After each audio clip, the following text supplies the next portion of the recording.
now, here's Act One of The Old Ones Are Hard to Kill. It begins with a stethoscope, a blood pressure reading, an electrocardiogram, and an altogether satisfying report on the health of Mrs. Ada Canby. Well, can't see a thing to complain about, Ada.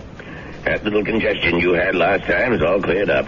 All in all, I'd say you're doing fine. For a woman my age, you mean? The older the chicken, the tougher it is to kill. That's what my grandmother used to tell me, and she lived to be 98. Speaking of relatives, you see much of Walter. My grandson? Oh, the usual once-a-year visit. And he always comes up with the same complaint. What's that? That I shouldn't be living all alone. That big house of yours must get pretty lonely sometimes. Well, the truth is, Dr. George, I'm not alone there. You're not? I decided to take in the boarder last month. Really? I haven't written Walter about it. I'm sure he'd object to my taking in a stranger, but there's really nothing wrong with Mr. Paulson, except his health, maybe. His health? What's wrong with him? Oh, the poor man's had a terrible cold for the past 2 weeks. Won't let me do a thing for him, though. Well, where did you meet this Mr. Paulson? He answered the ad I ran. He's just back from South America. Been living in Brazil for years. He's a very nice gentleman, really. He keeps himself and tends his birds. He has the loveliest blue parakeets. You can hear them chirping all over the house. Oh, it's the friendliest sound. Well, I don't see anything wrong with what you're doing, Ada. Just make sure you don't go and catch the man's cold. Well, there's not much chance of that. The poor man hardly ever leaves his room. Well, how much do I owe you? I'll send you the bill. I'm sure you'll forget all about it. Promise me you'll send it.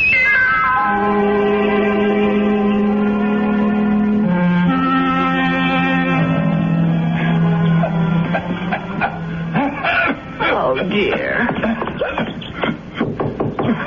Mr. Paulson? Are you all right? Yes, Mrs. Canby. I'm all right.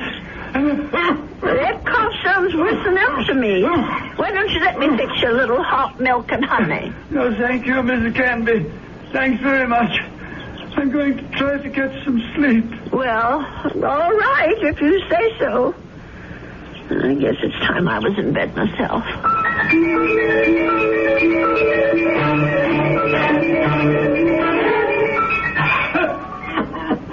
Oh, my, listen to that poor man. I wonder if he keeps his birds awake, too. Mrs. Canby, please. For heaven's sake, is he calling me? Mrs. Canby! He is calling me. I'm coming, Mr. Paulson. Oh, no. Where are those darn slippers? I'll be right there. What is it, Mr. Paulson? What's the matter? Mrs. Canby. Mr. Paulson, just look at you. Why didn't you tell me you were so sick? I would have called a doctor. No, too late now. Too late. I know a very good doctor. I saw him only this afternoon. I'll go and call him right now. No, please, listen to me. Well, I've got to get help for you, Mr. Paulson. I'm dying. Confession. Well, do you want to preach? Is that what you want? Richardson murdered 10 years ago. What? Murder. I did it. I killed him for money. I was paid. Did you hear me? Oh, Lord. Mr. Paulson, do you know what you're saying? Do you understand me? Lindell is innocent. I killed Richardson, not Lindell. Well, let me get help. You can tell them yourself, Mr. Paulson, and the police and the doctor. You tell them, please. Tell them to free Lindell. He's innocent. Tell them I'm the one who killed Richardson 10 years ago. Oh, I don't know anything about such things, and I don't want to. I did it. I killed Richardson. I did it. I don't want to hear it. Please don't tell me. Please. Mr. Paulson, Mr. Paulson? Oh, dear God, I think he's gone.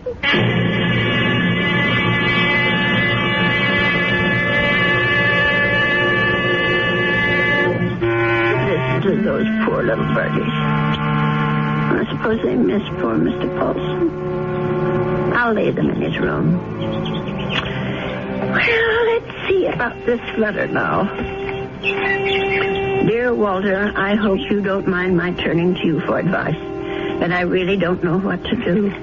It's been 3 days since my boarder, Mr. Paulson, passed away, and I still haven't told the police what the man said to me. I just can't bring myself to get mixed up in anything like this.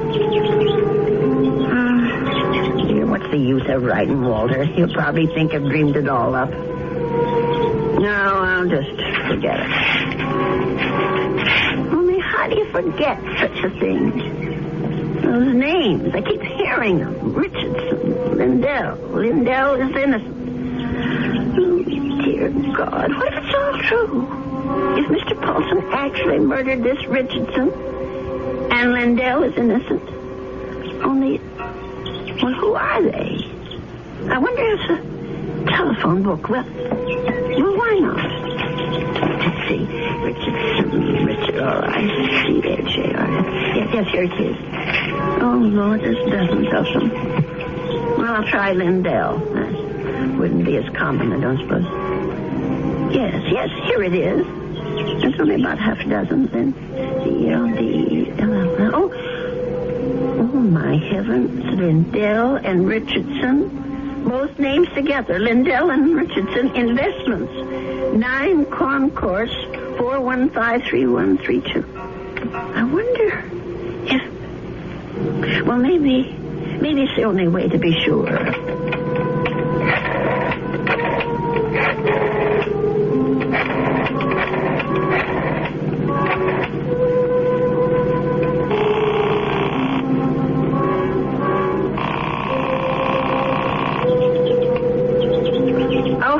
Hello? May I speak to Mr. Lindell? He isn't? Well, then what about Mr. Richardson? Oh, I see. Well, is there someone there I can speak to?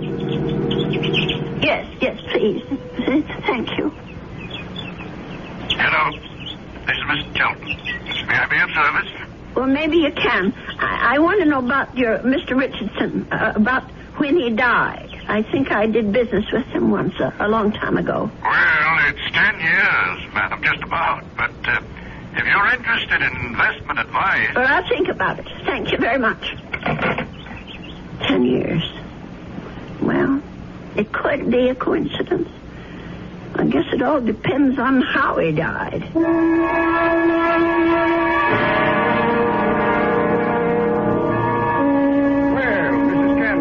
Come in. Have a seat. Thank you. Well, now, how can we be of help to you? Well, I didn't come here to get help, Mr. Shelton. I came to help you, as a matter of fact. Or rather, somebody you know. Who would that be? Mr. John Lindell, the man who was supposed to have murdered Mr. Richardson. I'm afraid I'm not following you. Well, it took me all week to find out what happened to those two men, and finally I found the story in the old newspaper room down at the library about Mr. Lindell being indicted for killing his partner. But I'm sure you know the whole story a lot better than I do. Well, of course I know the story, but that was quite a long time ago, Mrs. Canby. 10 years doesn't seem so long when you're my age. Anyway, the point is that I can help your Mr. Lindell, only I can't do it alone. Did you know John Lindell? No, I didn't. Nor Mr. Richardson, for that matter. The man I knew was named Paulson. Who? I rented a room to Mr. Paulson, and he died about 8 days ago of pneumonia.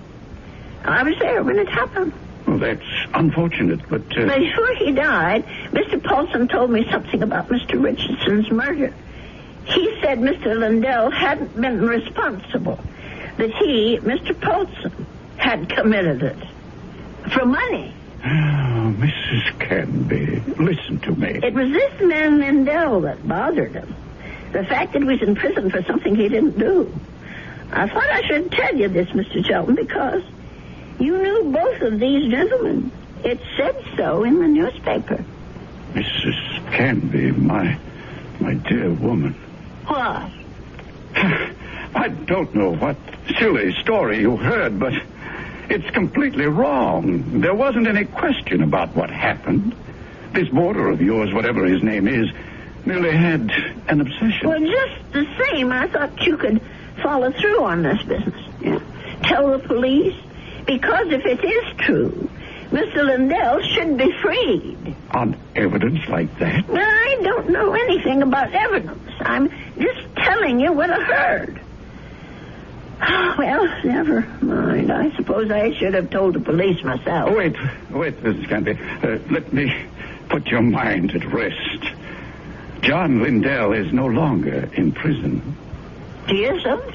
He's dead, Mrs. Canby. He's been dead for the last 3 years. Oh. He wasn't a young man when all this happened, when he accused his partner, Fred Richardson, of defrauding him and shot him dead. He died? In prison? Even if all you say is true, that this man was Richardson's murderer, you can't help John Lindell any longer. He's beyond that. But his name, don't you want to clear his name? Have you any proof? Any living witness? Just myself. Forget it, Mrs. Canby. That's my advice to you. The old wound is healed. Don't reopen it. Oh, well, it troubles me so. I haven't thought of anything else since it happened. Perhaps if I saw a minister, if I had some advice from a man of God. Mrs. Canby, now you said something. Now you've shown me the way. That's where our answer lies, dear woman, in prayer. Mm-hmm. In the forgiveness of our dear Lord. Will you pray with me, Mrs. Canby? Pray? Here? Why not? God is everywhere. Please, join me. Dear Lord, tell us what to do. Give us your divine guidance. Show us the path to righteousness. Mr. Stallion. Help us, O Lord. Help us to understand. Teach us to forgive the sins of others and to forget them. To forget. I feel much better now, Mrs. Canby. Do you? I'm not sure. Let us turn this matter over to God, Mrs. Canby. Not to the police, but to the Lord. It's in his hands now. Don't you agree? Well, in a way, that's true. Since they're dead now. All of them.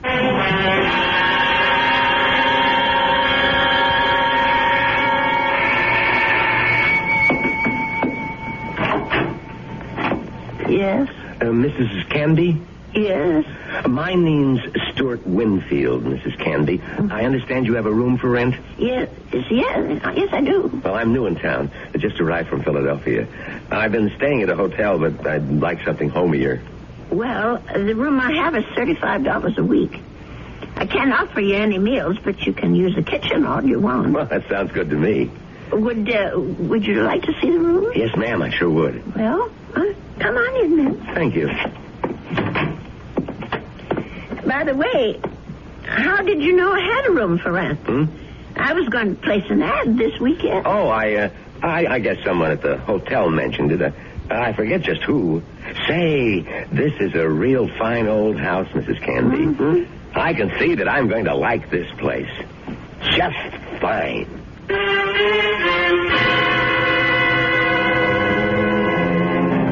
And so Mrs. Canby has a new boarder. He's a very personable young man with a great deal more charm than old Mr. Paulson had. Perhaps in a little while, Mrs. Canby will be able to forget her former boarder and the shocking confession he made on his deathbed. I'll be back shortly with Act 2. I want that.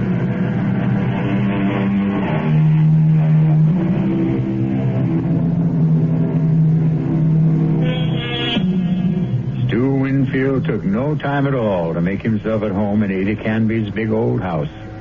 He loved everything about his room. The fine old four-poster bed, the crazy quilt that Ada herself had sewn up 40 years ago, the lace curtains on the window. He even loved Mr. Paulson's blue parakeets. But what he really seemed to like best was Mrs. Canby herself. Just take me 2 minutes to get these Clean sheets on the bed, Mr. Here, let me give you a hand. No, I can manage. I've been making this bed for almost 50 years. 50?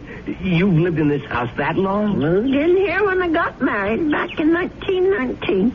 My husband David bought it for us. Our only son Ralph was born in it. And you've lost them both? Yes, they're both dead, but I haven't lost them. Oh, yes, I understand, Mrs. Canby. I guess I feel that way about my mom. Your mother's dead? Yes, she died when I was 2. Oh. Listen, Mr. Winfield, are you sure you want these birds in your room? I could take them to the parlor if you want. No, I think they're great. I think everything's great about this house. But there is something you can do for me. What's that? Would you mind not calling me Mr. Winfield? Oh? That's what they call my father. My name's Stuart. Well, all right, Stuart.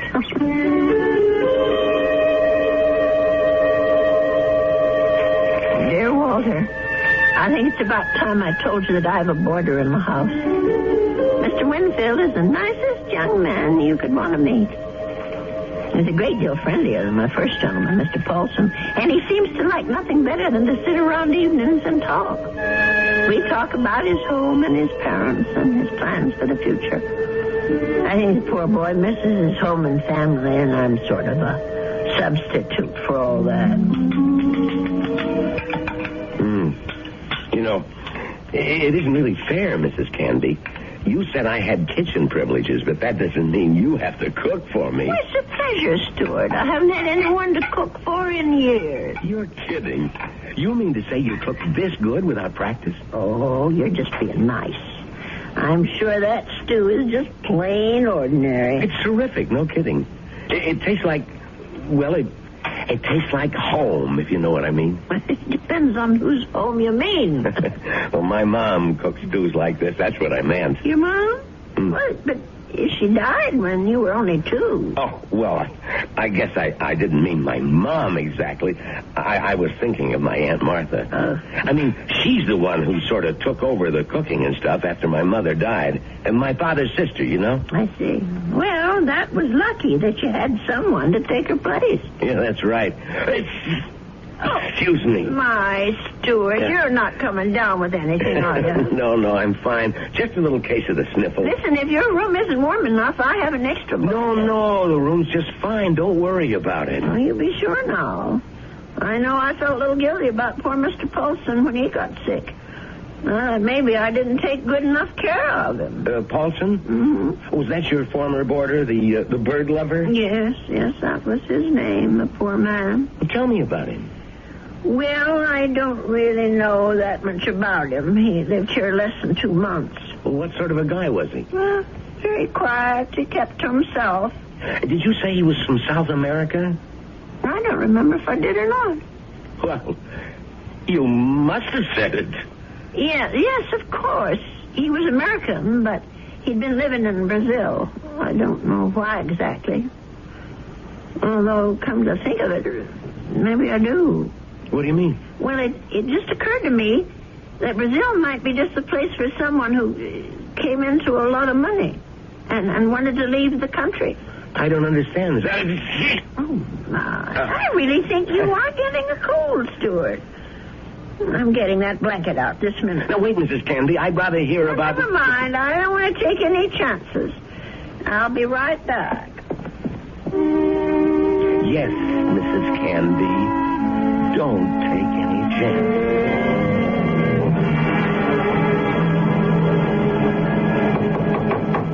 Stuart? Yes? Come in. I brought you a tray, Stuart. Oh. No, you shouldn't have gone to all that trouble, Mrs. Canby. Wasn't the least bit of trouble. Besides, you've got to have some supper. Feed a cold and starve a fever. That's what I mean, I was going to come out to the kitchen and get myself a sandwich or something. You didn't have to bring it to me. Oh, look at that. Is that roast chicken? Well, that's what it's supposed to be. I hope it tastes all right. Noodle soup with dumplings. Mrs. Canby, you're spoiling me rotten. Do you know that? Yeah, I just thought it'd be a good idea if you stayed in bed and took it easy. You weren't planning to go out tonight, were you? No, I was just going to stay in and read for a while. Maybe watch television. Oh, that's good. Here, I'll just set this tray down. Oh, the service here is just too good. Oh, we never finished our talk the other day about that boarder of yours, Mr. Paulson. Well, there's not much to say about him, really. Well, you said something about his living in South America. You said you thought you understood why he was living there. Sounded real interesting. Well, the truth is, Stuart, there is something to tell about Mr. Paulson. Maybe you can help me feel better about it all. About what? Now, I'm not going to tell you if you don't eat. All right, Mrs. Canby, I'll eat. Well, it happened just about 3 weeks ago.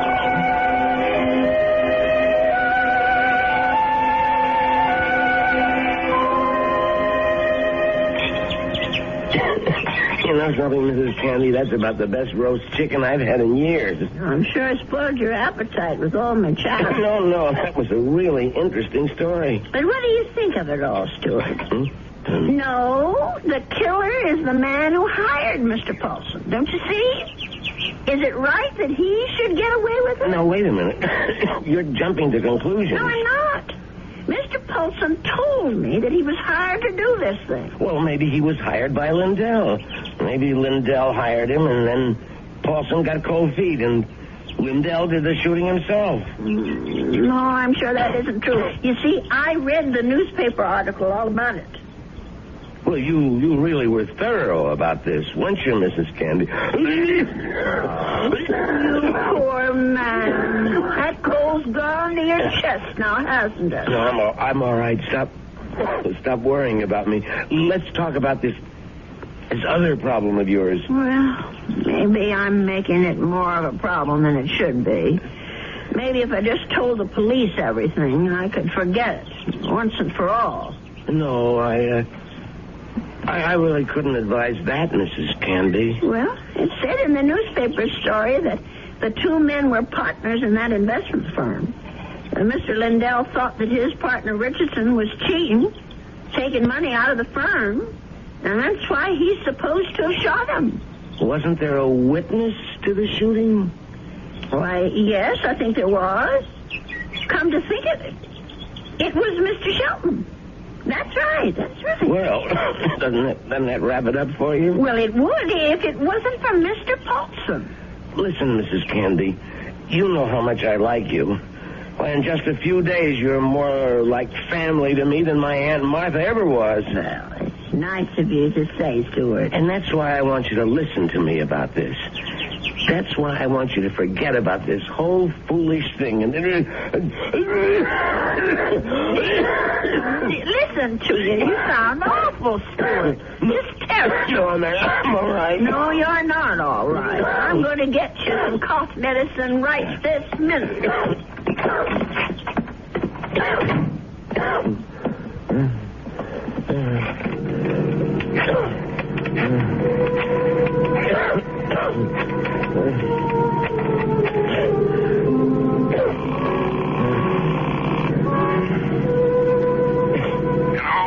Mr. Shelton, it's me, Winfield. Well, what's happening?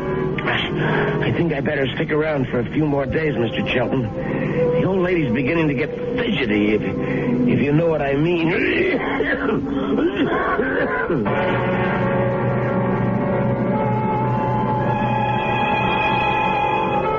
Well, something tells me that Stuart Winfield isn't such a nice young man after all. Could it be that he wasn't telling Mrs. Canby the truth about his dear mother and his Aunt Martha? Could he have not told her the truth about his plans for the future?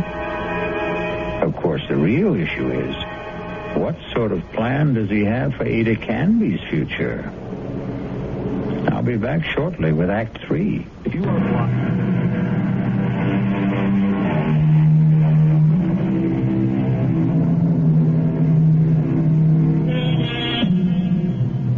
Mrs. Canby.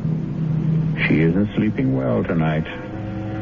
But of course, Mrs. Canby has good reasons for insomnia. Her thoughts are whirling. Her boarder Stuart was right.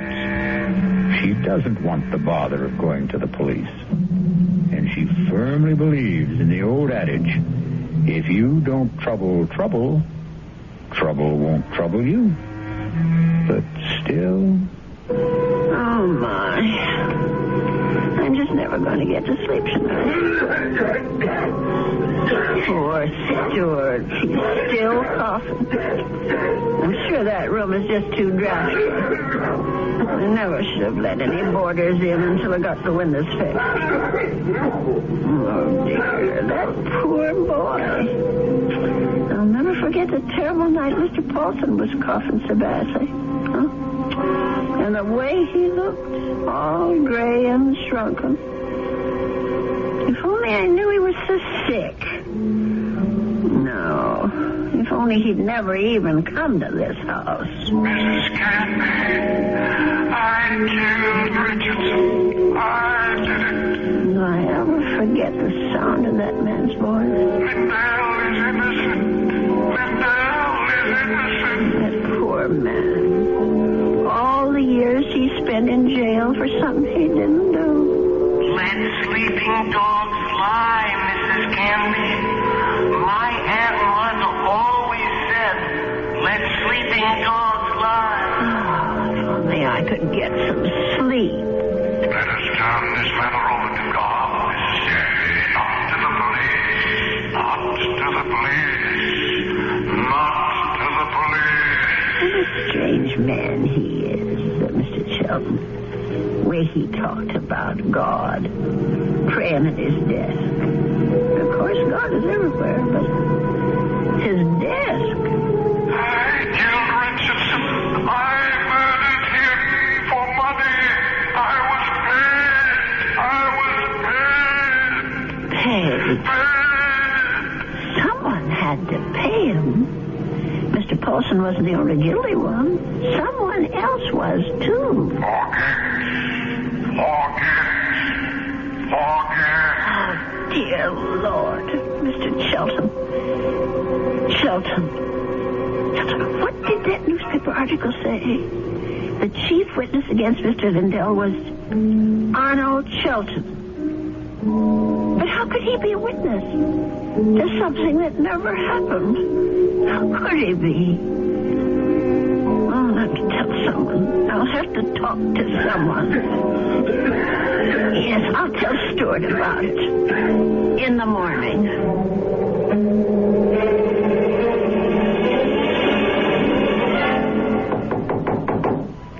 Stuart, are you awake? Yes, I'm up, Mrs. Canby. Come in. Oh, no. Now, don't tell me I'm getting breakfast in bed, too. Well, I know you had a terrible night last night, Stuart. You were coughing much worse than ever. I guess that medicine wasn't very good. Sorry I kept you awake, Mrs. Canby. No, that wasn't your fault. No. Something else kept me up. What was that? Oh, my mind, I guess.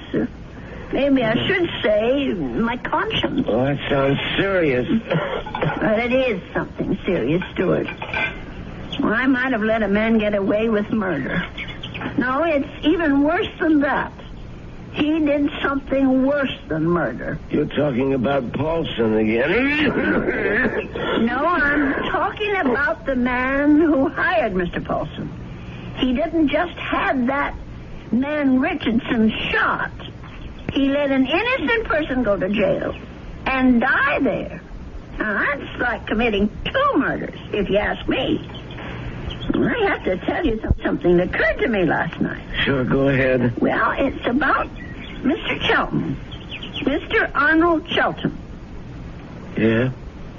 Go on. I'm listening. Stuart, I wonder if maybe the reason Mr. Shelton was so upset with me, the reason he didn't want me to go to the police, was because he was afraid.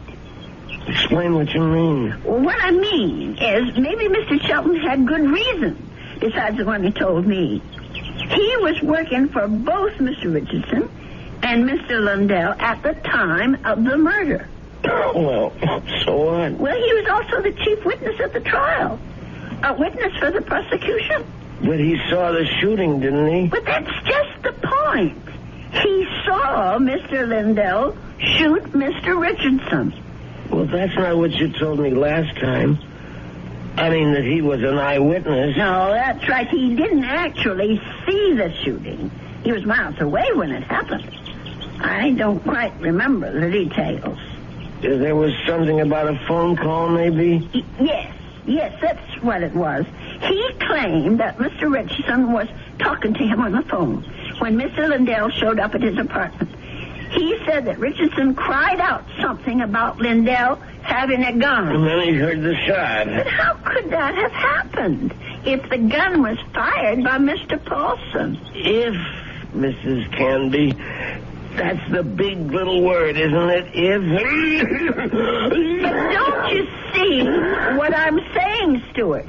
Arnold Sheldon had the most to gain. Gain? From what? From both these men leaving the firm. That'll leave the whole thing to him.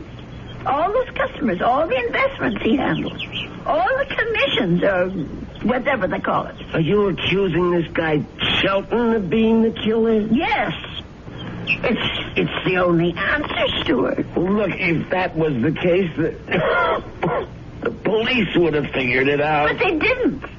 There was nothing in the stories I read that pointed any suspicion at Mr. Shelton.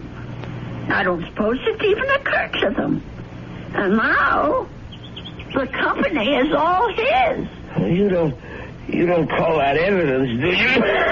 Well, then why didn't he let me go to the police? Why did he try so hard to talk me out of it? That man was praying to it. He was taking the name of the Lord. Oh, I'm sorry, Stuart. I'm so sorry. I won't bother you anymore. I know what I have to do anyway.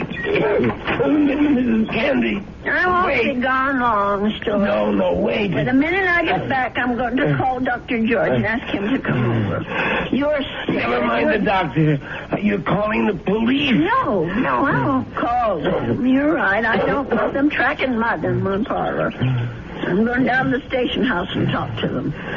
I'll get dressed now and go straight there. Please think about what you're doing. I'll tell them what I know, and they can do the rest.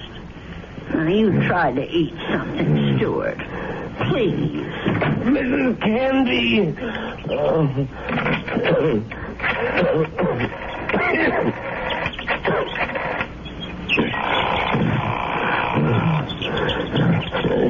Sheldon? What is this, Winfield? I told you not to call me at the office. It's an emergency. You sound terrible. What's the matter with you?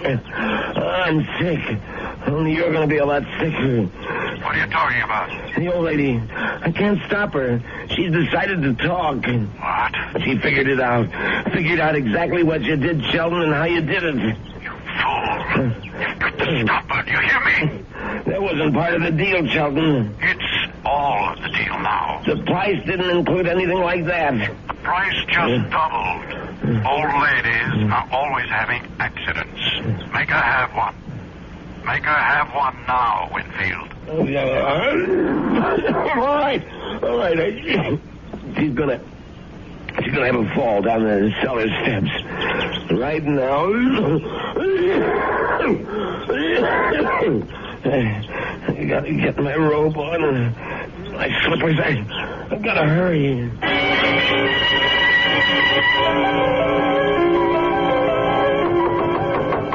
Stuart? Is that you? Open up, Mrs. Canby. Stuart Winfield, what are you doing out of bed? Now, you go right back there this second. I gotta talk to you, Mrs. Canby, before you go to the police. Just listen to you. You're all winded. You can hardly talk, Stuart. Now, go back to bed before you catch pneumonia, too. Now, don't go, Mrs. Canby. It would be better if you never went to the police. Better for you. Better for me. For you? I don't understand. Well, then I wouldn't have to hurt you, Mrs. Canby. That's what I mean. I wouldn't have to do anything bad to you. Stuart, what in the world are you talking about? Come on, old lady. You're smart, all right. You really think things through. So now think a little harder. You knew? That's right. That's how you knew my room was so red, because Mr. Shelton told you. Now you're getting there, Mrs. Canby. That's why you rented it. That's why you were sent here. Just to watch you, Mrs. Canby. Just to see that you stayed sensible.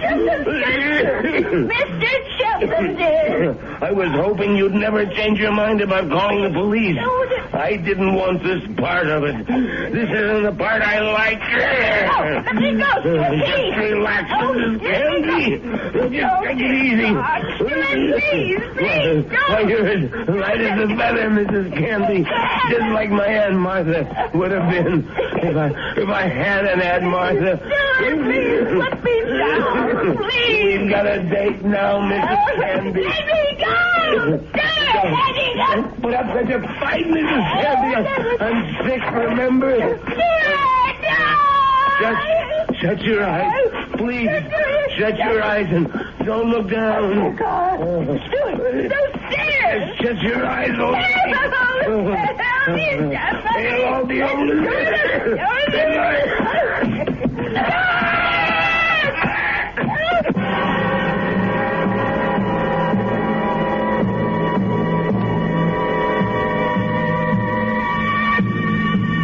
It's all right now, Ada.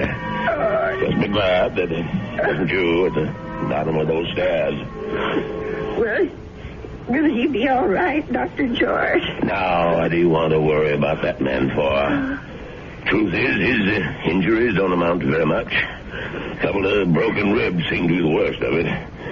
But he'll be a patient for some time before they can put him in prison where he belonged. Him and his friend. What was that man's name again? You mean Mr. Chelton? Have they arrested him? Yeah. That's what the police detective said. I don't understand. Stewart's injuries aren't serious. It's not the fall that made Winfield so sick. His case was diagnosed as simple pneumonia at first. And then I remembered about your first boarder, Nelson, was it? No, Paulson. Yes, Paulson. But he had pneumonia, too. He died of it. Oh, is pneumonia contagious? Yes, it is, but this disease was even more contagious. It's a pneumonia caused by a disease called psittacosis, better known as parrot fever. You get it from sick birds, like the parakeets in your spare room. Oh, no. Mr.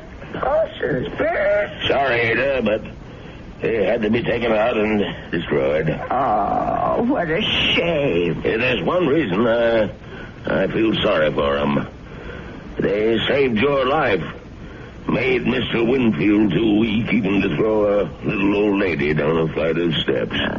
Those poor little creatures. Yeah, but you can be grateful they didn't make you sick, too. Parrot fever is so contagious that no more than one person in 1,000 could be exposed to it and escape infection. It was pretty darn close to a miracle, Ada. We're hard to kill, Doctor. Remember? The old ones are hard to kill.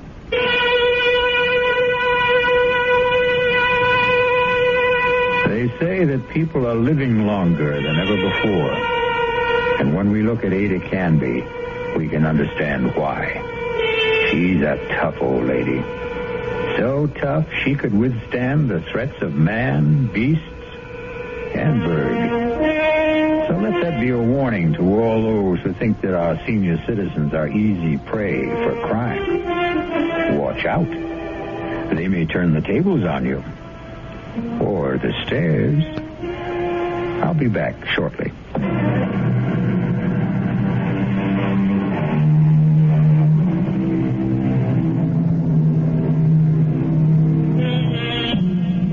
We have one final comment for you on behalf of Ada Canby and old people everywhere.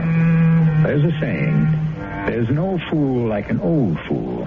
But it's also true that there's no wisdom and strength like old wisdom and strength. There. Does that make you feel better about your next birthday? Our cast included Agnes Moorehead, Leon Janney, and Roger DeCoven. The entire production was under the direction of Himan Brown. And now, a preview of our next tale. Where are we? Nowhere. Perhaps you are nowhere, Mr. Peterson. Okay, tell me where you are. I have faith. I believe Tom will be found, or he will find himself, and he will have an absolutely reasonable and rational explanation. I hope so. Hetty! Oh, Hetty! Tom! Oh, Tom, darling. Tom, what happened to you? I was so scared. Oh, darling, you're all right? Hetty, are you all right? Yes. I don't understand. I happened to tune in the news, and there it was. Tom Parsons, accountant, with offices in the Barstow building, had disappeared under mysterious circumstances. Tom, I was so worried. Mr. Parsons was driving with his wife. He stepped out of the car to clean off the rear window, and... Hetty, what did you tell them? I wasn't in the car with you. I was at home. This is E.G. Marshall inviting you to return to our Mystery Theater for another adventure in the macabre. Until next time, pleasant dreams.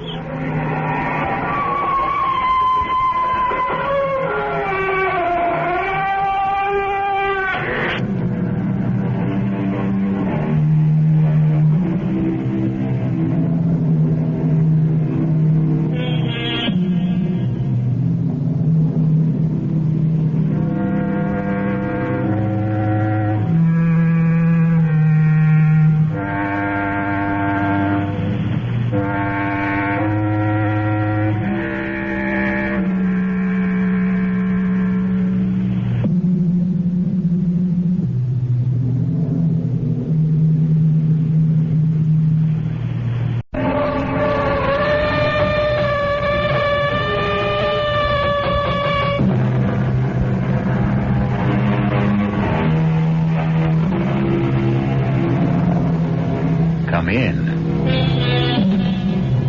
Welcome. I'm E.G. Marshall.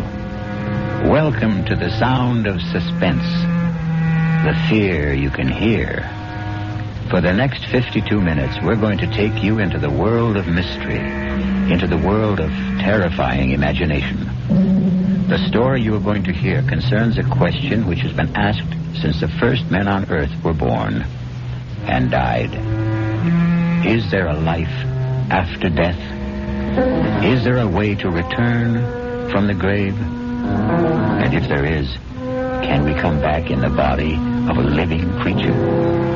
Even one that has claws instead of fingernails? Here is one chilling answer. Dr. Singh, you have to tell me. Could my wife have come back as a bird? A sparrow, something like that? Well, your wife was a rather big woman, Mr. Moresby, in a physical sense. How about a snake? A seagull? How about a cat? A great, big, fat cat? A cat?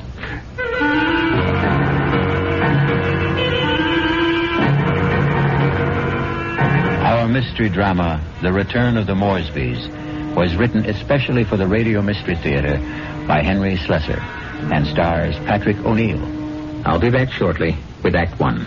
Now, back to Mystery Theater. There's always news and more on 74 KCBS.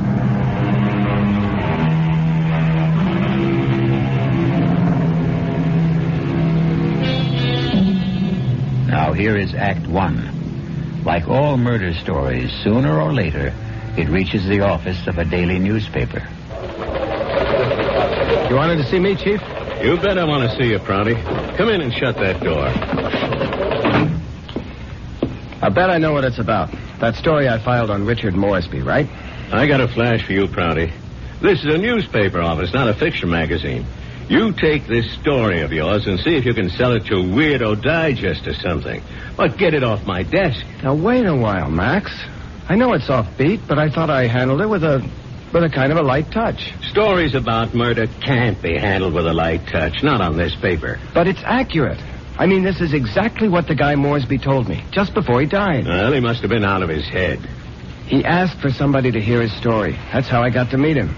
I was at the hospital covering that subway accident. Now, that story made sense to me. Nothing but nice, clear facts. But this nonsense... Please, let me tell you about this guy. Maybe you'll change your mind. All right, what about him? Well, for one thing, he was a real distinguished-looking guy. The only thing peculiar about him was his eyes. His eyes? Yeah. They were the palest blue eyes I ever saw in a man. They weren't really blue at all. They're like silver. Big deal. So he had silver eyes. And when he started to tell me about himself, well, I just had to hear the whole story, Chief. Yes, I was born in London, but my family moved to the States when I was young. They didn't improve much on the climate when they did. We lived in Vermont. I don't think I was ever warm enough until the age of 24 when I moved to Southern California. I lived on beaches. A superb swimmer, a superior surfboarder, and a terrible bum. It was on the beach at Malibu that I met the woman who was to become my wife. Her name was Una. She was as pale as a gardenia with bones. Una had more bones than any other woman I've ever met. Lovely day, isn't it? I beg your pardon? I said it's a beautiful day. I don't think I've ever seen the ocean look prettier. Frankly, the Pacific always looked a little muddy to me. I wonder if that's what Balboa said when he first saw it. Well, he probably said, what a great place for surfing. Ah, I see you have a surfboard. Yes, as a matter of fact, I think I see a wave that I like. Will you excuse me? Oh, I wish I had the nerve to try it. Yeah, you really should. Well, bye now. Maybe I'll ask my chauffeur to teach me. I'm sorry. What did you say? Charles, my chauffeur. He's very good at sports. Come to think of it, that wave doesn't look so good after all. By the way, my name is Richard. Richard Moresby. How do you do? My name is Una.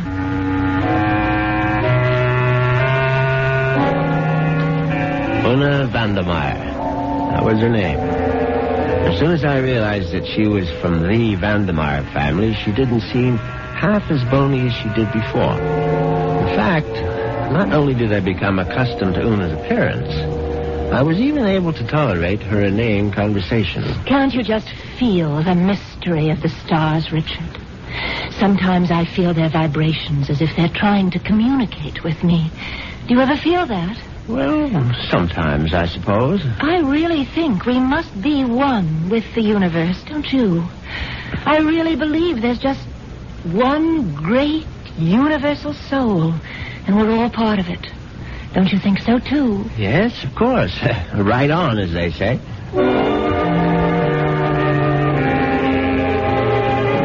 You see what I mean?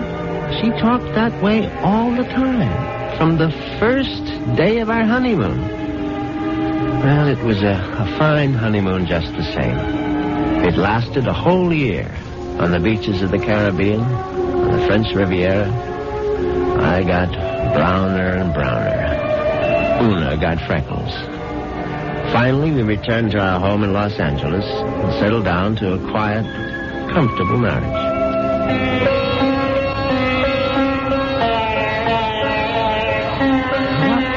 Earth is that you're playing? It's sitar music, darling. Oh, it's just so spiritual. What made you buy the record? Well, Dr. Singh recommended it. Who? Dr. Singh, at the Temple of Metapsychosis, you know. The Temple of what? Metapsychosis.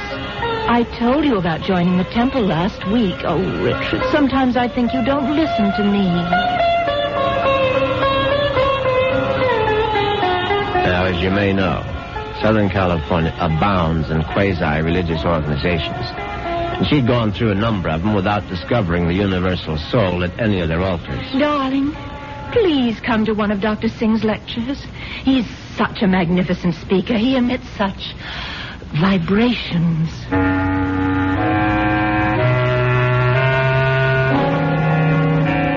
And I went. You see what an obliging husband I was? Actually, it turned out to be more interesting than I thought. The temple itself was unpretentious, and Dr. Singh was an impressive man. And when he spoke, I realized why his message had such appeal for Una, because he preached a doctrine that combined eternal life with a love of small animals. The soul is immortal.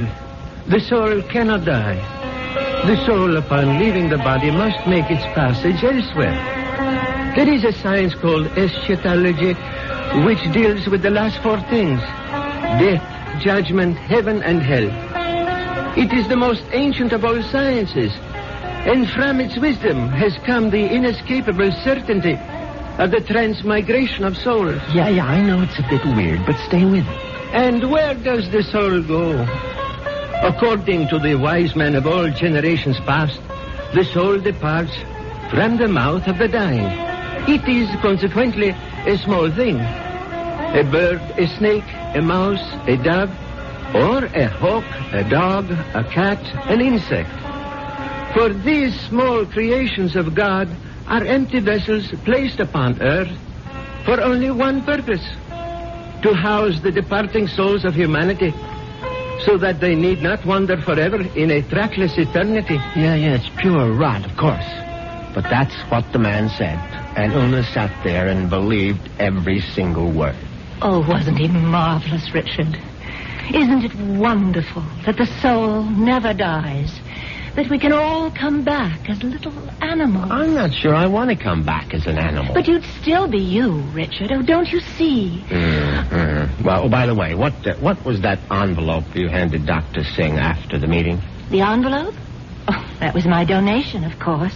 Your donation to the temple? Yes, to support the work of Dr. Singh, to open other temples around the world. Well, how much money was in the envelope? Now, what does it matter, Richard? I'm just curious. $2,000.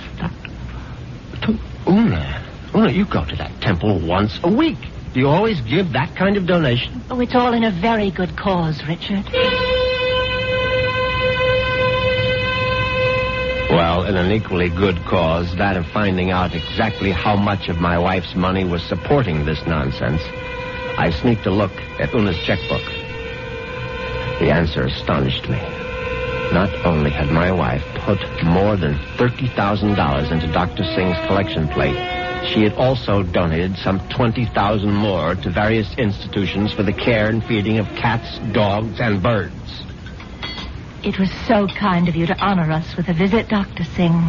I know how terribly busy you are. On the contrary, you are kind to invite me to your lovely home. Oh. Now tell me, Dr. Singh, what determines the kind of animal one becomes when the soul escapes after death? Mrs. Moresby, that is a question which has baffled wise men for countless generations. But isn't it possible to do, well, research? Yes, Mrs. Moresby. I don't doubt that we could find the answer to such great questions if only we had the proper resources. But, unfortunately, that would require money. A great deal more money than the movement has at present. Well, it seems to me you don't do badly.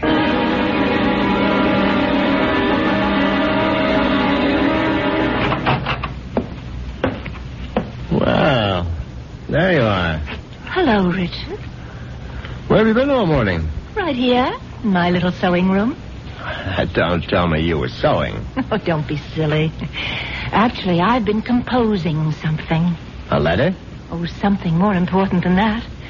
Richard, do you realize that I have no last will and testament? Well, why should you?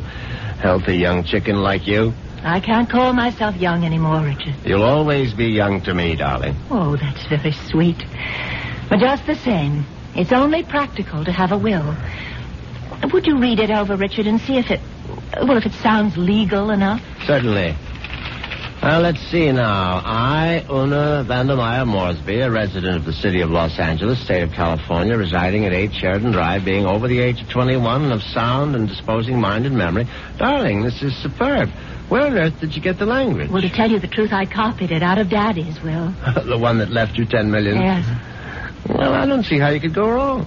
Let's see now. Not acting under duress, menace, fraud, or undue influence of any person whomsoever... Good Lord, Una. What's that? What is it? What? You're not serious about this.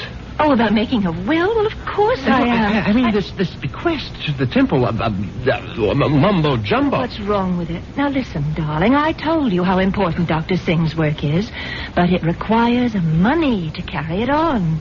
Tons of money.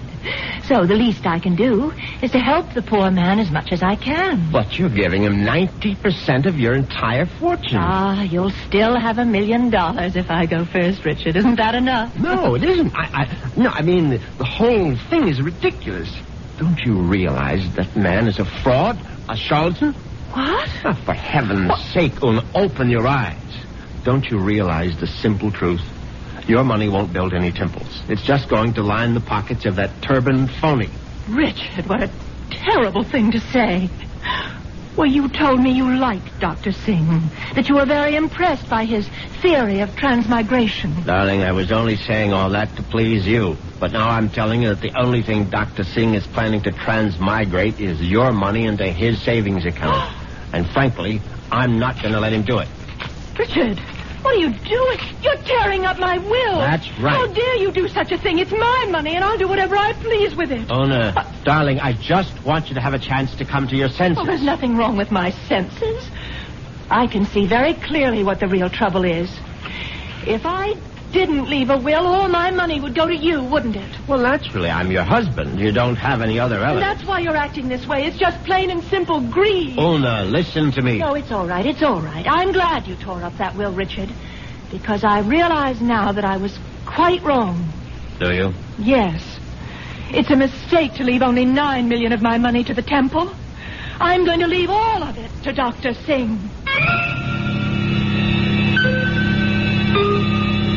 When Una actually drafted that incredible document and called our attorney for a Monday morning appointment, I realized that I had to do something very drastic before the weekend was over. I had to kill my poor, misguided wife.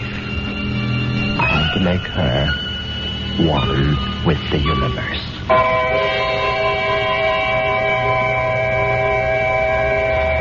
It's obvious that Mr. Moresby is going to be a very reluctant murderer. The question is, will his reluctance get in the way of his efficiency? We'll get the details when we return shortly with Act 2. Mystery Theater on News 74, KCBS.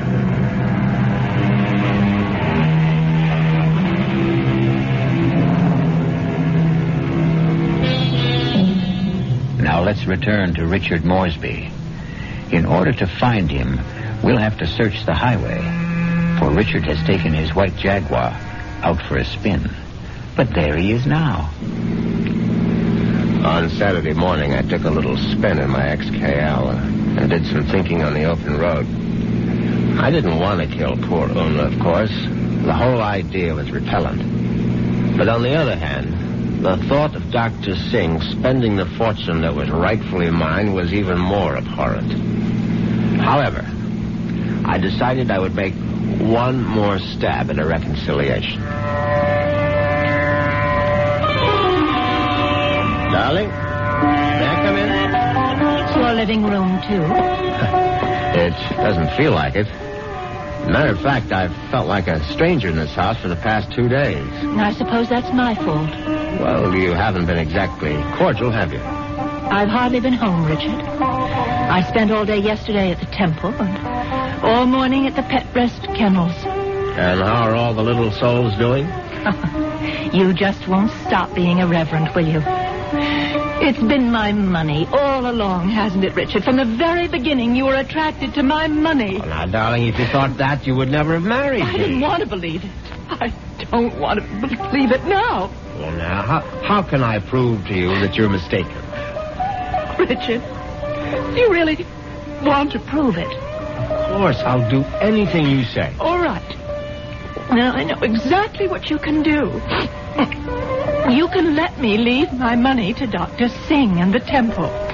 The whole $10 million? Yes, because that's the only way I'll know that it's me you love.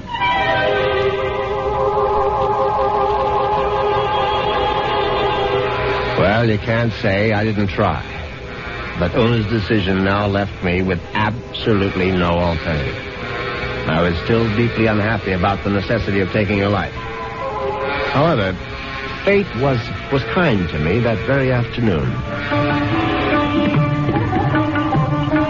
Now you're you're sure that you want me to continue reading, Richard? Of course, darling. Well, I'm sort of embarrassed about this part. It's a paper that I wrote myself. Something you wrote? Yeah, I wrote it this morning. I was going to show it to Dr. Singh. It's a sort of a poem. It's called Death. Snappy title. Hope I can read my own handwriting. Death has become nothing to me. Death holds no fear for me. Come, death, I welcome you. Lead me to the woods, the waters, the air above the earth. Come, take me, death. Your touch is kind. Richard? Oh, Richard, why do you look like that? Is it really that terrible? Oh, terrible. Oh, no, my darling, it's beautiful. Do you mean it? You must give it to me, Una. I must have it. You like it that much? Yes, I certainly do.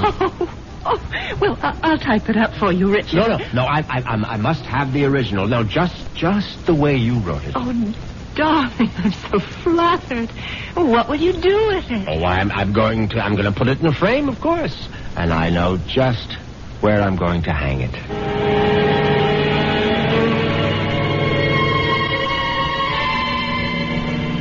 Yes, I could hardly believe my ears. Una had written her own suicide note in her own handwriting. It was truly karma at work. Now there was no question of failure, and no longer any need for delay. Oh, what a lovely idea this was, Richard.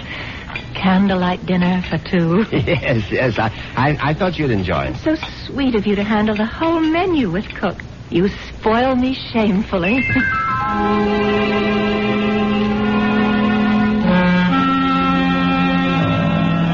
And that night, I spoiled her just a bit more by bringing hot cocoa to her in bed.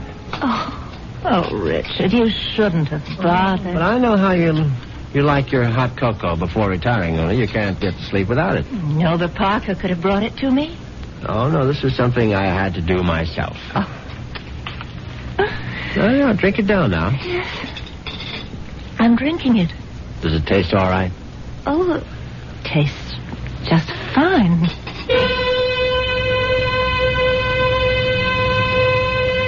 Now, that was very good news, because I'd prepared the hot cocoa myself, and I had no idea whether 25 melted sleeping pills would seriously affect the flavor. Finally, Una was all tucked in for the night. I went into my study, picked up the poem she had written for Dr. Singh, and brought it to the bedroom. I placed it carefully on the night table beside her. Then I bent over my sleeping darling to see if she was getting along all right. She was very, very quiet. And then a dreadful thing happened. Una opened her eyes. Richard. Oh, Richard. Hush, darling. Now go back to sleep. Richard, I'm sick. No, my love. No, you're only sleepy. Cocoa tasted so strange. I didn't want to upset you, Richard, but I'm sick. No, you'll feel much better in the morning, Una. I promise you. Tomorrow morning, you'll be one with the universe. Richard, that paper. What paper, darling? It's my poem. My poem for Dr. Singh. What's it doing there? I was just reading it over, darling, that's all. And that bottle, my sleeping pills. Oh, it's empty. The bottle is empty. Oh, Richard. What have you done? Nothing, darling, nothing. Now, just go to sleep. Cocoa.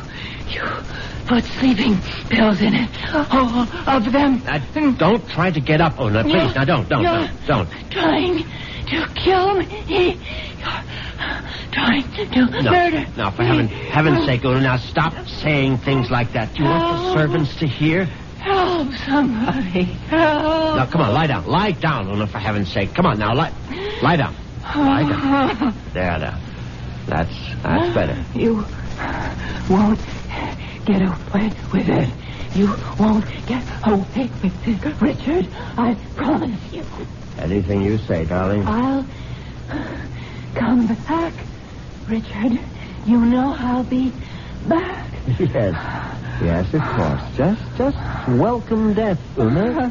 The way you wrote in your little poem. I'll be back. I swear it. Oh.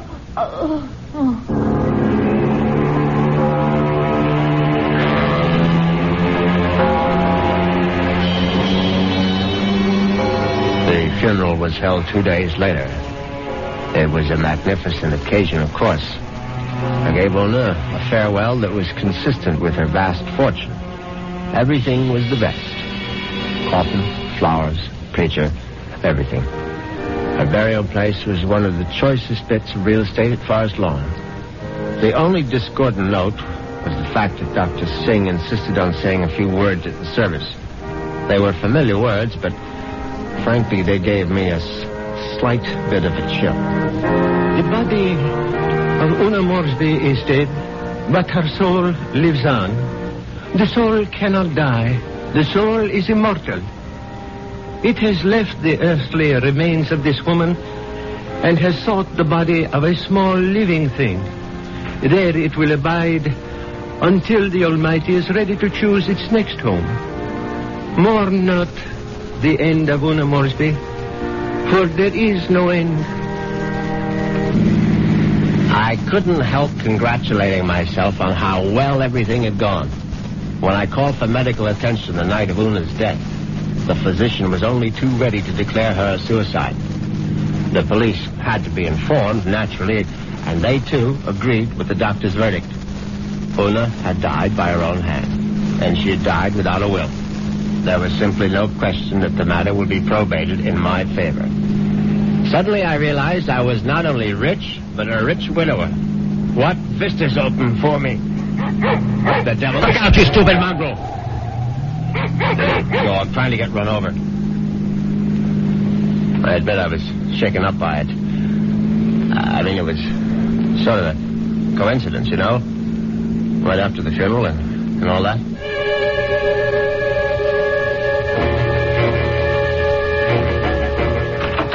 I was very glad to be home again, you can be sure. Excuse me, Mr. Moresby. Yes, Parker? Cook is worried about the raccoon, sir. The what? There's been a raccoon at the kitchen door all morning, and Cook is badly alarmed, I'm afraid. I've tried to scare it away, but it keeps returning. A raccoon, for heaven's sake? Why don't you just shoot it and make a coat out of it? I was wondering if you wished me to call the game warden, sir. Oh, please, Parker, do whatever you please about it. I'm going to take a nap. Yes, sir. Very good, sir.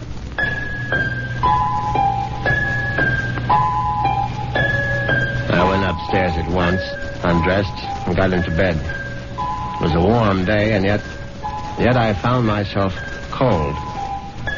I got out the electric blanket and soon felt very cozy indeed. In fact, I felt so much better that I made a phone call.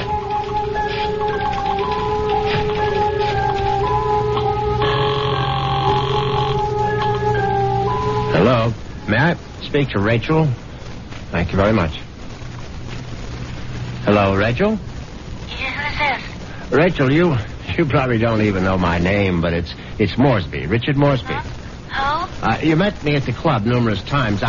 I'm the rather distinguished-looking gentleman who sits at the table on the far right corner. Oh, yeah, well, that's not my station. Yeah, I know it isn't, and I've always regretted it. Frankly, I would have enjoyed my lunches at the club even more if you had served them. Listen, I'm pretty busy right now. Well, what I wanted to find out was if you're busy this evening.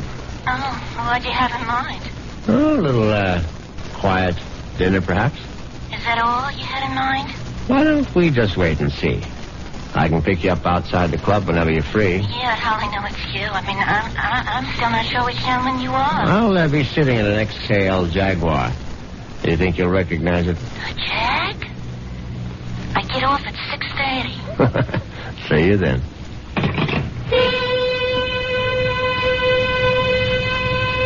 Yes, I was feeling very good now. Very good indeed. I would have drifted off into a pleasant sleep except for one thing. For a moment I thought a bomb had gone off in the room. Then I realized it was nothing more than a bird. A foolish sparrow had dived in headfirst into the plate glass window of the bedroom and now lay stunned on the carpet. I looked at the thing's fluttering little heart, and suddenly I was struck by a terrifying palpitation of my own. The dog, the raccoon, the bird. Good Lord. Could one of them have been Una?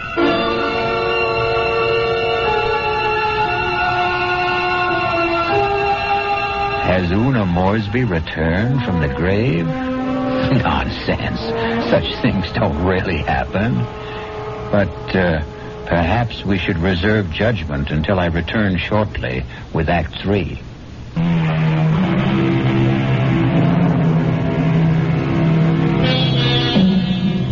Now let's see if common sense has returned to our hero. He's doing a sensible thing right now.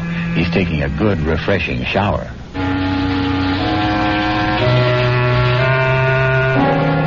By the time evening came, I was feeling better.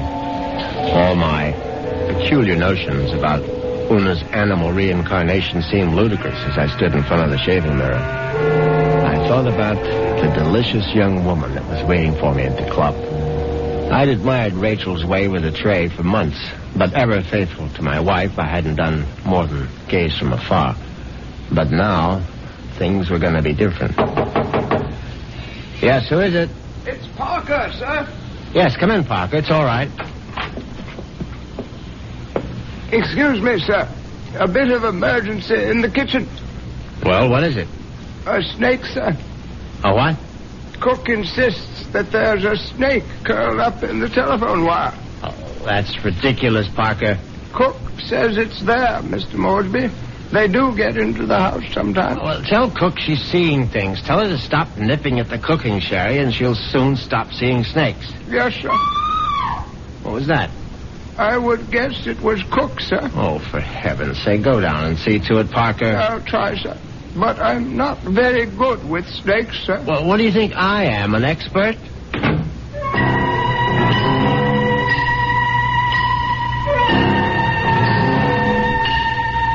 But that wasn't the end of it. 10 minutes later, Parker was back upstairs saying that the snake had left the kitchen and run into the living room. No, I suppose snakes don't run, they slither. It slithered into the living room and was now embracing still another telephone wire, obviously mistaking it for a long-lost love. But then, another unsettling thought came into my mind. What if the snake... No, that was ridiculous. Hello? Hi. Is this Mr. Moresby? Yes, who's this? Rachel, from the club. Oh, yes, Rachel, what is it? Listen, could you make it 6 instead of 6:30? I'm trying to sneak out a little early. Yes, fine, I'll be there as soon as I can. In the Jaguar, right? Yes, in the Jaguar. Listen, the reason I want to leave earlier is because my husband always picks me up at 6:30. What was that? So I asked one of the girls I work with to tell him I got another job someplace. He won't care. He likes me to earn extra money. Yes, I see. So, just to make the story look good, I guess you'll have to lend me a few dollars after our date. Yes, of course. And listen, I really do remember you, sugar. You're the handsome one with a cute bald head. See you soon.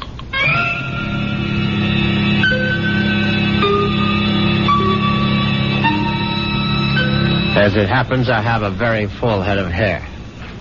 But distressing as Rachel's telephone call was, an even more disturbing thought intruded. The snake was in the telephone wire. What if the snake had been trying to listen in on the extension phone?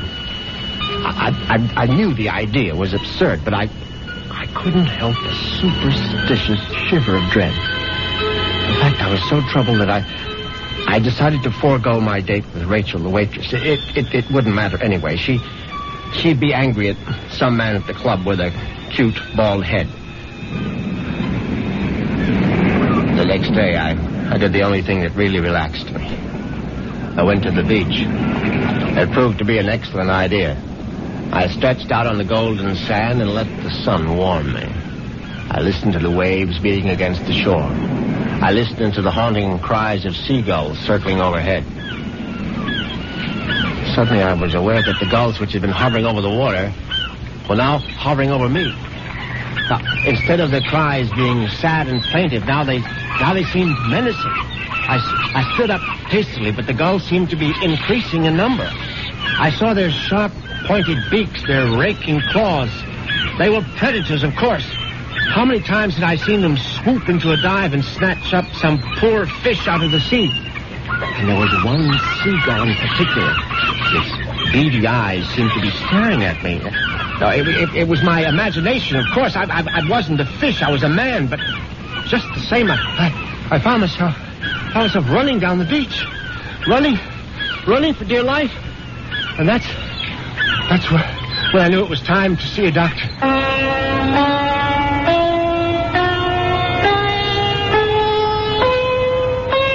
Yes, Mr. Moresby. I'm very pleased that you honored the temple with your presence. I'm grateful that you're willing to see me, Dr. Singh. I realize that, well, you've had a disappointment. A disappointment? I'm afraid I don't understand. I know my wife made certain promises to you concerning her will. I believe she mentioned some modest donation. She wasn't in her right mind, of course. I mean, when she took those sleeping pills. Yes, it was very sad. I trust that she has found the peace and happiness that she sought. Frankly, that's what I wanted to talk to you about. I mean, about whether you really believe that my wife is, well, that she's some kind of animal right now. But of course I believe it, Mr. Moresby. I don't merely believe. I'm positive. When your wife passed from this world into the next, her soul made its escape. Yes, I know how it goes, but what I'd really like your opinion about is what sort of animal do you think she might be now? I told you, Mr. Moresby, we have no way of knowing. But can't you take a guess? I mean, you said it might be influenced by a person's karma. Am I quoting you right? Yes. The kind of person she was in life may well determine the kind of animal she is now. Your wife was soft. Your wife was gentle. Your wife was independent in spirit. Now, what animal does that remind you of? I don't know. I can't think. Then go home and think about it, Mr. Moresby. Go home and try to be one with the universe. I went home, and I tried to be one with the universe. Now, when that didn't work, I tried being one with a bottle of scotch. I was still in the library, asleep in the big leather chair, when I heard the noise in the cellar. I simply had to investigate. I looked into the cellar and found that one bare bulb wasn't enough for a thorough search. I found a flashlight and went down the cellar steps. At first there was nothing I could see. But then, there's an empty oil can. Swiftly, my flashlight picked out the culprit. At first, I thought it would turn out to be a mouse, but instead, it was a large, white cat. I don't like cats. I never have. Skulking, cynical creatures. When the beam of my flashlight hit it, the cat froze. I saw it was an alley cat. Its fur shaggy, its eyes baleful in the light. It was fat, and yet it was bony, too. I said scat, but it didn't scat. Instead, it started to walk toward me. And I knew for certain what Dr. Singh had meant. I knew for certain I was looking at the reincarnation of my wife. As soon as that hideous apparition howled at me, I made a cowardly dash for the cellar door. Once I was on the other side, I remembered the hunting rifle that Una had given me for Christmas. It stood unused in an upstairs closet. I found it. I loaded it and brought it back to the cellar. I hadn't fired a rifle since boyhood. I stood on the top of the stairs with my flashlight, picked out the ghostly white form of the cat. I put down the light, raised the weapon, and squeezed the trigger. The report was deafening, but the recoil was worse. My precarious balance on the top step was lost. I fell to the bottom.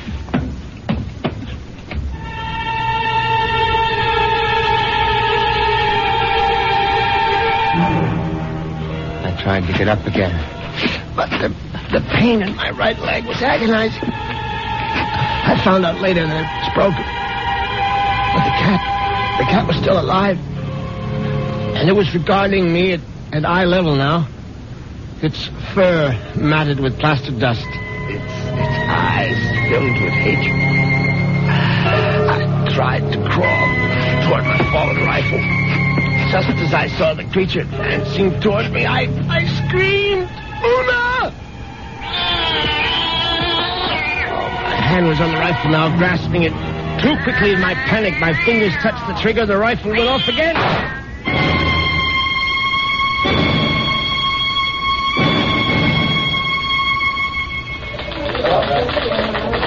Well, that's how Moresby ended up in the hospital, Chief, with a broken leg and a bullet in his hip.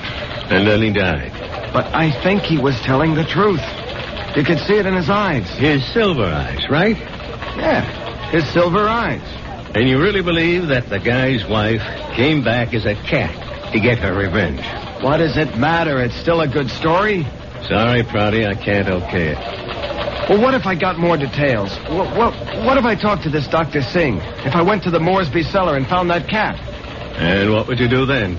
Ask her if she's Mrs. Moresby? I still think it's worth a try, Chief. I'll tell you what, Prouty. What are you doing for lunch? I hadn't thought about it. Well, think about buying my lunch. You? There's a pretty good restaurant right around the corner where the Moresbys live. Now, we can get a bite there and then check out that cellar.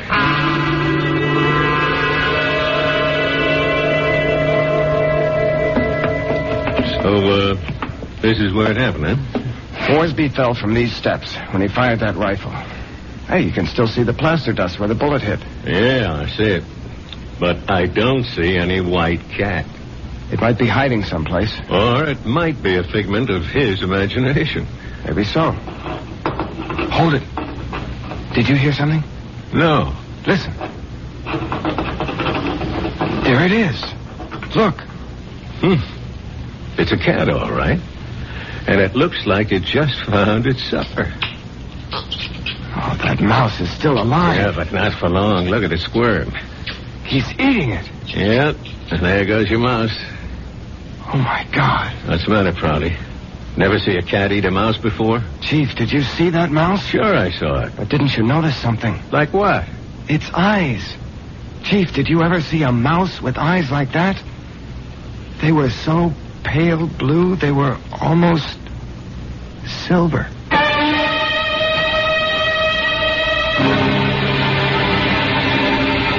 And so the cat and mouse game comes to an end. But according to Dr. Singh, there is no end. Perhaps Richard Moresby will have his turn next in another afterlife. I'll be back in a few moments.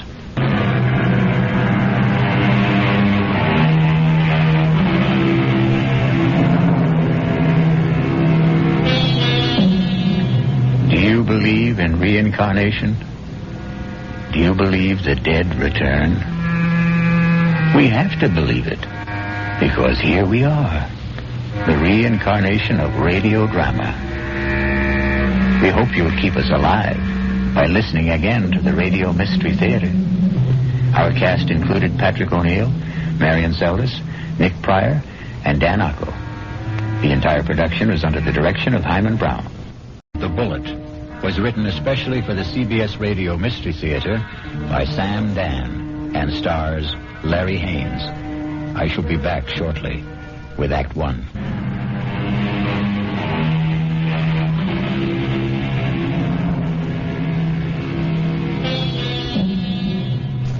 It's a quiet little bar, Paddy Noonan's, and Jerry Price stops there every evening on his way home from work. He's not looking for anything special in the way of atmosphere, adventure, companionship. And he has no intention of getting drunk. Just a couple of beers, perhaps, to bridge a busy day, to ease the fatigue, the strain on his nerves. In the comfortable half-light of Paddy Noonan's, the world outside becomes vague, distant, especially when Old Man O'Rourke is holding forth.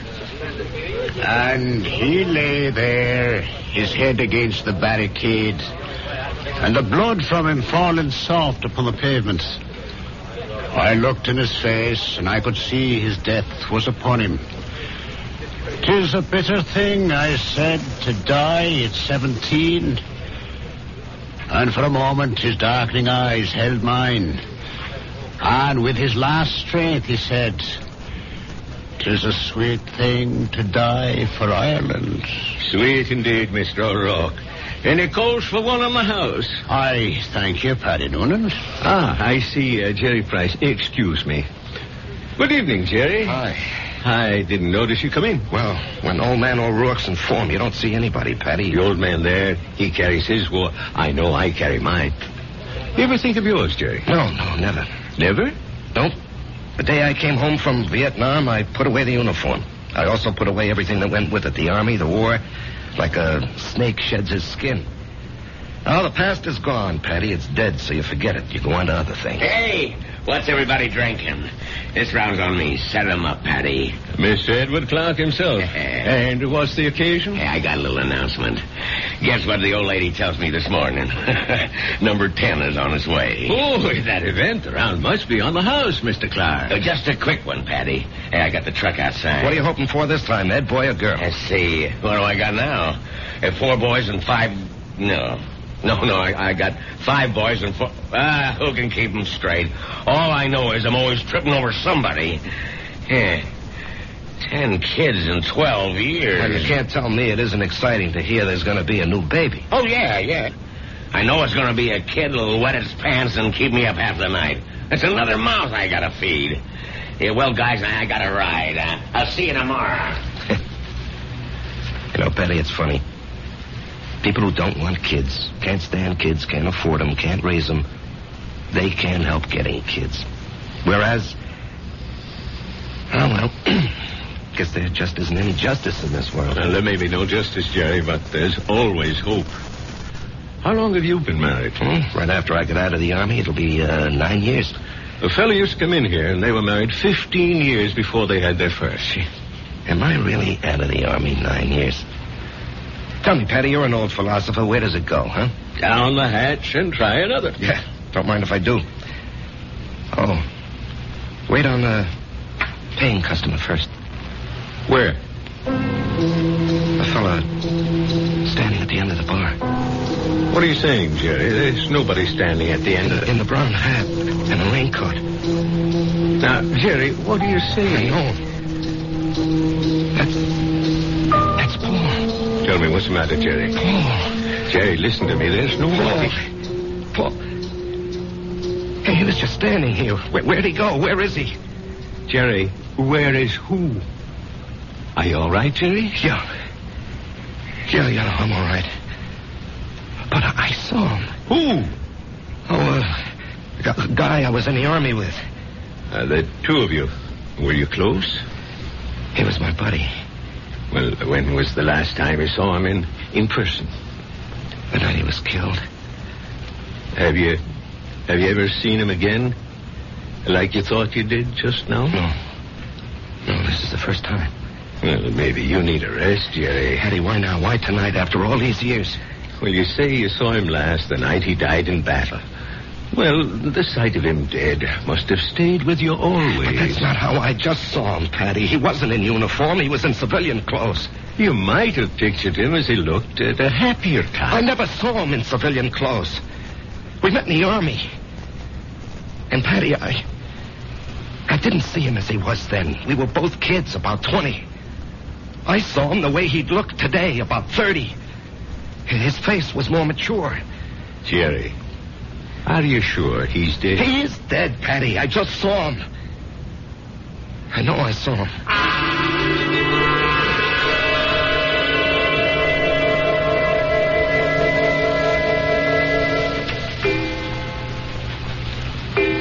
Jerry, it's after midnight. Oh, I'm not finished, honey. I have to clean up these reports, Marge.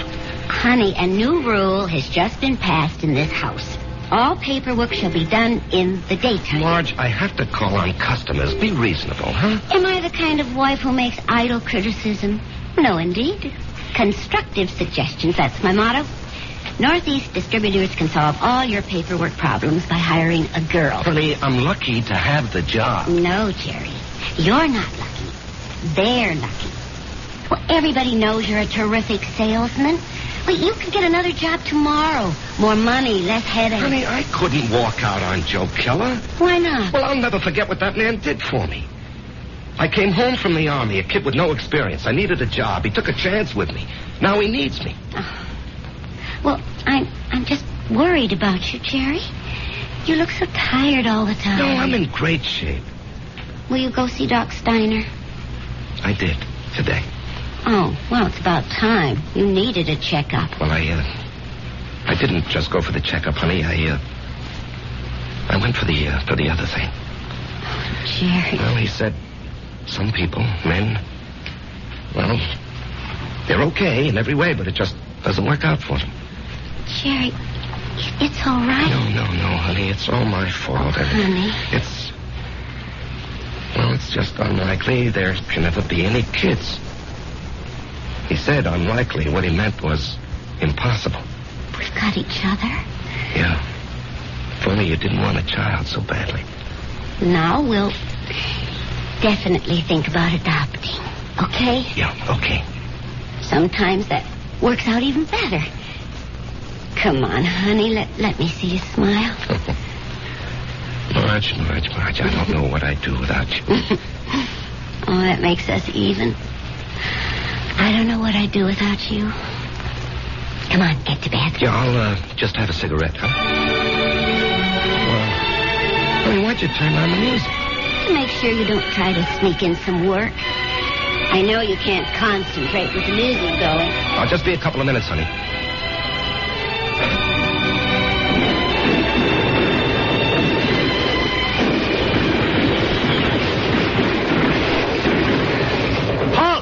Let's hear that password. Paul, is that you? Jerry. Hey, climb down the hole, make yourself at home. Man, I'm so beat I can't even remember the password. That's all right. I don't even know what it is. Got a cigarette? What'd they want back at the CP, Jerry? Patrol. You going? Yep. But you went out yesterday. Well, maybe I better write to my congressman, huh? I don't have any more cigarettes. Here, finish this one. Paul, I don't know if I can go out again. We're being relieved tomorrow. We were promised a rest. I just don't know if I can go out again. But you ain't going out, Jerry. Didn't you hear? I'm going. Oh, no. I'll say you and I made a trade. No, Paul, I can't let some other guy do... But I'm not some other guy. I'm your buddy. What's the matter, Jerry? You never did it for me.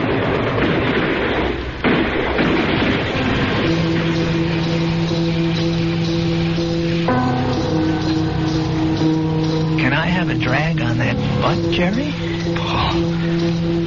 Paul, you're alive. I'm alive, Jerry. I'm here with you. In your living room. No, you can't be here. I went out afterward. I found your body. I carried it back. Maybe it wasn't you. It was me. But you were dead. You were killed. Yes, Jerry. I was killed. Jerry, will you turn that radio off and come to bed? Marge, he's here. Who's here? Can't you see him? Jerry, I don't see anyone. Paul, why can't she see you? She will. They all will. When? Later.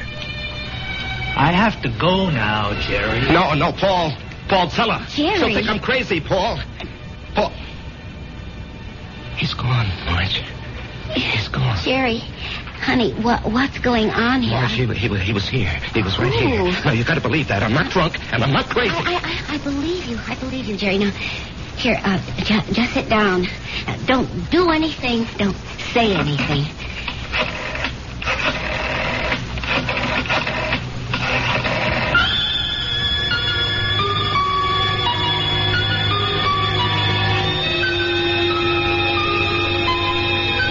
And we know who she's calling. But can a doctor help what ails Jerry.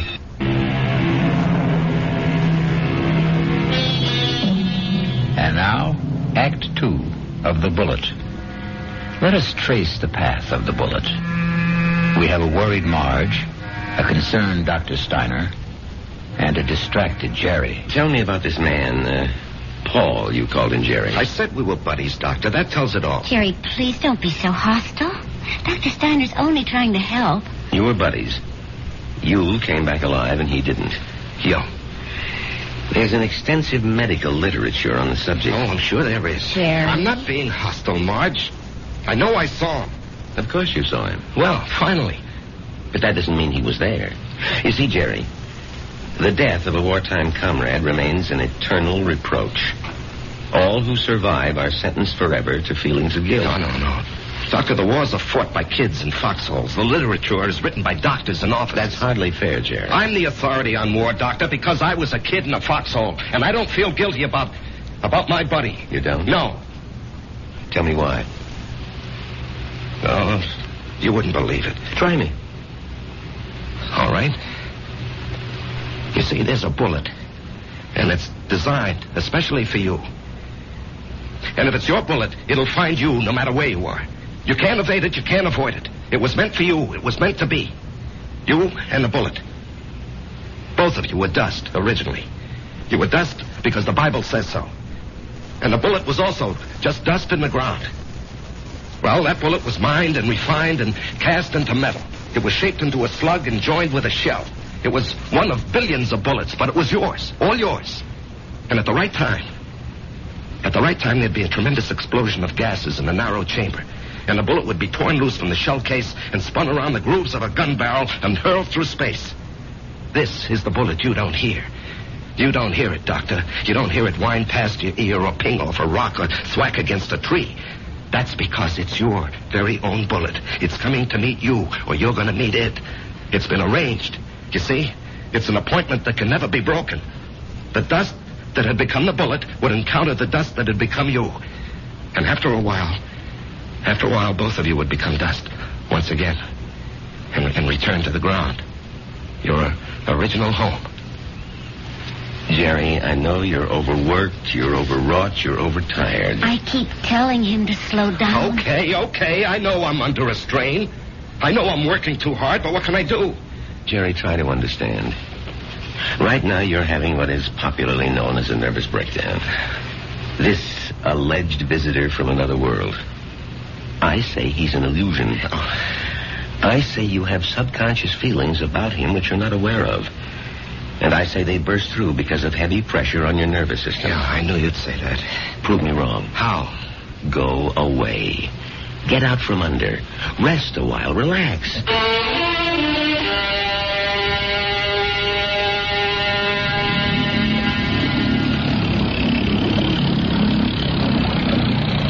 Oh, honey, this looks like a good spot. You want to stop here and try for some fish? Well, Marge, I think I'd like to go back and play 9 holes this afternoon. Great. I need more practice with my iron. Honey, you know, you've been getting a lot of sun. Maybe you better take it easy for a few hours, huh? And besides, you have an appointment with, what's that name? Biscayne Appliances. See, Jerry, I wasn't sleeping when you called that number this morning. Now, Marge, I've been good all month. I was just getting restless, that's all. Look, they're a big chain down here. If I can open them up, I'll justify the trip. Justify? To whom? Why do you have to justify anything? Isn't your health important enough? Honey, Joe Keller was very nice about it. Joe Keller had no choice. Marge. Honey, Steiner was right. I was beat. I don't know how I managed to drag myself along. So I did the right thing. I chucked it all. Now I'm fit, see? I never felt better in my life, and I'm raring to go. Great. In a month or two, we may think about going back. I'm not used to being idle, honey. Neither am I. But I am learning to love it. Oh, Marge. Why didn't I meet you when I was young? Young? Jerry, you weren't even 21. No, I was already made when we met. I had already become what I was going to be. You know, I've got a certain amount of ability. A tremendous amount, Jerry. But I'm not confident, honey. I doubt myself. I guess I didn't have very much encouragement when I was a kid. You know, my brother was a great athlete. My sister was a great beauty. I was kind of clumsy and funny looking. Anyway, Frank and Alice were sent to college. When my turn came, the money had run out. Or maybe they thought I wasn't worth the effort. That's why I enlisted when I was 18. I had to get away from the house and my father. There was no place else to go. You never told me this, honey. I decided if I ever had a kid, I'd never make jokes at his expense or tear him down in any way. I know how these things cut inside where it doesn't show. I would do everything to build him up and give him confidence. I will never have any real confidence, Marge. Oh, yes, you will. No, baby. You won't get it from a pep talk. I think we can go back home now, Marge. All right, on one condition. You'll just have to slow down. I promise. And, honey, there's only one way you can really slow down. And that's to get a partnership from Joe Kelly. Now, Marge. Don't you deserve it? Of course I do. Well, we're going to adopt a child. Which means I'll quit my job, and you're not going to spend time on the road. That kid will need both of us, won't he? Yes, honey, he will. Then we need that partnership, don't we?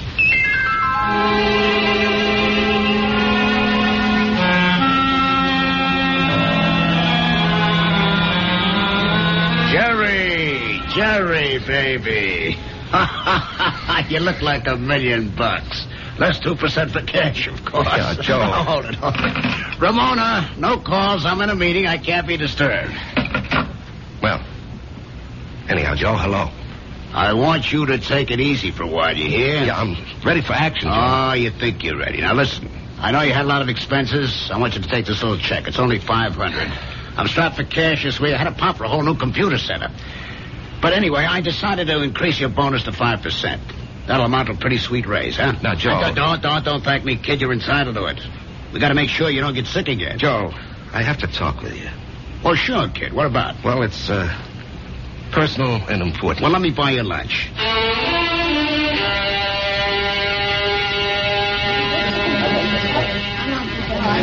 Well, Jerry, what are we going to talk about? I'm fresh out of polite conversation. Joe, I want a partnership. No, you don't, Jerry. But, Joe... No, don't interrupt. You don't want one. You'd like one. Two different things. Now, don't nitpick, Joe. You'd like a partnership, which means it would be swell. Great if you had it. But want is something else. It means lack. It means need. I know you'd like to own a business, but you're not cut out to be an owner. Why? Because an owner is an officer. And in your heart, you'll always be an enlisted man. Tell me, could you ever fire a guy because you could get someone else cheaper? If an old customer, a good friend, was getting slow paying bills, could you cut him off? Thousands of guys like you go bankrupt every year. You're nice, sweet, big-hearted. But you don't have the guts business needs. Well, I'd like to remind you of the volume I sell. I know it to the penny, Jerry, and you're well paid for it. Well, I'm worth more now. You are. You got a sweet raise this morning. Joe, don't think I'm not grateful. You gave me my first break. But I think I can do better elsewhere. Where? Anywhere. Consolidated, Freeman and Singer. Should I go down the list? Oh, they'd love to have you, Jerry. What'll they pay? They handle the nationally advertised brands. What'll you be, their glorified order taker? They don't need your full selling ability, so they don't have to pay you full price for it. Sure, with me, you push out all the schlock. It's rough, but you get top dollar. There's 20 outfits like mine. They grab you tomorrow, but where's the improvement? They won't pay you more. At least here, you got 9 years equity in a pension plan. You and me are used to each other. Besides, I really like you. Yeah. Sometimes I feel like a father to you, Jerry. It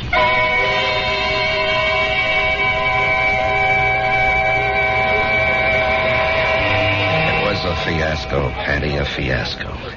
And how do I break it to March? Oh, what's it all about, Jerry? Well, at least I don't have to put up with Ed Clark tonight. I think I'd punch him right in the mouth. We'll be deprived of his wonderful company in the next 2 weeks. He's tooling that trailer into the southwest. Hello, Jerry. What? Patty.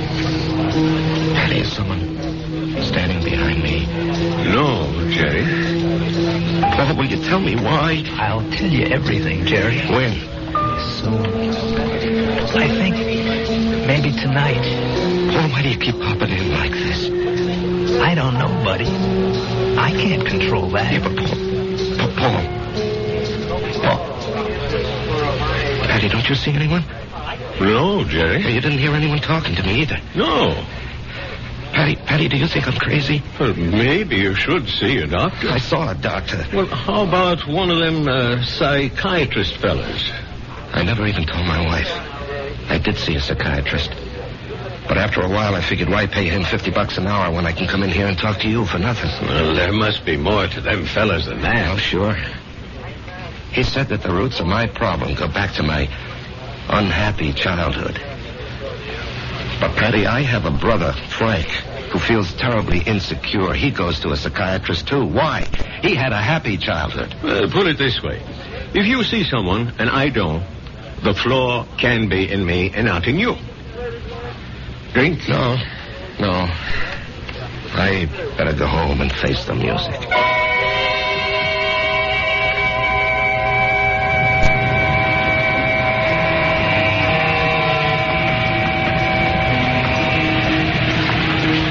Jerry? What? Let's go someplace and talk. Where? Let's go to the parking lot. Sit in your car. It's cold. That won't bother you, will it? Not yet. Turn the heater on for yourself. When will everyone else be able to see you, Paul? In 2 weeks. Oh, that's great. No, it ain't. Why not? Because you'll be dead.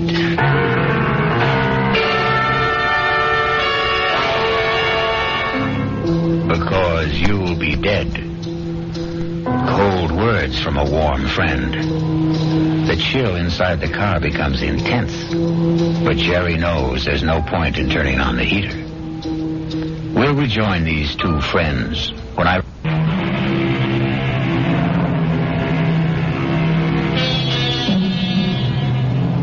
And now we return to the final act of The Bullet and a reunion of two war buddies who haven't seen each other in almost 9 years. Jerry Price, who is alive, and Paul Gardner, who is dead. The heater in this car doesn't do much good. You're shivering. Why am I going to be dead, Paul? Remember the night I went out on the patrol? Yeah, I'll remember that night as long as I live. I completed my job. I was headed back. And then I felt something smash against my head. And I knew I just met the bullet. You know, the bullet we used to talk about? I bet you don't remember. No, I remember. I felt it slam into me. And then I didn't know anything anymore. Yeah, well, when the guys told me, I went out to get you, Paul. Yeah, I might have known you would. 1 minute, I was moving through a rice paddy. And the next minute, I'm sitting in an office. And I knew a lot of time had gone by. Don't ask me how. I knew, that's all. A man was talking to me. What kind of man? You know the type that's a clerk in the government or a big corporation, fussy, self-important. Everything's got to be in the right place. He doesn't even look at me. He's got a piece of paper. He says, Paul Gardner, you're going back. You should not have died that night. The computation was for you to survive. The plan was for you to marry a girl named Marjorie Stone. I married Marjorie Stone? Yeah. I told the guy, I want no part of it. And he gives me a look, this clerk does, like he couldn't care less about me or you or anybody else. And he says, come with me. He leads me to a door. It opens. And all I can hear is a hum and a clicking. And all I can see is a computer. I mean, there's no end to the thing. That's all you can see is computer. And he says, there it is, friend. City Hall. Go fight it. By this time, I'm shaking. That machine scared the pants off me. You couldn't see the top nor the bottom of it. There was no end to it, just a machine, wherever the eye could see. Well, then what happened?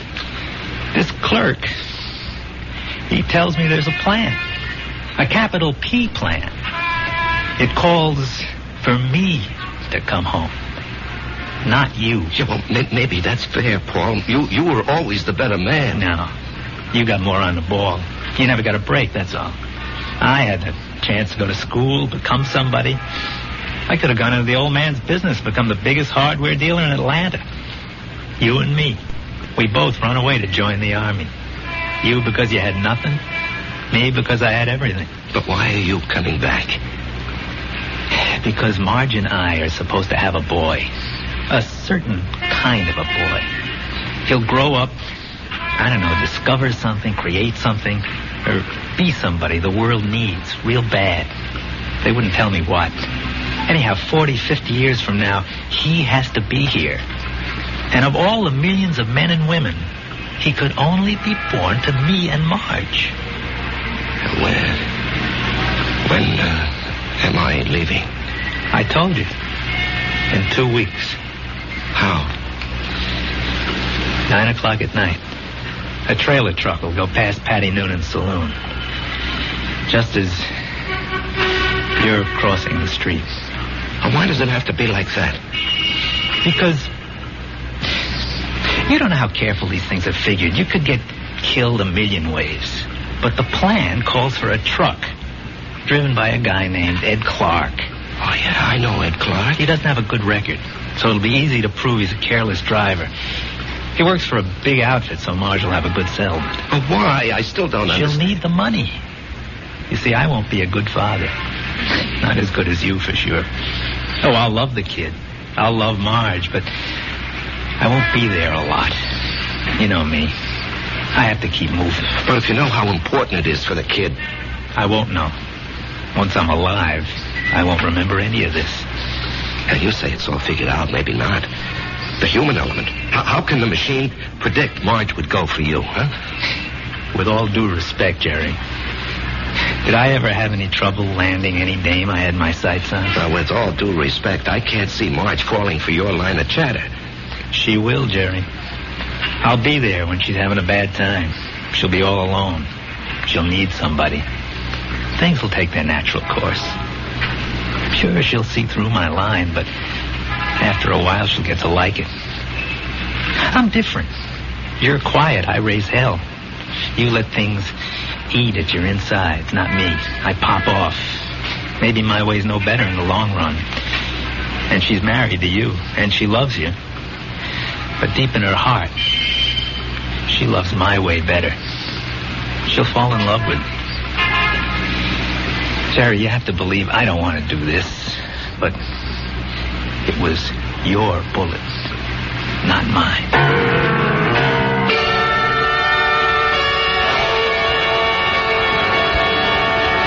Jerry? What are you thinking about? Oh, the guy downstate wants to cancel a carload of refrigerators, so I'm figuring an approach. Didn't we agree we'll work at home? Yeah, well, honey, this is just thinking. Did you talk to Joe Keller about the partnership? Yeah. And? He said no. Did you give him notice? No, he gave me a raise. Oh. Okay. Marge. Why don't you mix us a drink? Honey, aren't you going to say anything? Mm-hmm. Don't put in too much ice. Marge, please, you don't understand. I understand. I married a certain kind of man. And you're stuck with him? No. I'll stick by him. Because I love him. Would you have wanted a guy who'd barge into Joe Keller's office and say, Joe, either give me half the joint or I'll open up across the street and run you out of business? Oh, come on, Answer me, Marge. I have to know. Well, maybe I did. Why didn't you marry him? He never showed up. So you settled for me? That's what's known as falling in love.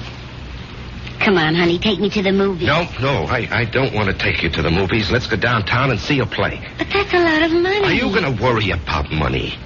Now, look, this weekend, would you like to fly out to, say, Snow Valley and ski? Yeah, or how about Las Vegas, huh? Jerry, what's gotten into you? Honey, we're going to have 2 weeks of the most fantastic fun. Why 2 weeks? Oh, what's so special? You?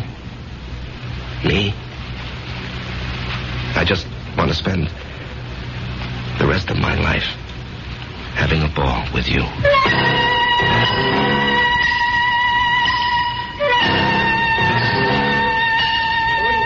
Well, hello, stranger. Haven't seen you. Why, it must be weeks. Where have you been? Giving Marge a good time. Well, I must say, it's done wonders for you. You look so calm. Do I? Do you ever see the little guy who wasn't there? No. Well, that's good. Let's drink to it. Jerry, if I'm not being forward, what did he want from you? You wouldn't believe it, Patty. Do you believe it? Well, I just dropped in to say hello, Patty, and goodbye. Jerry. Yeah? Something's the matter with you. Well, I understand. Ed Clark is due back here tonight. I don't want to run into him. I just don't want to talk to him. Well, if that's how you feel, I'll buy him from the joint. Now, Jerry, something's wrong with you. No, nothing, Patty. Now, look, I'm an old soldier, Jerry. I can tell. No, it's really nothing. Really, is it? No, Jerry, you got a look on your face. What kind of look? I've seen it before in the war. I've seen it on men who go out on the impossible mission. The look of men who know they're not coming back. The resigned look. What are you resigned to, Jerry? You have a vivid imagination. I have an imagination. Jerry, whatever it is, don't be resigned to it. Fight it. You can't fight City. I knew it. You're in a fight, Jerry. Well, you can fight anybody. You're an ex-combat soldier, and you weren't afraid of anything. When you were out there, you faced up to death, hunger, despair. What happened to you, Jerry? Where did you lose it? Face up to it now. Whoever he is, spit in his eye. Patty, I can't do anything. Jerry, I'm going to throw you out of here for your own good. Now leave town. Go far away for a while. Fight it, Jerry, fight it. Patty, wherever I go. Listen to old Patty, just take off. Don't you see there's a plan? Who cares? Put up a fight. Why are you so upset, Patty, huh? I don't know. But listen to me. Fight now. Now get out of here.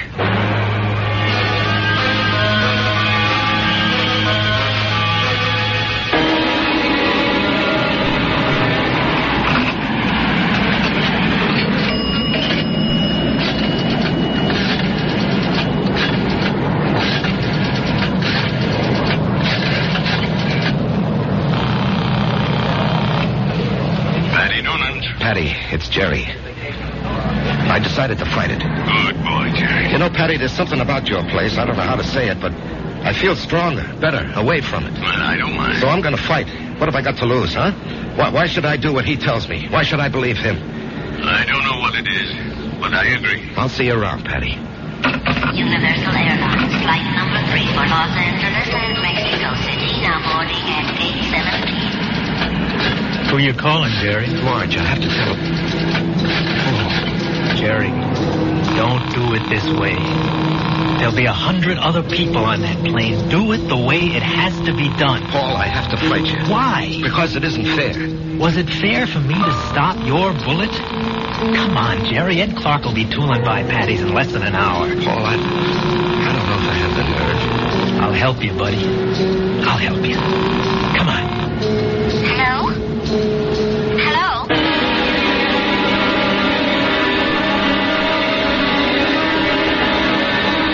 What is it, Mr. Noonan? I called you, and I hope it wasn't out of turn, Mrs. Price. It's about Jerry.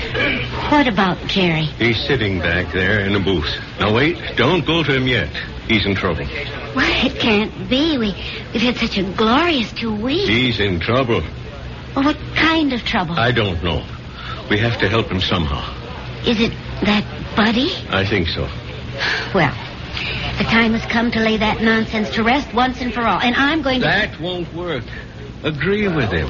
Show him anything he wants is okay with you. Don't fight him. All we can give him is love. Hi, honey. Hi. Buy me a drink? Oh, sure. You know, I never knew you had those little gold highlights in your hair. Oh, I'm using a different bottle this week. I love you. I love you, too. And I want you to be with me always. Come on, Jerry. Let's start. No, not yet. Are you talking to me? The plan calls for it. How do I know there is a plan? Ask anybody. Ask Marge. Jerry, what are you talking about? Marge, do you believe there's a plan that determines the actions of everybody in the whole world? No. You sure? I'm sure. Well, then how do you think things work out? Well, every which way. Come on, Jerry. It's time. No, I won't go. Where won't you go? Then, Marge, as far as you're concerned, there isn't any plan. Oh, well, what do you think, Jerry? No, that's not important. What do you think? Well, yes. Yes, there is a plan. I can prove it. You can? Yes, but you started me thinking there has to be a plan. Otherwise, you and I, we just never would have met. Remember that day? Yeah. You were taking cash at Ryman's drugstore. That's the only reason I walked in there. Well, I'd already given notice. I was going to leave. And then you walked in and asked Doc if you could open a charge. Then and there, I decided to stay. And where were you going? Oh, away. Pull up stakes. Why? Well, my folks were gone. My friends were married. The neighborhood had changed. The girl I went to school with had a father, a construction engineer. He'd been transferred. Well, she took a job in his new office, and she wrote and said she found a nice crowd. They needed secretaries down there. She could fix it up. Well, why not? I was set to go. But it was not to be. You came wandering into Ryman's. Obviously, there's a master plan that rules our lives. And where was this wonderful place you almost went to? Atlanta. Atlanta? Oh, what's so remarkable about that, Jerry? It was definite you were going? Oh, sure. And only because you met me. Only because I met you. Otherwise, I'd have gone to Atlanta and married a southern millionaire. But evidently something had been planned for me. Aren't you flattered? I met you, and it changed my whole life. Are you ready to go now, Jerry? Marge, will you come with me? Yes, Jerry. Where do you want to go? Well, I have to do something. I'll come with you. No, wait here, darling, please. It's time, buddy. Just like going out on a patrol. Jerry, where are you going? That's all right, Patty. It's all right. I didn't want this, buddy. I know. I don't want you to take my bullet either. Goodbye, Jerry. Yeah, goodbye, Paul. Take care of her for me, huh? You know I will.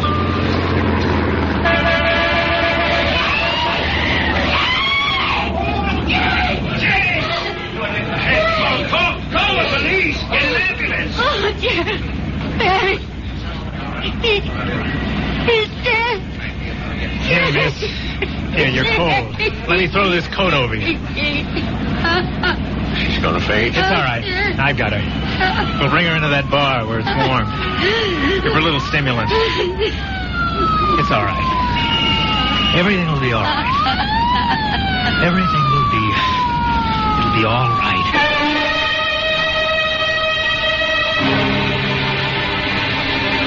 So many people preface what they believe with, "It is written." It is written in the stars. It is written on the wind. And for so many like Jerry, it is written on the bullet. I'll be back shortly.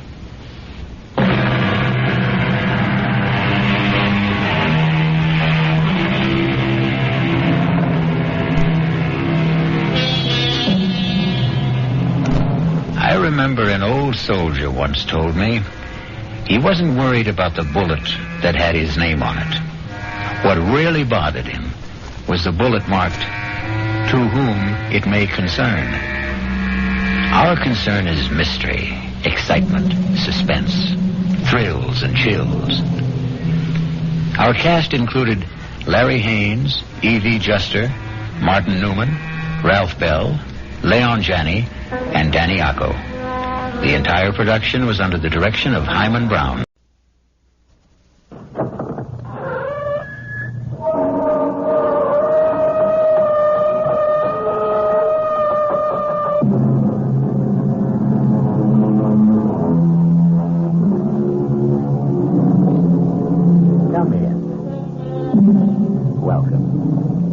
I'm E.G. Marshall. Welcome to the world of mystery, the world of terrifying imagination. The story you are about to hear is called Lost Dog. Yes, a dog story. But please don't expect a charming family tale about man's best friend. In fact, you may even decide that the dog in this story is man's worst enemy. It all depends on whether or not you share the particular terror of our heroine, Miss Julia Smollett. Get out! Get out of here, please! Please, George, take him away! Give me a job, for Pete's sake. There's nothing to hurt you. Get out! George! Please!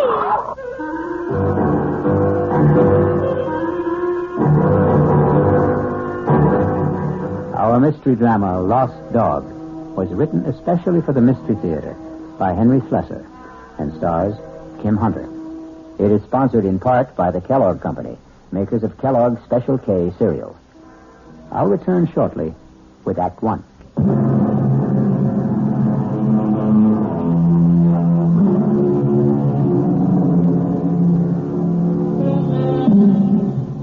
Our story begins in the quiet parlor of a small suburban house at the end of Elm Street. Well, not completely quiet, since young Ronnie Hughes is once again practicing his scales under the gentle, watchful eyes of his piano teacher, Mrs. Julia Smollett.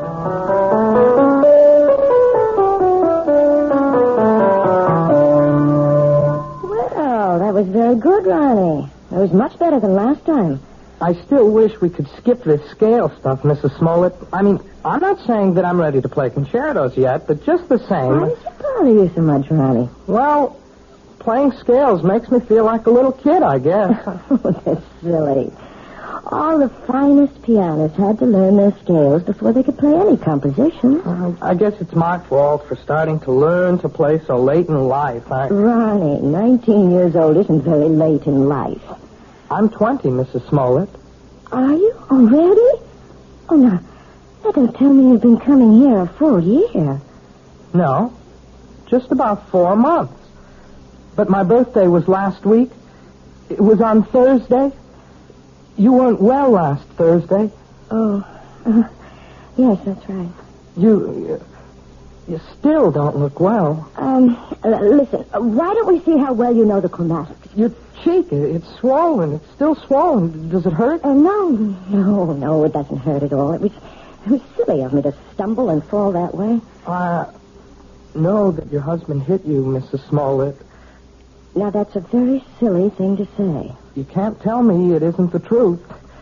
I remember the first time he did it. At least the first time I knew anything about it. Now, I'm going to have to put a stop to this. Yes. I wish you would. I wish you'd call the police or something the next time it happens. Now, listen to me, young man. You've been listening to a lot of foolish town gossip. Then tell me it isn't true. What I'm telling you is that it isn't any of your business. Yeah, I guess that's right. It's none of my business. I should never open my big mouth. I'll just keep it shut from now on. Ronnie. Yeah? All right, my husband and I had a quarrel. He was drunk, wasn't he? George is in a very difficult occupation. The competition is very keen, and, well, the people he has to deal with aren't always very gentle. I don't know anything about the trucking business, Mrs. Smollett. I just hate the idea of anybody hurting you. That's all. I just can't understand why he'd do such a thing. What did you do to him? Well, if you must know, Ronnie, I won't allow him to have a dog. What? It sounds silly, doesn't it? And you're right, it is. It's silly on my part. But I'm absolutely terrified of dogs. And unfortunately, my husband wants one. He wants one very much. And that's why he hit you? Well, the argument goes back a very long ways, almost since George and I were married 7 years ago. Well, it wasn't much of a problem when we lived in the city. George didn't have his trucking company then. He was just a driver. But when he got the chance to buy into a firm out here, well, we bought this house. And I guess having a house in the country made George think about dogs and things. But I just don't see what's so important about it. Well, some things become important in marriage. Oh, now, just look what all this talk has done to the time. It's after 6:30. My husband's going to be home in half an hour, and I haven't even started dinner. Will he beat you for that, too? Ronnie, if you keep talking this way, well, I just don't think it would be wise to continue giving you lessons. You don't mean that. I'll see you on Thursday, Ronnie. Yeah. Sure. Bye, Mr. Smollett. Goodbye, Ronnie. And happy birthday, Ronnie.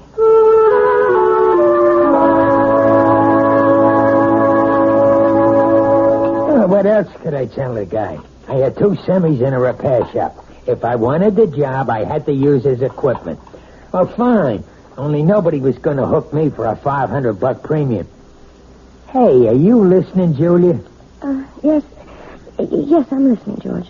What's the matter with you tonight?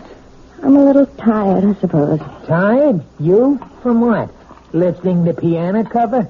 Nah, you make me sick, you know that? You weren't listening to a word I said. You don't care about what happens in my business. You never cared. Well, I never understood much about it. You always talk to me as if I'm one of your associates. I know what's eating on you. Think I don't know? You're sitting there like the last judgment. You're sitting there blaming me for taking that swipe at you last week. No, you're wrong. Look at yourself. You didn't even bother putting makeup on that cheek of yours. Makeup wouldn't cover the swelling. Yeah. You want to remind me how much you suffer. Well, I got a hot flash for you, kid. The one who suffers around this house is me. I could enjoy this house plenty. I could have a great time if you weren't so sick in the head. You're talking about the dog again. Why not? You think I forgot? But surely it can't mean that much to you. I've had dogs ever since I was 6 years old. You never talked about it when we were living in the city. That was different. Who put a dog in that air-conditioned chicken coop? But now we've got a house. A real, honest-to-God house, Julia. A house needs a dog. Oh, George, you know I feel terrible about saying no, but I can't help myself. It's just something in me. It's a phobia, I guess, but dogs terrify me. Even small dogs, tiny, harmless little dogs. I go to pieces when one comes near me. That's all in your mind. Yes, but isn't that enough? No, not for me it isn't.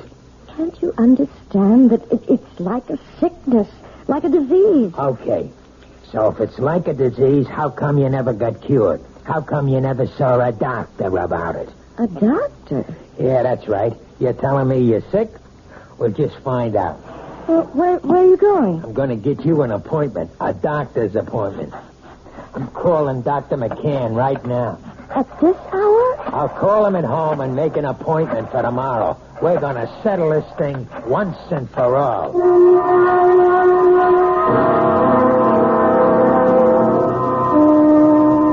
Well, Julia, maybe I'm the wrong kind of doctor. What do you mean? Well, if you're serious about getting rid of this phobia, that would take a specialist. You mean a psychiatrist? Oh, some kind of head doctor. I'm sure you realize that people who are afraid of certain things, well, they've usually had something happen to them in their childhoods, some traumatic experience or other that gets stuck in their mind like a burr and won't come out. Doctor, you know we couldn't possibly afford going through analysis. George's company isn't doing that well. He'd never stand for paying all that money week after week. Well, maybe you don't need all that couch stuff. Maybe there's something else you might try. Like what? Do you ever hear of hypnotherapy? You mean getting hypnotized by someone? Not just by someone. I mean someone who can put you under and maybe help cure you of this thing. I'm not saying it always works, but it does sometimes. Oh, I don't know. The thought sort of frightens me. Nothing frightening about it. It might be just the way to find out why you're really afraid of dogs.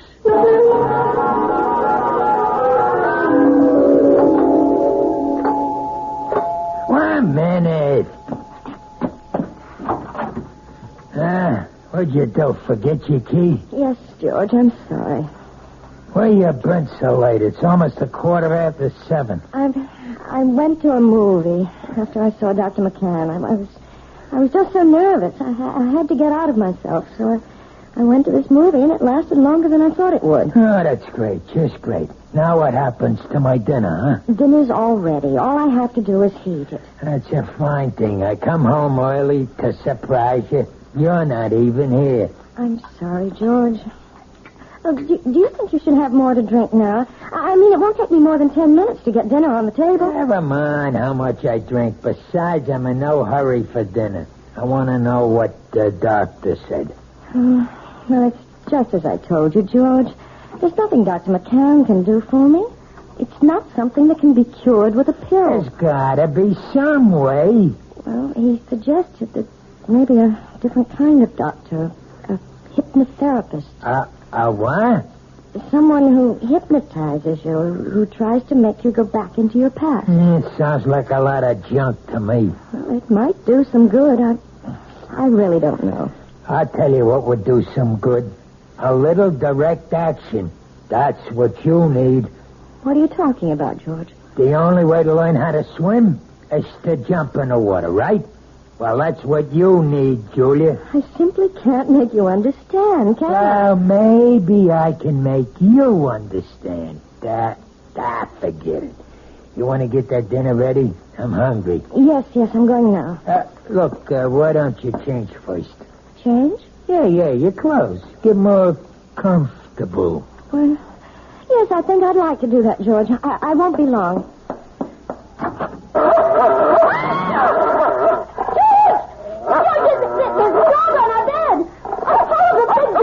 Take it easy. That's my surprise. That's it. Tell her. Get him out of here. Please, George, take him away. It's only a dog, for Pete's sake. He's not going to hurt you. Get it out,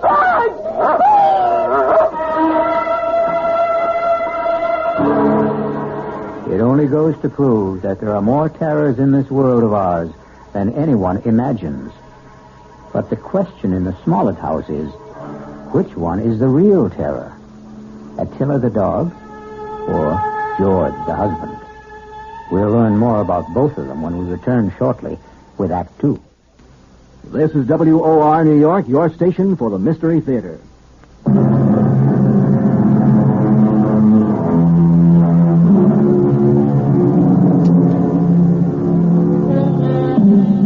Now let's return to the plight of Mrs. Julia Smollett, the woman whose nightmares take the shape of a barking dog. How long do you want me to board the animal, Mr. Smollett? I don't know. Until that wife of mine gets her head on straight, I guess. Beg your pardon? My wife doesn't like dogs.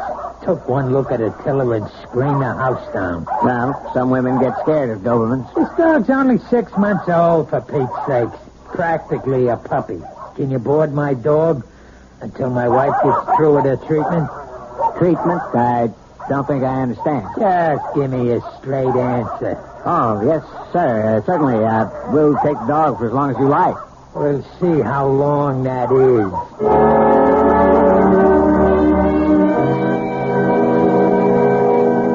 Please sit down, Mrs. Smollett. Thank you. Right here, Mr. Smollett? Yeah, thanks. You both seem a little nervous. I'm sorry, Dr. Froelich, but I suppose I am. I know. Dr. McCann explained to me. He said that hypnotherapy was an accepted kind of treatment. For some cases, yes. Not all of them. All I want to know is, will it work? Well, frankly, I don't know much about your wife or her problem. I'm not going to say I can help her get over this particular phobia until I do. Please, George, let me tell the doctor about it. I can tell him in one sentence. My wife's afraid of dogs. All dogs. Big ones, little ones. Falls apart when she just looks at one. No, that isn't true. I don't fall apart, as my husband said, unless I'm close to them. Animal phobias are one of the most common types I deal with, Mrs. Smollett, and I might say that I have a great deal of success with them. But how do you do it? I use a technique called hyperamnesia. Amnesia? Actually, it's the opposite of amnesia. After placing the subject in a trance state and making her completely willing to free herself from critical judgments about her past... Wait a minute. I'm not following you. What we do is get the subject to remember long-forgotten, very, very deeply repressed experiences. Sometimes they remember them in great detail, even though they still maintain amnesia at the conscious level. And you see... I'm not sure I do. Do you mean you can find something in my mind that I don't even know is there? Possibly. It may take some time. We might need several visits to establish a rapport between us. But if all goes well, we should soon be able to find out if anything in your past is causing this problem. And, of course, that something will most likely concern a dog.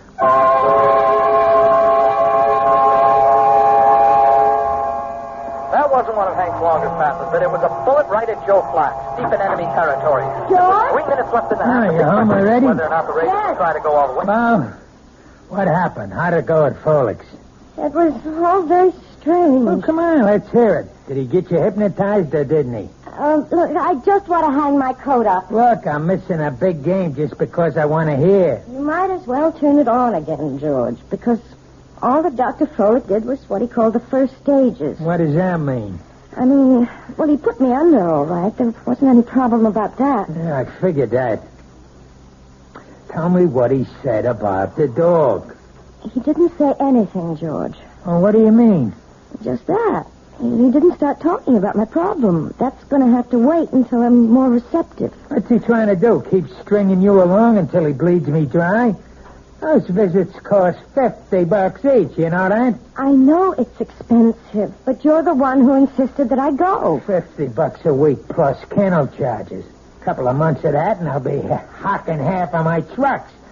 Look, you tell that guy to get down to business. It's only my second visit, George. Well, we better start seeing some results on number 3, understand? I'm not waiting any longer.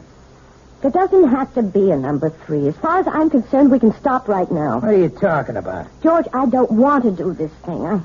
I hate being put under. I hate anybody poking around in my subconscious for something that isn't even important to me. You mean you want to be sick? I think I'll lie down for a while. Don't you walk out on me. I'm sure you'd rather watch a football game. Oh, tell me what to do.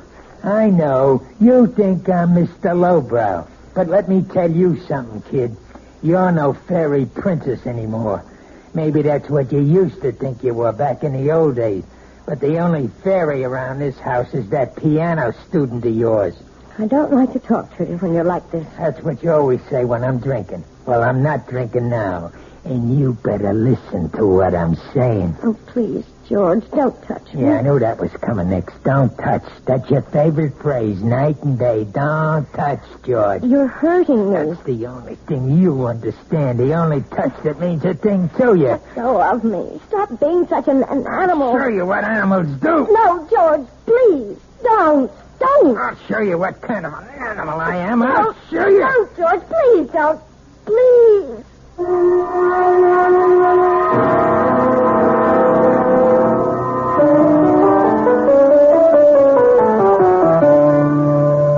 Well, I guess that wasn't much better, was it? What? You didn't think much of the performance. I mean, it wasn't exactly Horowitz, was it? No, it was perfectly all right, Ronnie, really. But you're not all right, are you? Oh, yes, I'm fine. You look awful. No, I didn't mean that. You never look awful. But you're acting so funny today. Oh, I'm sorry. I guess I have something on my mind. Can I take a guess? No. What you can take is the next page of this lesson. Listen, Mrs. Smoke. Look. Can I call you Julia? Oh, really, Ronnie? I know. You're going to give me all that stuff about teacher-student relationship. Only I'm sick of calling you Mrs. Smollett. I I hate it. I hate it because it's his name. Ronnie. No. You're the most important thing in my whole life. Please, Ronnie. I don't want you to say things like that. They're not true, and they're just making it impossible for me to teach you. You know how I feel about you. I'm sure you do. You're just too smart not to have seen it. I know that you're 20 years old. Is that why you don't want me to talk about it? Because I'm younger than you are? It's flattering that you feel that way, Ronnie, but I know it's just a little crush you have. Boys go through that sort of thing all the time. Boys? Crush? Look, you're treating me like a kid. If you ask me, that's why you keep me on those damn scale exercises all the time, so you won't have to think that I'm any more of a man than those 10-year-old kids that you teach all the time. No, Ronnie. I know you're a man. Of course I do. Well, and if you think that, treat me like one. Just once. Please. Please. Let me kiss you, Julia. Just once. Ronnie. Please, Julia. What is it? What's the matter? It's nothing. I just bruised my neck a little, and when you touched it... Your neck? Yes, it's nothing.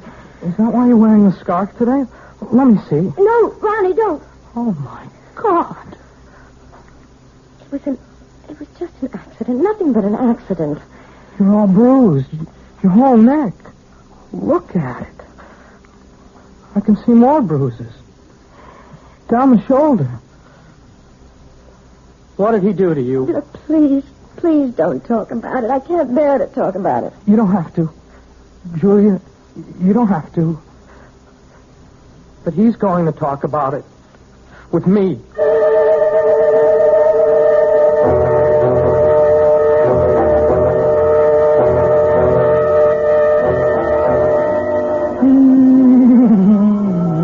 Hey, listen to that, will you? Doesn't that bring back memories? Hey, Julia. What? That song. We used to dance to it, remember? In a girl room, first year we were married. Hey, you want a drink? No, thanks. You're drinking enough for both of us. Makes me feel good. Yes, I know. I should think about wives.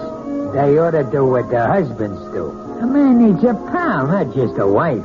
I'm sorry that I'm not a pal, George. That's why I need a dog, you understand? A man's got to have a friend. Somebody who understands him, you see? You really think that dog, what's his name, would understand you? His name's Attila. Attila. That's an awful name for a dog. A frightening name. Everything scares you, even names. Oh, who the heck is that? I don't know. Hello, Mr. Smollett. Hey, what is this? Since when do you give piano lessons at night, Julia? Ronnie, what are you doing here? I didn't come for a lesson. I came to talk to Mr. Smollett. You want to talk to me? About what? May I please come in, sir? Yeah, sure. Come on, Sonny. Ronnie, you shouldn't have come here. I won't stay long. I just want to say something to your husband. Sure, kid. Go ahead. I wanted to say that I know what you're doing to Julia. I know how you've been hurting her, and I won't let you get away with it. What was that? Ronnie, no. Oh, look, even if she doesn't want to say anything about it, I will. You touch her again, I'll go to the police. I mean that.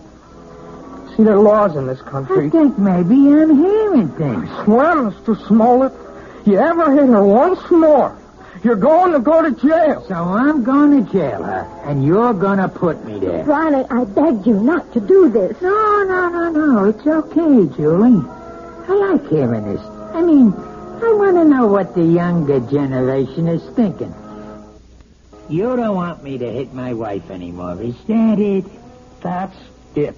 You sure you know the difference between hitting and just giving little love taps? Please, Ronnie, go. Go right now. I mean, maybe you made a mistake, kid. For instance, This is a love tap. Oh, George! Now, that's a love tap, Ronnie, baby. This is... Oh, George, stop it! Don't! And you see the difference, kid? You better be sure you know the difference before you talk to the cops. George! George, don't! Oh,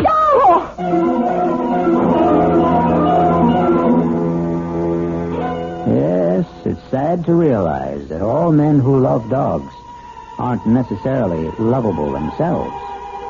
But obviously, George Smollett is a man who believes that brute force trains people as well as animals.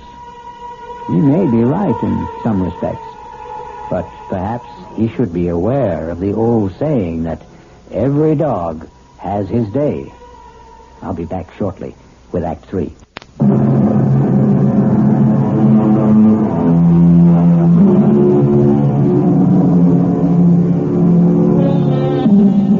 An important day has arrived in the life of Julia Smollett and her husband George, because Julia is on her way to the offices of Dr. Froelich, who has promised that this is the day which may bring her back to the forgotten days of her past, perhaps to the very day when she equated the word terror with the friendly eyes and wagging tail of man's best friend. This better be the payoff. That's all I've got to say. I hope you're not disappointed, George. Well, at least you're talking to me. That's the first word you've said to me in 2 days. I haven't had much to say. Look, the kid Ronnie's all right. I didn't mark him up. He's still as pretty as ever. That worries you, doesn't it? Nobody's got a right to walk into my own house and say those things to me. You have nothing to worry about, George. Yeah, that's what you say.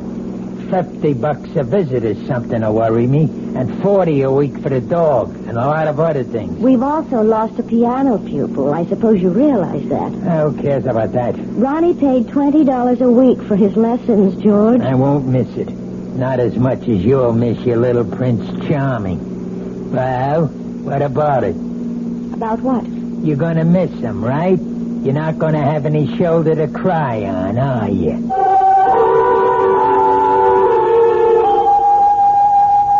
I think I'd better explain exactly what I plan, Mrs. Smollett. We're going to try something called age regression. Age regression? It sounds as if you're going to make me younger. That's almost exactly what we'll try to do. Well, if you can, Doctor, you'll have every woman in America on your doorstep. All I'm going to do is attempt to take your mind back into your own past. I'm going to see if you can relive some of your earlier years. You mean that I might actually remember things from my early childhood? I'm hoping that you'll recall one particular thing. The thing which you've been concealing from your adult self for a very long time. It's rather frightening, isn't it? No, you mustn't fear knowledge, especially self-knowledge. Now, we'll just draw the window shade and we'll get started.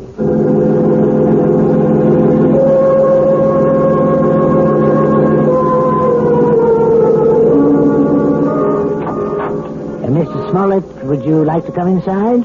Me? You mean you're all through so fast? No, we're not through, but your wife is in a deep trance, and I thought you might want to be here when we begin the age regression attempt. Well, sure, if you want me in there. Hey, she looks like she's asleep. But she isn't. Hypnosis only resembles the sleep state, but it's not. Mrs. Smollett is very much awake. Yeah? Mrs. Smollett. Julia, you may open your eyes now. Ah, that's fine. Now, tell me, do you know what day it is today? Yes. Wednesday. No, you're wrong. It's Friday, Julia. Is that right? Yes, Friday. No, Julia, it isn't Friday either. Do you know what day it is now? No. I don't know what day it is. In fact, right now you don't know the day or the month or even the year, Julia, do you? No. You see, Mr. Smollett, I'm purposely doing this to dislocate your wife in time. Oh, yeah, I understand. Julia, you're going to be a child all over again. You're going to see and hear and feel everything you did since you were a baby. And you're going to tell me everything I want to know about what you see, hear, and feel. You're going to answer all my questions starting right now. You understand? Yes. Julia, you are 1 year old. Do you hear me? You're an infant, only 1 year old. Tell me what you know, Julia. Tell me if you're afraid of dogs.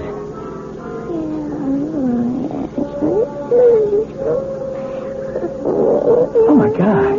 You sound like a happy baby to me, Julia. I don't think you had any fear of animals when you were a little baby. Did you? Now you're 2 years old, Julia. You can probably say a few words now. Are you afraid of dogs? No. And now you're 3, Julia. You're growing up very quickly. Now you're a big 3-year-old girl. And are you afraid of dogs now, Julia? No.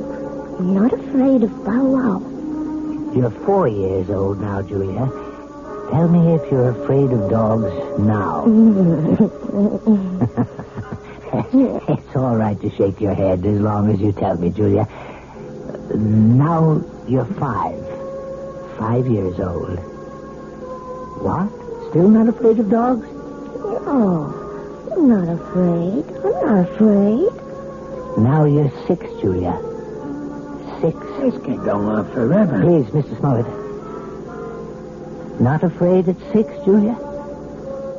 Then let's be 7 years old. You're 7 years old.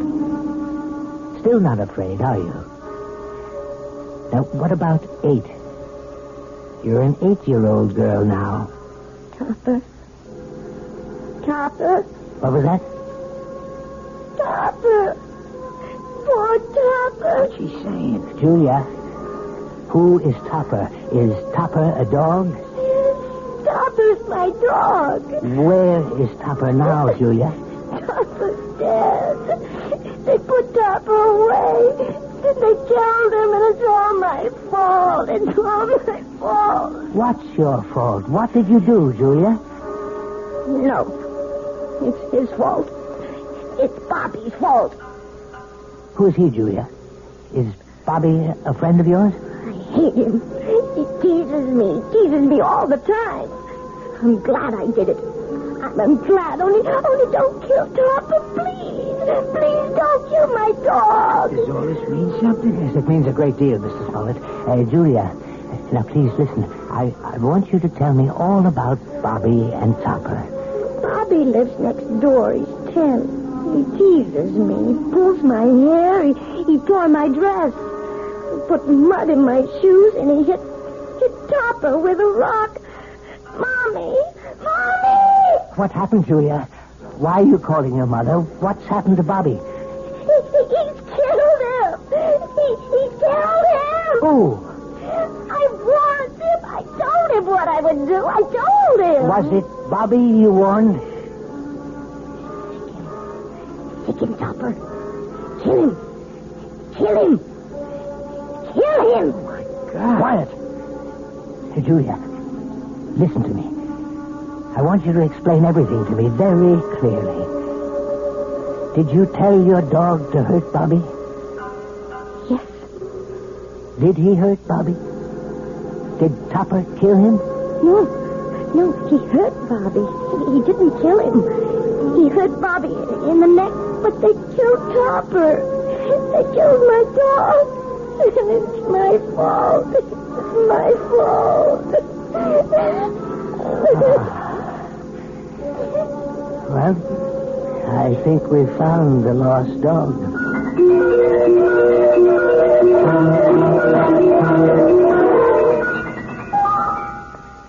So, now you know, Mrs. Smollett.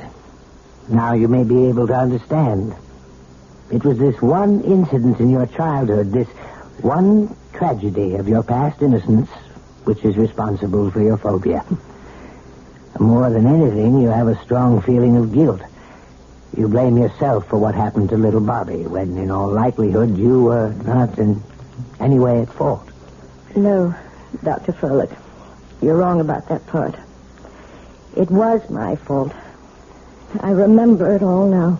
You probably just wished that Topper would turn on the little boy, and you saw your wish become a reality. So you accused yourself of a crime. I didn't wish it. I told Topper what to do. I hated Bobby so much I wanted him to sink his teeth in that little boy's throat. Well, at least you've brought it all into the light, Mrs. Smollett. And something tells me that it won't be long before you'll willingly accept the love and friendship of a dog again.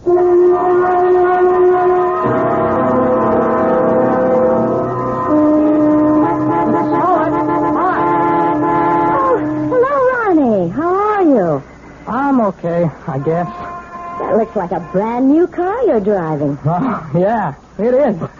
My parents gave it to me for my birthday, but, well, it took a couple of months to get it here from the factory. Well, you see, I wanted a couple of special things done to it. It's very handsome, Ronnie. I'm sure you're enjoying it. Yeah, it's great. I guess you've been shopping, huh? Yes, I have been. Ronnie, maybe you'd like to come inside for a few minutes for some tea or something? I'm afraid I can't right now. I mean, see, I'm supposed to pick up Lisa at her house. Lisa? Yeah, Lisa Bryant. We, sort of going steady now. Yes, of course. Well, it was very nice running into you, Ronnie. Yes, it was. Hey, by the way, you're looking, well, I mean, you seem real fine these days, Mrs. Smollett. Yes, Ronnie. I'm really very fine. Now I've got to go inside. It's time to feed Attila. Who? Goodbye, Ronnie.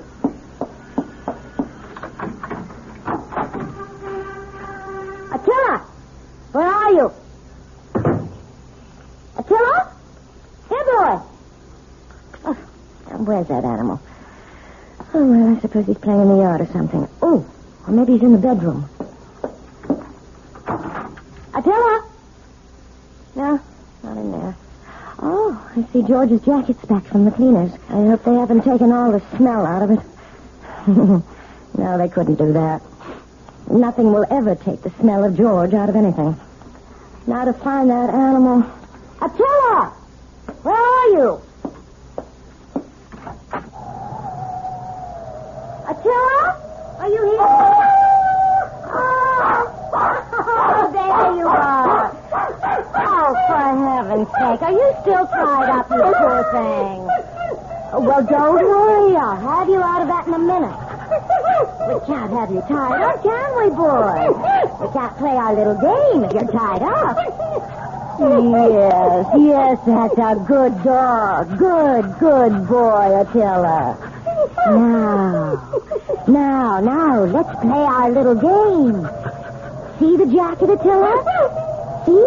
Smell the jacket, boy. Go on, smell it. That's a good boy. Now, stick him, Attila. That's it. Stick him, Attila. Stick him.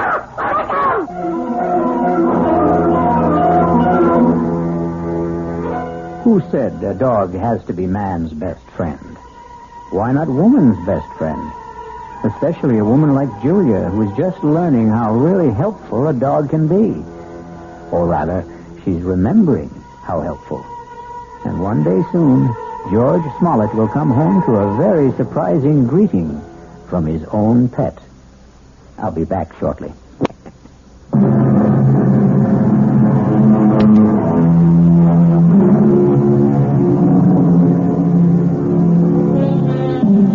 We hope we haven't given you the impression that we don't love dogs. We love them very much, especially since dogs are descended from wolves. And the wolf is not only a fascinating creature, he also does something wonderful for all lovers of mystery stories. He makes this chilling sound. Our cast included Kim Hunter, George Matthews, Robert Dryden, Gil Mack, and Mandy Patinkin. The The entire production was under the direction of Himan Brown. Now, a preview of our next tale. They'll never be satisfied. We got him out of the country. What's to keep him from coming back when he's broke or even threatening us from abroad? I gave him $1,000 in cash only a few days ago. When he was picked up in the bar, he had only about $270-some left. In a matter of 2 days, he'd squandered over $700. But if he were made to understand that the sum agreed on was all he was going to get. Can't I make you understand? We're not dealing with a rational, honest man. What can you do? There are only 2 things one can do about a blackmailer. Keep on paying and paying forever. And the other? And the other? Kill him. Radio Mystery Theater was sponsored in part by Anheuser-Busch Incorporated, brewers of Budweiser. This is E.G. Marshall inviting you to return to our Mystery Theater for another adventure in the macabre. Until next time, pleasant dreams.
E.G. Marshall.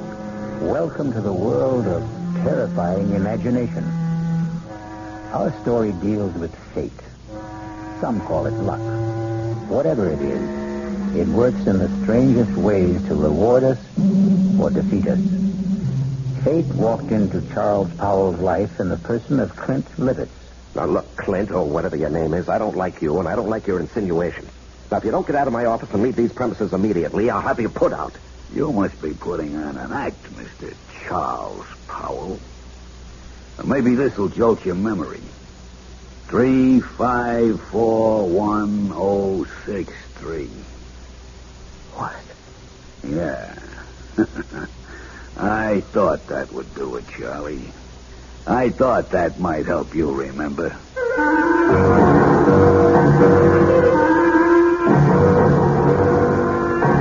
Our mystery drama, No Hiding Place, was written especially for the Mystery Theater by Sidney Sloan and stars Larry Haynes. It is sponsored in part by the Kellogg Company, makers of Kellogg's Special K cereal. I'll be back shortly with Act One. This is WOR New York, your station for the Mystery Theater.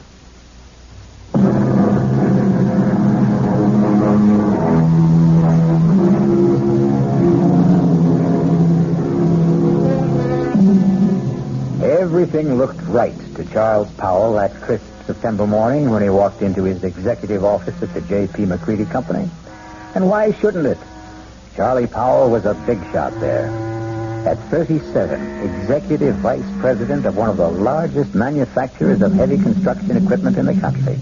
And he had done it all in less than 12 years. It was a real-life Horatio Alger story, even to his being engaged to J.P. McCready's daughter, Allison. How could anything go wrong? But it did. The moment he walked into his private office. Yes, Elsie. There's someone to see you. Appointment? No, sir, but he said that you'll see him. Mr. Powell, maybe I'd better come in and explain. Yes, all right, come in. Sorry if I sound strange, but really, Mr. Powell, that man is kind of frightening. Frightening? Well, he just sits there and grins at me. I told him he didn't see people without an appointment. He said, oh, he'll see me. Just tell him it's an old friend, Clint. You know anybody by that name? Clint? No, it doesn't ring a bell. All right, send him in. I'll get rid of him. Okay. Don't say I didn't warn you. Mr. Powell will see you. Nice of you to see me, Mr. Powell. Well, I try to see everybody, Mr. Just Clint. I don't think you ever knew me by anything but Clint.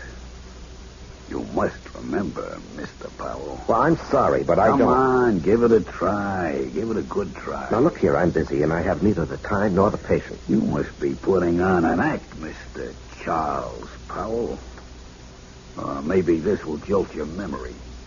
3541063. What? Yeah. I thought that would do it, Charlie. I thought that might help you remember.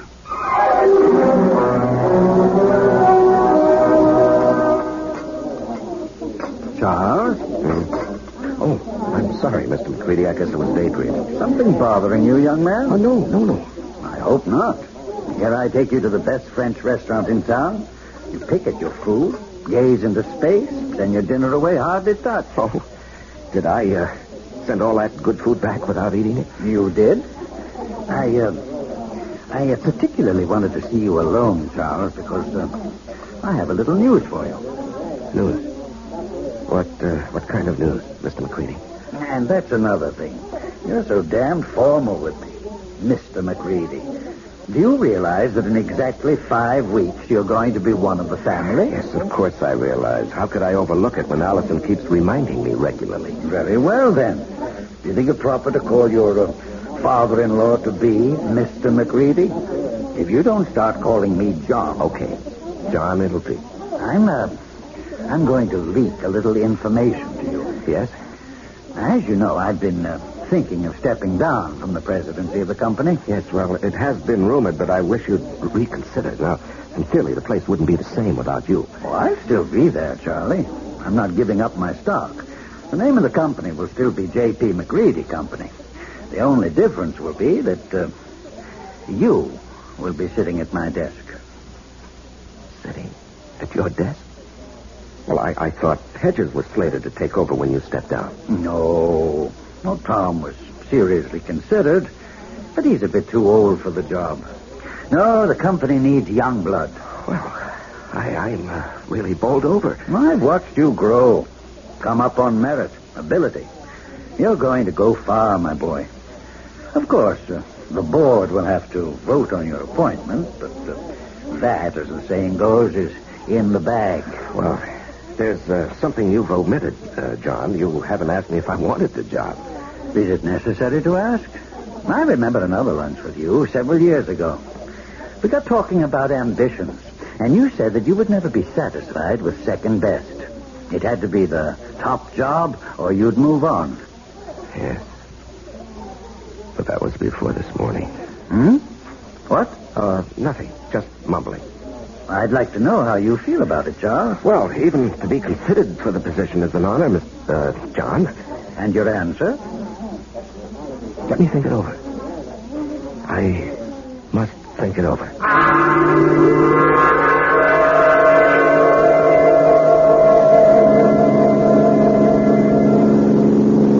Trying to collect your life insurance, Charles? What? The way you're driving. Are you out to get me, yourself, or both of us? Oh, I'm sorry, dear. I guess I didn't realize how fast I was going. This car has more power than it needs. More than I need. I'm sorry. At least it gave us a topic for conversation. What did? You're driving. Darling, I'm the girl you asked to marry you. Something is troubling you, something big. Allison, did your father tell you what he's planning? Dad never tells me anything. I have an idea he thinks of me as a bird friend. He wants me to take over the presidency of the company. That's marvelous. Couldn't have made a better choice. What, you're prejudiced? But it's a nice kind of prejudice. I don't think I'll accept. What? But, darling, it's right for you. You've worked toward that goal. You're the right man for the job. Am I? What is this? Lack of confidence, buck fever? You're being ridiculous, darling. No, I'm being practical and sensible. My being president of the McCready Company would bring nothing but trouble. What are you saying? I'm even considering resigning my present job. Why? Allison... Tell me. Whatever it is, I'll never stop loving you. I'll tell you. When I get up enough courage. Please, darling, be patient with me. Just be patient. I love you, too.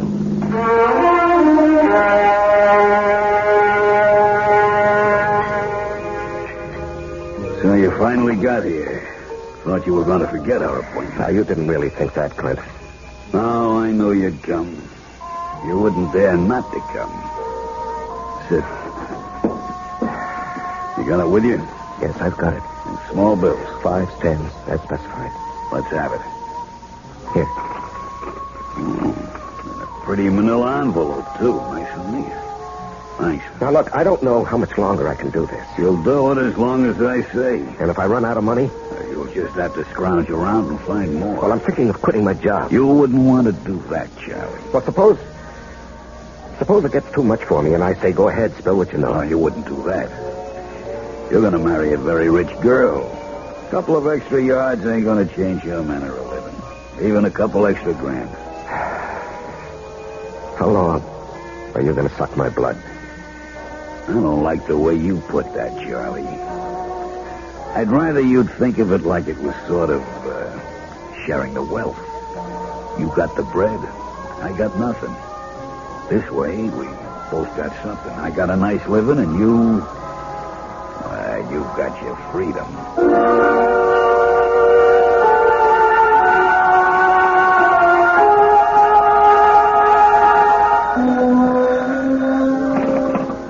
Hello? Charles? Oh, yes, Mr. Yes, John. Sorry to bother you at this hour. You wanted to sleep, were you? At 10:15, no. The reason I'm calling... Yes. Is something bothering you, my boy? Well, I've had some things on my mind lately. I'm sorry it was so noticeable. Well, it occurred to me that a young man gets a bit absent-minded as the day of his wedding approaches. Perhaps a bit frightened. No, it isn't that, J.P. Oh, excuse me, John. Someone's at my door. Hold on. Just a moment. Forgive me for coming here. I've got your father on the phone. Come in, darling. Hello, John. It was just the porter with a package. What were you saying? Oh, nothing really. I'm just concerned. Whatever's troubling you can be taken care of. I'm backing you all the way. Well, I appreciate your feelings, J.P., but there really is no cause for concern. I'll snap out of this in a day or so. Good. It's reassuring to hear you say that. Now, forgive me for disturbing you. No, I wasn't disturbed. Thanks for calling. Good night. Good night, J.P. Even Dad notices that something is wrong. Yeah. I haven't seen you in 3 days. You trying to tell me something? All I want to tell you is that I love you very much. From a distance. Hmm? I called you at your office twice this afternoon. Allison, I can't keep this from you. I thought I could, but every day, every hour, it grows bigger. Until now, it feels as though it's going to engulf me. And you, our life, everything that has meaning for me. Darling. No, hear me out. And then if you want to go out that door quietly, I won't say anything more, and you can forget that you've ever known me. I loved you. Are you trying to say you don't want to marry me? Did you stop loving me? Darling, it's because I love you that I'm going to tell you. I considered keeping the whole matter from you, riding out the trouble and probably overcoming it. Darling, how little you know me. No matter what the trouble is, I want to be with you. If you want me. Allison, I'm a fraud. What? I'm not Charles Powell. It's a name I assumed to hide my real identity. Want me to go on? Yes, darling. Go on. At the age of 22, I was charged and convicted of murder and sent to San Quentin for life. I was innocent, evidence, circumstantial evidence. Court-appointed attorney who didn't know what to do or didn't care. A weak effort to appeal, which was refused, and there I was, at 22, in prison for life. Chance of a parole only after serving 20 years. I'd be old, all my young life confined in prison. So, when I had a chance to get out... You escaped. And ran for 2 years. Do you know what it means to be hunted? You can't get a job, you have no place to live, you can't ever sleep for fear someone will see you and turn you in. Oh, darling. I was ready to give myself up. When I suddenly discovered that it wasn't necessary to run any longer. I picked up a 2-week-old newspaper and read a report of my death. What? Yes, a man had been burned to death in a flophouse fire. The only thing he had on him was something that I had kept, my only possession. A locket belonging to my mother. It had a picture of her, taken when she married my father. And it had been stolen from me as I lay asleep in a freight car. I guess the thief thought it was gold. It was just cheap gold plate. And the man was identified as you? My mother and father's names were inscribed on the back. The man was so badly burned that the locket was the only thing that could possibly identify him. And after 2 years of hunting, the authorities were glad to close the file on Robert Hagen. Robert Hagen? Sounds so strange. The name doesn't fit you. Oh, it sounds strange to me, too, now. Darling, I'm innocent. I never did it. It was all a mistake. I don't doubt that for an instant, dearest. I only wish you'd never told me. I had to tell you. You see, someone knows who I am. He's blackmailing me.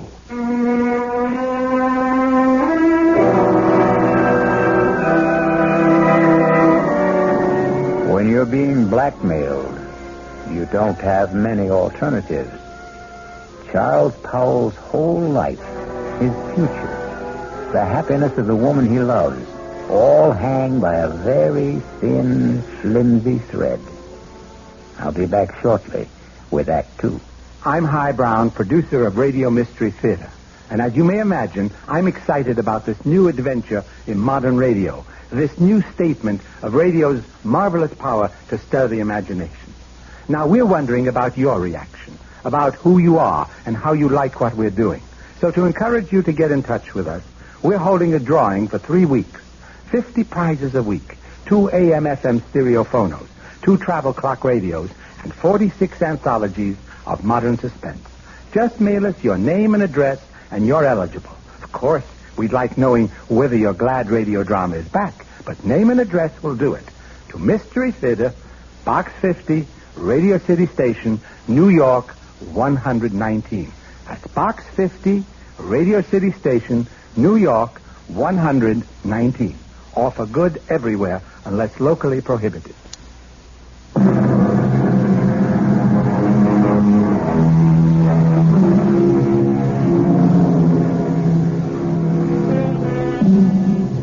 When Charles Powell chose to give in to his blackmailer, he didn't envision the trouble that was building up for him. Just keep paying and I'll keep my mouth shut, his blackmailer assured him. But then something happened that threatened to destroy Charles' fragile security. Yes, Elsie? Mr. Hamill is here to see you. George Hamill? Well, we're not playing tennis until tomorrow. I know that, Charlie. I've got something else to talk about. Business. Business? Yours or mine? Mine, but it concerns you. Okay, come in, George. Sorry to barge in on you. I know you're busy. Well, I'm never too busy to see George Hamill, rising young district attorney and next governor of the state. Your humor creaks, Charlie.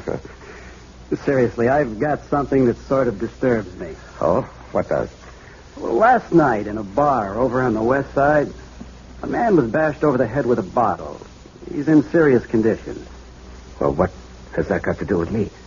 Well, the man who did the bashing, an ex-con by the name of Clinton Livett. Yes? Well, he's asking for you. Says you'll go as bail. Now, what I want to know is, how does a guy like you get mixed up with a Joe like that? Now, George, what did you think? That he and I were buddies or something? I didn't know what to think. Well, I do know the man. He applied for a job with the company a week or so ago. The foreman who interviewed him discovered he was an ex-con, and he refused to hire him. It was brought to my attention when one of the societies that helps ex-cons called me. So you got him a job in the plant? No, I couldn't. I mean, I wouldn't go over the head of the foreman, but I did see him, and I handed him a couple of dollars. Couple of dollars? You know how much money he had on him when we brought him in? $276. Oh, well, maybe he got lucky at the races with the money I gave him. How much was it? Oh, gee, I don't remember. 15, 20. I just took it out of my pocket and handed it to him. It was a way of easing my conscience. I felt bad about borrowing. No, I was just asking. Because if you are, that's the last you'll see of your money. And for that matter, Mr. Livett, he'll jump bail. Please, George, I'm a big boy now, and I think I can make my own decision. Wow. Who would have thought it? Charles Powell Bleeding Heart. Now, look. We've been friends for over... You're not seriously considering putting it up, are you? No, I'm just asking. Because if you are, that's the last you'll see of your money. And for that matter, Mr. Livitz, he'll jump bail. Please, George, Let's not kick it out. I'm sorry, Charlie. But I just can't understand what your connection with that ex-con is.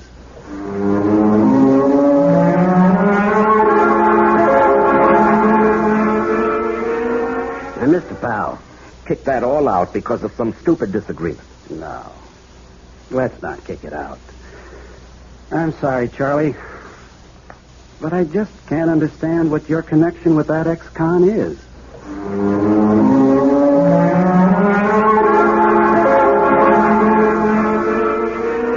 And Mr. Powell, I hope you'll understand. I accept Clinton Livett's case with strong reservations. Yes, I understand, Mr. As an Hargrave. attorney, well, how shall I put it? You don't like your client. Exactly. However, I shall do my best to get him off, or at least get him a light sentence. I'm extremely pessimistic about Mr. Livetz even showing up for trial. Yes. Judge Hamill also said he expected that Livetz would jump his bail. And you would forfeit $5,000. Yes, I know. And that doesn't disturb you? No, I don't believe he'll run. I see. Do you want to speak with him? He's been released. He's waiting in the other office. Not particularly. He says he wants to see you. Oh. Well, in that case, yes, I'll see him. Send Mr. Livetz in. I'll leave you alone. If you need me, I'll be in the other office. Now, come in, Mr. Livetz. Mr. Powell will speak to you. Nice. I'll be back when you call. Just flip the switch on the intercom. Yes, I will. Well, you sure know how to complicate things, Clint. Story of my life. Do you realize you could go up for 1 to 5 years for what you've done? No, it couldn't happen. What do you mean it couldn't happen? Because you wouldn't let it happen, Charlie. Look, even with the best lawyer defending you, he can't guarantee he'll win the case. You won't let me go to prison, Charlie. I'm doing my best for you, but... No buts. I'm not going back to the pen. Okay, you're not going back. Now, just suppose, during the trial, if things look bad... Yeah? We get you out of town and let you run for it. Forfeit your bail. Oh, you'd like that, wouldn't you? I'd be out of your hair, and all it would cost you would be the 5 G's for the bail. No. I'd give you a substantial sum. No, Mr. Powell. No sale. I'm too old to run. Well, suppose I got you out of the country. With a good hunk of bread stashed away for me? Swiss bank account. I don't know. Why don't we play it by ear?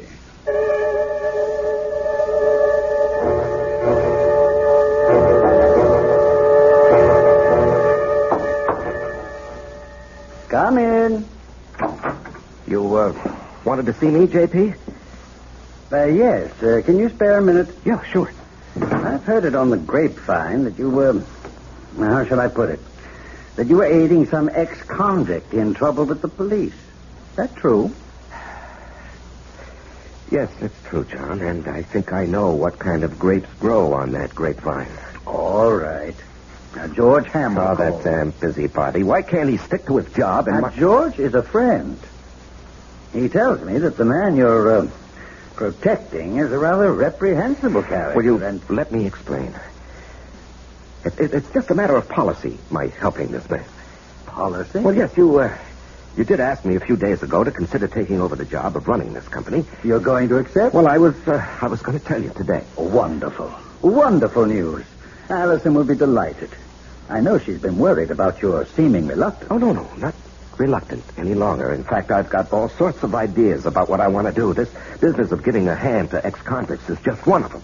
Do you realize what this would mean in publicity for the company? To take an interest in the rehabilitation of men who would otherwise be lost, a burden to the taxpayer? I'm going to hire a PR man. We're going to be the big corporation with a heart, J.P.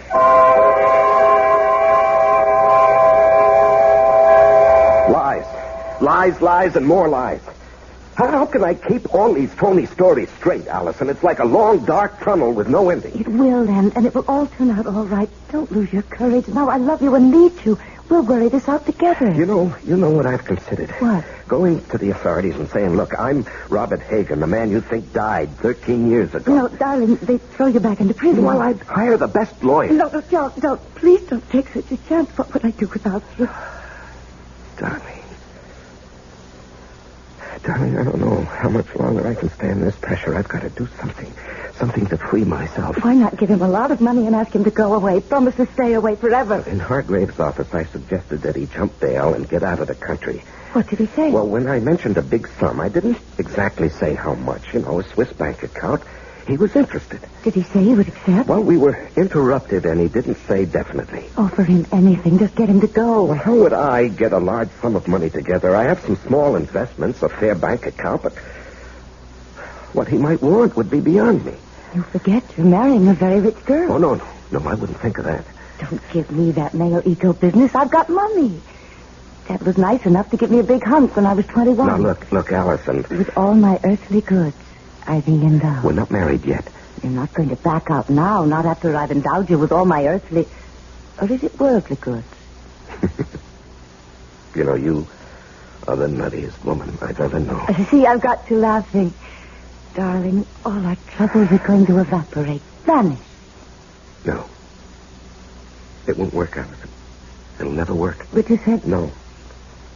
Clint Livitz will never stick to any bargain. He'll want more and he'll want more. He'll never be satisfied. If we got him out of the country. What's to keep him from coming back when he's broke or even threatening us from abroad? I gave him $1,000 in cash only a few days ago. When he was picked up in the bar, he had only about $270 left. In a matter of 2 days, he'd squandered over $700. But if he were made to understand that the sum agreed on was all he was going to get... Can't I make you understand? We're not dealing with a rational, honest man. He'll agree to anything. And then when his money runs out or he decides he wants more, he'll be right back. What can you do? There are only 2 things one can do about a blackmailer. Keep on paying and paying forever. And the other? And the other? Kill him.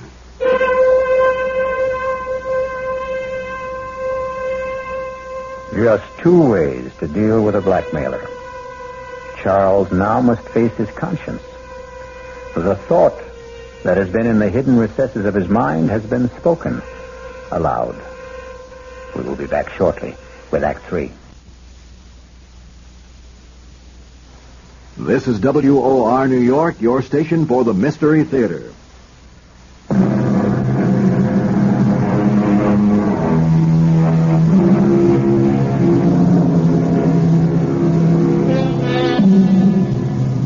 Charles Powell's life has reached a climax.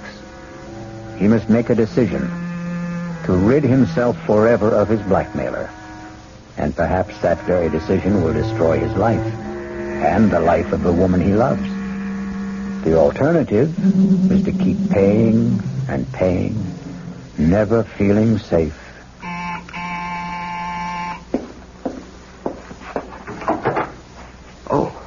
Allison, I was, You were expecting him, weren't you? Yes. I gathered as much when I called you at the office this afternoon. Aren't you going to ask me in?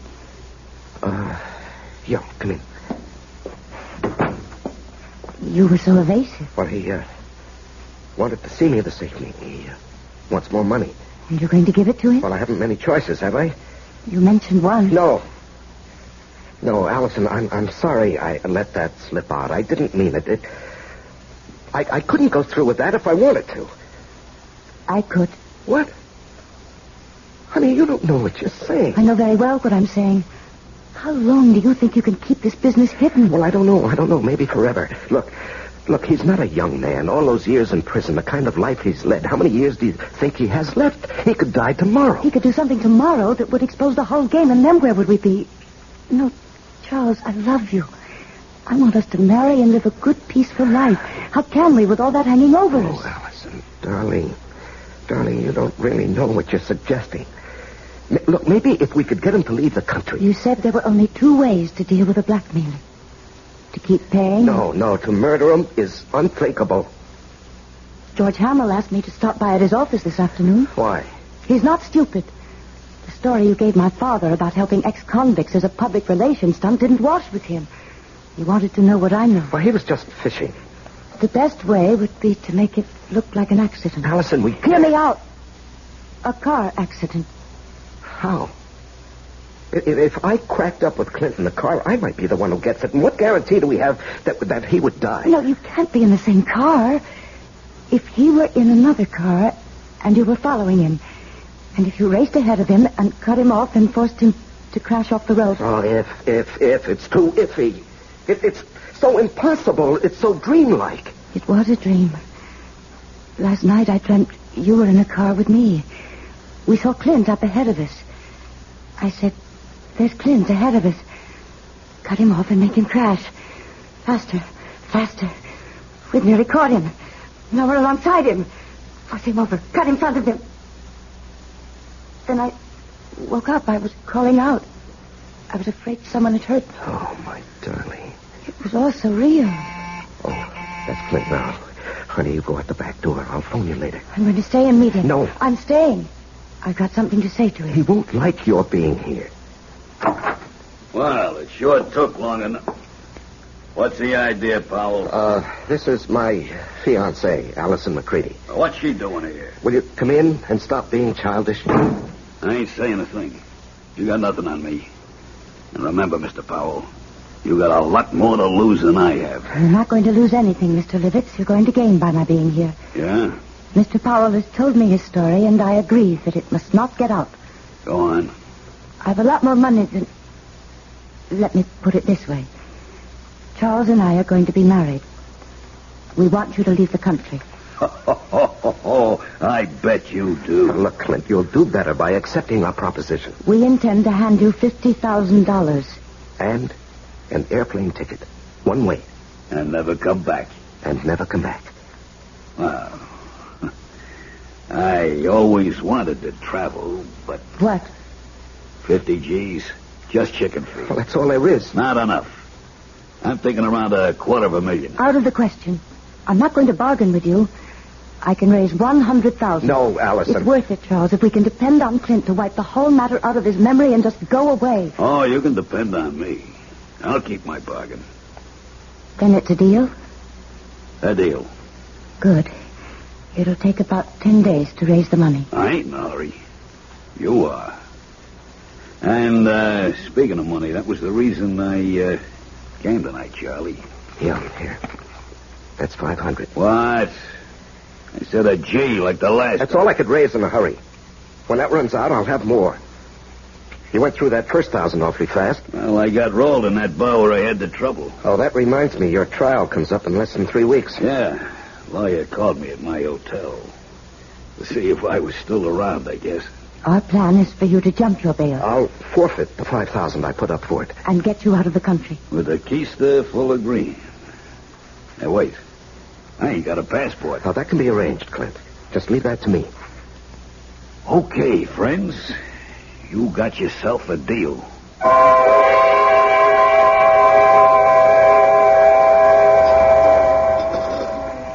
Say, Charlie.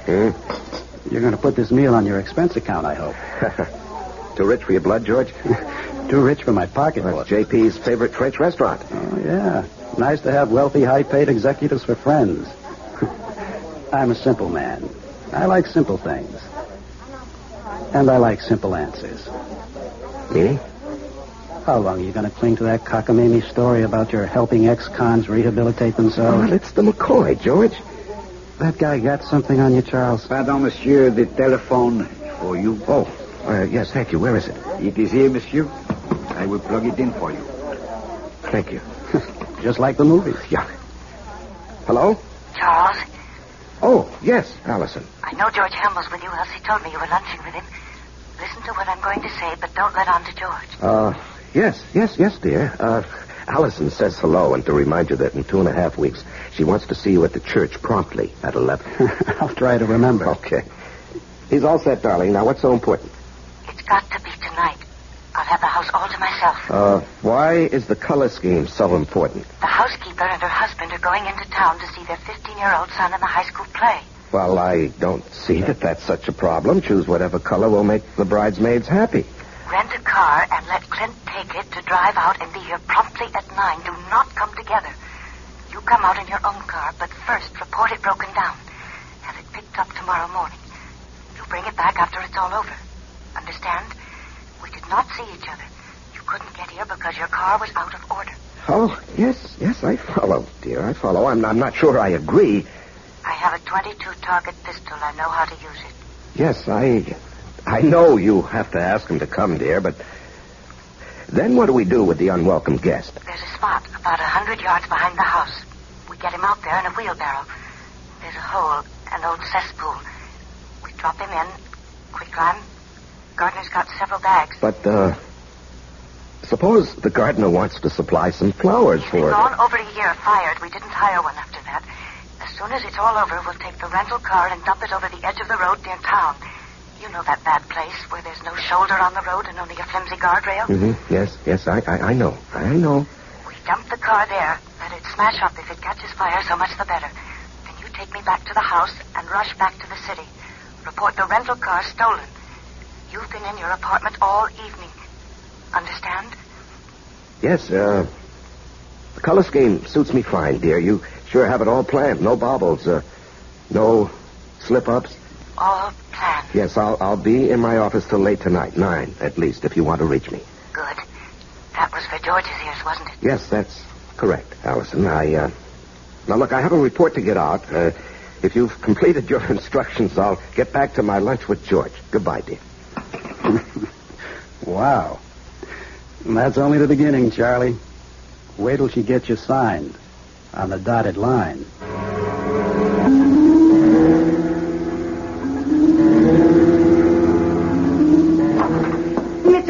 Mr. Powell, something terrible's happened. What is it, Elsie? There's been a terrible accident on the late shift. Man's caught in a machine. The big press, they said. Oh, good Lord. Has the hospital been called? I don't know. Well, call them on your phone. I've got to use this one. Yes, sir. I'll call. And then call down to the plant and tell them I'm coming down. If it's what I think it is, the machine will have to be partially dismantled. Yes, sir. Hello? Allison, listen, there's a change of plans. Charles, where are you? I'm still at the office. Something's happened. It's 8:30. He'll be here at 9. Yes, I know. He has the rental car. I got it for him. When will you be here? Well, there's been a bad accident on a night shift. A man's caught in a big metal press. I've got to help get him out. But us? What about us? Well, when he comes, stall him. Just tell him what happened, why I'm delayed. I haven't got the money, Charles. Tell him I'm bringing the money, the airplane ticket, and the passport. Just stall him. I'll do my best, but hurry. He scares me.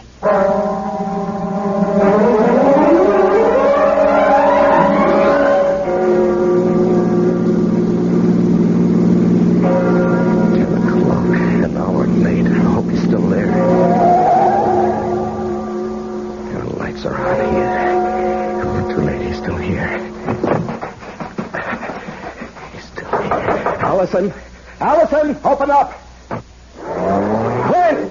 Clint, don't leave. Clint, wait. Will you wait? I'm here. Clint. I gotta stop him. I gotta catch him.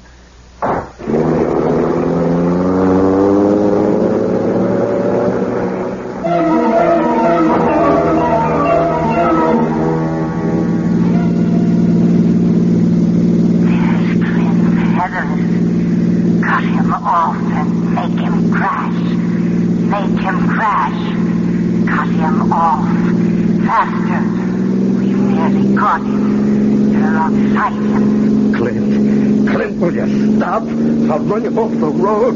Force him over. Force him over. You've got him off. You've done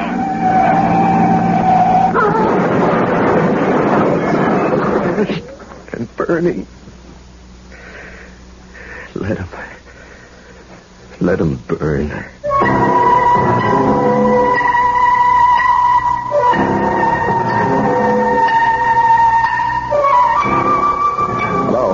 Is this, Arrow Car Rental Service?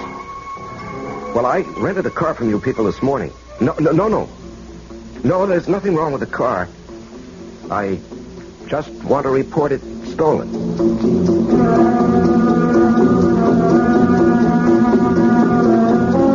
The City Foreign Car Service? Look, I asked for my car to be picked up in my driveway. It's still here, and I called, or rather, my secretary called at 10 this morning. My name is Charles Powell.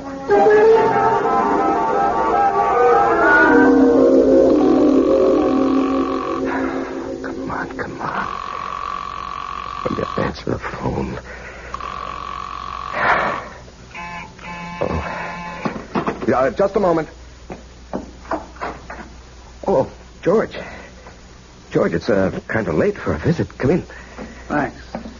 I was just trying to phone Allison. Boy, what a night this has been. There was an accident at the plant. Peterson. I hope they don't have to agitate. I heard. Yes, and then when I got outside, I had a date with Allison. The car that I had rented this morning was missing. It was stolen. What happened to that great, big, powerful foreign job of yours? Oh, it wouldn't start this morning. Had Elsie call the service people, but they haven't picked it up yet. I just called them. They have a night answering service. You've had a busy evening. Yeah, very. Well, I think I can clear up one of your puzzles, Charlie. Your rental car was found with a thief in it. You, caught him? Dead. Burned to a cinder. Oh. Must have been going at a terrific speed. Tire marks on the road as he went off. Cracked up and burned. Yeah. Some kid? No. This may surprise you. It's your protege, Clint Livitz. We found enough of him to identify him. And a slightly burnt, but still usable bankroll of sizable proportions. Well, that closes his case, doesn't it? And opens up several others. Incidentally, where were you all evening? Home. After I got back from the plant. You didn't go out? Well, I told you my rental car got stolen. I came home by cab to change my clothes. The big car is out of commission. I won't play games with you, Charlie. I checked it in the driveway just before I came up. The engine is still quite warm. You want to explain that? No, I don't want to explain. Charlie, I'm arresting you for murder.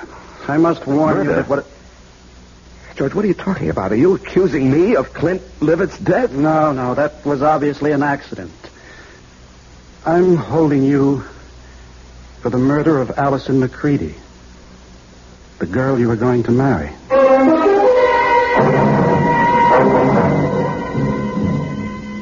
And in conclusion, ladies and gentlemen of the jury, my prosecution of Charles Powell, or Robert Hagan, has been a painful task. I was his best friend. It was difficult to believe that he would kill the woman he loved, but the evidence is conclusive. Charles killed his lovely fiancée because she discovered his real identity. An escaped convict. A killer sentenced to life for another murder. The testimony of the housekeeper, Mrs. Francis, cannot be doubted. She did not leave the house as he thought. She saw him run from the house, jump into his car, and race away. And then she discovered the body of Allison McCready shot through the head.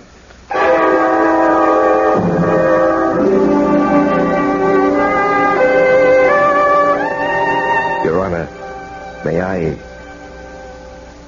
make a statement before you pronounce sentence? I did not kill Allison. I loved her. To say anything more in my defense is useless and unnecessary. Allison is dead. All I ask is that I be given the chance to follow her. Swiftly. And efficiently.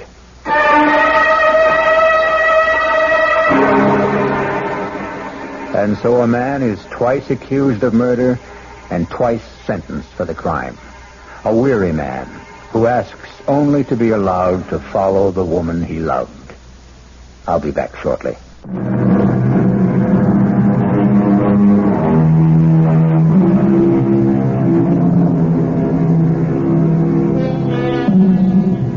And there we have it. Charles Powell's joust with fate. What difference did it make that he knew that Clint had murdered Allison? They didn't believe him. And he was too weary to try to make them believe. Our cast included Larry Haynes, Ann Meacham, Jackson Beck, Sidney Walker, and Tom Keener. The entire production was under the direction of Himan Brown.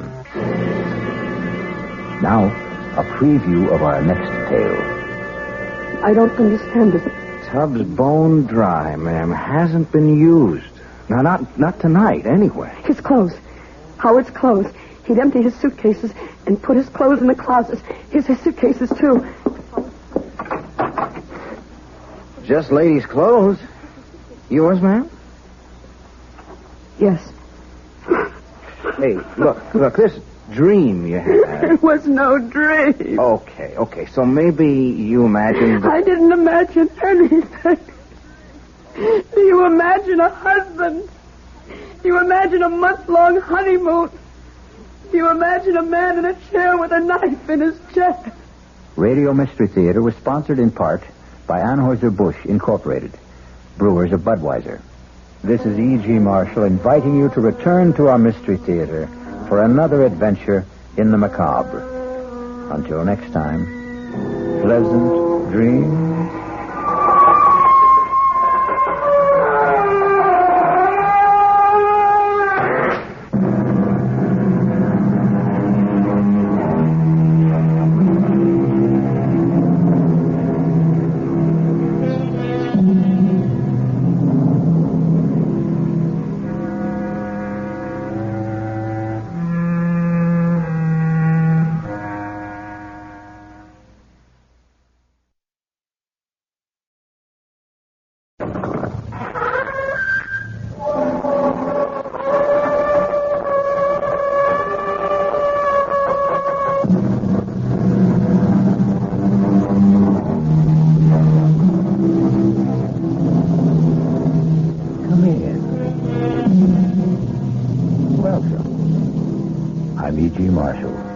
Welcome to the sound of suspense, to the fear you can hear. A psychiatrist once said that the human brain is like a spider's web. Together all the strands are strong, but taken one by one, each can easily be broken and the web destroyed. There are countless cases of human brains broken and smashed in just this way, step by step, strand by strand. And I can't help wondering, is this what happened to young Jennifer Brady? Please, officer, I'm not out of my mind. I didn't say you were. No, but everybody else does, and I'm not. I'm not. I don't mean you're off crazy because you had a bad dream. It was no dream. It happened. I tell you, it happened. No, ma'am, it didn't. You see, it couldn't have. A thing like that to happen. Impossible.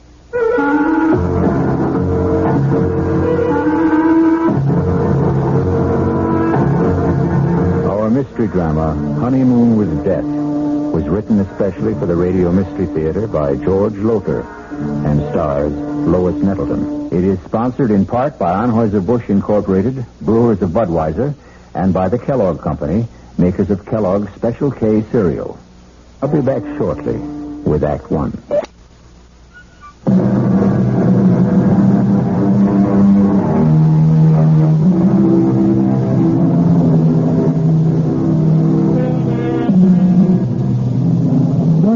Jennifer Brady thinks she's going out of her mind.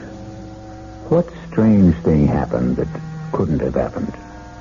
Perhaps we can find out together. It was a wonderful honeymoon, Howard. I can't tell you how much I enjoyed it. Adored it. But you know something? Howard, you know something?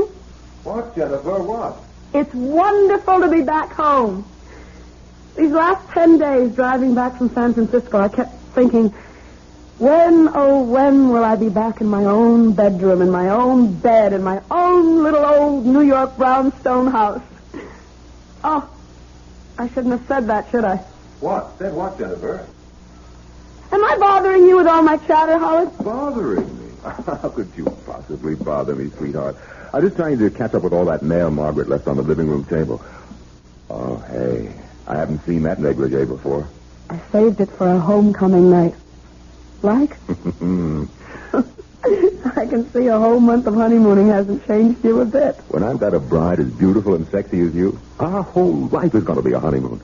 Now, tell me, what was it you shouldn't have said? What? Oh, I've forgotten. Something about your own little old New York brownstone house.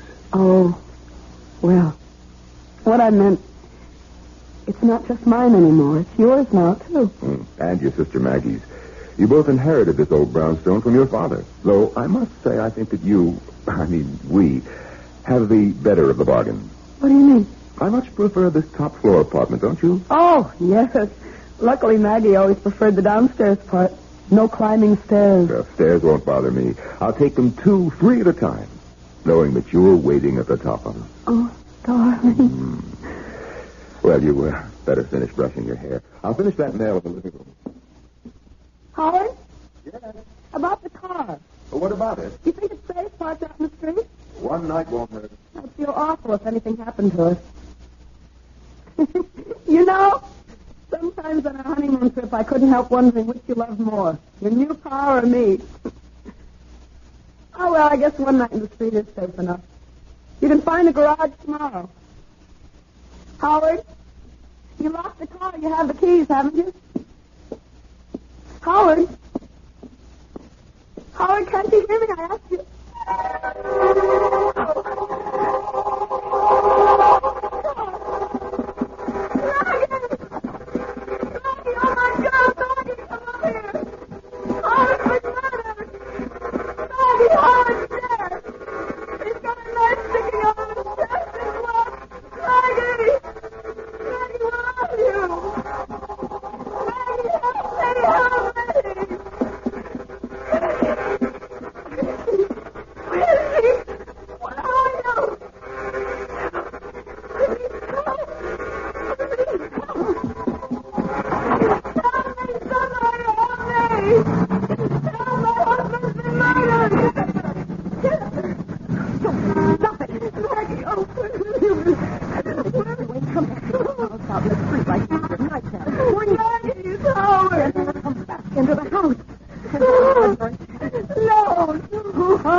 Hold on.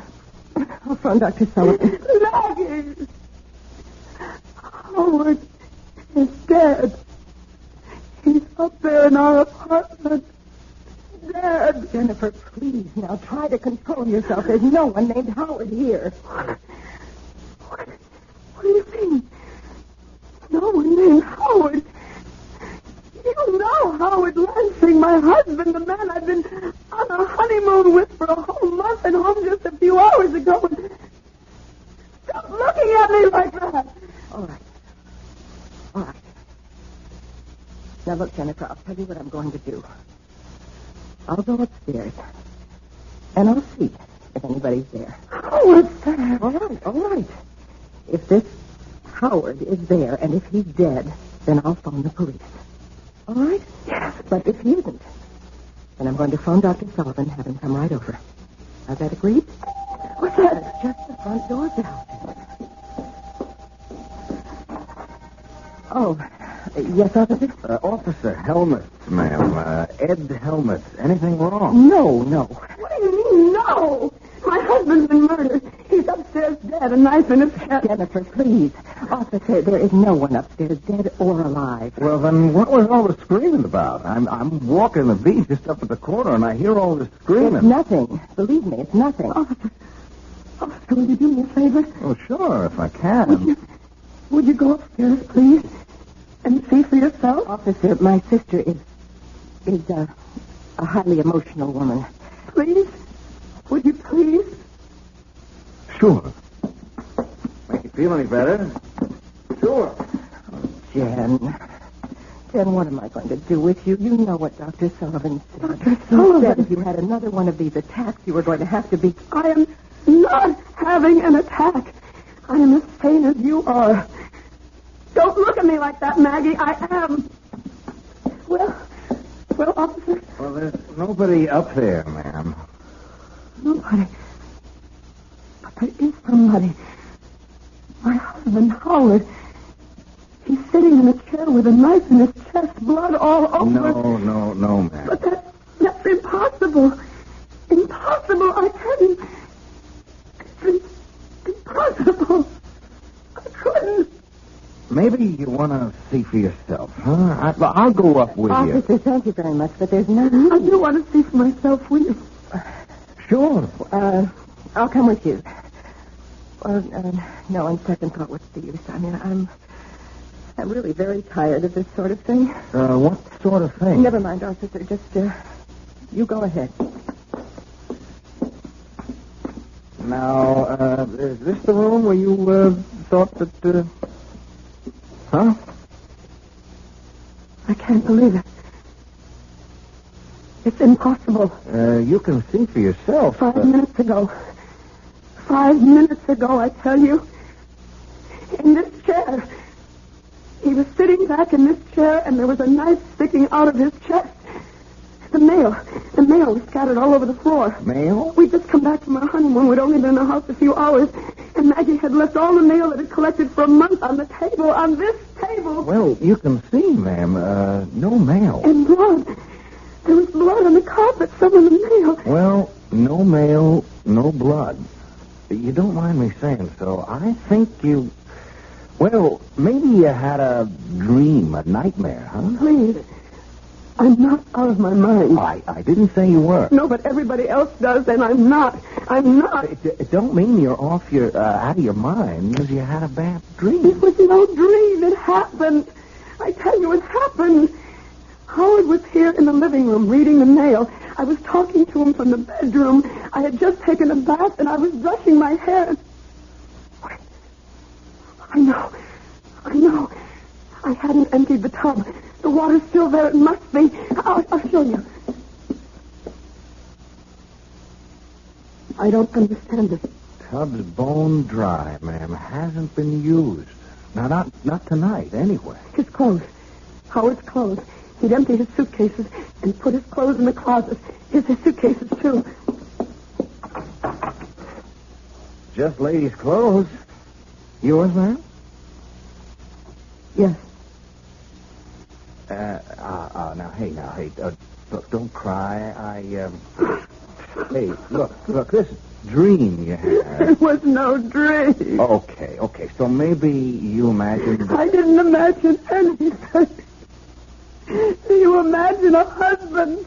Do you imagine a month-long honeymoon? Do you imagine a man in a chair with a knife in his chest? Oh, I got to admit, you'd have to have a darn strong imagination. But they tell me that's what artists got. Artist? Oh, you are an artist, aren't you? That painting there on the easel? Oh, that's just a hobby. I haven't touched that since I left for my honeymoon. No? What do you mean? How long does it take paint to dry? Oh, a day, thereabouts. Well, this paint's still wet. Plenty wet. Look at my finger. Oh, now, don't start crying again. A woman crying, it makes me feel awful. I'm sorry. Look, whether you dreamed it or imagined it... I didn't. Yeah. I didn't. Oh, yeah, well... I know I've had spells. Spells? What kind of spells? Oh, I've always been high-strung, nervous, you know. No, I don't know if I know. I mean, me, well, I'm the other way. I haven't got a nerve in my whole body. I envy you. You've never been to a psychiatrist.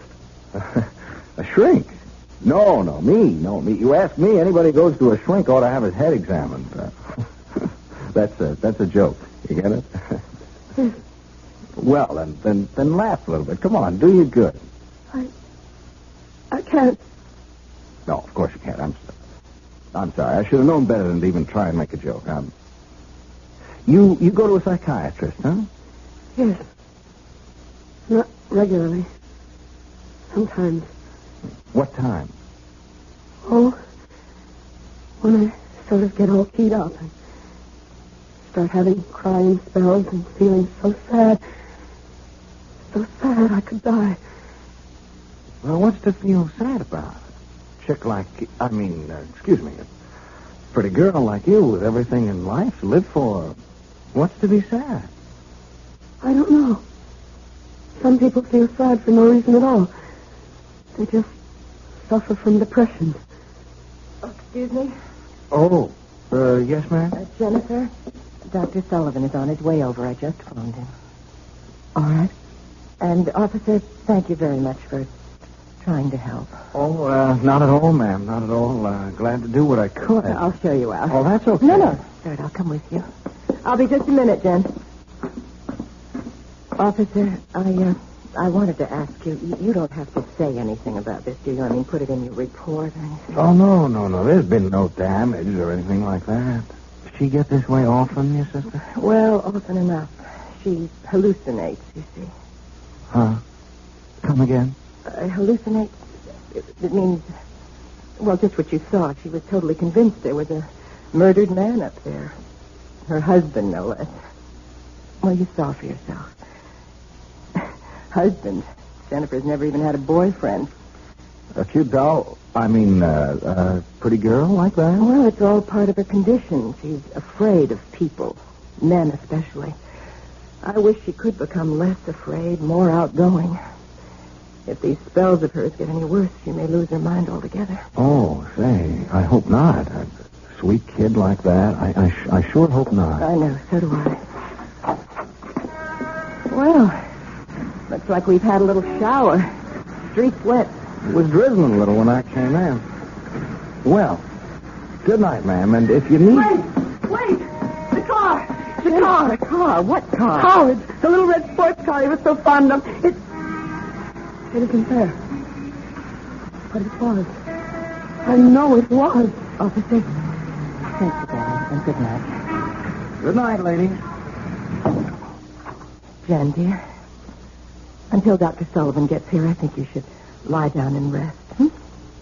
I don't want to lie down. Well, then just stretch out on the couch and I'll make some tea for us. Oh, it's probably Dr. Sullivan now. Oh. Yes? Excuse me, ma'am. I just wanted to get something straight. Yes. Your sister, did she say... Oh, ma'am. Yes, officer. Did you say that car was a little sports car? Yes. Why? Well, nothing, only there was one parked out there in the street. What do you mean? Oh, we've had a shower, see, and I happened to notice the street's dry in one spot. There must have been a car standing there while it was raining. A small car. Officer, please don't make things worse for me or for my sister. I mean, there's nothing unusual about a car being parked in the street. No, only... Good night, officer. Funny, though. Funny. What exactly is it that strikes Officer Helmut as funny? Perhaps we'll know when I return shortly with Act 2.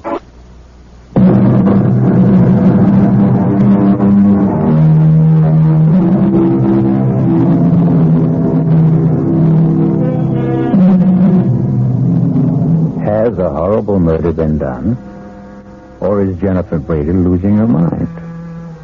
Did she find the body of her husband, Howard Lansing, seated in her living room with a knife in his chest?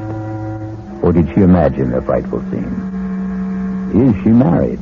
Was there a honeymoon? Oh, here's young patrolman Ed Helmut at the front door of the brownstone house where Jennifer and her sister Maggie live.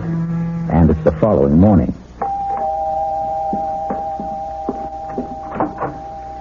Oh, it's you. Yeah. Well, won't you come in? Thanks. Thank you for, what you did last night. Oh, just doing my job, Mrs. I don't know what to call you. I don't know what to call myself. I don't know if I'm Mrs. Howard Lansing or Miss Jennifer Brady. Not after last night. Well, suppose I just call you Jennifer. You can call me Ed. Ed Helmut. What are you doing here?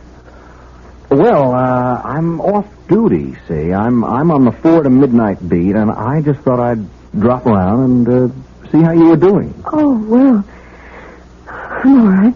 You mind if I ask you a couple of questions, Jennifer? No. It's your job, isn't it? Well, yes and no. The fact being off duty now, I'm kind of asking these questions on my own. You know what I mean? I don't. Not really.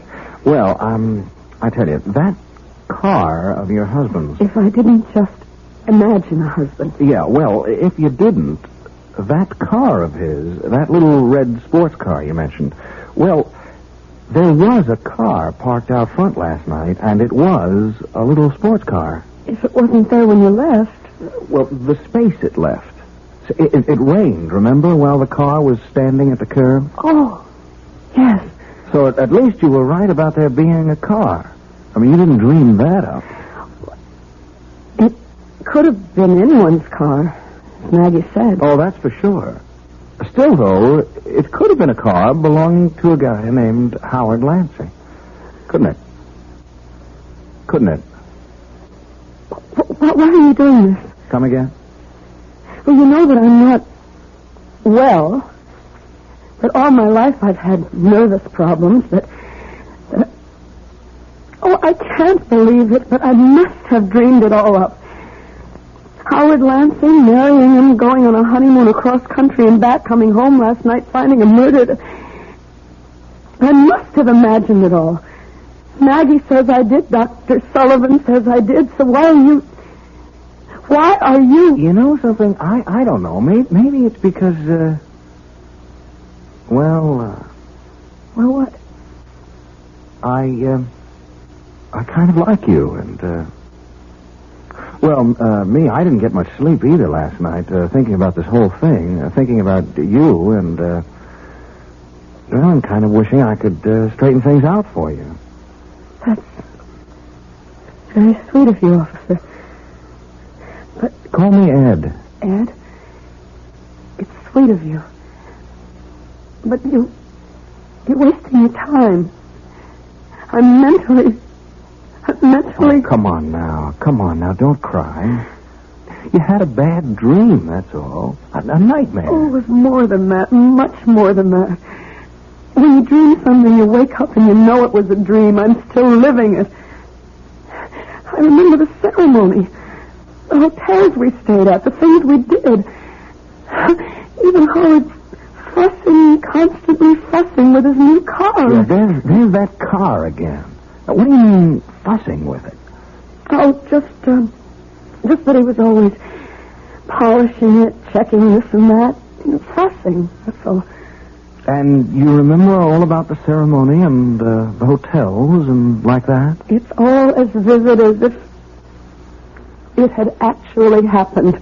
Tell me about the wedding.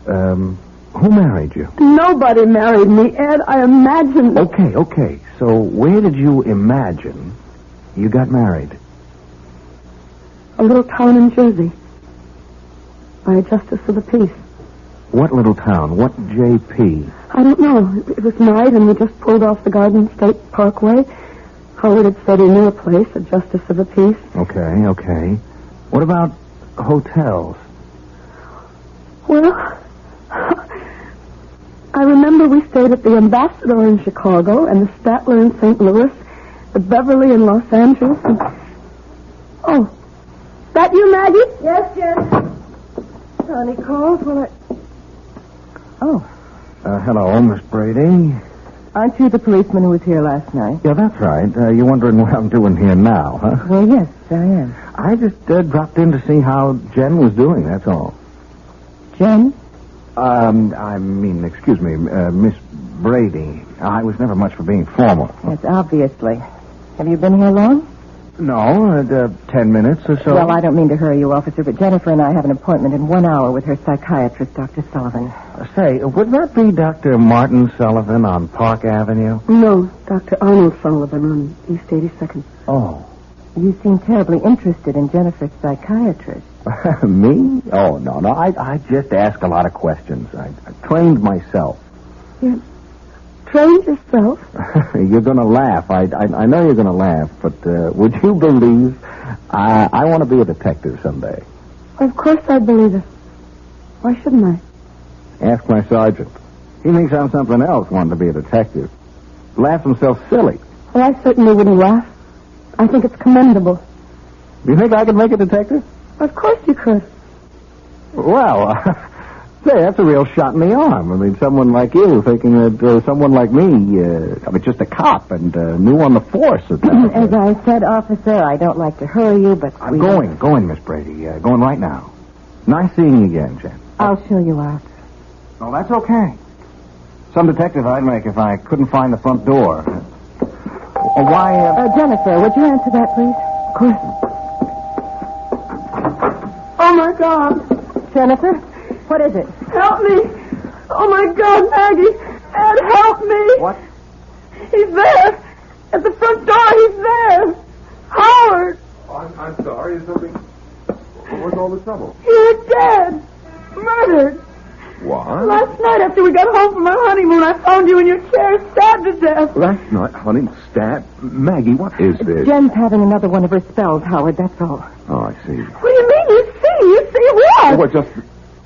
Excuse me, who are you? My name is Ed Helmut, Officer Ed Helmut. I'm a cop. A cop? Howard, I'll explain later what went on here last night. I don't understand this. I don't understand it. You're talking to Howard as if nothing had happened. Jennifer, nothing did. He exists.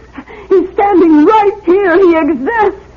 And last night you acted as if you'd never heard of him. As if there was no such person as Howard Lansing. I don't remember. You did. Jennifer, stop it. Now, stop it. Control yourself. Officer, you were leaving. There's some questions I'd better get the answers to Officer, first. this is a private matter. It's a family affair. Well, now that depends on how you look at it. Are you Howard Lansing? Of course I'm Howard Lansing. Why do you ask such a question? Howard, Jen had one of her mental lapses last night. She imagined that you and she were married. We were. And that you'd just come back from your honeymoon. Oh, good Lord. And then during this hallucination, she thought she had found you with a knife in your chest, dead. Oh, no, poor little Jenny. She ran screaming into the street. Luckily, I got her back into the house before she caused a disturbance, although this officer did hear the screams and came to investigate. Well, did you call Dr. Sullivan? Of course I did. He came over, but there wasn't much he could do except order some new sleeping pills. We're seeing him in his office at 11 this morning. Just one more question, Mr. Lansing. Yes? Just where do you fit in here? I mean, who are you? To the family, I mean. I'm Miss Brady's fiancée, Margaret, not Jennifer. Oh. I see. No, I'm afraid you don't see. Not all of it. Look, since we've gone this far, you might as well know the rest of it. Jennifer has always had a thing for Howard. She's not jealous that he's going to marry me and not her. Don't think that. But the whole situation has been a severe strain on her, a very severe strain. Almost certainly that's why her hallucination last night took the form that it did, thinking she'd been married to me and all the rest of it. Yeah, that makes sense. Well, I'll be on my way. Hey, now, you take it easy, huh? And me, if it's okay with you, I'm going to be in touch. I'll see my way out. Hey, Mr. Lansing, you have got a little red sports car. Well, yes, that's it, parked at the curb. Why? Well, Jen, Miss Brady, she seemed to make a big thing out of it. On the honeymoon that didn't happen, I mean. Big thing? Well, what I mean, she said you were always fussing with it, polishing it and like that. Sure looks as if you do. Well, I do. I'm a sports car operative. Want to know? I wish I could own a car like that. Put on a cop salary. You had it long? 2 or 3 months. Oh, like cross country. Well, maybe someday I will, but so far I haven't had the interest. Yeah. Well, see ya. Bye. Where is she? Upstairs, changing for appointment with Sullivan. I don't know. Oh, boy. If I had a car like that, I'd go for long trips, like cross country. Well, maybe someday I will, but so far I haven't had the interest. Yeah. Well, see ya. Bye. Where is she? Upstairs, changing for appointment with Sullivan.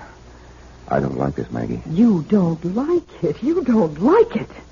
All the stupid things walking in here when a cop was here. I know he was here. If it comes to that, why'd you let her run screaming into the street last night? Howard, come to your senses. Was there any other way? No, I guess there wasn't. I'm afraid we're going to have to move faster than we planned. Why? That young cop, pretty nosy. Come over here to the window. What? Look, down there. What the hell is he doing? He's measuring the size of your car from front to back wheels. What's he doing that for? I don't know. He's doing it. I don't like it. No, Howard, we won't commit Jennifer now. Well, if we don't commit her, what will we do with her? Kill her.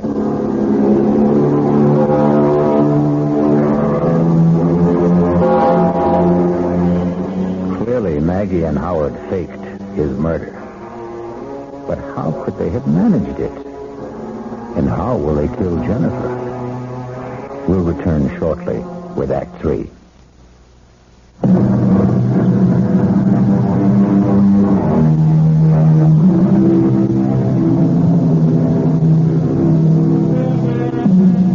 Were you as shocked as I to discover that Howard Lansing is very much alive? I can't fathom it. Can you? No more than, 10 minutes could have passed between the time Jennifer saw him slumped in that chair with a knife in his chest, blood all over everything, and the time Officer Helmut entered the room to find no body, no blood, nothing to indicate that a murder had taken place.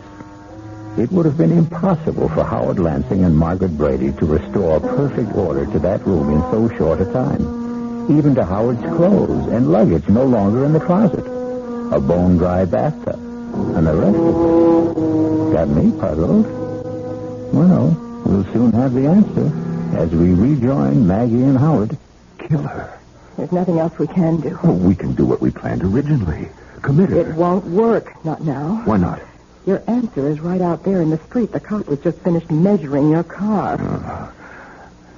Now, what's he doing? Quite obviously getting into your car. I think I better get out there and see what he's up to. I was just about to suggest it, Howard. Officer, what are you doing in my car? Oh, say, Mr. Lansing. Say, I hope you don't mind. Like I told you, I want to own a little sports car like this myself someday, and, I just couldn't help sitting behind the wheel. Say, I hope you don't mind. As a matter of fact, I do mind. Oh. Well, say, please excuse me. I just kind of flip over a car like this, that's all. Is that why you were measuring the wheelbase? Measuring? Oh, that. Yes, that. I saw you from the window. Yeah. Well, now, I tell you, I want to get to be a detective someday, see? And I'm studying, like, fingerprints and stains and like that, and measuring. Now, measuring things is important, very important. You'd be surprised how important measuring things is. So I take every opportunity to measure things. Yes. Well... Like last night. Were you here last night?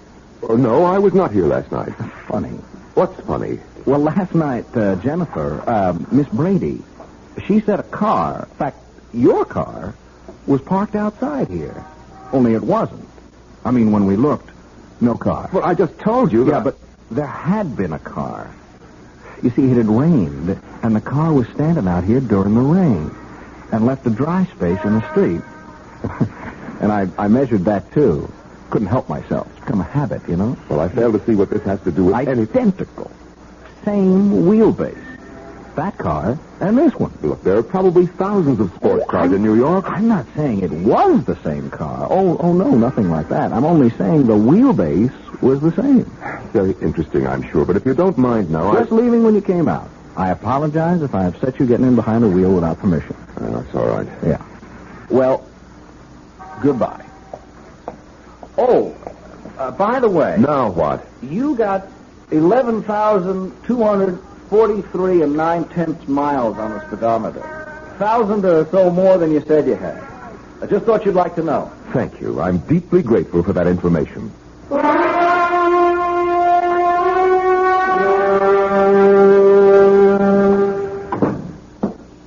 He is up to something, Maggie. Maggie. What else is new? He checked the mileage on the car. What of it? Over 11,000 miles. I could easily have driven from here to L.A. and back, which I did. Mileage shows only how far a car went, not where. I'm not worried about your car.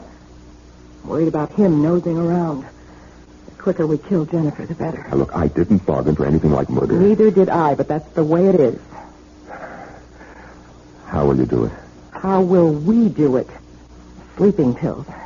An overdose. That's the simplest. When? Oh, tonight. Why wait? Oh, Jennifer. Oh, ready for our appointment with Dr. Sullivan, I see. Yes. I'll just get my coat. Howard? Yes, Jennifer. I'm sorry if I've caused you any trouble. Oh, no. I'm losing my mind, Howard. I must be. Marrying you, our honeymoon trip across the country, returning last night, finding you dead. It was all so real. So real. And yet it wasn't. It never happened. Oh, Howard, I just can't go on like this much longer. You won't, Jennifer. Believe me, you won't.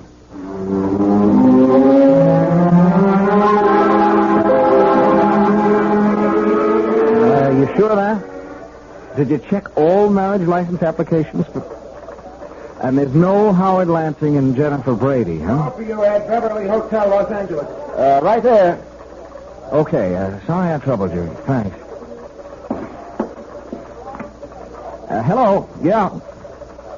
Yeah, how far back did you check your guest register? And there's no Mr. and Mrs. Howard Lansing. Hey, Ed, another one. The ambassador of Chicago. You going on a trip or something, man? Thanks. Officer Ed Helmut here. Yeah, I think I can tell you what you're going to tell me before you tell me.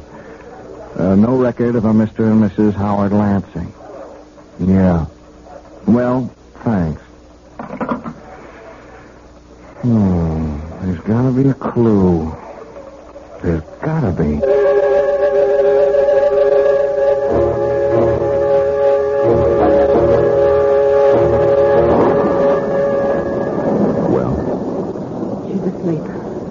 How many pills did you give her? Enough. What's the matter, Howard? Why that look on your face? I'm a murderer. I'm just beginning to realize it. I am a murderer. Not yet, Howard. She won't be dead for a while. How can you be so calm? You frighten me, Maggie. I've never seen this side of you before. You've got to be kidding. All the time we spent planning this. To commit her, not murder her. What's the difference? We're not doing all this for peanuts, you know. We inherited $1.5 million from my father, Jennifer and I. You and I will have all of it once she... Who could that be? Oh, see. Wait. No, I guess we can't pretend no one's at home. The lights are all on. And my car's parked out front. Oh, it's you. Okay, if I come in, Mr. Lansing? Oh, well, now, I Thanks. Rotten night out there. Just plain rotten. It's Officer Helmut, Maggie. Yes, so I see. Getting to be a regular visitor, aren't you? To be honest with you, Miss Brady, it's a real nasty night, and walking a beat, I didn't think you'd mind if I came in for a few minutes. Also, I wanted to see how Jen's getting along. Jen is getting along very well, if it's any concern of yours, which it is not. Oh, well, I only... Officer Helmut, circumstances beyond my control brought you into this house last night, but I do control whether you'll keep coming here like this. Please leave. Oh, well, now, wait a minute, Miss Brady. I like your sister, and I have reason to think she likes me. Now, wait a second. Just wait a second. I also think she needs somebody like me, somebody to lean on, to protect her. And further than that, I'm here on official business. Official business? I'm placing you both under arrest on a charge of... Where is Jen? That's no business of yours. What's all this about? Where is she? She is upstairs asleep, if you must know. Asleep? At 8 o'clock at night? She took a couple of sleeping pills. Where are you going? How dare you go up there? Maggie, my God. Any nerve, don't lose it now. But he'll know. He'll know she took an overdose. That's all he will know. He will know that we gave it to her. He's arresting us. For what? On what charge? Whatever it is, he'll never make it stick. We've covered our tracks too well for the law to... He's carrying her down. All right. It's going to be all right. Operator, this is Officer Ed Helmet. I want an ambulance sent to 127 Brockhurst, and fast. An ambulance? Why an ambulance? An overdose of sleeping pills. She didn't take them, Buster. They were given to her, shoved down her throat, you ask me. I'm changing the charge against you two. I'm booking you for attempted murder. You must be out of your mind. You're as crazy as my sister. Who isn't crazy at all. That was a real far-out scene you two tried to pull. I gotta hand it to you two. You planned it so careful, so good. There wasn't a loophole in it, except one. I don't know what you're talking about. You don't, huh? Then let me explain. You set the whole thing up, the two of you. The marriage, the honeymoon trip across country and back, the fake murder, and the whole bit. Oh, and you played it smart. Very smart. Not a clue. I checked the Marriage License Bureau. No license. Easy enough. You could have bribed the clerk to destroy it. Now, look, I checked a few hotels. The big ones like the Ambassador, the Beverly in Los Angeles. No Mr. and Mrs. Howard Lansing listed. A piece of cake. When you registered, you gave a different name. You're making yourself look like a fool. What you're saying is you could find no evidence. Oh, but I did. One little clue that neither of you thought about. The car, Mr. Lansing. Your pretty little red sports car. I don't follow. You will. I told you I found that dry space out on the street last night because a car, a little sports car like yours, had been standing there during the rain. Well, it could have been anyone's car. Sure. Same size as yours. Same wheelbase, but I agree, it could have been anyone's. Only it wasn't. It was yours. You want to know how I know? We'd be enthralled. I know, because last night, that car wasn't parked outside this house, but the one next door. I got to wondering about that. I kept saying to myself, if it was his car, why did he park outside the house next door? I came up with the answer today when I entered that house. Nobody there. And found fake blood all over the upstairs room. A gag knife. The kind you attach so it looks like you're stabbed. Even your clothes. And your luggage in the closet. Mr. Lansing. Oh, God. So you see, if it hadn't been for your car, I'd never have realized that brownstone houses in a row like these are identical. You bought this place, or leased it while Jen and him were on their honeymoon, didn't you, Miss Brady? Last night, when Jen went screaming into the street, you deliberately let her run into the street so you could bring her back to the house next door. This house. In her state, wound up tight like she was, she never realized what you were doing, as you knew she wouldn't. You'll have to prove these accusations. I will. I can. With the one little clue that nails it all down at all four corners. The little red sports car again. What about it? Well, you told me you'd never driven across country. I never had. If you're thinking of the mileage on the car, that proves nothing. Well, not the mileage, Mr. Lansing. The servicing. Servicing? You had it serviced at the Beverly Hotel in Los Angeles. A lube job, oil change, new filter, the works. And like they do at all service stations, they slapped a little sticker on the door jamb. That little sticker that carries the name and address of the service station. That little sticker that practically nobody ever notices. Anyhow, you didn't. And it says, Beverly Hotel Service Station, Los Angeles, California. Date and all.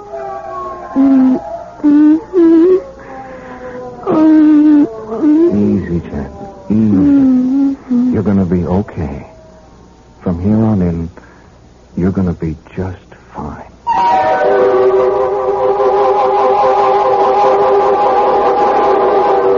Must have been a costly business, buying or leasing that identical brownstone house and furnishing it exactly like the one next door. But then Maggie had all the money in the world, or thought she did.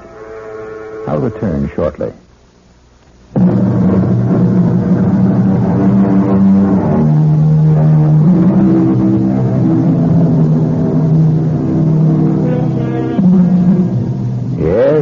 Like a spider's web, so strong and yet so weak, the human brain can be broken. But happily, again, like the spider's web, it can be repaired, as good as new. Our cast included Lois Nettleton, Tony Roberts, Terry Keane, and Norman Rose. The entire production was under the direction of Himan Brown. Now, a preview of our next tale. Mr. Peterson, if I were you, I'd forget everything that happened tonight. Is that a threat? No, a warning. That's all I've been getting around here, warnings. Well, for your own good, take them seriously. And if I don't? You'll regret it for the rest of your life, which may not be a long one. You still insist that you're not threatening me? I'm only trying to help you. Really? And why should you do that? Why? I don't know why. Maybe it's because the last guy tried to help me. What last guy? I didn't listen to him. The last guy? What do you mean? Nothing. Forget it. You know, with you and your wife, it seems, everything turns out to be nothing and forget. I don't think it matters now. I have an idea it's already too late for you. This is E.G. Marshall inviting you to return to our Mystery Theater for another adventure in the macabre. Until next time, pleasant dreams.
Come in. Welcome. I am E.G. Marshall. Welcome to the sound of suspense, to the fear you can hear. What do you think about witches? Not the bony hags and atrocious crones of Shakespeare and legend, or the poor unfortunates of Salem, but witches who are young, witches who are beautiful, witches who even fall in love. Excuse me. Who let you in here? Well, I hope I'm not disturbing you. I'm only trying to make a deadline. Well, if you're in the news business, I've got something for you. It better be good. I'm going to have to kill my wife. That won't be news till you do it. I know. I want you to know why. Okay. Why? Because she's a witch.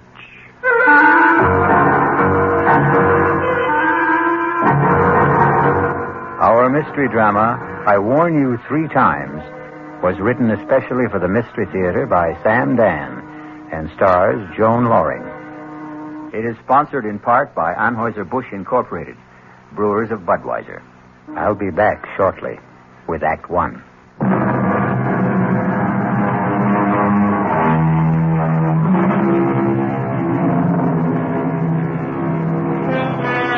It's one of those miserable, stormy nights in the dead of winter. A thick, clinging, wet snow seems determined to smother the entire earth and everyone on it. You'd think that most people would choose the cheerful indoors, a warming fire, a relaxing drink, a comfortable bed. That's the problem with most people. You can't figure them.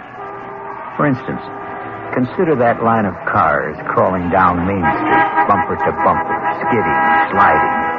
Where is everybody headed on a night like this?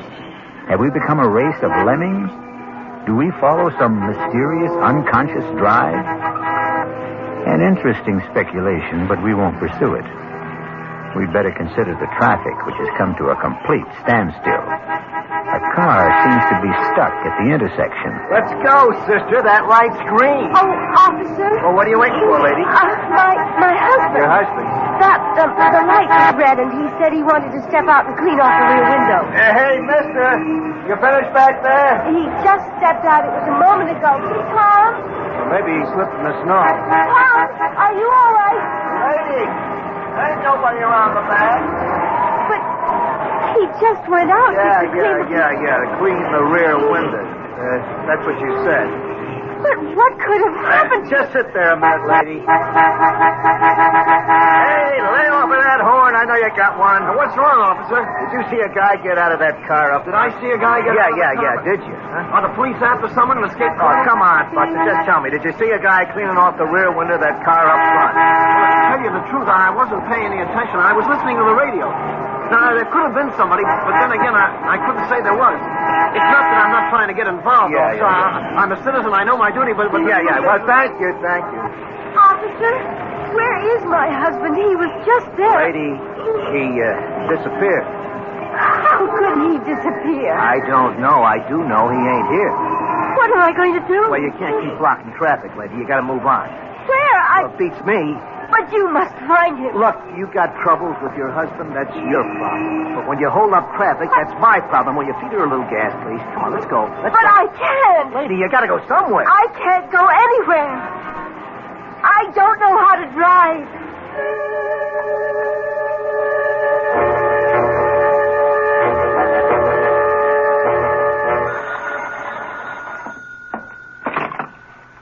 Desk, Lieutenant Carroll. Yeah. Nobody wants this guy, you say? Well, technically, that isn't true. His wife wants him. Okay. Well, look who's here. Lieutenant? You won't win any Pulitzer Prizes around this joint tonight, Peterson. I was hoping you might have a little bone to throw me. Page 1. I'll settle for 2 inches on the bottom of page 38. If you promise to remember 2 R's and 1 L. First name Irvin, not Irving. Lieutenant Irvin Carroll. We may have something shaping up. Ah. I don't know where it can go. Everywhere or nowhere. What have I got to lose? Sitting over there on the first bench. Ooh, that's nice. And married. Well, you win, you lose. A very, very weird story. Tell me about it. No. Let her tell you about it. Why don't you ask her? Excuse me. Oh. My name is Fred Peterson. I'm a reporter for the Union Messenger. Oh, no, I don't want to talk to a reporter. Why not? Because Because you're afraid? Why? Could you put Tom's picture in the paper? Well, that depends. Has Tom done anything? He's disappeared. Well, we'd need the how, the when, the where. The when? About an hour ago. Where? On Route 986 at Main Street. How? I don't know. You see, we were driving south. It was snowing hard, and he said, I can't see out the rear window. The light was red. He stepped outside to wipe it off. He didn't come back. Where did he go? I don't know. Well, where could he go? I don't know. In that snow. And there's nothing around there? Could you give me a why? I can't imagine. I don't know what to do. I sit here waiting. Look, my name is Hetty Parsons. Tom and I, we've been married 5 years. We don't have any problems. I mean, we're very happy. If you print his picture in the story, maybe someone will see it who can help us. Excuse me a minute. Well? Yeah, I think I'll run with it.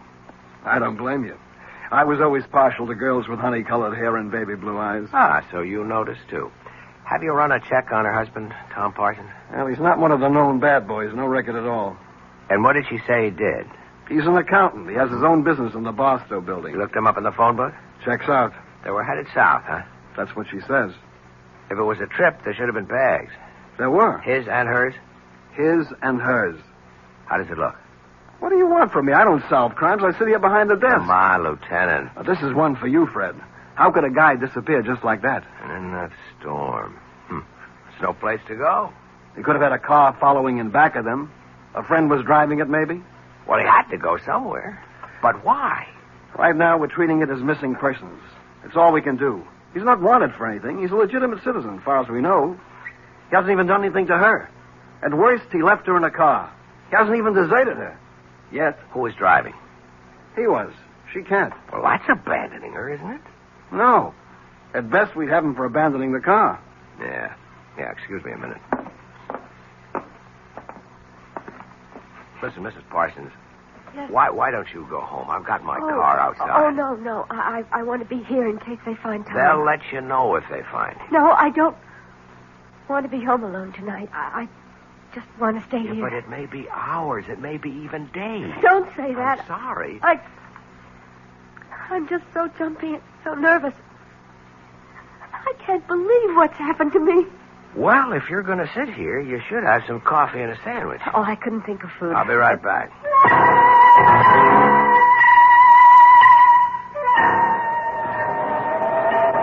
Hey there, Officer Dennis. Well, look who's here, the friendly reporter. Yeah, listen, that girl. Yeah, I was going to ask what girl, but I won't. Yeah, I want to start at the beginning. Oh, well, you know, Lieutenant Carroll's got 2 R's, but Patrolman Dennett's got 2 N's. Yeah. What did happen? Well, like she said, he went out to clean the rear window, and he was gone. Anybody see him? I checked the car and back, but who looks, who notices? Where could he have gone to around here? Well, on the south side, you got open fields. On this side, a couple of warehouse buildings locked up. Night watchman? Yeah, he's a retired cop. No sign of anybody trying to break in, to hide, or whatever he may have wanted to do. Okay, so what could have happened to the guy? Well, it's all very interesting, but in 15 minutes I go off duty, and I won't have to worry about it.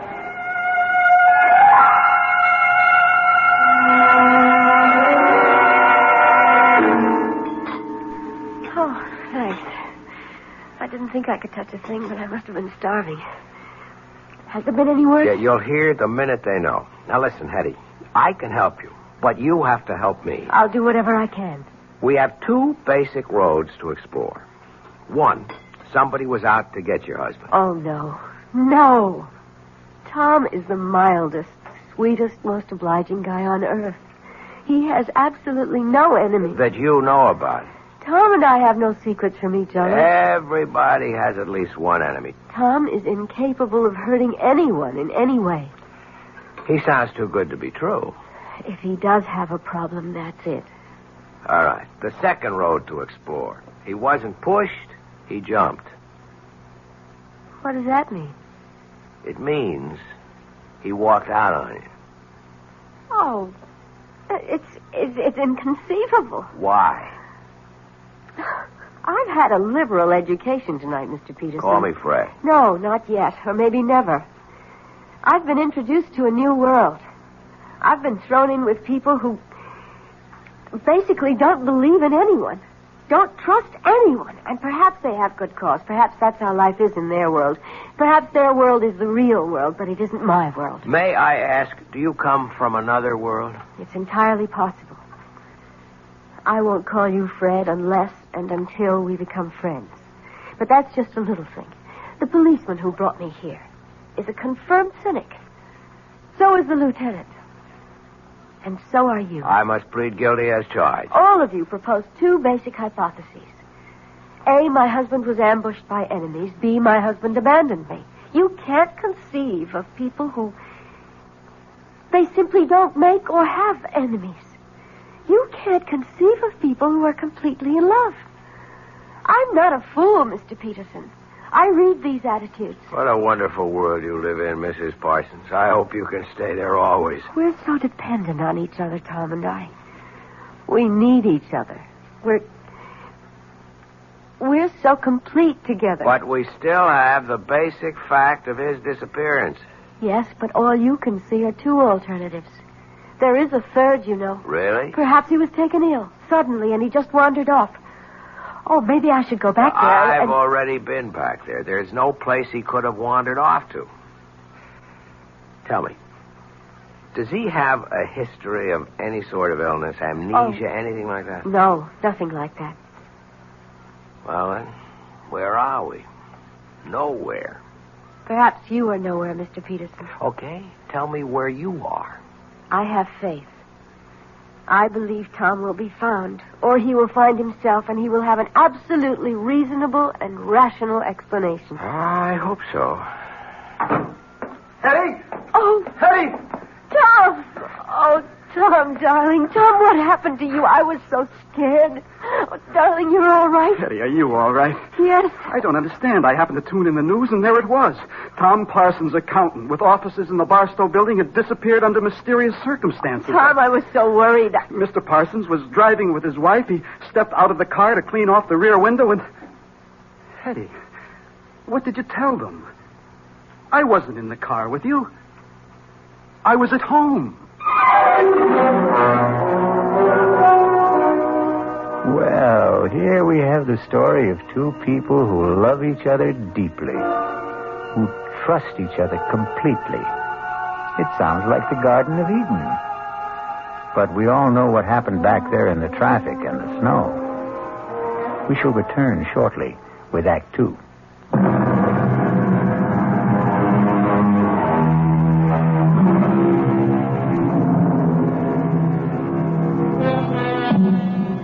You've seen these couples, or rather heard of them.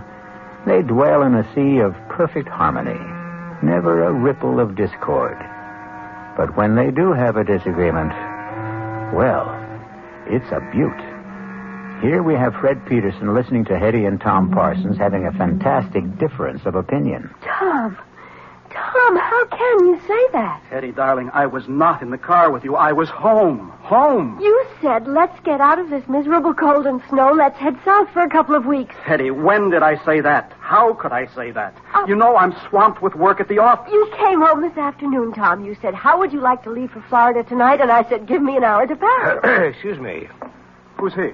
Oh, he's just... I'm just Fred Peterson of the Union Messenger. A reporter? Oh, please, don't be alarmed. I assure you it's a thoroughly respectable profession. Well, I see no point in emblazoning this all over the newspapers. Is there anything to emblazon, as you put it?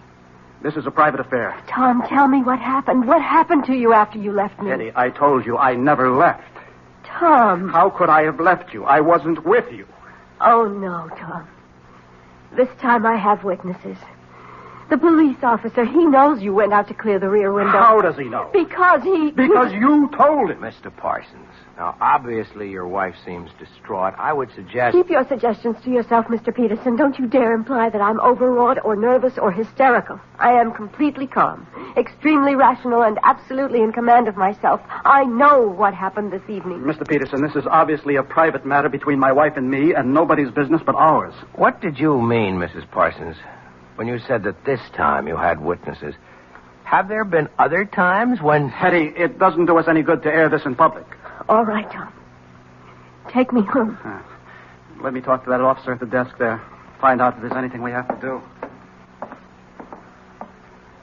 Well? Well, what? Friend, husband, Tom. He didn't turn out to be quite as advertised. And what is that supposed to mean? He isn't quite the sweetest, mildest, most obliging guy on earth, is he? He is to me. I guess it's all a matter of how these words are defined, isn't it? And about this oh-so-complete understanding between the two of you. Won't you at least admit you're having a difference of opinion right now? I don't have to admit anything. Okay, don't shoot. I'll go quietly. Are you sure you really want me to go? Please. Regardless of what you say to me. You are in trouble. No, don't deny it. Well, what if I am? I'd like to help you. Why? Because...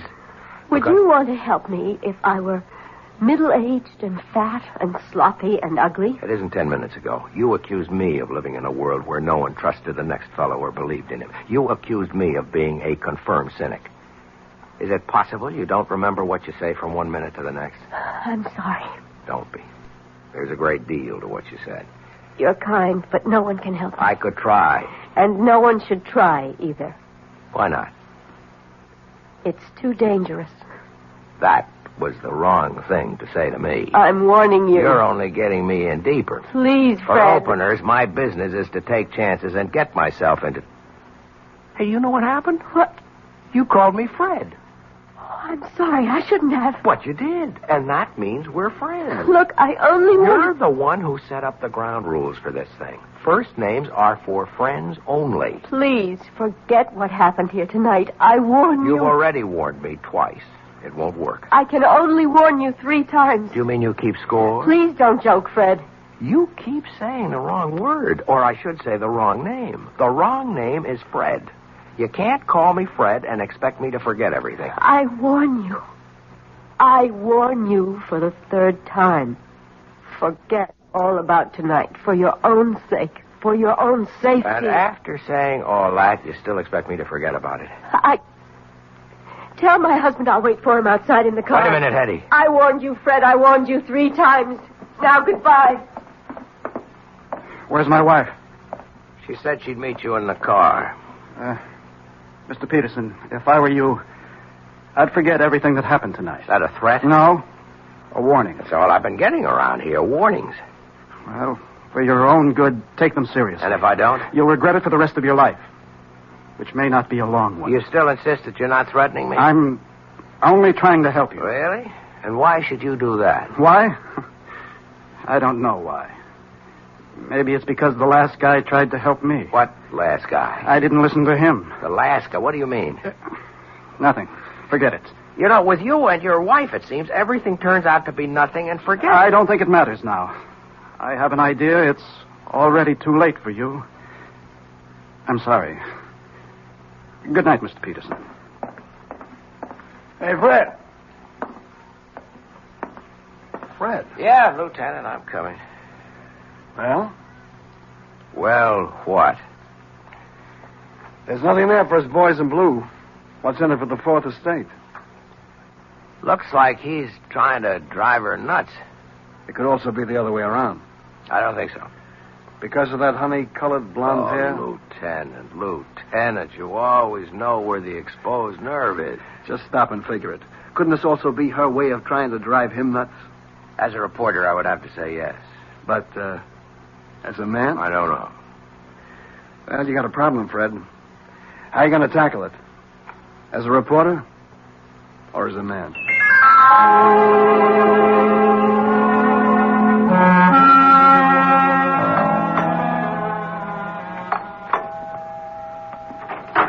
Good morning. Oh, Fred, what are you doing here?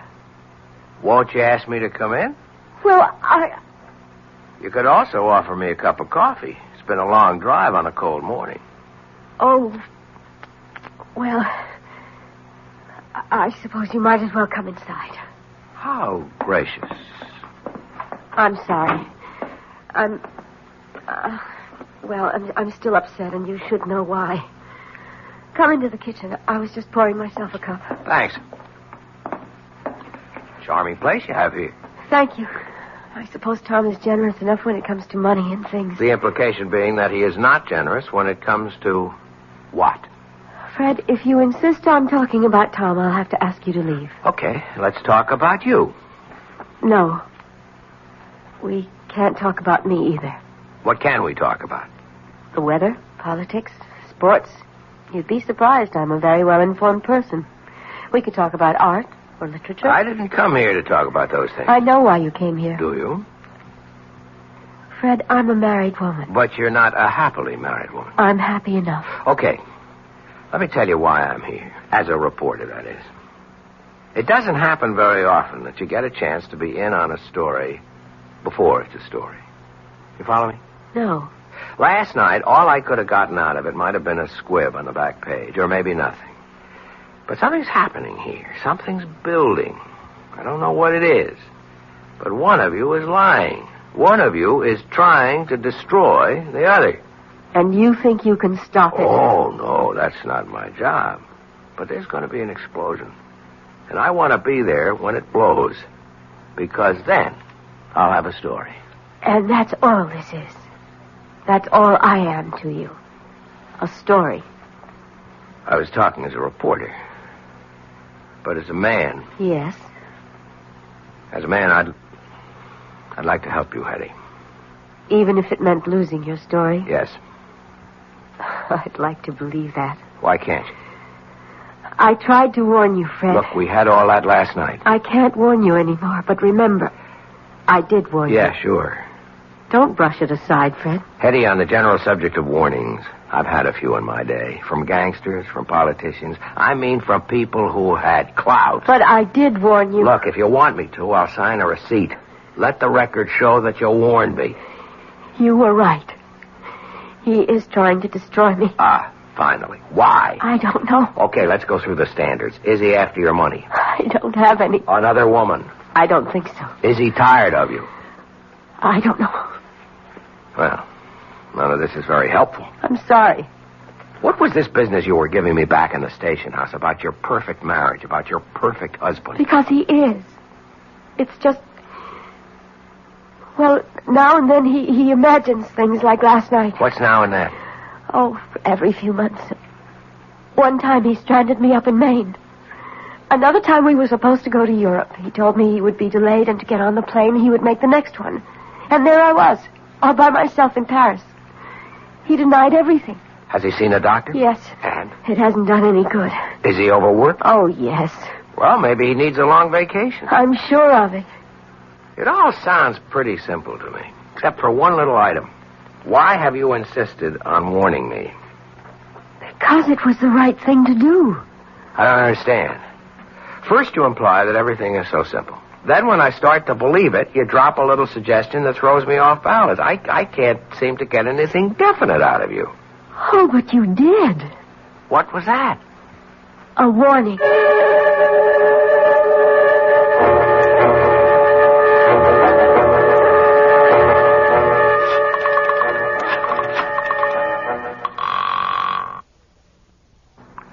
Lieutenant Carroll? Hey, Lieutenant. Yeah, how goes the Parson case? How did you know I was going to ask you about the That part? honey blonde hair. Does it really show that much? Pal, you are hooked. You know something? That's true. And she may even be playing me like a fish. So what can I do for you? Well, no crime has been committed yet, but you can bet there's one on the way. Well, till then, we're handcuffed around here. Sure, but you got all the facts. What facts? I mean, you can get at them in a routine way. Work up both of them, some past histories. That's spending the taxpayers' money. You spend the taxpayers' money every day. Something's ready to blow up there. Just be ready for it. That's all I'm asking. Actually, Fred, if you want the truth, we've already started. And? Keep in touch. Yeah? They said you're in this office. Well, look who's here. Tom, the piper's son. Come on in, sit down. Mr. Peterson, I've decided to tell you everything. Because I know you're in love with my wife. Oh, wait a minute. Now, there are all kinds of meaningless expressions. Wait a minute, see here, hold on, or if you... Let's dispense with them. You can't accuse me. I don't accuse you.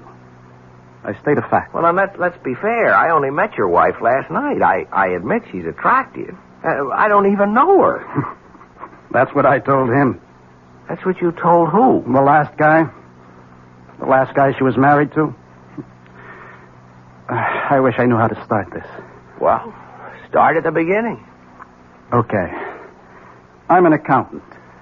You're a reporter. Both of us are men of the world. I mean this world. You live on facts. I live on figures. So how can I tell you? How can I expect you to believe me when I say that Hetty isn't a human being at all? She isn't? No. She's a witch.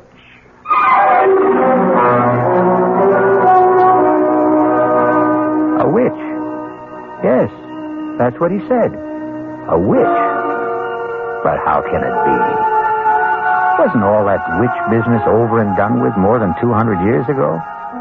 Well, that's what we intend to find out shortly when I return with Act 3.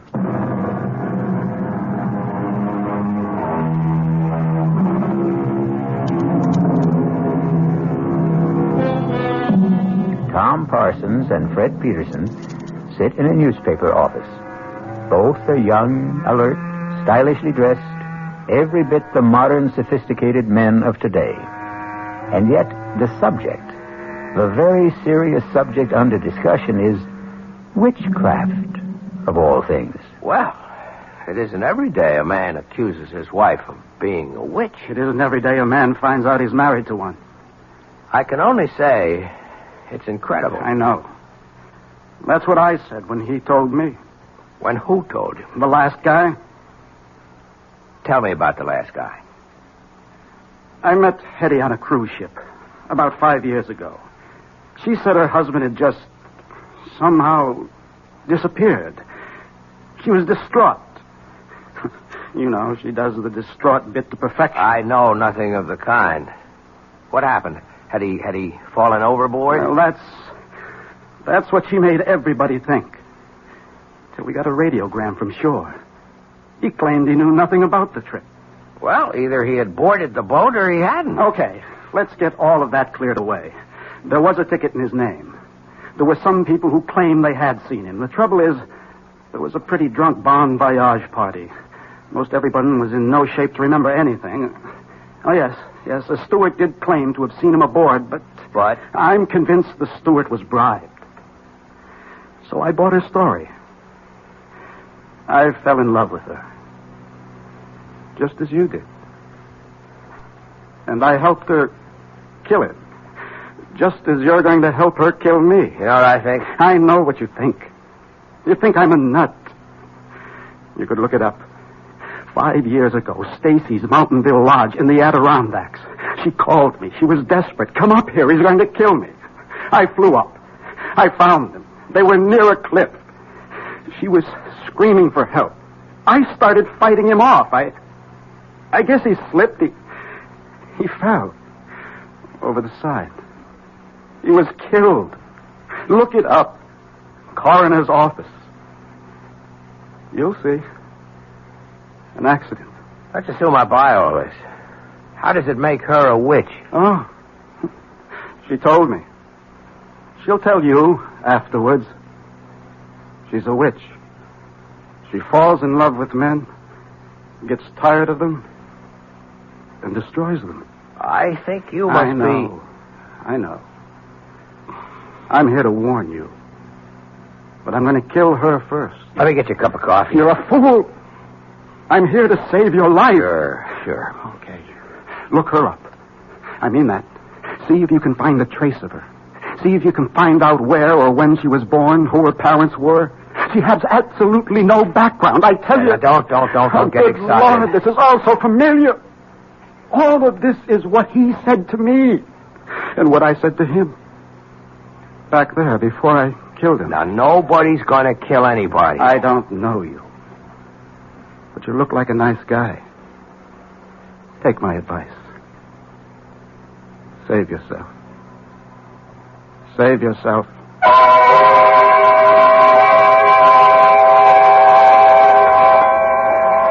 I'm not sure I should be here with you tonight, Fred. Well, you wouldn't let me visit you at home. Oh, it just wouldn't look right. Yeah, but it's all on the level. I'm a newspaper man. It's business. I'm doing a story. I had a very proper upbringing.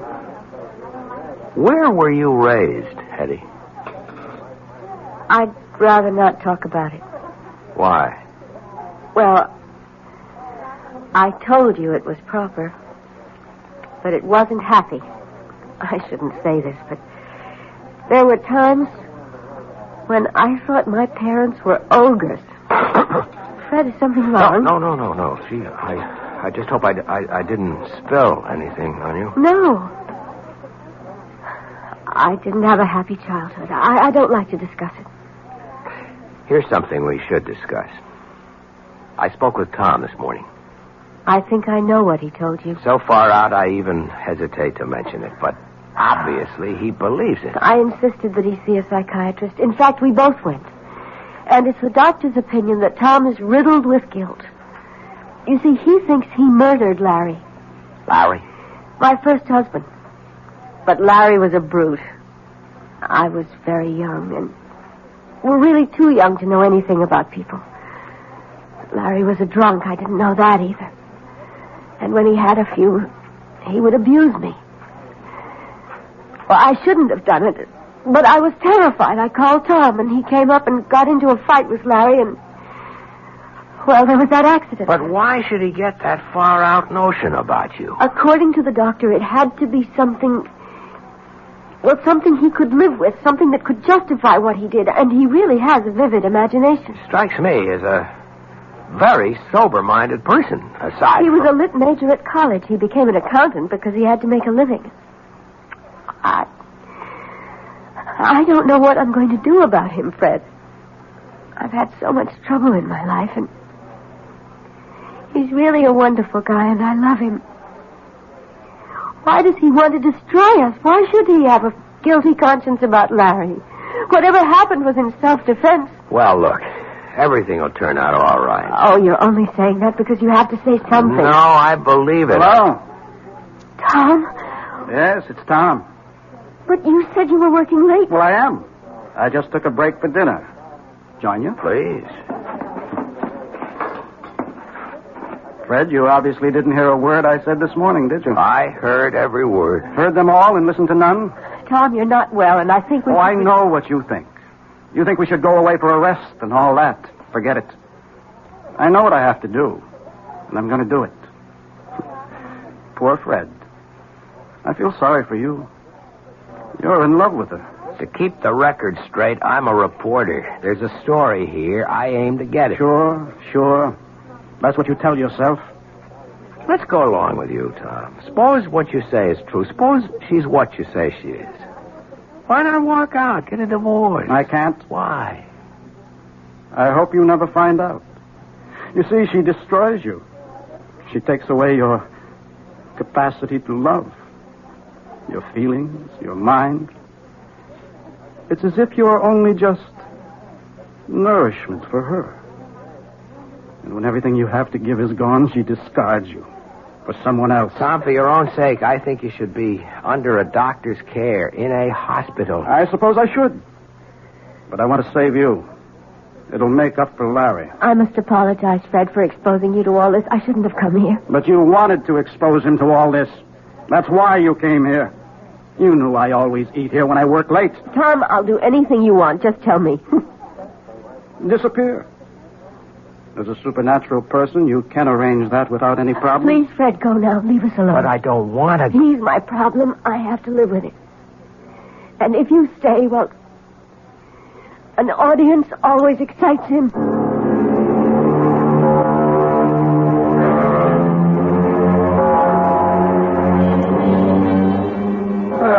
Now, look who finally showed up. What happened to that Nobel Prize for Journalism you were working on? Lieutenant, there is no Nobel Prize for journalism. Oh, well, what happened anyhow? I got off it all. Couldn't make heads or tails. Well, we're still on it. As a matter of fact, information keeps pouring in all the time. On her? On him. Funny duck. He was always interested in spirits, that kind of thing. He wrote his master's thesis on something called demonology. Well, there's nothing there for me. As a man or a reporter? Both. You know, I've been married 10 years, and I've never been tempted.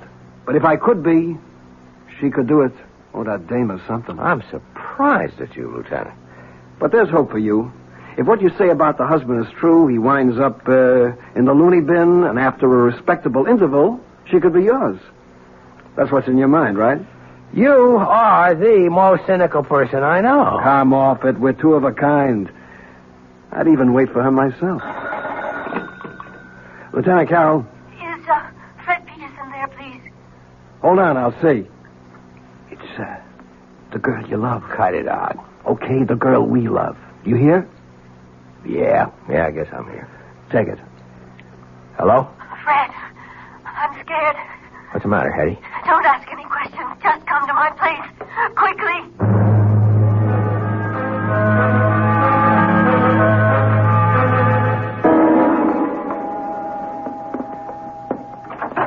Come in, Fred. Oh, darling, I'm so glad you're here. Hetty, why are you shaking like that? I'm frightened. I'm so frightened. Please, Hetty, calm down. I'm here. Everything is going to be all right. I know it. I know. It's wrong for me to talk to you like this, to feel like this. But I can't help it. No, we'll work it out. Somehow we'll work it out. Now. Why are you scared? He asked me to take his suit to the cleaners this morning, and I found this in his pocket. It's a receipt. Read it. From Carrington's. 1 double-action Danforth Wilson revolver, caliber 32. He bought a gun. Don't you see? He bought a gun. All right. Why would he buy a gun if he didn't want to kill me? Well, I think we have enough to interest the police now. Are you sure about that? Tom? Well, answer the question, Fred. What do you expect from the police? I have a permit for this gun. I have every right to own it. Look, Tom, I get very nervous when people point guns at me. Maybe it's unreasonable, but do you mind putting that thing away? Well, I will. After I use it. No, Tom. Don't be a fool. You're not a killer. I always thought that. Till just now. Tom, listen. Let's say you're right. That she is a witch, okay? Don't you see? You couldn't kill her anyhow. You'd empty the gun at her. It wouldn't mean a thing. Fine. Why don't we find out? I won't let you. Get away from me, Fred. Up. Come on, step aside. Behind me, Eddie. Behind me. Fred, give me that gun. If you move, I'll kill you. Gun. Just lower it. Drop it. I'm going to kill her. No, drop it. Drop it. Tom. You did it. Again, Eddie. It did it. Again. Call a doctor, Eddie. What for? You poor sucker. You think she's not worth it. You think she's paradise? She is. She is. But it doesn't last. It doesn't last. And then she'll kill you. She'll kill you, too. Tom. He's dead. Tom. You saw there was nothing I could do. I know. Better call the police.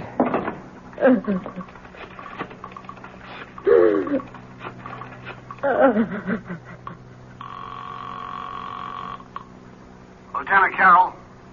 Lieutenant, it's Fred. Hey, Fred, I got news for you. What I mean is I have absolutely no news for you. Lieutenant, listen to me. You know, we drew a complete blank on that dame.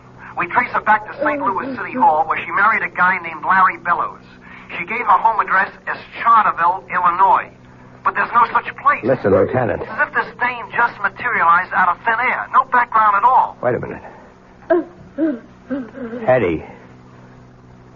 Who are you? Hello? Oh, Fred. Fred, why did you call? Who are you, Eddie? Fred, what's on your mind? Eddie. I warned you 3 times, Fred.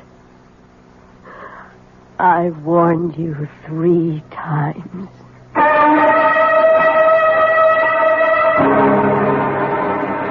And how many warnings would you have needed? Or heeded? That's the trouble. When they have honey blonde hair, it's so hard to take them seriously. A mistake. You should always take every woman seriously. We'll be back shortly.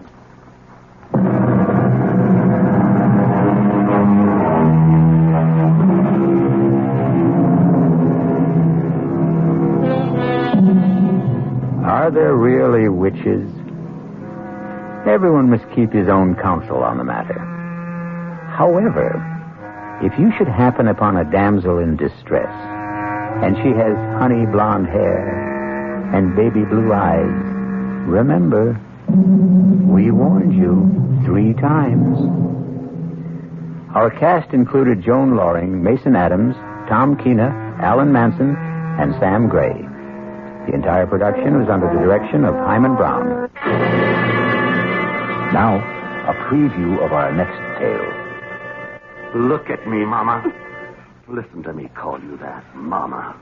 A grown man, 38 years old, tied to his mother's apron strings like some sniveling little boy. Father's life wasn't his own either. You killed him. You are mad. Keep away. Keep away. You want to kill me. I'm not going to kill you, Mama. You know I haven't got the strength of will for that. Oh, of course you won't, son. You can have anything you want now we've had this little talk. Now, please get Hannah like a good boy. Oh, no, Mama. I don't need you anymore. You left me everything in your will. But I'm not dead. To all the world except me, you are. This is E.G. Marshall inviting you to return to our Mystery Theater for another adventure in the macabre. Until next time, pleasant dreams.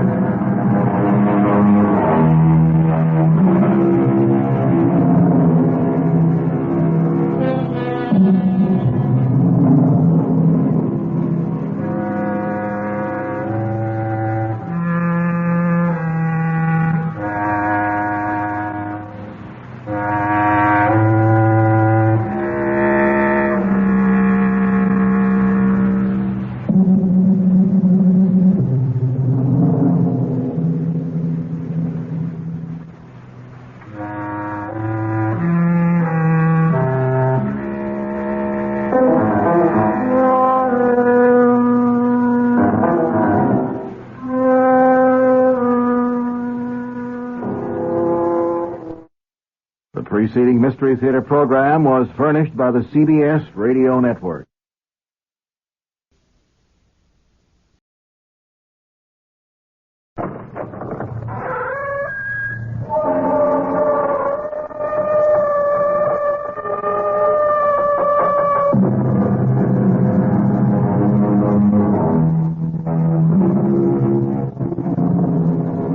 Come in. Welcome. I'm E.G. Marshall. Welcome to the terrifying world of the imagination. I am a man normally filled with the milk of human kindness, but prepared, I'm afraid, to curdle your blood with a tale not of life and death, but rather death and life. I offer you one small comfort.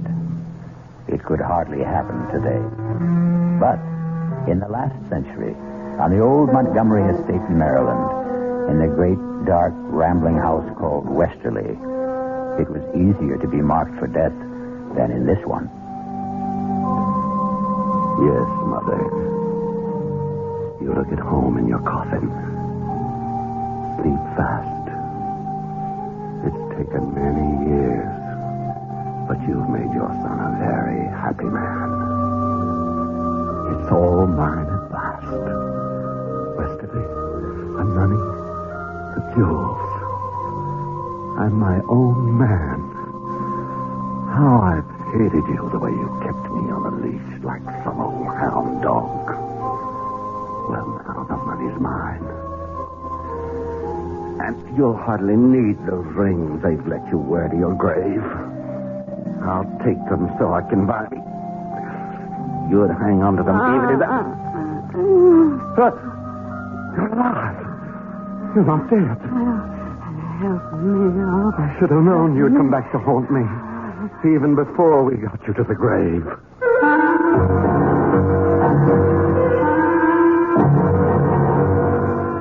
Our mystery drama, Cold Storage, was written especially for the Mystery Theater by Ian Martin and stars Ruby Dee and John Barragray. It is sponsored in part by the Kellogg Company, makers of Kellogg's Special K cereal.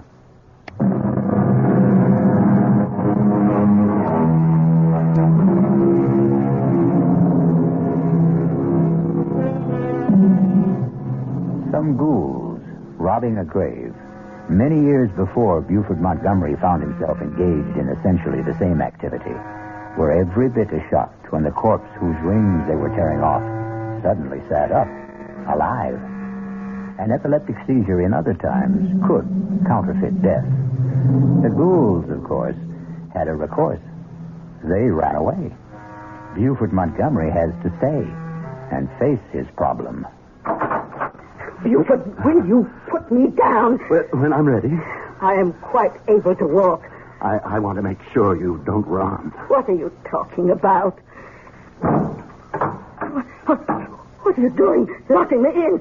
No, keep away from me. It's all right, Mother. I'm not going to harm you. I heard you standing over me in that coffin. I want them. I need Dr. Wayne. That doddering old numbskull. He almost had you buried alive. You know he signed your death certificate. But how could he? I am alive. Oh, yes. I'm quite satisfied you are no ghost. But what happened? Another of your epileptic seizures. Oh. We were all convinced this one was fatal. At last. Only it wasn't. Quite a disappointment to my beloved son. Well, at least I know now where we stand. Now, you open that door and send Hannah up to me. Not yet, Mother. Why? Because, you see, we don't really know just quite how we stand, do we? Don't you look at me like that. How was I looking, Mama dear? You want me dead, back in that coffin. I want all the things I thought were finally mine. The house, the estate, the money, and most of all, the freedom to be a man. Oh. Look at me, Mama. Listen to me call you that, Mama. A grown man, 38 years old, tied to his mother's apron strings like some sniveling little boy. I never meant to keep you tied down. Oh, yes, you did. You even did it with the judge. Father's life wasn't his own either. You killed him. You are mad. Keep away. Keep away. You want to kill me. I'm not going to kill you, Mama. You know I haven't got the strength of will for that. Oh, of course you won't, son. But you can have anything you want now we've had this little talk. Now, please get Hannah like a good boy. Oh, no, Mama. I don't need you anymore. You left me everything in your will. But I'm not dead. To all the world except me, you are. And you're going to stay that way. If you come one step closer, I'll scream. No one will hear you. Not in this big old house. Westerly's thick walls have no ears. What are you going to do to me? You'll see, Mother. You'll see. Look, you're going to put me back in that coffin and bury me alive. Yes. I haven't any choice now. Please. Don't worry. You'll be quite comfortable. I'm going to bury you alive. But not in the coffin.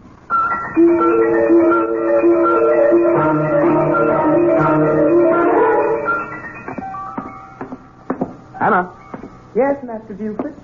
I want you here, in the hall. What is it, sir? Where's William? He's in the stable, Master, grooming the horses for the funeral tomorrow. You want I should fetch him? No, not yet. Sit down. I want to talk to you. Yes, sir? Now, where to begin? Hannah, you were mighty beholden to my father, weren't you? Judge Montgomery was a fine man. Was very kind to you and your son. The judge was powerful good to me and William. And my mother? Mrs. Montgomery is a fine lady. It's been a privilege to have served her as housekeeper. And will you consider it a privilege to serve me in the same capacity? If you want me, sir. And William? Where I go, William goes. You know, he's just a great big overgrown baby. Has to be cared for like one. Or they'd shut him away somewheres, I wouldn't ever let them do that to my boy. He couldn't stand being shut in. You wouldn't let them do that to him, would you, Master Buford? Not if I can count on you to help me. You can, sir. You can. Well, what about William? He does what I tell him. He's old as you are, but he has the mind of a child. I'd want to be absolutely sure of both of you. I don't understand you, Master Buford. Then I'll make myself plainer. I think you must have always hated my mother. Why did you stay on after Father died? I stayed because where else could I go? You're sure it wasn't because you were afraid? Afraid of what? Not of, Hannah. For William. Right?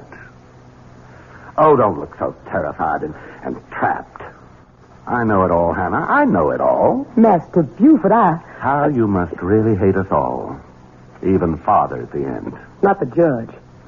Never the judge. Even after what he made you sign? What would the judge ever have wanted me to sign? A confession that you saw your son William commit a murder 10 years ago. Oh. How did you know? It's one of the advantages of my dear mother's unexpected death. It was among the papers the lawyer turned over to me. So she did know. All these years. How could Randolph have done that to me? You know why. You were an eyewitness. And you know that William wasn't alone. It was an accident. And you were only boys. Pretty old for boys, Hannah. We were both going on 19. And the Copley kid was only 15. It was only my father being a judge that saved us all. Any jury in horse country like this could have told that boy's neck wasn't broken by any fall from a horse. The finger marks were gouged into the flesh. The rope burns were raw on his wrists. Why did you do it, Master Buford? Not I, Hannah. Remember? William was the culprit. William didn't know what he was doing. You egged him on. If I did, I didn't mean it to go so far. William doesn't know his own strength.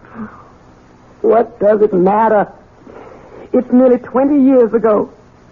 Why do you rake up old ashes? There are certain things I have to be sure of. What? In spite of everything, your complete loyalty to me. I have little choice. If you have any confession. I have it. In your own handwriting. And William's scrawl, too. I'm going to ask you to stretch your conscience further. Come with me. No, Master Buford. Don't bring me to the coffin. I don't want to look at her. Stop battling. I don't want to. Stop battling. Here. Look. Open your eyes. Oh. It's empty. She's gone. What have you done with her? She's in her bedroom. Upstairs. But she... I'm afraid that blind old boggler, Dr. Wayne, slightly exaggerated my mother's untimely end. You mean she's alive? And unfortunately quite well. I see the news is as disappointing to you as it was to me. Oh, don't try to hide it, Hannah. You know you hated her quite as much as I. I won't deny it. The humiliation. The day-by-day degradations your mother has put me through all these years since your father died. I can never forgive her for them. I'm glad to hear it. When she was dead, I was glad. God forgive me. It was one of the happiest days of my life. And mine. That's why she's going to stay dead, Hannah. You're mad. You can't murder your own mother. Nothing is further from my mind. No. Dear Mama will come to no physical harm. You and William will see to it that her bodily needs are well taken care of. And I, as complete master of Westerly at last, will see to it in turn that you and William are taken care of. What are you going to do with her? First of all, Hannah, you're going to explain to William. Then bring him here so we can nail up this coffin and the burial services can be completed tomorrow. Master Buford, no, you can't. Better tell William to bring a sack of meal or corn. Won't do to have the coffin too light. How on earth can you hide your mother from everyone? On earth. That's very apt. I'll tell you what we're going to do with her, Hannah. Just what we do with the roots and the preserves. We're going to put Mama in cold storage.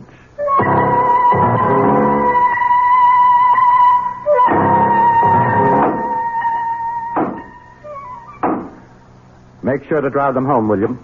Do see machine burying a whole good sack of good feed. I picked up the wormiest one I could find. That's enough now. Finish up. Finished now. Got the lantern, Hannah? Yes, sir. All right. Did you strip the bed in the spare room, Hannah? Yes, sir, I did. William, you go on up there and bring that bed and all the furniture downstairs to the old hidey-hole, right? Sure will. Where's this hidey-hole? William could tell you as good as me. Or better. He's the one who found it. Must be, 15 years ago. 16, Master Buford. That was the year Miss Prudence dropped her first foal. That's when old Mr. Todd Hunter, the vet man, told me all about his daddy and your grandfather and how they dug out the hidey-hole and made it our big room like a station on the Underground Railroad. William, go see to the furniture. Yes, take me a while to get the bed apart. Take your time. The Underground Railroad? You mean this was a slave station? To hide out escaped slaves being passed to the north? What it was. But you can't put your mother in a place like that. Why not? She spent her lifetime trying to turn the clock back, make a slave of everyone else. Why shouldn't it be her turn? For a change. How sharper than a serpent's tooth it is to have a thankless child, as King Lear had occasion to remark. Still, on the record, Mama is not much of a prize either. Let's leave her in cold storage until we return shortly with Act 2. I'm Himan Brown, producer of Radio Mystery Theater, and I hope you're enjoying our nightly dramas of suspense as much as we enjoy presenting them. We'd like to hear from you. Hear your comments about Radio Mystery Theater and whether you're glad radio drama is back. Did you know we're holding weekly drawings for valuable prizes this week and next? Just by sending us your name and address, you're eligible for one of 50 prizes. 2 AM/FM stereo phonos, 2 travel clock radios, and 46 anthologies of modern suspense. All it takes is your name and address. We'd most appreciate your comments, too, but your name and address alone will enter you in the drawing. Write Mystery Theater, Box 50, Radio City Station, New York, 119. That's Box 50, Radio City Station, New York, 119. Or for good everywhere unless locally prohibited. WOR New York, your station for the Mystery Theater.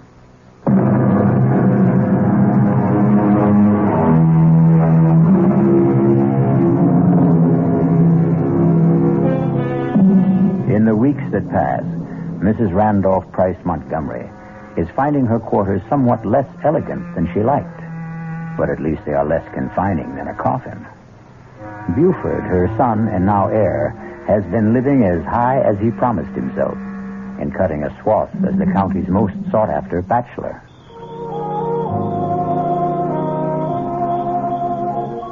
I declare, Buford, I thought I'd never be able to coax you away from all the other ladies. Nancy Lee, they may have had my arms, but my heart was with you. Well, I'd have felt a lot sure of that if I'd had your name a little more often in my car. I just don't want us to get talked about too much. Well, why ever not? Would you be ashamed to have your name linked with mine? Why, Nancy Lee, you know better than that. Aren't you going to sit with me, sugar? Oh, why, sure, honey. Hold my hand. Just lies in mine like a little bird. Now that's more like my Buford. Kiss me. Angel. Still the same old thrill. Gives me goosebumps all over. Oh, that's nice. I wouldn't want to think I'd lost the power to get you going. Why would you think that? Well, I'll tell you, Buford. I thought when your mother died, it would give us a chance to be closer than ever. I mean, since we could come right out in the open. I didn't think it would start you chasing after every pretty girl in sight. I wouldn't take a one of them or exchange any of them for you. Now, I'm right glad to hear you say that, sugar, because I'm afraid you're not going to be a bachelor anymore. Huh? I got something to tell you. You're going to have to go back to being a family man again, I'm afraid. What? What are you saying? That you're going to be a daddy. Aren't you proud? Good Lord. Are you sure? That I'm in a family way? Well, it's very easy for a girl to be sure of that. Well, what are we going to do? Well, with Mama gone, there's no problem at all. You're just going to have to make an honest woman of me. My parents surely won't object. And you wouldn't want the colonel to come after you with a gun, knowing that my daddy is the best shot in South Carolina. Now, wait a minute, Nancy Lee. Oh, Sugar, you know I'm only funning. And I know you're going to be every bit as happy as I am once you get used to it. Oh, honey, aren't you just thrilled to death? We're going to get married.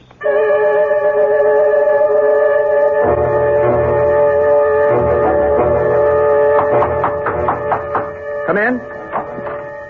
Excuse me, Master Buford. What is it, Hannah? It's about Mrs. Montgomery. She isn't that yet. I meant your mother, sir. Oh. Oh, what about her? She keeps asking for you. Well, tell her I'm... Just don't tell her anything. You haven't said anything about the wedding tomorrow. No, sir, but... But what? About your mother. She wants to talk to you.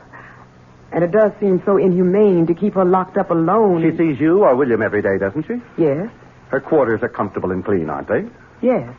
She's in perfectly good health? Oh, yes, never better. More's the pity. Well, then? She's lonely. So was I all those years she had me under her thumb. And I'm not going back to that. By tomorrow, I'm going to have my own woman. And a beauty at that. Mother's not going to spoil that for me. Yes, sir. I'm sorry, sir. Good. Now get out of here. And take the whiskey carafe with you and fill it up. It's almost empty again. Yes, sir, Master Buford. Sir? William? Yes, Mama? Take this carafe and fill it with Master Buford's bourbon and bring it back to him in his study. Yes, sir. I reckon old Master Buford's getting himself liquored up for the bachelor party. I reckon he's trying to build himself some Dutch courage. What do you mean, Ma? I mean, I don't think he exactly figured on getting tied up again when he cut his mama's apron strings.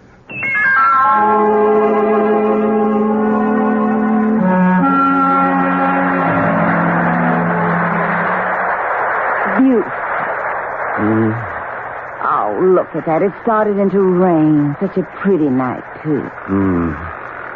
Let's go on up to bed, My husband. All he ever seems to think of now he's made me his little goods and chattels. Nancy Lee, all I mean was I'm tired. Tired of me after 2 short weeks? You know I didn't mean that. Well, come here and lay your head on Mama's breast. Don't say that. Well, heaven, don't be so sensitive. Your Mama's dead and gone. Yes. Although sometimes, I swear to goodness, I get the feeling in this rickety old house she's still sort of around. Oh? What makes you think that? Well, don't jump so, darling. It's just a spooky feeling. Maybe you and me should have gotten rid of Westerly and gone back on to South Carolina with Mom and Papa. No.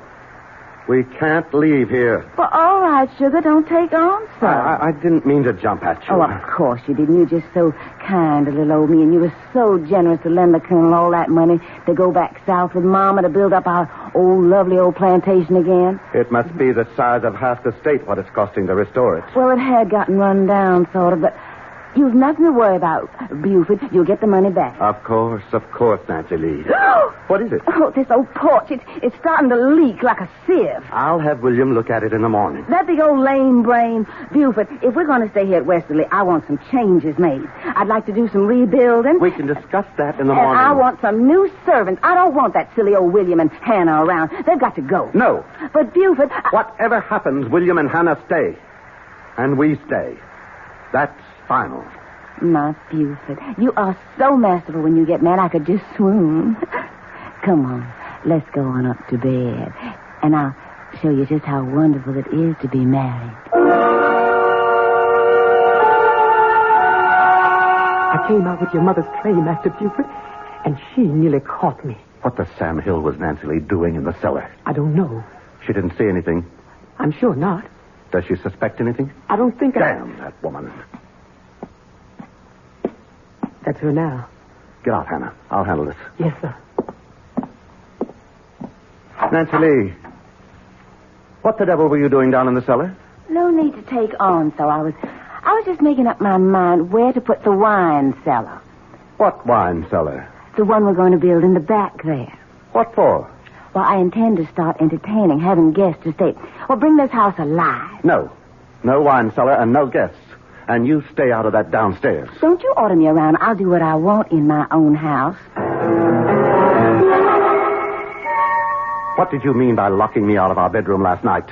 I don't allow anyone who can't behave like a gentleman in my room. If you think just by withholding your favors from me you can get your own way... You listen to me, Buford. One way or another, I always get my own way, and don't you forget it.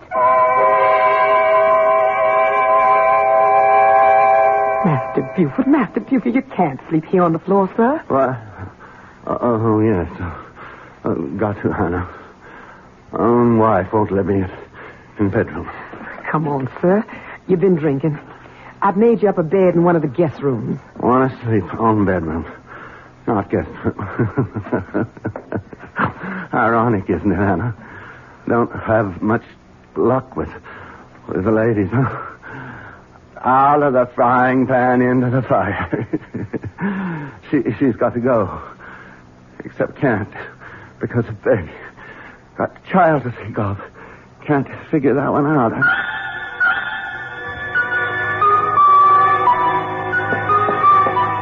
William, is my horse ready? Morning, Nancy Lee. My, ain't you the prettiest thing? I asked about my horse.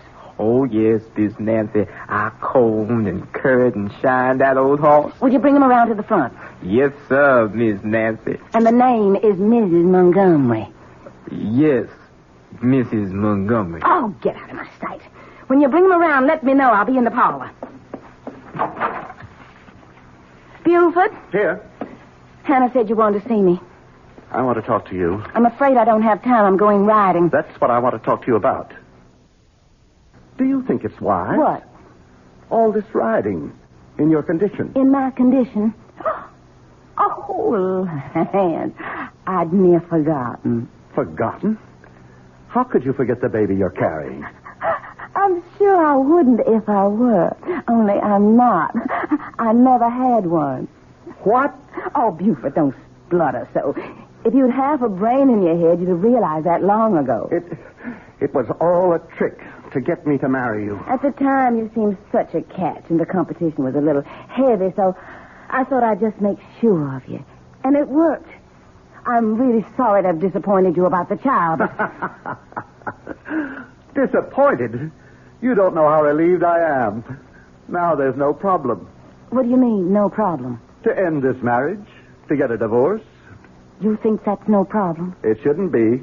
I'm prepared to make a reasonable settlement. And just what would you consider reasonable, Mr. Montgomery? We can waive the money I loaned your father and call it a day. The money you loaned my father. That wasn't a loan. That was a little payoff for a nice background of southern gentility to trap me a man. The Colonel and his wife are just as phony as I am, dear heart. And they are long gone. I'm where I want to be, with a name I like, and I'm not giving it up for anyone.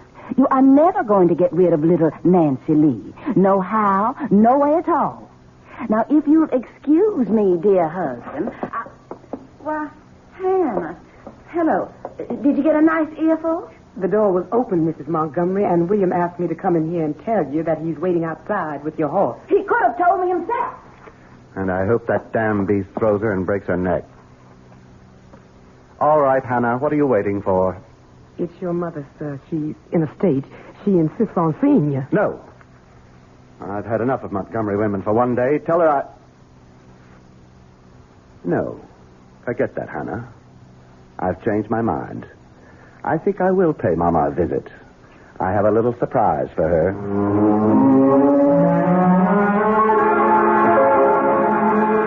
But you can't be so cruel, Buford. Keeping me here locked up like an animal.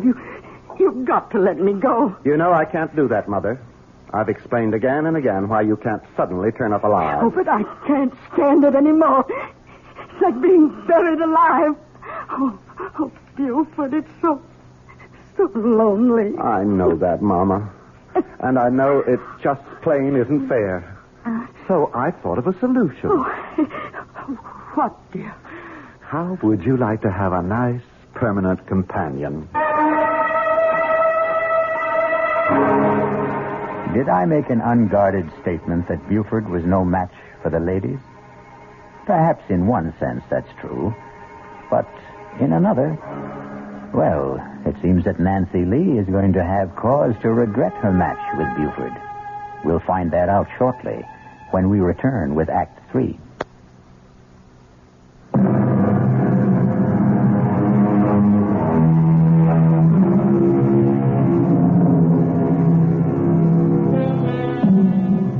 Now, it's one thing to get away with disposing of someone already legally certified as dead and supposedly suitably interred. Nancy Lee is another problem. She can't have a convenient epileptic seizure. Can Buford get away with it? Nancy Lee, I've been thinking about us. Don't waste your time.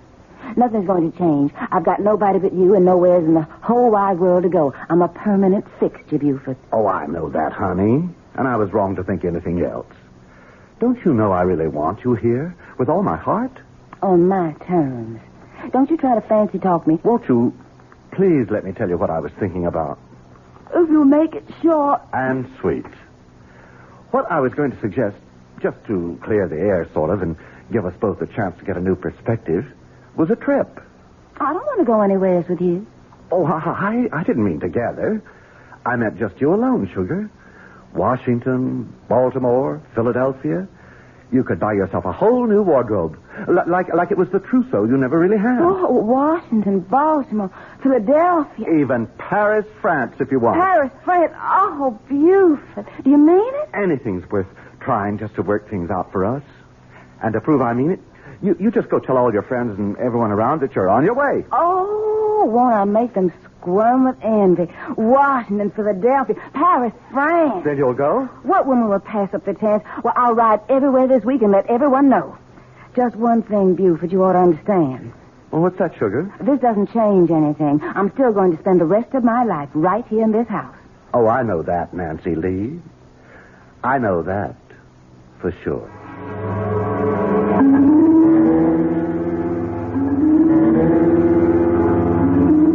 Master Buford, you just can't get away with it. Now, you hush up, Hannah.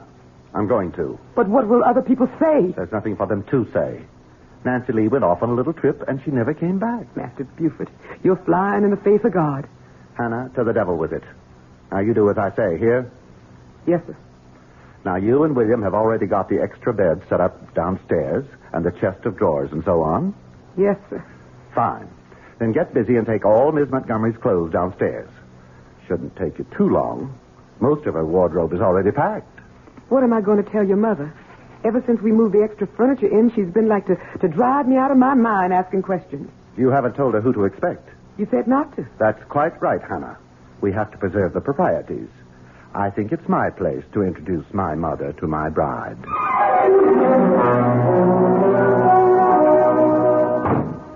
Oh, Miss Montgomery? What is it, Hannah?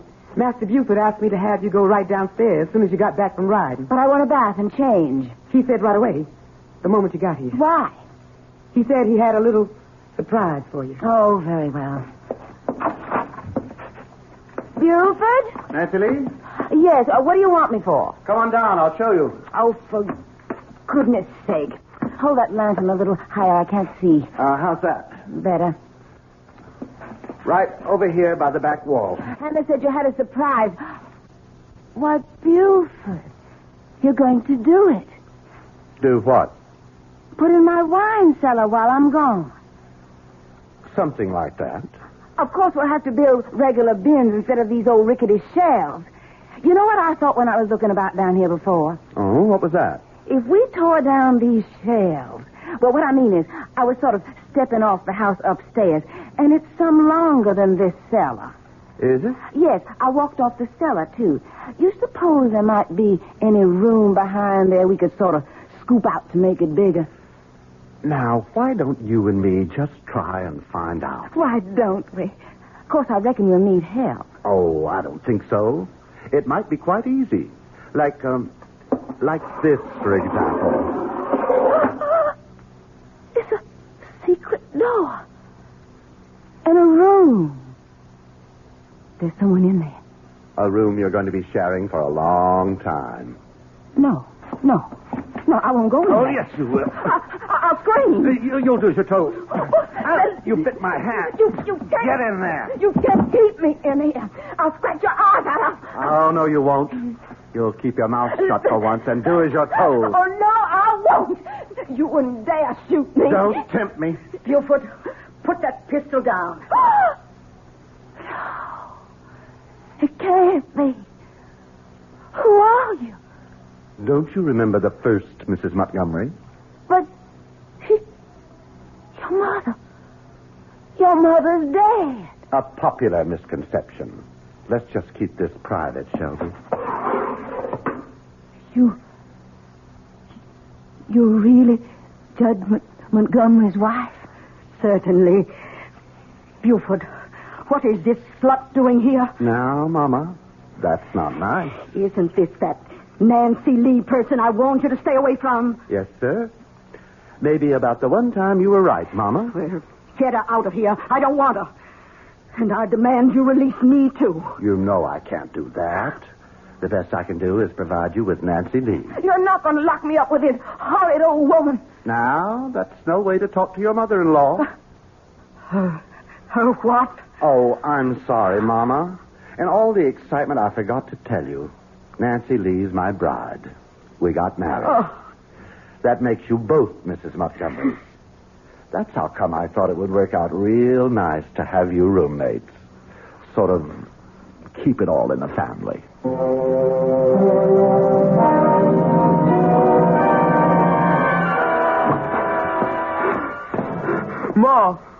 Ma! Sakes alive, William. You startled me so I almost burnt my hand on the stove. Ma, what are we going to do? What is it, son? Here, sit down. It's shaking all over. You know that big old stone you wanted down in the preserve cellar to make a table of? For making cornmeal and such? Yes. Well, a while ago I took it to bring it on down for you. You lifted that heavy stone by yourself? It's what happened when I was down there. What? Well, I didn't have no light, and I didn't hear Master Buford come on down there. But all of a sudden, I see him light a lantern. And as far as I can say anything, Mrs. Montgomery come on down there to join him. I know. I sent her down there. You? You knew what he was going to do to her? Son, you got to understand.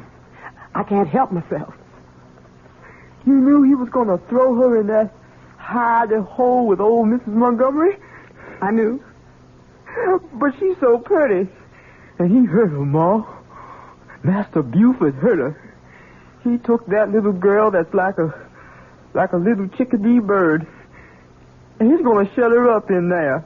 Don't think about it now, son. I got to think on it. I couldn't be shut up, Ma.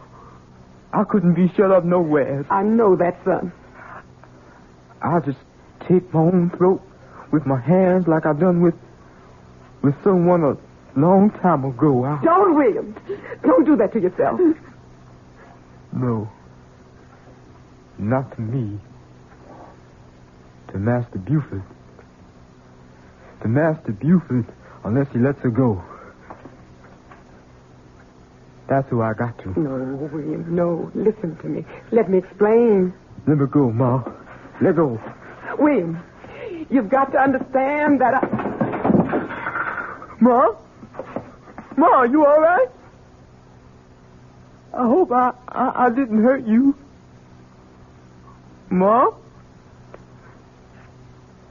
No. You all right? Just sleeping. I'll wake you, Ma. I'll wake you just as soon as I set that poor little bird free. I spent my life trying to get free of you, Mama, and I did.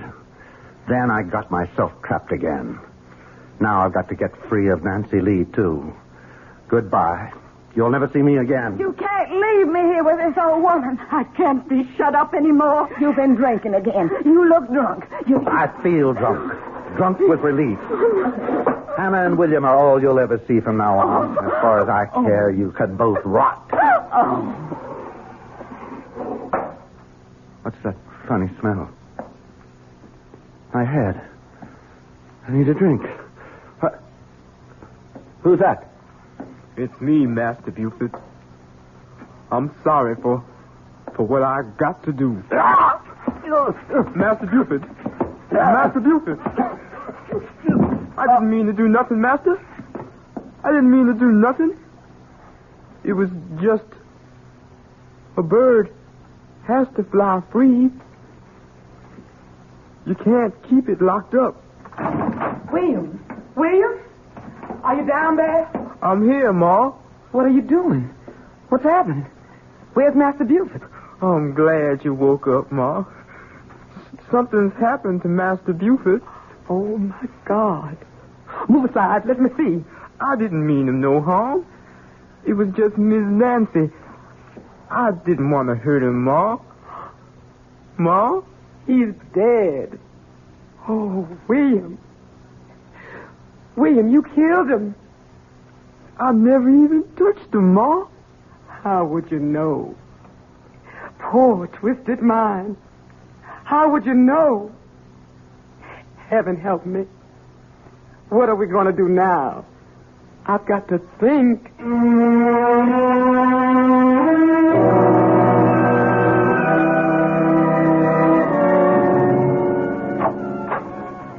Well, I'm all packed. And William is taking my things down to the carriage now. What about you, Mother? I suppose you have to call me that. We might as well get used to it. Just as you have to try to sound a little fonder when you talk to your daughter, Nancy Lee. Very well. Nancy Lee. And I not only am all packed, but my trunks have already been taken to the railroad station. All ready for our new life. Yes. Oh, come on now. This was all worked out before the funeral. And you've had a lovely time of it, haven't you? Playing the bereaved widow, being wined and dined in sad farewell. Well, I had to stay hidden at home. Well, you could scarcely come popping out of the grave without creating a legal snarl. I know. It's better this way. I hope we can smuggle me out successfully. At night, in Hannah's cape. There'll be no question. Nothing left to be done. I don't think so.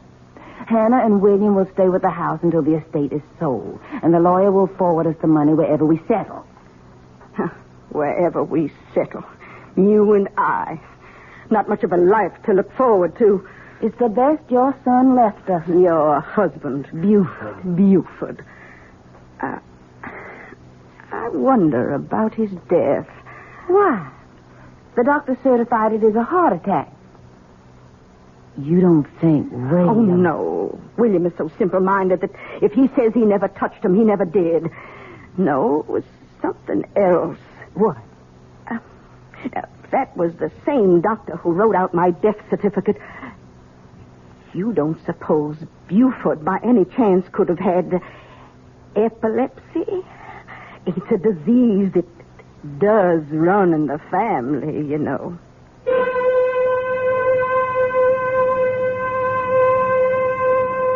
If Sarah Montgomery should have been right, then poor Buford went to far more than his just reward. After all, the coffin was already in the ground for over a week. But that's really too horrible a prospect to dwell on, isn't it? I'll return shortly.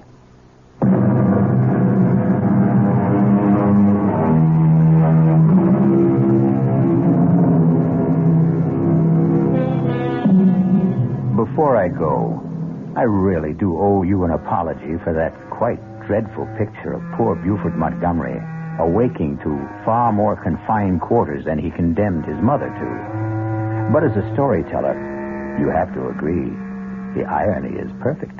And then, of course, also, I did promise to curdle your blood.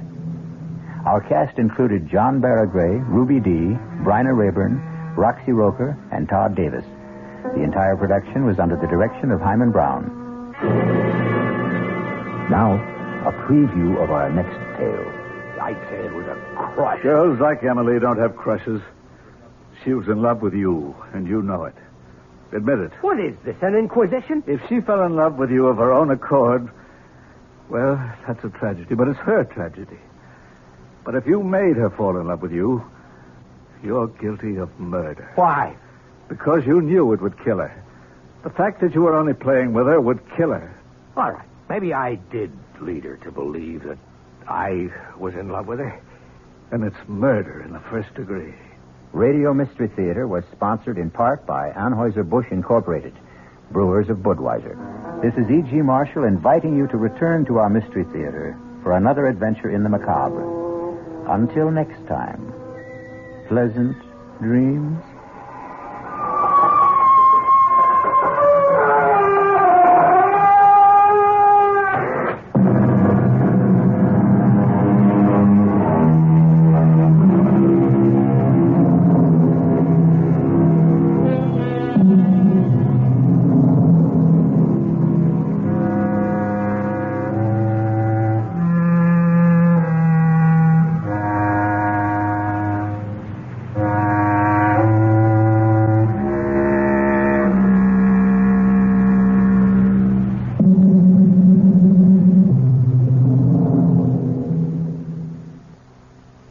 The preceding production of the Radio Mystery Theater was furnished by the CBS Radio Network. Come in. And that's the top of the news as it looks from here.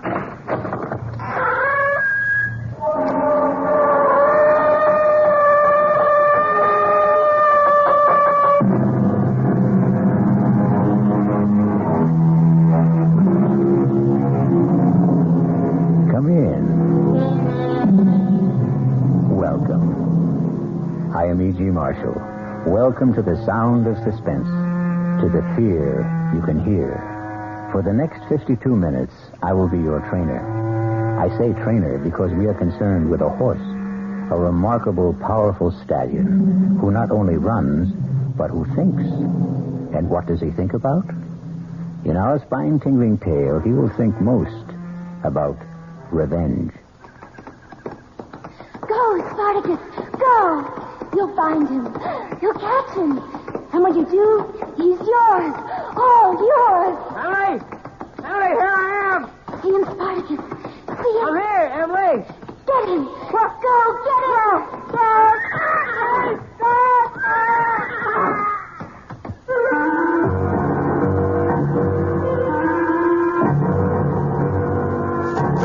Our mystery drama, Death Rides a Stallion, was written especially for the Radio Mystery Theater by Sam Dan and stars Mason Adams. It is sponsored in part by Anheuser-Busch Incorporated, brewers of Budweiser, and by the Kellogg Company, makers of Kellogg's Special K cereal. I'll be back shortly with Act One.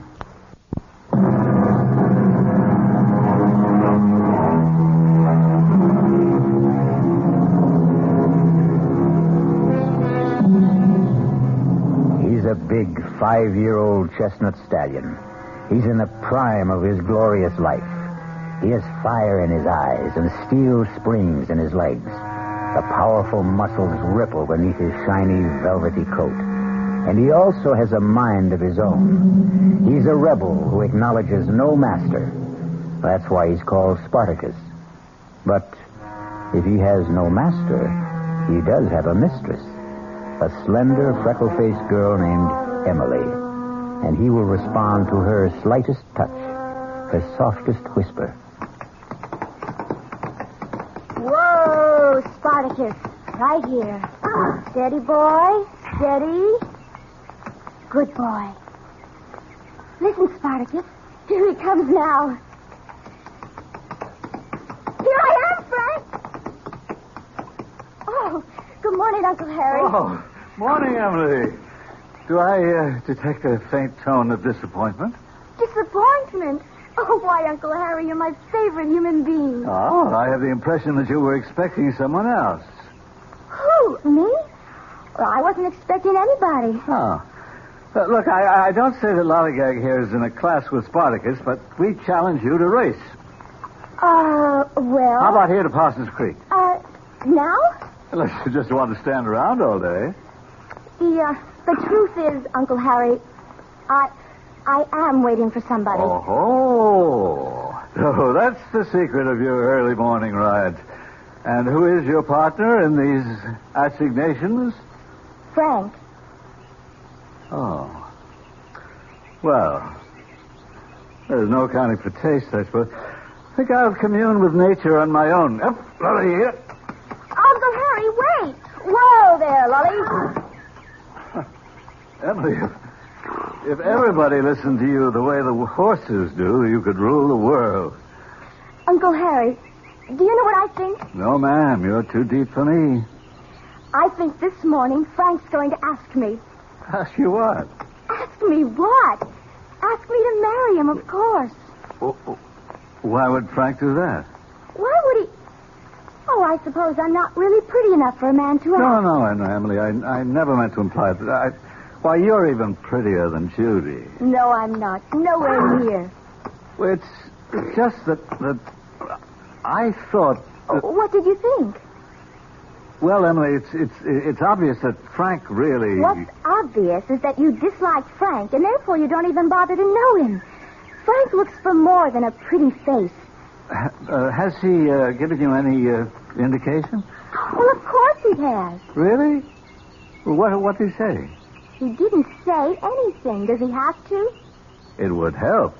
Uncle Harry, I know by the tone of his voice, the way he looks at me, everything about him, everything tells me he loves me. And I love him. Oh, how I love him. You think I'm crazy? I think I'll ride back to the house and have some breakfast. Well, this is the last time I'll bare my soul to you. Darling, look, I wouldn't want you to get hurt. I'm a big girl now. You don't know very much about men. Maybe, but I know what I like. Well, sounds like company's coming. Hi. Good morning, sir. Good morning, Emily. Good morning, Frank. Well, look who's here. Kind of early in the day for you, Judy. I know, but we're out to spread the news. What news? Oh, Emily, darling, it's only right that you should be the first to know. After all, you introduced us. Frank and I, we're engaged. And we owe it all to you, Emily. We owe it all to you. And I want you to be my maid of honor. Now, promise. Oh, Emily, darling, I'm so happy. I'm so happy. Judy and I'll never forget what you've done for us, Emily. Can you believe this wild man? This fantastic Frank? He asked me just 5 minutes ago. I mean, I've been proposed to in my time, but never on horseback. It's another Judy Montgomery. Fabulous first. Frank, let's ride back to the house and tell Mother. See ya. Go, boy! Emily. They used to say, always a bridesmaid. But this time I'm doing better. Emily, I tried to I'm tell maid you. of honor. Maybe I'm getting there. Emily, he's not worth it. He is to me. Darling, please don't ride this morning. Why not?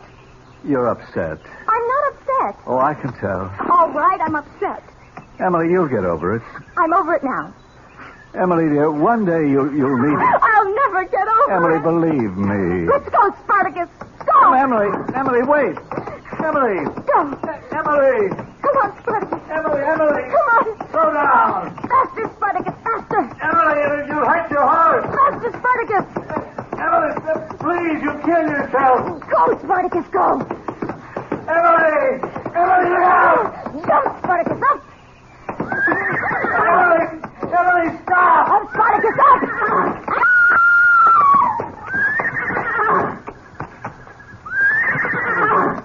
Emily. Oh, no. Emily.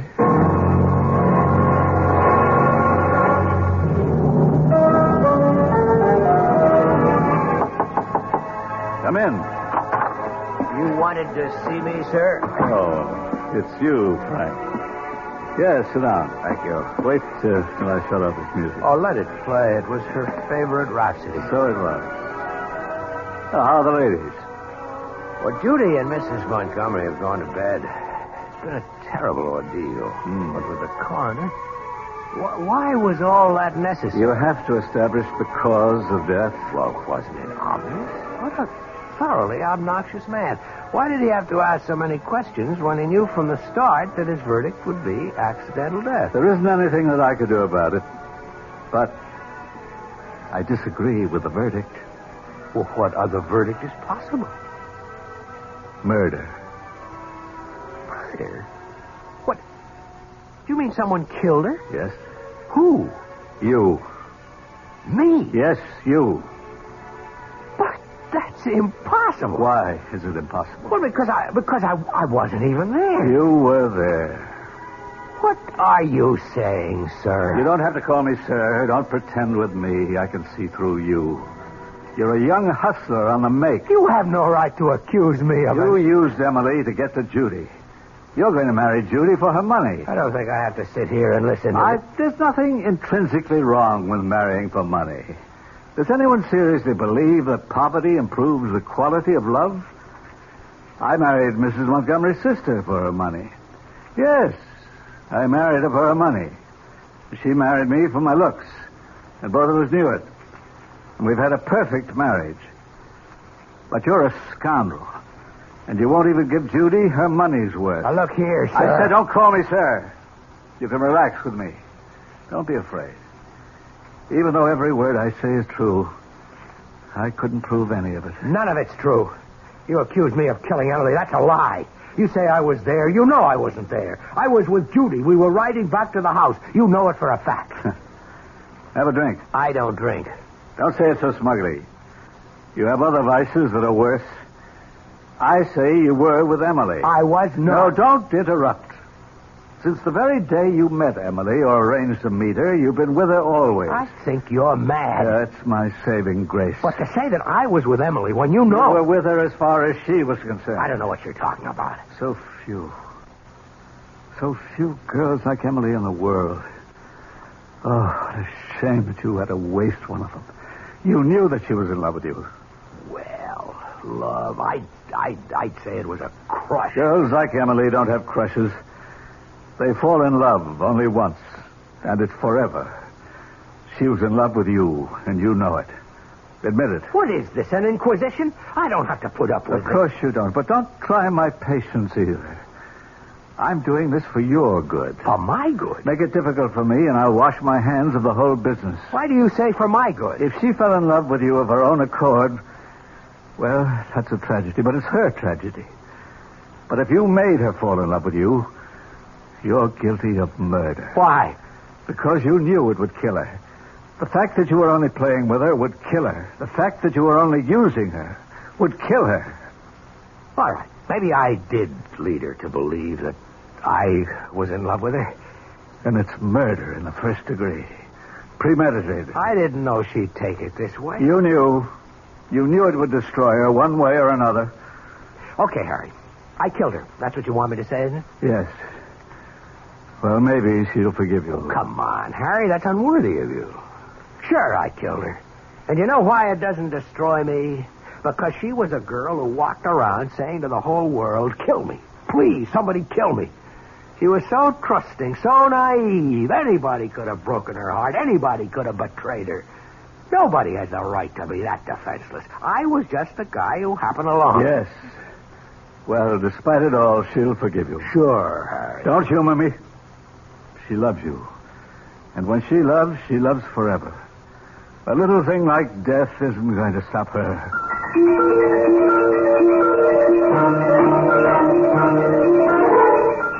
Good morning, Mac. Morning, Mr. Frank. You going to ride?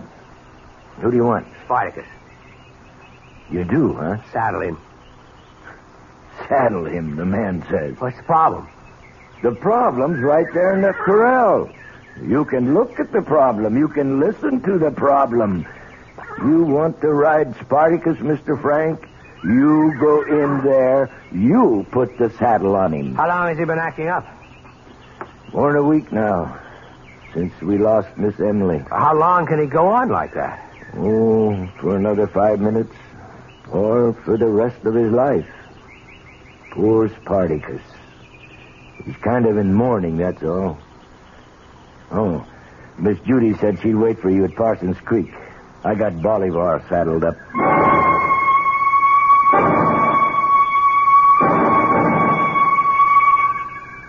Frank.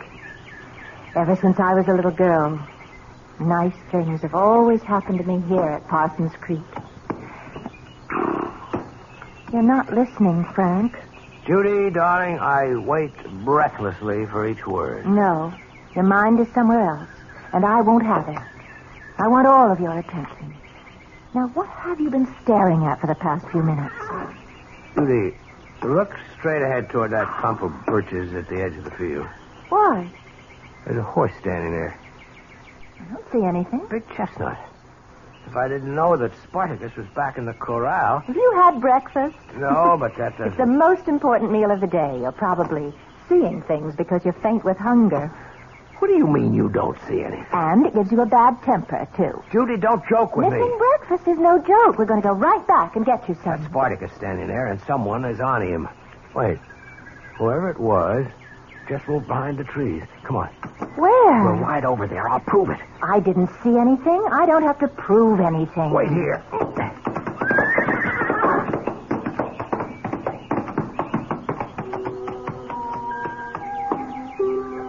Good morning, Frank. Where have you been all week? Emily. I've been waiting for you here every day. You're not angry with me, are you, Frank? Emily. Where would you like to ride this morning? You know, I never did thank you for that piano rhapsody. It was so thoughtful. Come on, boy. Let's go, Boulevard. Frank, don't go. Don't go, Frank. Ready to go back for breakfast, Frank? Yeah. Well, was anybody there? Oh, no. There was nobody there. Nobody at all.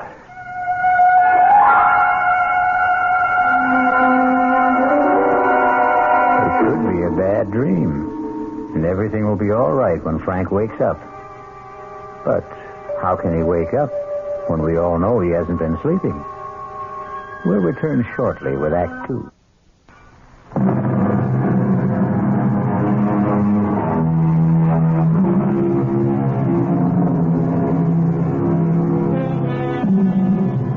And now, Act 2 of Death Rides a Stallion. Frank has gotten over the shock of seeing and hearing a dead Emily, but not completely, it seems, as he has breakfast with Judy. More coffee, Frank, darling? Thank you. You know, you weren't exactly filled with chatter and high spirits this morning. Sorry, Judy. You hardly said a word, all during our ride. I guess you're right. I should never skip breakfast. Oh, no, that isn't true. You should always skip breakfast, or you'll wind up fat as a pig. The wit and wisdom of Uncle Harry. Morning, sir. And how are the true lovers this morning? Oh, I'm fine. Frank is a bit gloomy, I'm not gloomy. Yes, I would say you are. I'm an expert on gloom. I was once engaged to a boy. Do you remember him, Uncle Harry, the tall, blonde? The one whose father owned all that oil? No, he was a redhead. The blonde's name was George something or other. Oh. Anyhow, he was undoubtedly the gloomiest human being east of the Mississippi. Well, Frank, what's the problem? There isn't any problem. Frank's been seeing things. Is that a fact? Now, Judy. Now, Frank, don't deny it. He was actually convinced he saw Spartacus out riding this morning. Spartacus? And somebody was on him. Whoa, that's remarkable. Not to mention impossible. In the first place, nobody's been able to ride Spartacus since poor Emily. And in the second place, Spartacus hasn't left the stable in all that time. Who was supposed to have been riding him, Frank? Look, the whole thing was a kind of a hallucination. Now, please forget it. All right, darling. Will you be judge at the competitions this year, Uncle Harry? Well, is it still on? After all, darling, we're in mourning. Oh, would Emily have wanted us to call off the show? What better way is there to remember her? Poor child. Frank, do you think that we should... Where's Frank? Well, he was just sitting here. Where'd he go?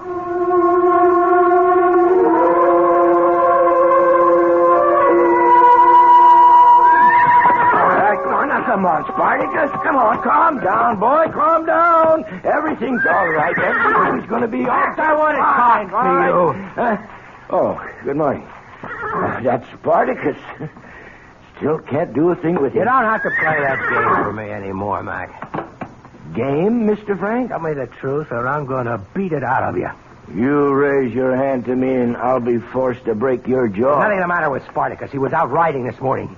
But that's news to me. Who's paying you off? Mr. Frank, that jaw of yours is starting to look like a good target. You saddled Spartacus after I left here. I saw him. He was near Parsons Creek. Oh, you ain't well.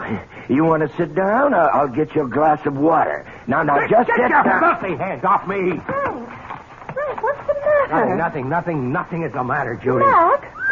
I think the sun's a little strong this morning, Miss Judy, and you know these city fellas, they never wear hats. Frank, you don't look well at all. I'm fine. Now, listen, darling, listen to me. I'm going to call Dr. Stoneman. I don't need a doctor. Yes, you do. You do. I don't want to hear another word. You just go to your room and rest.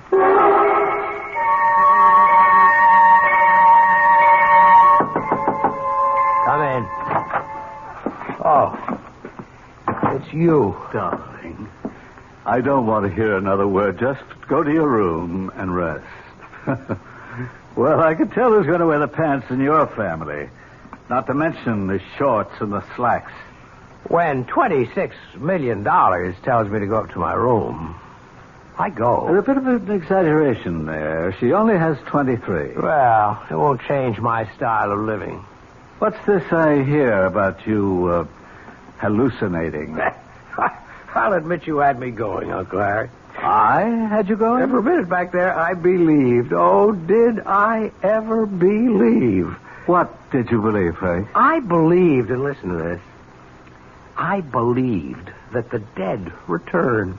I believed that I actually saw Emily sitting on horseback, sitting on Spartacus. Oh, of course it was your imagination. No, it wasn't. You mean she was sitting on Spartacus? Let's say somebody was sitting on Spartacus. Somebody you hired, an actress made up to look like Emily. Why would I do a thing like that? Because you know I hate your guts. Oh, come on, Frank. You don't really. Oh, I do. And once I marry Judy and start assuming some control around here, you will be thrown out on your ear. Frank, you wouldn't. And you can either starve to death or you can find somebody else to sponge on. Oh, I see. That's why I'm trying to drive you crazy. Exactly, but it won't work. Yes, I could have hired someone to impersonate Emily, but I could never get her on Spartacus.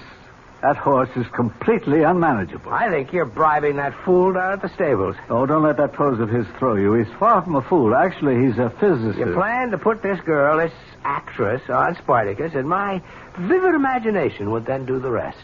He just realized one day that live horses were more interesting than dead mathematics. Oh, I blew it this morning. No question about that. I panicked. I lost my cool. First, when I actually thought it was Emily. Second, when I tried to put muscle on that moron at the stables. Frank, believe me, his IQ is higher than yours. I lost points with Judy, but it'll never happen again. Sorry to end your fun so soon, Uncle Harry. Come in. Frank, darling, I came by to check. Has he been resting, Uncle Harry? Oh, yes. He's been as good as gold. My darling Judy, won't you believe I'm all right? You didn't look all right, and you didn't sound all right just a little while ago. I'm fine right now. I'm just fine. Oh, that's good, darling. Because we're having dinner with the Farringtons. Oh, Judy, he's such a bore. Of course. But he has one of the biggest stock brokerage firms in the country. We were talking about making you vice president. Judy, I'm not interested. Frank, darling, you'll have to do something. I don't know anything about... And there's no reason you can't learn. Now, Uncle Harry knows all about finance. Let him teach you. Will you, Uncle Harry? Oh, gladly. I'll pop in again soon just to check on you. Does she know your plan to assume control after the wedding? Don't you worry about me. I know how to handle women. Well, Judy has all the money, but you know you'd have been much happier with Emily.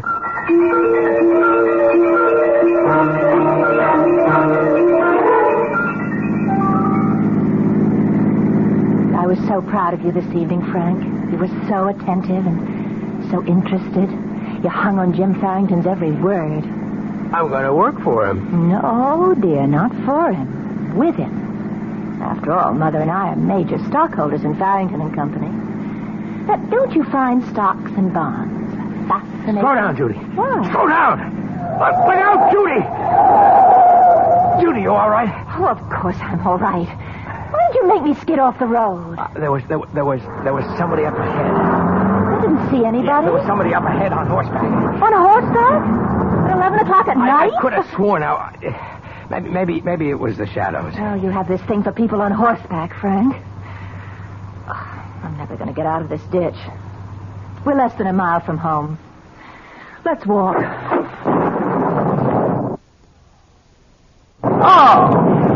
Oh, no. We'll have to wait till it lets up. Oh, we could wait all night. I tell you, I can run to the house, pick up another car, and be back in 10 minutes. Oh, I was waiting for you to suggest a gallant thing, darling. Mind waiting alone? Why should I mind? These are my woods. Well, there goes.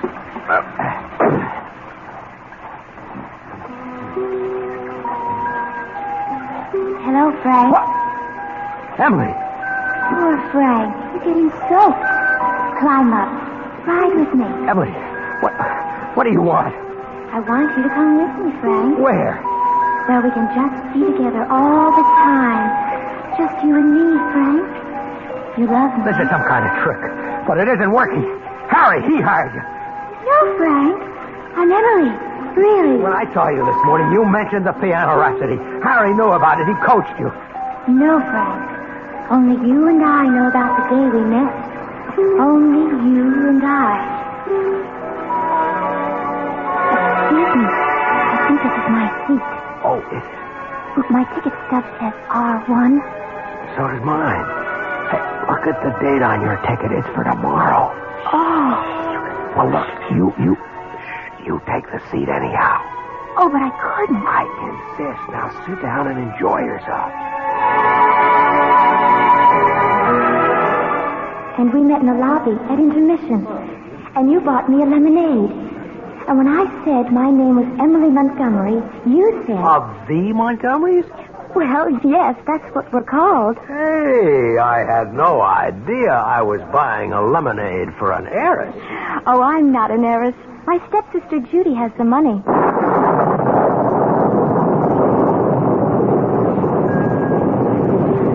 Come with me, Frank. No. Don't be afraid, Frank. I love you. I wouldn't harm you. Come with me. I can't go with you, Emily. Why, Frank? Why? Because you're dead. Oh, no, Frank. Love never dies. And neither do lovers. You remember that verse you once recited? So speak to me of parting never. For all who love shall live forever. Keep away from me. Frank, I forgive you for Judy. Keep away, I said. You were poor all your life, and when she smiled... Keep away, please. But I'm the one you love. I'm the one you want. Come with me, Frank. Keep away from me. Frank! Don't go, Frank! Keep away from me. Keep away from me. Keep away from me.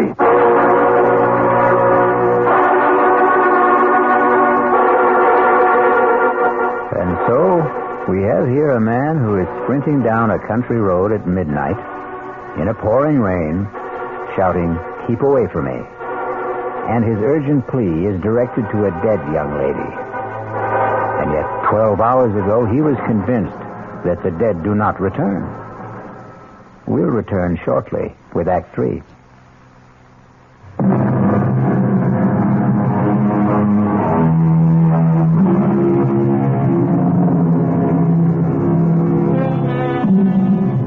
A lonely country road in the dead of night. It can try the souls of the most practical of men. Pragmatic, sensible Frank is now terrified, delirious Frank. Keep away from me. Keep away. Keep away. What? Lie back, Frank. Lie back and be quiet. What? How did I get here? What am I doing in bed? Judy found you lying on the road unconscious. I waited in the car for almost an hour. I thought you'd taken this as an excuse to run out on me. Oh, Judy, don't say that. Darling, now don't excite yourself. No, I'm fine. I'm okay. See, the rain had let up, and I started to walk home. And there was someone lying in the road. And it was you. What happened, I must have tripped over something, or maybe I ran to a low-hanging branch. I guess I was knocked out. And you kept moaning, keep away from me. Why? Well, Who? I don't know. I guess I must have been having a nightmare. Well, listen, the first thing in the morning, we'll see Dr. Stoneman. But right now, what you need is some sleep. And we'd better leave you alone. Are you coming, Uncle Harry? Yeah, just a minute. Frank, dear, you look very tired. You try to get some rest. Good night, my darling. Good night. So, you were running, you tripped, you fell, you were knocked unconscious. Oh, no. No, that story won't do. You don't have a mark on you. What are you talking about? She's starting to have second thoughts, Frank. Bad move. You should have chosen Emily. No $23 million there, but she wasn't exactly a welfare case either. It won't work, Uncle Harry. You can't hope to psych me out of it.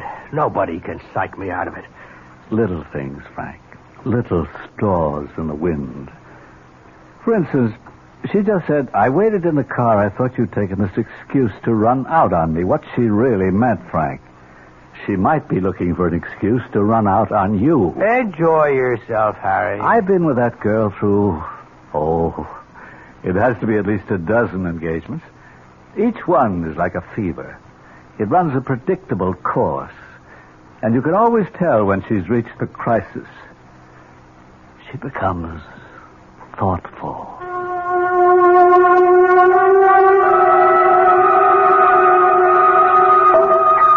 Pour you another glass of wine, dear.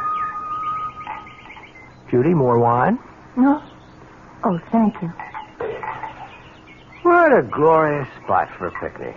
Frank, did you tell Dr. Stoneman everything? Of course. You heard what he said. I am 100%. Did you say anything about that mysterious rider? What mysterious rider? Oh, I know for a fact you've seen it twice. Once yesterday morning and again on the road last night. The rider who's supposed to be on Spartacus. What's there to say about it? It's impossible. Who can even get a saddle on Spartacus these days? Then why do you keep seeing him with someone on his back? Judy, darling, didn't you ever have a momentary flash from, an illusion? No, not really. I take after Dad, both feet on the ground. You know, it's a pity you never knew my dad. There was a man for you. You're a lot like him, except when you get these, what do you call them, delusions? No, he wasn't like that at all. Who's that coming? I don't see anybody. Oh, Frank, not again. Hello, Frank. What's the matter, darling? Nothing is the matter. I'm fine. Well, you don't look it. Come with me, my dearest. Frank, are you sure you don't have some deep, dark secret? Come with me. She won't mind if you come with me. I always thought I wanted to marry a man of mystery, but... Judy and I, we grew up together. We loved each other as sisters do. Frank, are you sure you haven't been drinking? She wouldn't have taken you if she knew I loved you. Judy, let's go back to the house. But we just got here. No, but please. Don't go with her, Frank. Come with me. All right, we might as well. I can tell you're not going to be much fun today.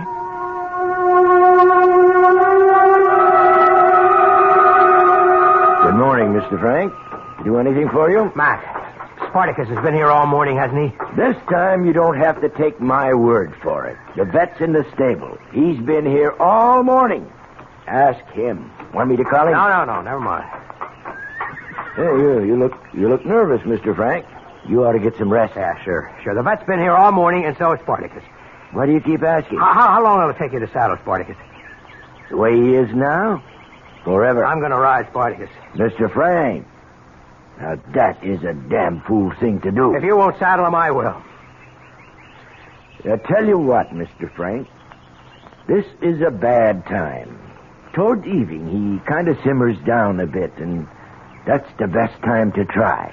Right now, he'd kill the both of us. That's 5 o'clock. Oh, I'd say 5 o'clock's just fine.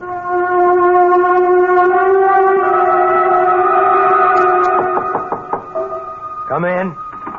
Well, I'm here to attend your education as a budding financier, as per your fiancé's instructions.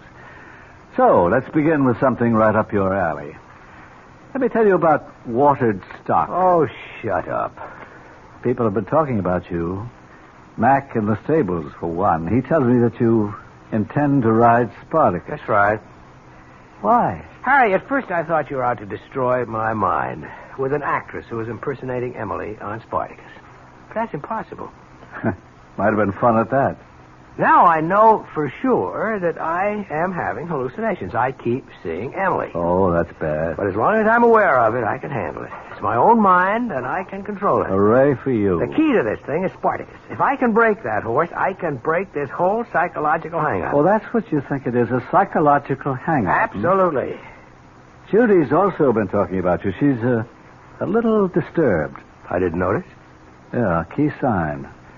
Tell me, did she talk about her father yet? No. You sure? Well, she happened to mention it briefly.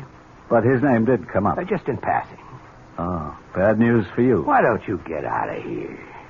I don't think she'll ever marry anybody. None of this is going to work, Harry. Her daddy was just too overwhelming a man. She's attracted to guys who resemble him. And then when she finds out the resemblance is only superficial, she's done it no fewer than 12 times. Oh, my goodness. You're number 13. Will you get out of here? I'm supposed to teach you how to be a stockbroker. Cut it out. Well, here you are, you two. Hard at work, I hope. How are the lessons coming? The lessons are coming to an end. You mean you've learned everything already? I don't intend to learn anything. I don't care about finance. I won't go into an office with that idiot Farrington, and when we're married, I intend to make the decisions. Well, of course. Now, what did you want to see me about? Well, I just came up to find out if you were all right. Obviously, I'm fine. Oh, well, I'll see you at dinner. That's how you handle women, Uncle Harry. That's how you regain control of your mind. And now, I'm going for a walk. Oh, if you happen to see Emily riding Spartacus, say hello for me.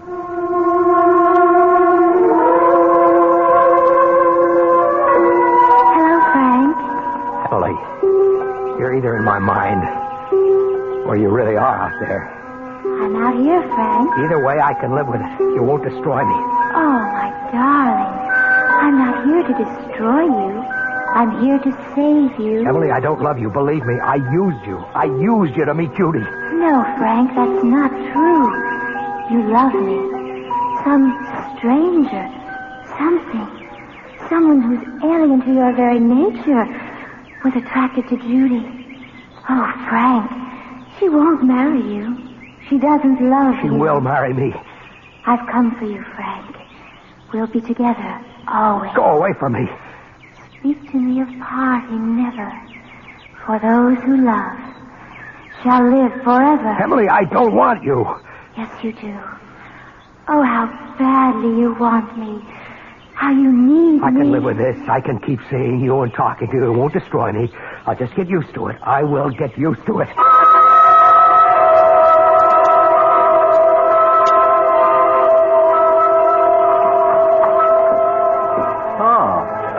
Back so soon, Frank? Have a nice walk? Of course. Thought Judy'd be here. Wanted to find out what the plan was for dinner. Aren't you the newly appointed planner? No, not when it comes to dinner. That's a woman's prerogative. Well, Judy isn't here. Where'd she go? She left for the airport. Why? I wouldn't know. Did something come up suddenly? Probably. Oh, she left you this note. Thanks. Frank, darling, how lucky we are to find out sooner rather than late. Obviously, it isn't going to work. The one thing I must have in my life is someone solid, dependable, someone who has a clearly defined goal and purpose. You're wonderful, Frank, but so moody, so unpredictable. How ironic. You would have been just right for Emily. I realize that now. Had she lived, I'm sure you would have found each other.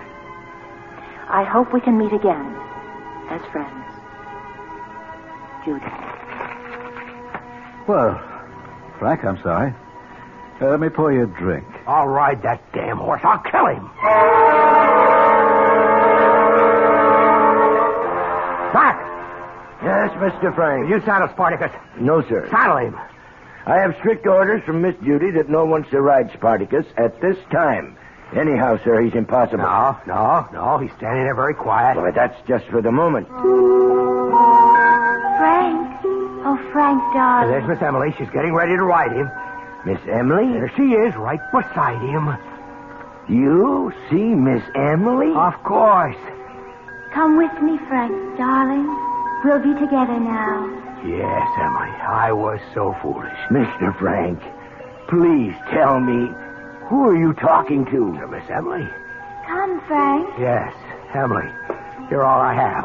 Climb up behind me. We'll ride Spartacus together. Hey, Mr. Frank, where do you think you're going? You can't go in that corral. That horse will kill you. Spartacus, look at him. So still, so gentle. I can't let you go in there. It's all right. Emily and I will ride him together. Come, Frank. I'm waiting. Let go of me, No, Frank. Mr. Frank, Bert, quick, come on, give me a hand. I can't hold you. I'm waiting, Frank. Let me go. I'm coming, Emily. Mr. Frank, get out of that corral. Climb on, Frank. Climb on. Get away from that horse. Get away. Don't be afraid of him, Frank.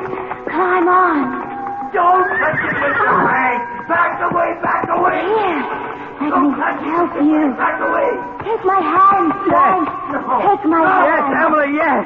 Don't touch that horse. Don't be afraid, Frank. Emily, give me your hand. Emily, where are you? Emily, help me. Help me. Mr. Frank. No.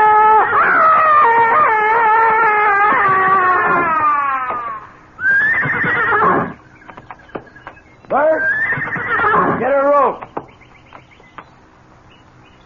Jerry, call an ambulance. As you can already guess, the ambulance was too late.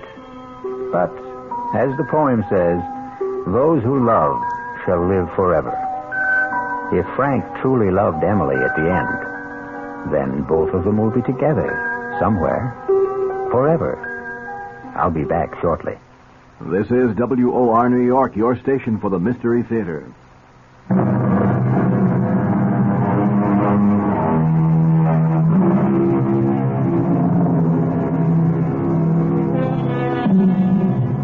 Do you believe the story of Spartacus? Well, maybe you should, because whenever we vouch for something, we say it's from the horse's mouth. That's because everyone knows that horses never lie. Our cast included Mason Adams, Marion Seldes, Paul McGrath, Barbara Worthington, and Harry Belliver. The entire production was under the direction of Himan Brown. Now, a preview of our next tale. I want my house. If I could just have my house back again the way it was when I moved in. It's the cat. She's back. My beautiful Evil. What did you call her? Evil. That's her name. How do you know what her name is? Because I just named her. Evil is a horrible name. No, it isn't. Think about it, Miss Thrift. Evil, spelled backward, is live. This is E.G. Marshall inviting you to return to our Mystery Theater for another adventure in the macabre. Until next time, pleasant dreams.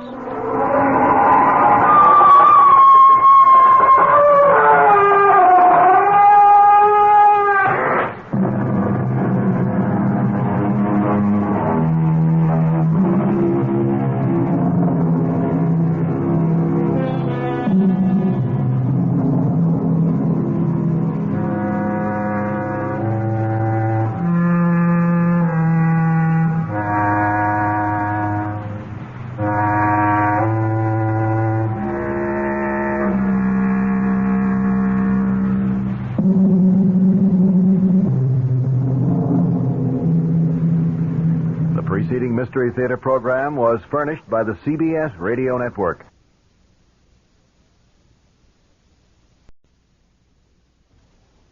Mutual Studios in Washington, D.C. I'm Fulton Lewis, and that's the top of the news as it looks from here.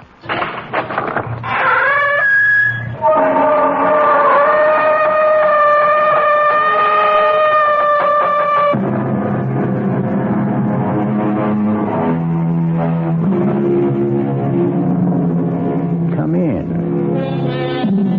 Welcome. I'm E.G. Marshall. Welcome to the sound of suspense. To the fear you can hear. Consider this. What is the nature of danger? Is it a clear threat to our safety? Or is it a murky product of our imagination? And what is safety? Do we ever really possess it? Isn't there always danger? Our tale is about a little old lady who ran from danger and was pursued by a cat. How did you get into this house? Now get. I didn't even touch you. What's the matter with you? Now, sooner or later, you're going to have to get out of my house. Don't you think I'm going to feed you? Because I'm not. There's nothing in the house to eat anyway. How in the world did you ever get in here? How am I going to get rid of you?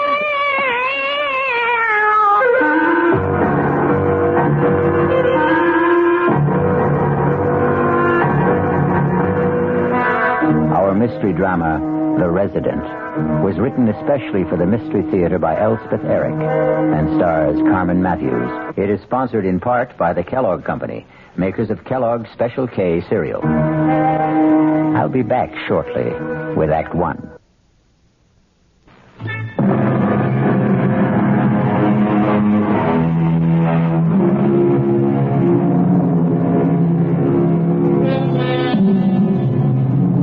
It's hard to live with danger.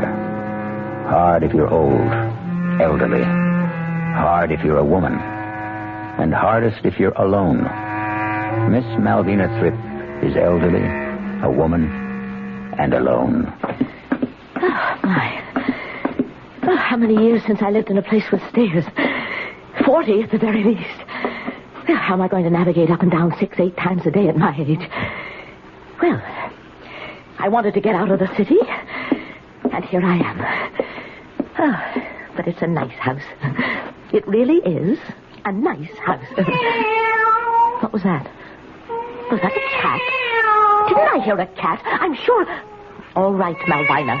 You heard a cat. There's nothing surprising about hearing a cat, nothing alarming.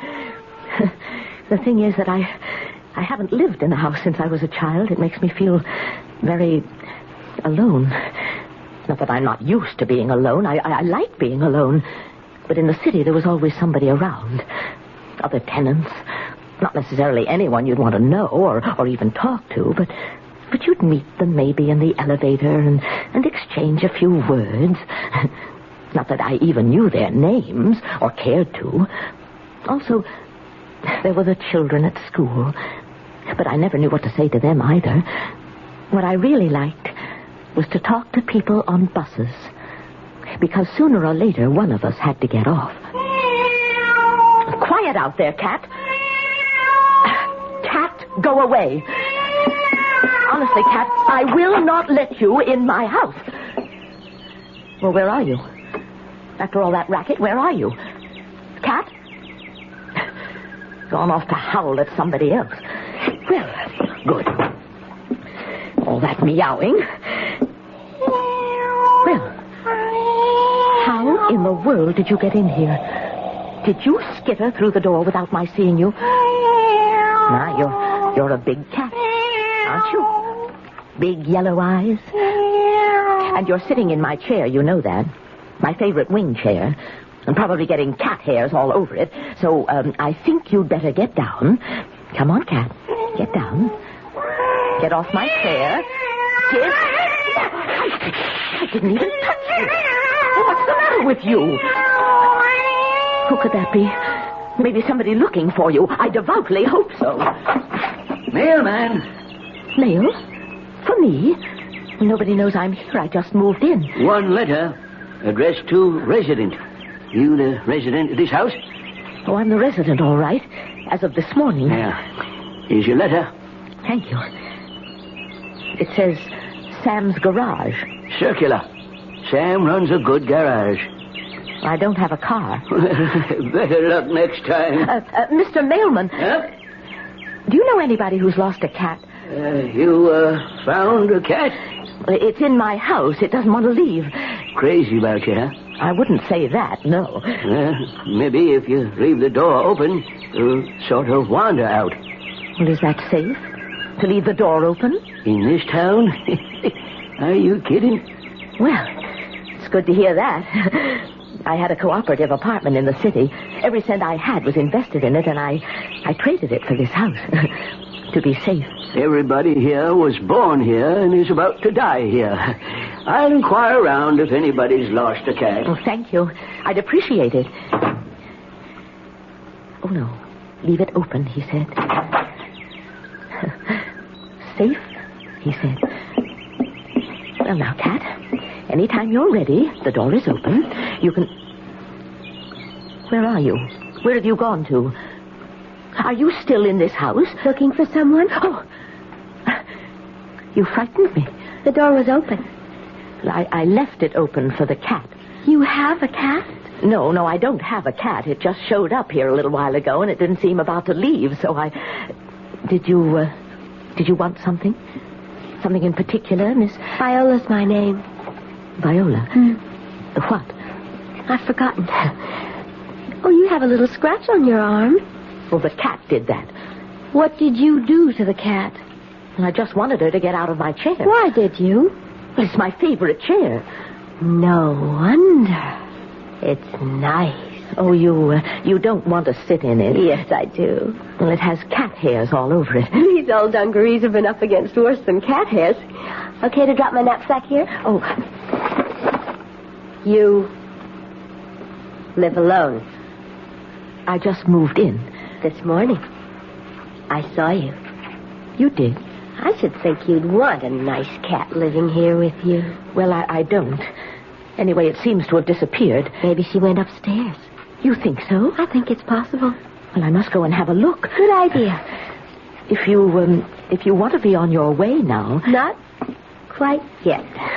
Do you need some money? I have a little in the house, not much, but... I just want to sit here in this nice chair.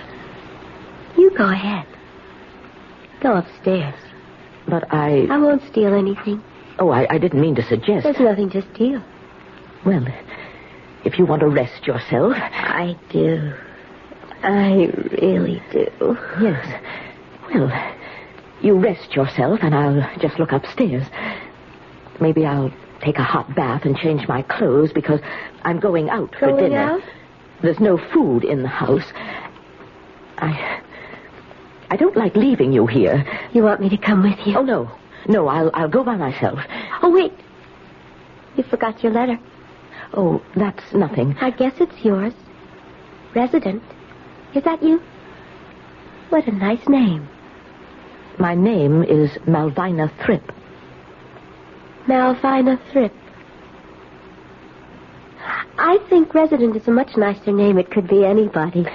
Miss Viola, why don't you leave right now? Miss Thrip, I shall leave when I'm good and ready. Now go on upstairs. I really don't understand why I'm letting myself be subjected to all this.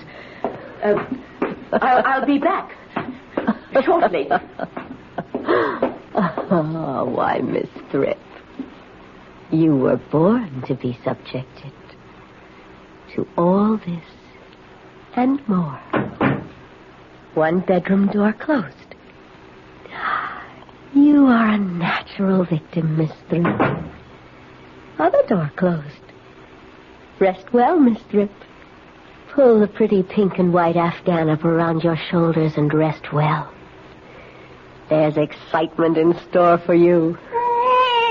Ah, there you are, my beautiful. Come here. Come, Eva. Come to my arms. Oh, my beautiful evil one. She's lying down now, upstairs on her little white bed. She's staring at the ceiling, making plans. She'll stay up there for a while, so you and I must make our plans, too. Our careful, careful plans.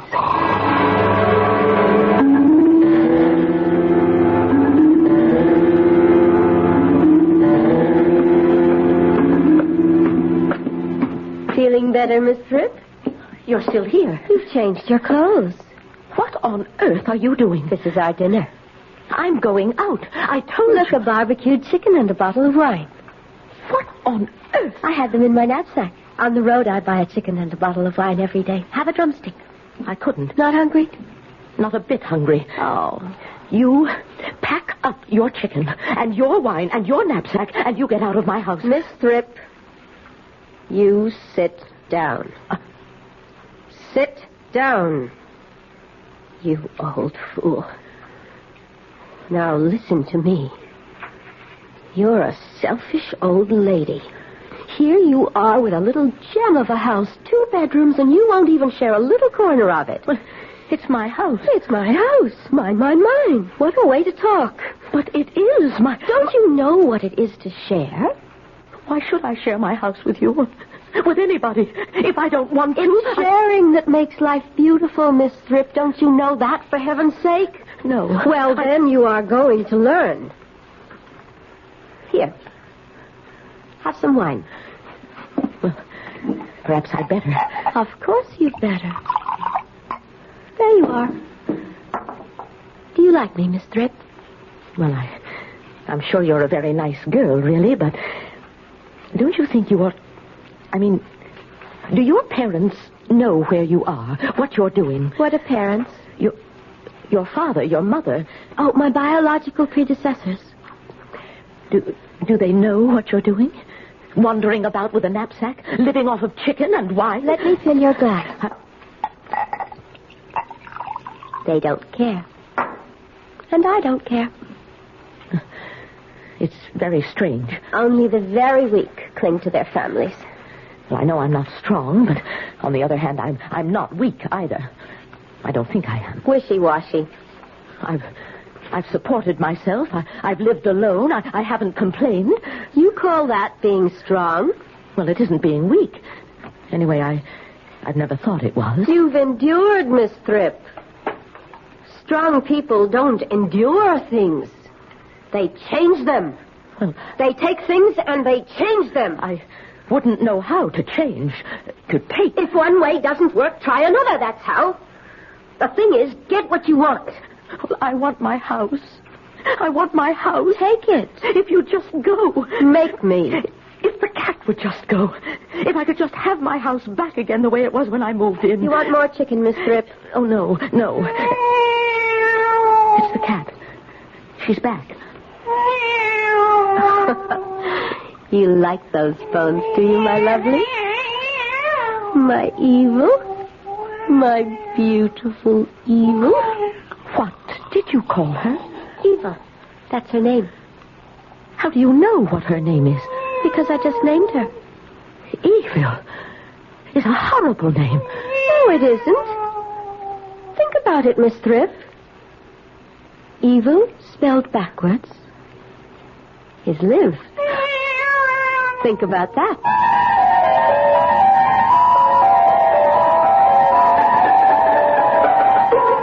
Evil, spelled backwards, is live. E-V-I-L. L-I-V-E. The girl's right, no doubt about it. But wait. Take the same letters and mix them up again, and they spell vile. V-I-L-E. Think about that. I'll be back shortly with Act 2. I'm Himan Brown, producer of Radio Mystery Theater. And as you may imagine, I'm most enthusiastic about this new adventure in modern radio. Original thrillers 7 times a week. How do you feel about it? We'd like to know your reactions to the return of radio drama. So right now, we're holding a weekly drawing. 50 prizes a week will be awarded this week and next. 2 AM/FM stereophonos, 2 travel clock radios, and 46 anthologies of modern suspense. Just mail us your name and address, and you're eligible. Of course, we'd like knowing more about you as well, and how you feel about this new project of ours. But name and address will do it.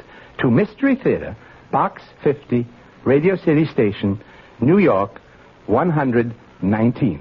That's Box 50, Radio City Station, New York, 119. Offer good everywhere unless locally prohibited.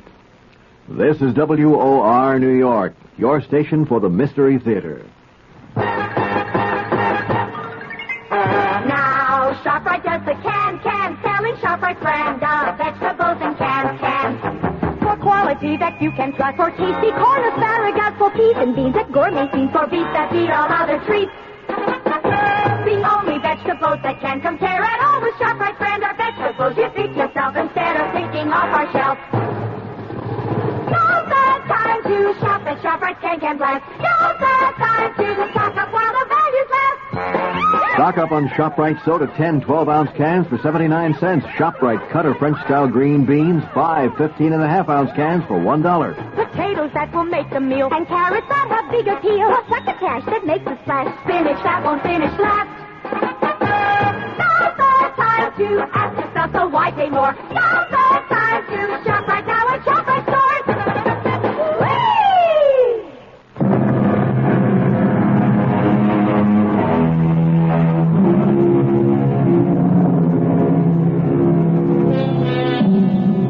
Now, let's get back to the story of a lady living alone until a cat moved in.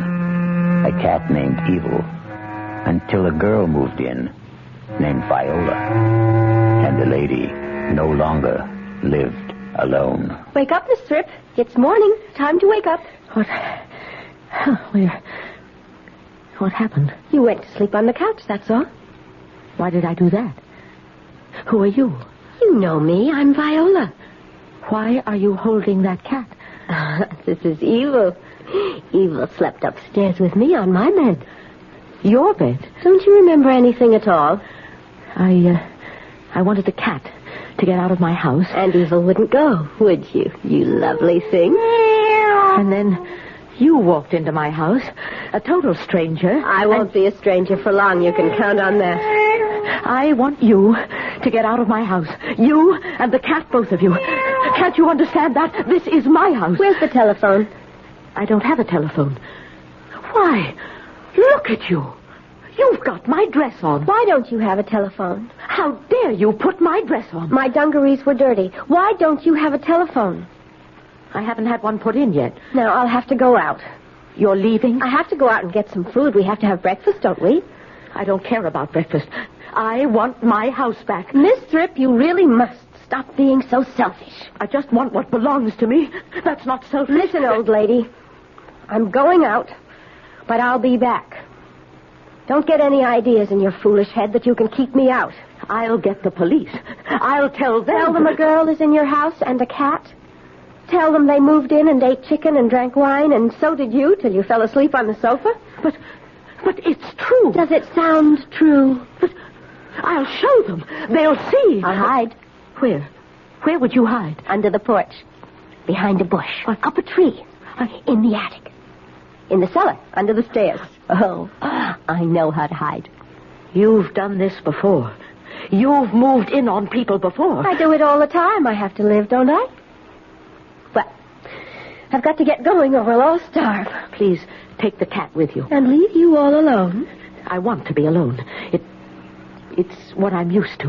I'm off to the store. I won't forget you, Evil. I'll bring you something delicious. Be quiet, cat. I want to think. I'm afraid. That's what I am. Scared to death. Oh, I wish I had my little apartment back in the city. I loved it there. I really did.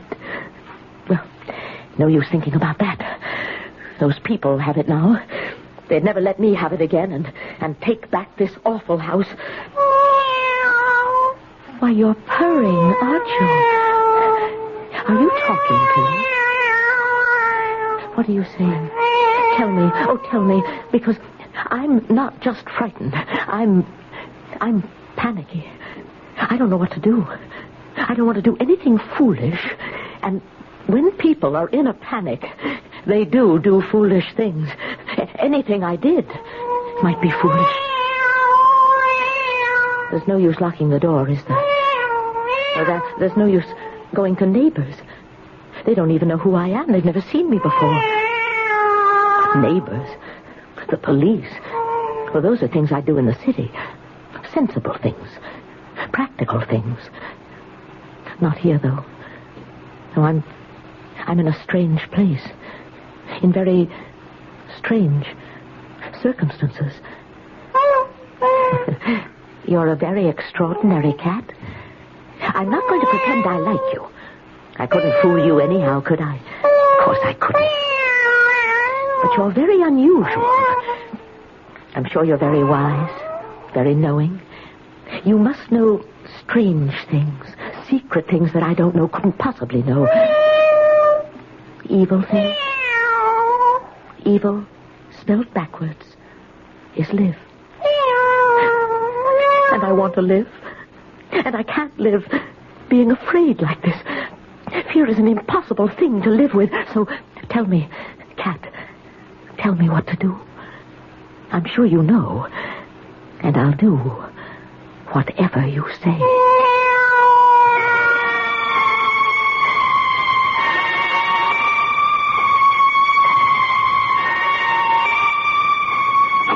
I'm back. Where are you? You didn't go out, did you? You wouldn't be such a fool. We're in the kitchen. Well, there you are, the two of you. We're hungry. Well, I bought plenty. Eggs and butter and all that kind of stuff for breakfast, coffee, tea, and meat and vegetables for dinner. Enough for the whole week. The whole week? I don't want to keep going to the store. And for you, my lovely caviar. Did you have enough money for all this? Of course not. I charged it. To me? To Miss Malvina Thrip. But didn't they say anything? They don't even know me. That's how small towns are. They just went ahead and charged it? They'd never do that in the city?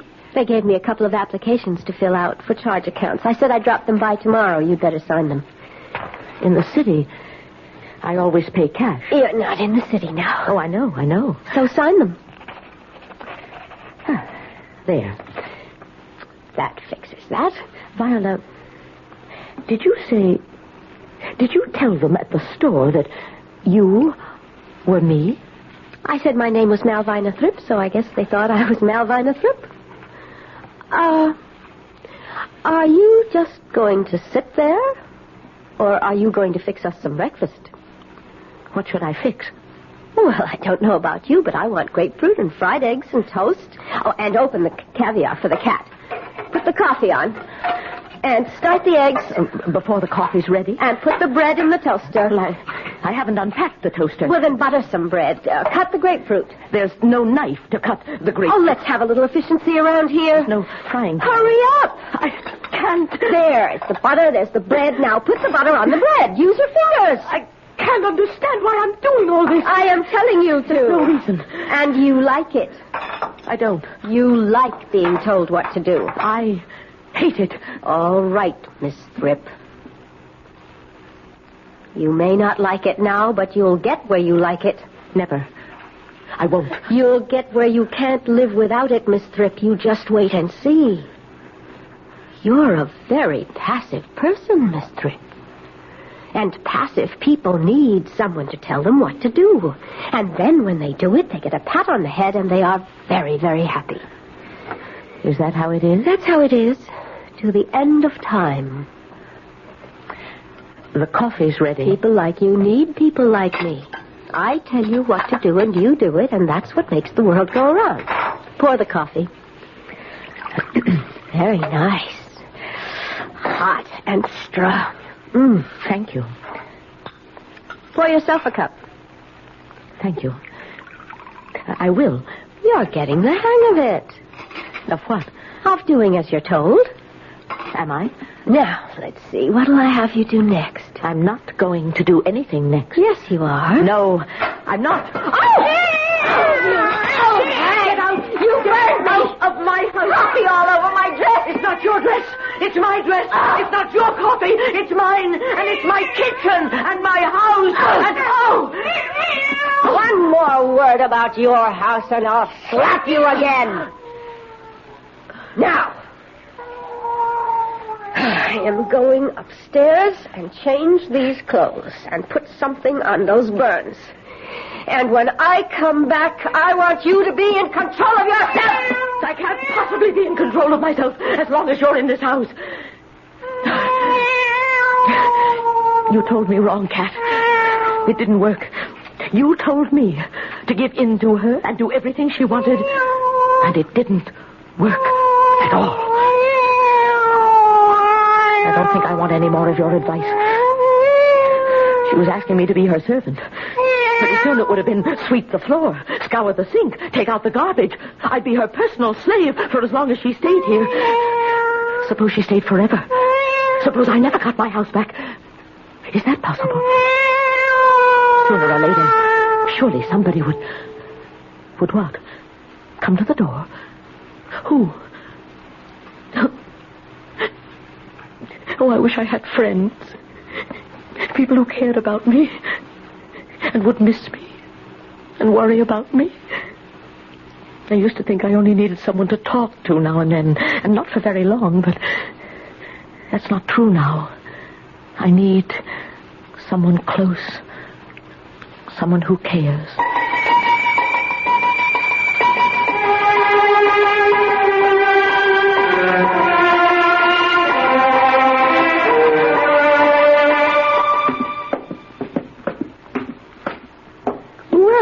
What's this? Both of you asleep? What kind of a household are we running here? I just put my head down on the table for a minute. Dirty cups? Evil, get off the table. I said get off the table. Go lie down somewhere else. Okay, Miss Thrip. Wash the cups and then sweep the floor. Oh, here's something else. What? My dungarees, they're filthy dirty. I've been traveling in them for weeks. What am I supposed to do with them? Wash them. What? You want me? Throw them in the washer-dryer.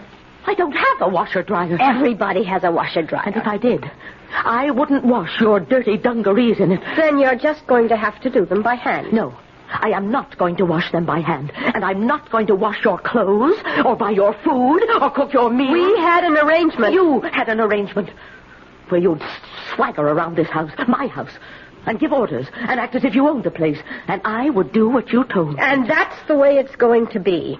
It's not. That's the way it has to be, Miss Thrip. It can't. There are people who give orders and people who take them, and nobody in between. That's the way it is. That's the way it always has been. And that is the way it's going to be. Not in my house. Right here. In your house. Now, pick up those dungarees. You pick them up. Pick them up! And take them to the sink and wash them. Wash them yourself. And then put them on and get out of my house. Don't talk to me that way.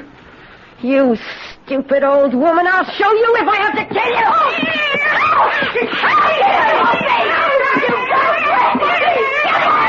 Don't put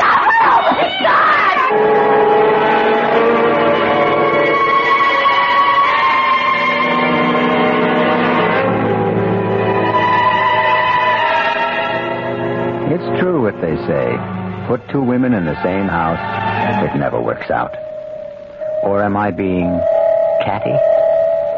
I'll be back shortly with Act 3.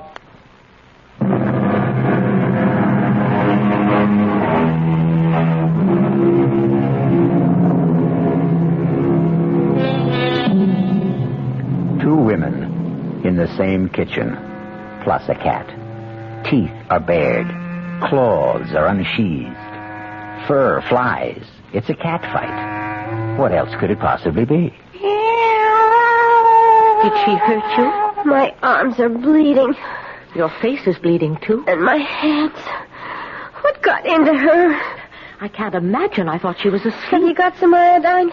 I haven't unpacked it well, yet. Unpack it. I wouldn't know where to look. Then give me some soap and water. Yes, that will do just as well. I thought that damn cat liked me. Well, you can never tell with cats. Maybe she didn't like me, but she respected me. It is very hard to get respect from cats. As hard as getting them to like you. Oh, here's the water. And here's a towel. There's no soap. This water isn't very hard. Well, it's the best I can do. Oh. Well, that's enough. You can use it now. I don't need it. Why don't you need... Why, look at you. You haven't got a scratch. That cat didn't even touch you. But we were standing right together. She came between us. Why didn't she scratch you? Why just me? I wouldn't know. It couldn't be that she likes you. No, I don't suppose so. Once in a very long while, a cat falls in love. Well, I've never heard of that. When a cat falls in love, it's disgusting. They lose everything that made them cats.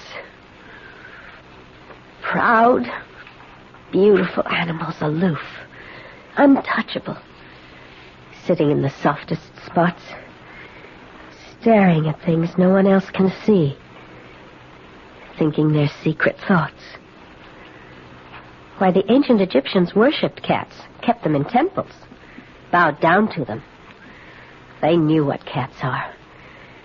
The inscrutable, the unknowable.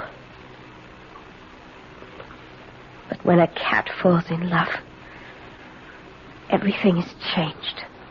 What happens, Viola? The cat becomes the lowest of the low. Shameless. Cringing, rubbing up against the person she loves, wanting to be touched, to be held. Not looking off into the distance anymore, only watching where the loved one moves.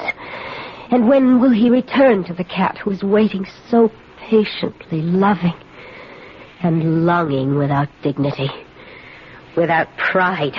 It sounds sweet. It's sickening. I suppose. And that cat is in love with you. Oh, I don't think so. It isn't reasonable. That's why she came between us when she thought I might hurt you, and she didn't scratch you. She only scratched me. She's in love with you. She's put me out of her mind, and she's in love with you. Well, that settles that. We'll get rid of her. Put her outside, you mean? What good would that do if she's in love with you? She'd get back in. No. We have to kill her. Kill her? Well, you couldn't do that. Have you got some poison? Poison? We'll put it in the caviar. But I don't have any poison. Why would I? A knife. Give me a knife. Well, there isn't any knife. A poker, a shovel. I don't have any of those things. I'll strangle her. That's what I'll do. You better leave her alone. I can't stay in my house. I don't hate you. She loves you. Viola, you don't mean that I should... Oh, no, I couldn't do that. I just couldn't. Pick her up. No, I... Pick her up. I can't do what you said. I can't strangle a cat. You didn't mean it, did you? We'll take her upstairs, and we'll throw her out the window. Come on. No, we can't do that. Nevertheless, it's what's going to be done. It's what you're going to do. Up the stairs now. I'm right behind you. Keep going. I never wanted this cat in my house, but that doesn't mean that I wanted this. Keep going. In here. Oh, good. The window's open. Go ahead. Throw her out. I can't do it. Yes, you can. Just lean out and drop her. The doorbell. Come back here. Come back. Oh, it's a friend. Someone remembered. I'm coming. Wait. I'm coming. Another letter, Miss Fritz. Oh, come in. This one's addressed to you. Oh, please come in. I'm so glad to see you. Miss Malvina Thrip, it says. Nothing like hearing from a friend, is there? Listen, they're in the bedroom. She's going to kill her. Hold on now. Maybe she has already. She wanted me to do it, but I couldn't. What bedroom is this, Miss Thrip? The front one. Top of the stairs. I look outside. Maybe she's there. Maybe she fell in a tree or a bush or something. Cat? Where are you? Are you all right, Cat? Oh, please, be all right. I didn't want you in my house, but that was all. I never meant that you should... Oh, where are you? Yes, I'm here. What did you find upstairs? Nobody. Nothing. Nobody? No cat? No cat. Wasn't there a girl? A young girl? Nobody. Nothing. Oh, both of them couldn't have gone out the window. I don't think both of them... Look, Miss Thrip, you're all shook up. Why don't we go into the kitchen and I'll pour you some coffee? I threw the coffee at her. There isn't any. Well, I'll make some fresh, and you can tell me all about the cat and the girl, the whole dream. It wasn't a dream. Well, what if it was? You think it could have been a hallucination? Maybe something like that. You remember I told you there was a cat in my house. And I told you I'd inquire around about a lost cat, and I did. But nobody's lost a cat. This girl, this Viola, she went and bought things at the store. Look, all these groceries. She bought them. I didn't. And caviar for the cat. She charged everything to me. You sure it wasn't you charged all these things? I haven't been out of the house. What would I have done if you hadn't rung the bell? Viola was going to make me throw the cat out of the window. Miss Thrip, maybe I should call a doctor. Oh, I'll be all right now that you're here. You're my friend. You brought me a letter yesterday from Sam's garage, you remember? Addressed to resident. Yes, and I'm the resident here. I'm Malvina Thrip, and I'm the resident of this house.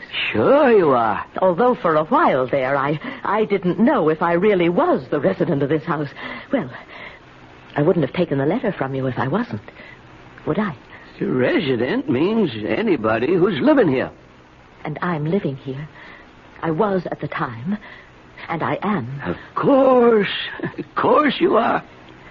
You don't think I'm out of my head, do you? Oh, not necessarily. You're upset. I'm going to call a doctor for you, eh? Well, there's no phone. I haven't had one put in yet. I'll go next door. Oh, don't go. Don't leave me. You don't believe me. You don't think there was any cat here, or any girl, or that we ate chicken and drank wine and the cat ate the bones. And in the morning she came downstairs and she was holding the cat in her arms, and I was on the couch. I'd been there all night. I think I was drunk from the wine. Drunk, huh? Well, the bottle must be around here somewhere. I don't see it. And she told me to get breakfast and wash the dishes and then to sweep the floor and wash her dungarees, her dirty dungarees. Look, there they are, her dirty, filthy dungarees. They're not yours? Well, you don't think I'd wear anything like that, do you? Oh, lots of women wear dungarees these days. What was this girl wearing if she wasn't wearing the dungarees? My dress. Can you imagine? She was wearing my dress till I threw the coffee pot at her. Threw the coffee pot at her, did you? Yes. And the cat attacked her. You don't say. Not me, just her. Uh-huh. And she said the cat was in love with me. Now, I don't know if that was true. If such a thing could be true. But she said it was. And she said in that case, we would have to kill the cat, poison it, or stab it, or strangle it. But I couldn't do that. Of course not. Not any of those things. Then she said, we'd take the cat upstairs and throw it out of the window. And that's where we were when you rang the front doorbell. And, oh, was I glad. You don't believe any of it, do you? Well, now, let's just say you've been through a lot, what with one thing and another. Oh, I have. What you need is something to calm you down. I never take anything like that. Oh, just something mild to relax your nerves. I'll be all right. Now that I have my house back. There's a very nice doctor lives not far from here. He's on my mail route. I'll call him and ask him to stop over. Oh, please, don't go. He'll fix you up fine. Hey, look what's coming up the walk. Wyatt. Oh, Cat. I'm so glad to see you. Careful, don't let her in the house. Oh, that's all right. I've gotten sort of fond of her, and she's rather fond of me. Oh, say, almost forgot what I came by for. Got a letter for you. Another circular? Not Sam's garage again. Oh, no. Addressed to you, Miss Malvina Thripp. Well, for heaven's sakes. It's from the city, my old address where I used to live. Miss you already, do they? Well, I don't think anyone misses me. I didn't even tell anyone I was moving. Well, open the letter, why don't you? Imagine. My hands are shaking. Want me to do it for you? No, that's all right. Why? It's from the people who took my apartment. The people who used to own this house. I told you, we traded. Well, dear Miss Thripp, we hope you are enjoying the little house as much as we are enjoying your apartment. One day soon, if it's all right with you, we want to drive up and see you.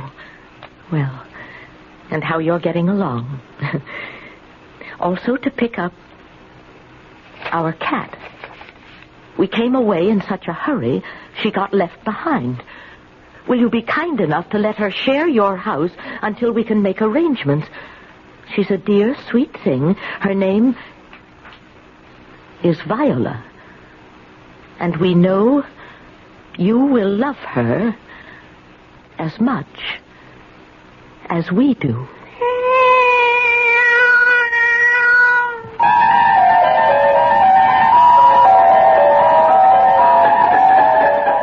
Dear Viola, sweet Viola, good Viola. Or is she vicious Viola, violent Viola, vile Viola? Well, anyway, for the time being, Viola has a home with Miss Malvina Thripp, the resident. May they both rest safe and sound. I'll be back shortly.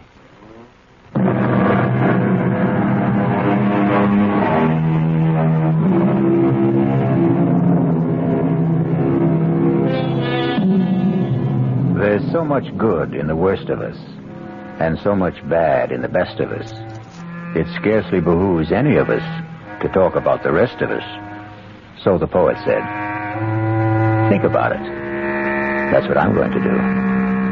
Our cast included Carmen Matthews, Joan Loring, and Gilbert Mack. The entire production was under the direction of Himan Brown. Now, a preview of our next tale. Out? Well, I thought he was in for life. That's right. 4-time loser, they call it. According to the state laws, that's life. But because of his health, the doc called it humane reasons or something, they'll parole him. And they have to get your approval, huh? That why they made you come?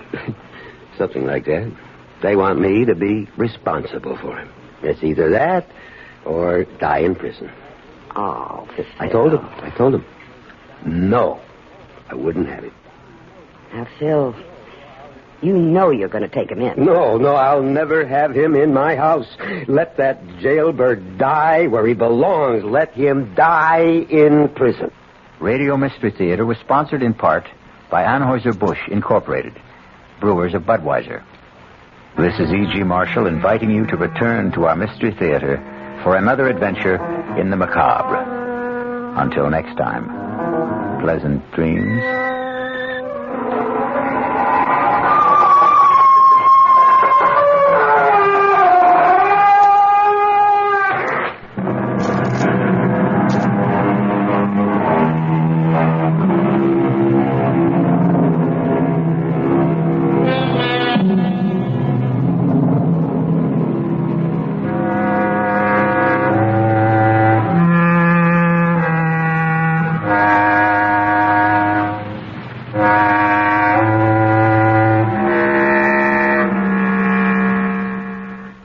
The preceding Mystery Theater program was furnished by the CBS Radio Network. From the Mutual Studios in Washington, I'm Fulton Lewis, and that's the top of the news as it looks from here.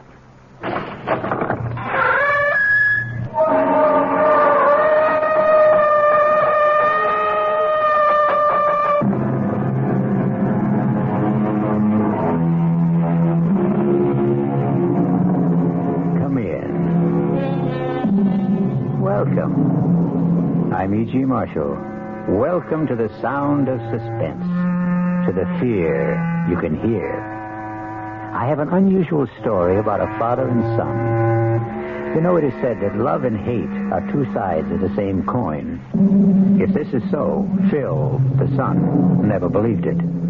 His hatred blinded him to the extent that he lost all humanity and compassion for his father. This is Phil Coleman. It's not in the past. It's now. Every day of my life since I can remember. It was my mother's life. The life of my sister. It wasn't only his miserable life that was destroyed. It was all of us. My mother dead at 43. My sister, I don't even know where she is or what became of her. Now, look, Mr. Coleman, I can appreciate what you've been through, but if you won't take him, he'll die here in prison. Let him die.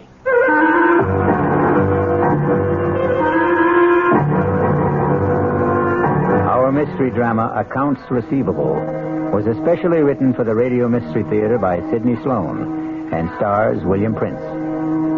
It is sponsored in part by Anheuser-Busch Incorporated, brewers of Budweiser, and by the Kellogg Company, makers of Kellogg's Special K cereal. I'll be back shortly with Act One.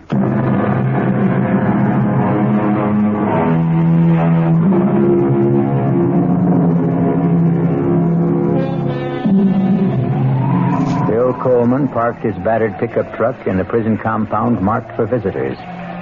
He walked 50 yards to the dirty gray guardhouse and presented his credentials to the stony-faced officer who permitted Coleman to step out again into the rain and proceed toward the great, dirty granite complex, the maximum security prison for the state.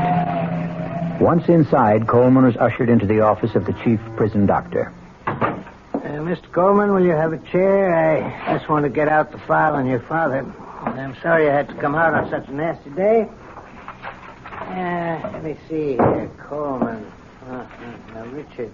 Oh, here we are. I don't really need to look at the file on Rich Coleman. I almost know it by heart. Caught in a police trap after being at large for 12 days after the payroll robbery at the Sphinx Tool and Die Company plant. Both his accomplices, Buddy Mayer and Mickey Montross, killed running from the police, and their share of the robbery recovered. Only your father held out, denying that he had any part of the money. Please, Doctor. I know the story. Yeah, I suppose you do. Do you think he hid his share somewhere before the police got him? I don't know any more than you do. $106,000. Your father was quite a celebrity all over the papers, TV, radio. Nobody talked of anything else at the time. He was something of a folk hero. Gunman? Bank robber? A folk hero? Now, look, Mr. Coleman, the reason I asked you to come is that I couldn't write what I wanted to say. I discussed the matter with the warden, and he approved of my plan. He will cooperate, and with his help, it won't be too difficult to obtain a parole. Parole? He's coming out? He's had a serious heart attack. It's his third. Now, the parole can be arranged for humane reasons, etc. There's only one catch. The warden will go along with this if you will assume responsibility. He's a sick old man. No. What if you won't take him? He'll die here. Let him die. How long is it since you've seen him? I went to his trial. I took my mother. Over 9 years ago. You haven't seen him or written to him since? Well, he wrote to me when he was informed that my mother died. I didn't answer. He sent birthday cards to Harry, my son. I want you to do something for me.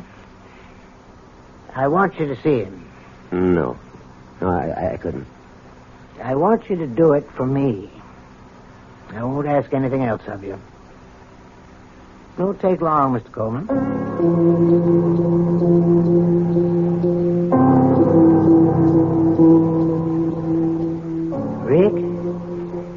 Rick?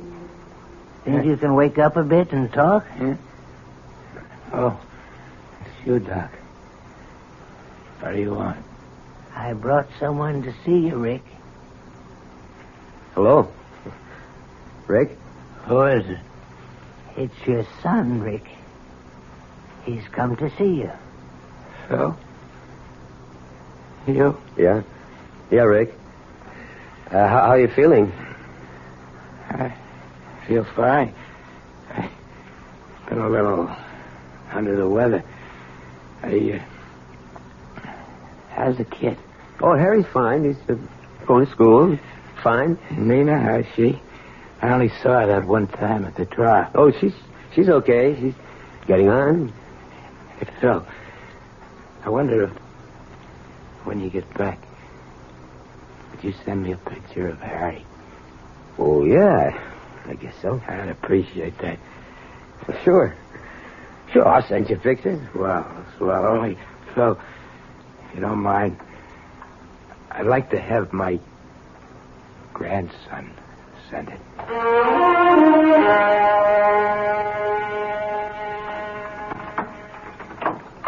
Phil, is that you? Yeah, Nina. Come on out in the kitchen. I'm fixing dinner. Yeah, smells good. One of your favorites. I thought I'd make you feel better with a good meal in you after a day of driving in the rain. Is it still raining? Oh, it stopped about an hour ago. Just about when I got to Glens Falls. That's good. We had enough rain. Yeah. Harry home? In his room doing his homework.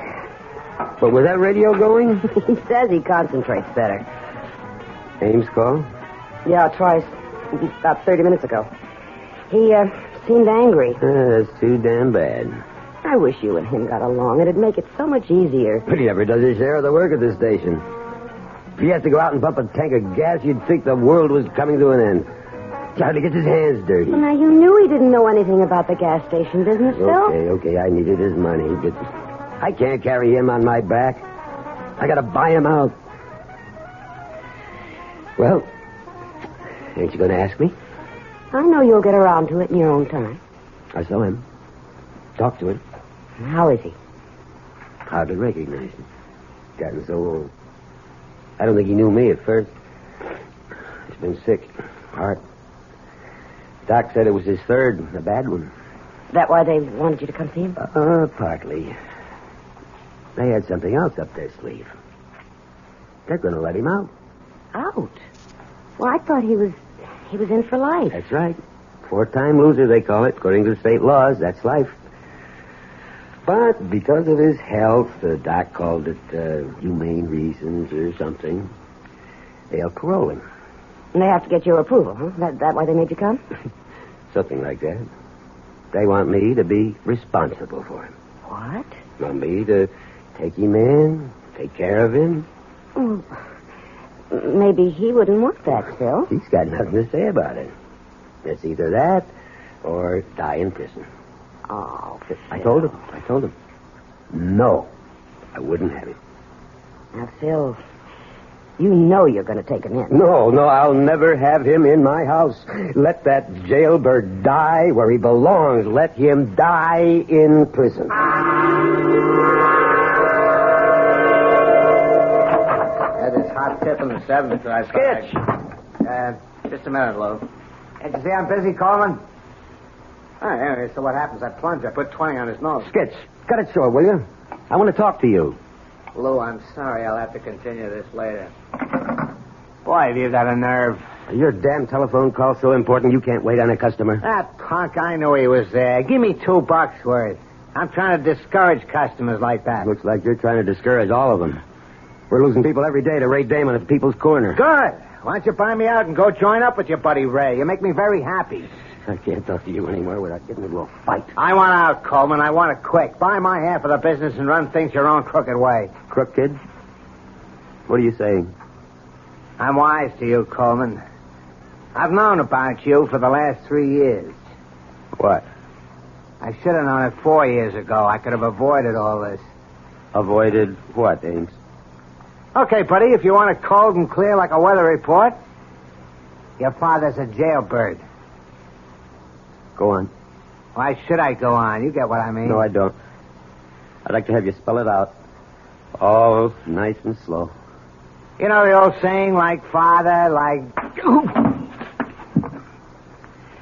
You're the lowest scub I've ever known. To lay on me about what my father's done. I've never cheated you out of one lousy cent. I put up with you, split even with you for 4 years. You haven't done 5 cents worth of work. This does it. I want you to get up 15 grand by the end of the month and buy me out. I'm seeing Clark Wetley at the bank tomorrow morning. As for you, you don't have to come around here to use the phone in the men's room. You just stay home. I'll send you your cut. Now get out of my service station.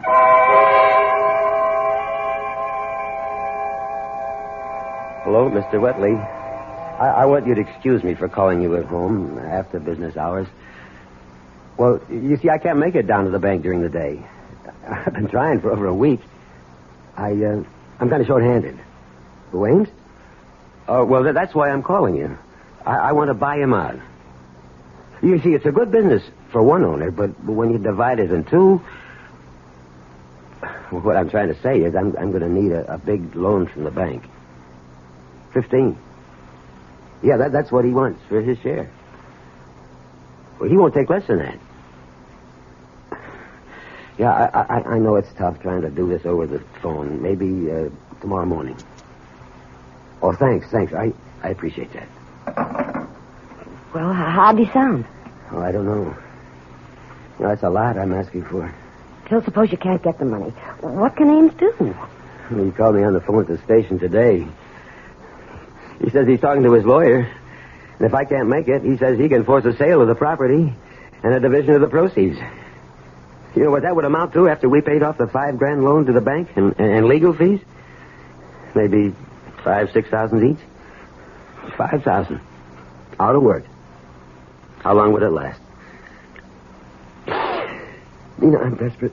I never felt so boxed in my life. I got only 10 more days till the end of the month. Oh, darling, don't worry. We'll manage. I'll get that. Yes. Yes, this is the Coleman residence. Who's... Well, yes, he's home, but I don't know... Who is it, Nina? Pardon me a minute. Phil, it's that doctor. The doctor from the prison? What do I need this for? At this time. I know what he wants, and he knows how I feel. Tell him to... No, give me that phone. Look, Doctor, why can't you leave me alone? You know, I don't want him now or ever. That's final. Goodbye. I can remember wanting a father so much that it hurt. I'd cry at night in my bed and be quiet so my mother wouldn't hear. And I'd pray. Please, God, let me have him around for a week, huh?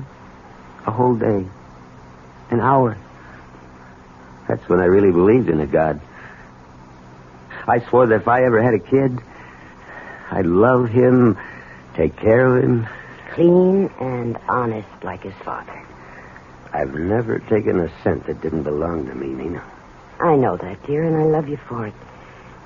You're a good man. That wasn't the first time the doctor has called, was it? No, he's called at least 5 times in the last few days. Call him. Tell him that the old man can come. Oh, Phil. I don't know how we're going to manage. And so Phil Coleman yields to the pressure around him to accept his father into his home. The barrier of hate he has built up, however, will not dissolve. We'll return shortly with Act 2.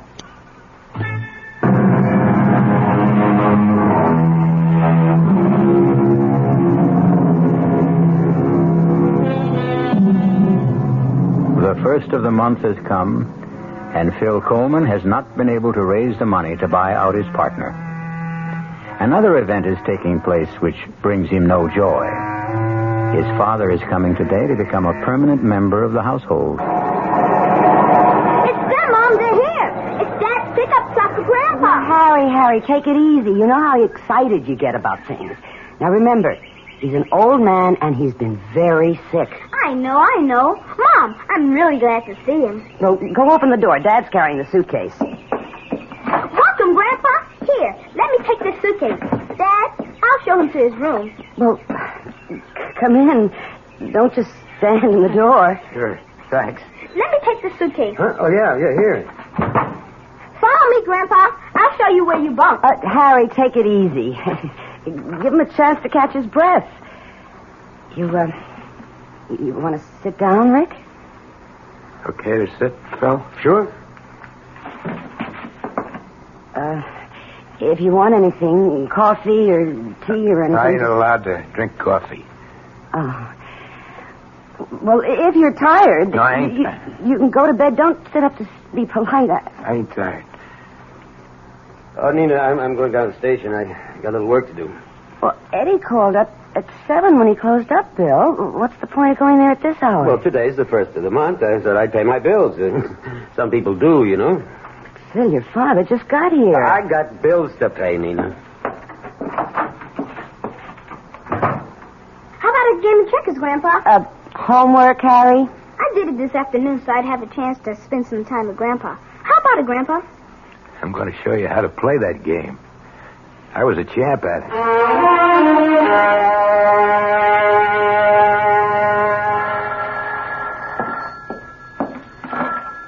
Coleman Service Station. Oh, Mr. Wetley. Yeah, I called the bank earlier, but they said you was busy. Yeah. Well, it's getting kind of urgent. You see, I told Ames I'd be able to settle matters with him around the first of the month. It's the 11th already.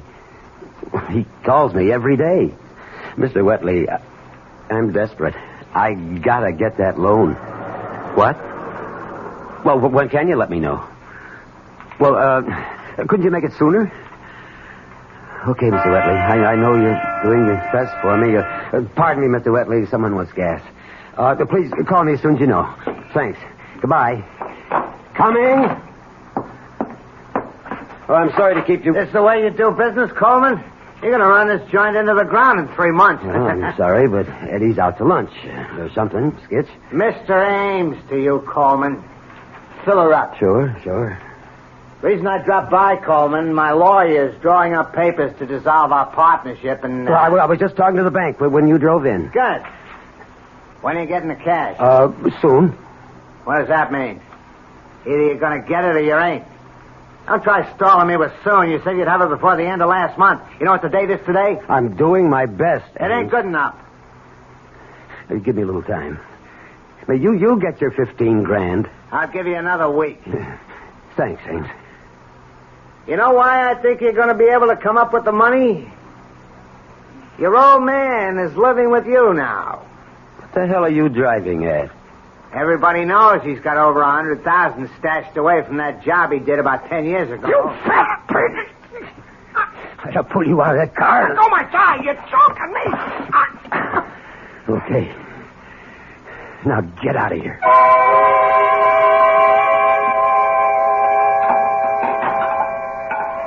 Coach says I'm a natural for basketball, Dad. All I need is practice. Yeah, good. Nina, you know I got to get back and relieve Eddie for dinner if the meal ain't ready. It's all ready, Phil. It's all ready. Rick, food's on the table. Thought I'd join you for grub. I don't want to cause no trouble. Sit down, Grandpa. There was a man here to see you today, Rick. See me? Mm-hmm. Can't imagine who'd be coming around to see me. Maybe some old cellmate. Phil. Guess maybe Phil's right. One of my old buddies.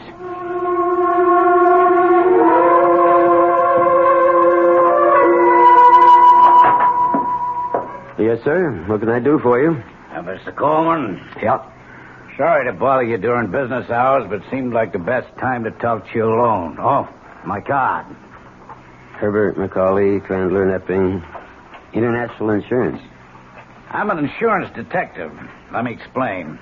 When a big job is pulled, maybe 100, 200 grand, even bigger, the insurance companies have to fork over the money to the people who have insurance to cover such things.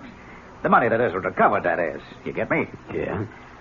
But what you don't know is the insurance companies never give up. They'll follow a man right into his grave to get back the stolen cash. Take your father's case, for example. I don't want to go into it. I know all about it. It might be worth your while to talk to me. 10% of $106,000 is a lot of green. 106,000 was your father's cut of the heist. And that's the amount still missing from the Sphinx Tool and Die Company hold-up 10 years ago. But on trial, he said he never got his share, that his buddies cheated him. Ah, bunk. The jury didn't believe him then, and I don't believe him now. He's got it, but he'll never be able to spend a buck of it. We've been after him for 10 years already, and that ain't nothing. We kept after a guy for 20 years and finally got the money back. Happened before I got in the company. They caught the guy digging up a big glass bottle stuffed with moldy old bills. And here's the laugh.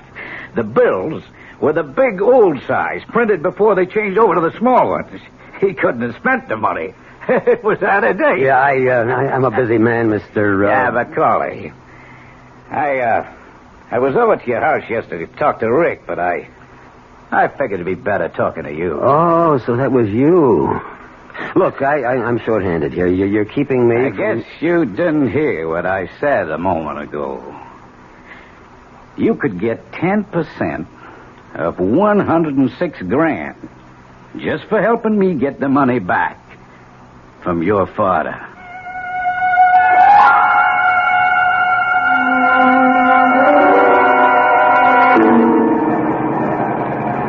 Okay, now, what's the big mystery? Where's Harry? Didn't go to church last Sunday either. No big mystery, Phil. He's out with the boys practicing basketball. So you have to practice today? It's the only time the basketball field or court or whatever they call it is available. So the little stinker thought he was going to get away with it, did he? Oh, now don't be too hard on him. He's a good boy and he works very hard at his schoolwork. Oh, I know. I used to go AWOL Sundays whenever I could as a kid, play basketball. Used to make my mother sore. Once she came right out to the lot where I was playing and grabbed my ear and walked me 3 blocks like that to school. No, I ain't mad at him, but I had to make a little fuss to show him the points. Okay, Nina. Now, don't make a big thing out of it, huh? Think he's home yet? Well, he wouldn't be this early. Got your key? Well, the door isn't locked. Your father's home. Well, Harry, you're home. Hello, Mom.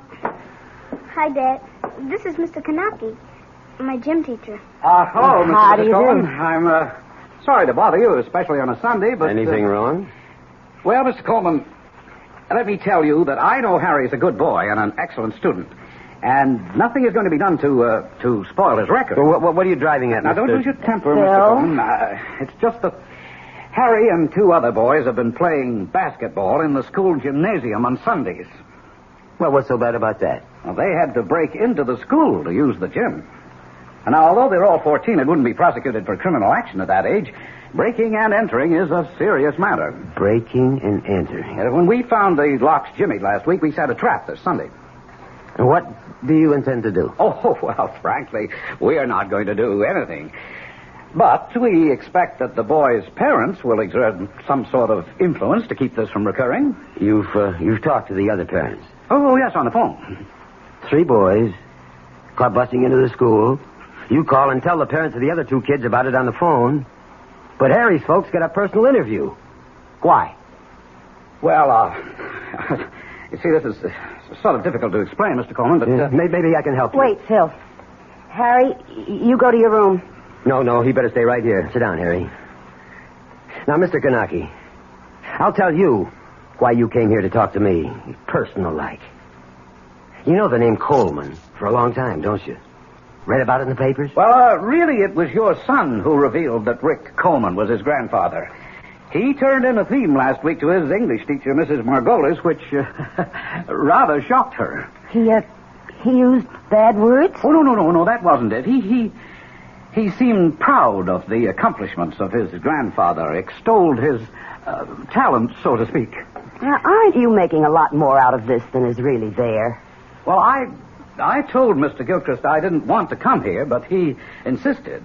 It seems that he wanted to know about your father, Mr. Coleman. We understand that he's living with you. You think he's been a bad influence? Oh, I'm trying not to make any judgments, Mr. Coleman, but I expect you will.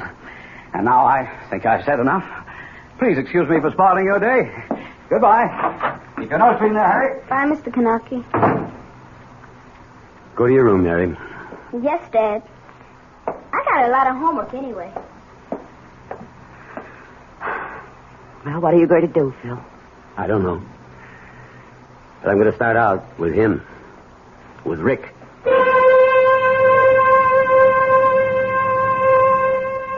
In Phil's mind, his father's influence was spreading like some evil disease. Now even young Harry was infected. But what he neglected to notice was the change in his own character. We'll be back shortly with Act 3.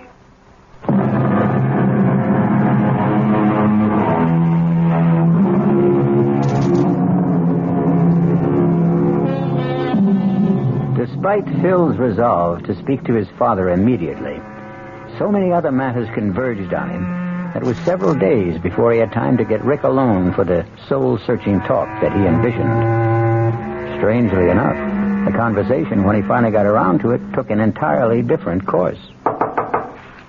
Come. Rick, you busy?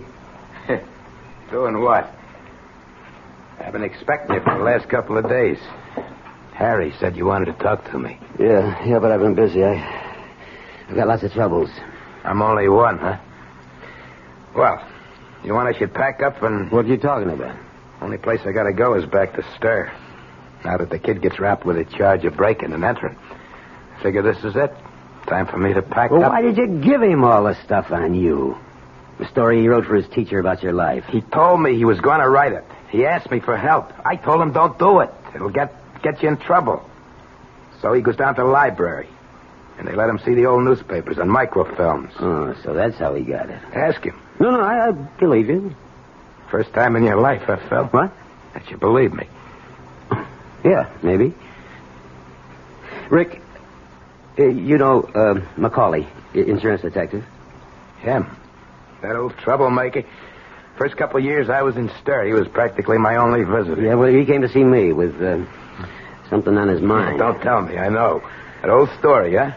That dough was supposed to be my cut. They want it. They're willing to pay me to help them get it. He offered you 10%, right? That's right. What'd you tell him? Listen, I got to explain something to you. You told him you'd go along. You'd get the money, didn't you? Look, Rick. You'll never be able to spend it. I'm desperate for cash. I need $15,000 to pay off my partner, to get him out of the business. I know. Harry gave me all the details. If he forces a sale to dissolve the partnership, I'm done for. We both won't get what the place is worth. And I'll be out of work. What can I do? Look, the bank is holding back on lending me 15. But I could get 5. Give me the money, Rick. Oh, boy. That's a laugh. You've never done anything for me in my whole life. Now's your chance to pay me back for the kind of childhood and life I've had because of you. Hold on. I'd like to help you if I could, but I can't. Why not? Because you want to hog the whole $106,000 for yourself? You think that? Yeah, Macaulay does too. I haven't got the money. You know where it is? No. I said at the trial I didn't get my cut. They cheated me. Yeah, they said you were lying then. I told the truth. You're lying now. Okay. Suppose I'm lying. I'm not giving up that money because there ain't no money.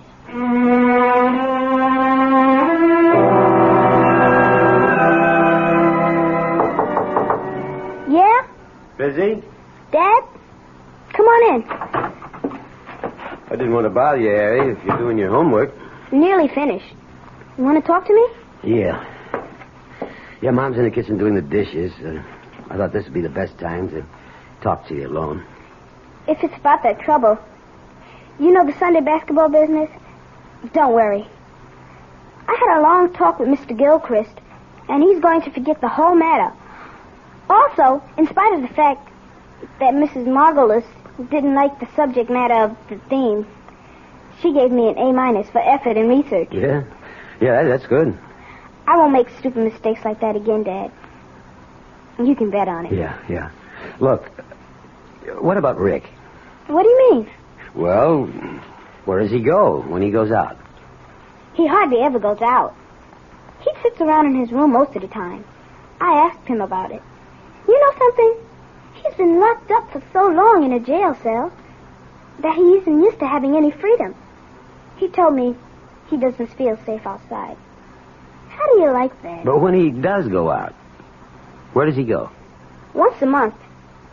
He has to report to his parole officer. The office is over on Dean Street.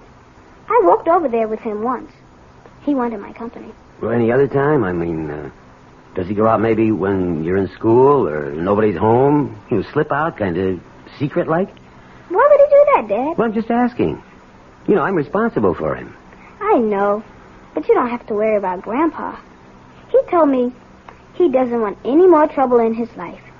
He's a sick old man. Yeah. You're right. One thing, it's bothered him when he sort of let it slip out one time when we were talking.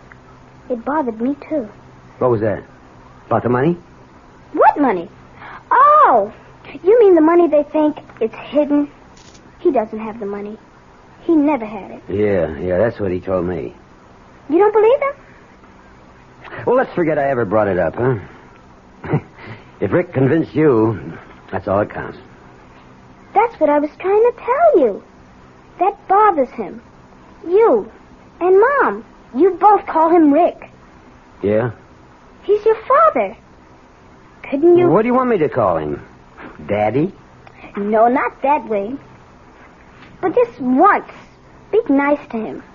Make him feel like he belongs. Rick never done anything in his life for me.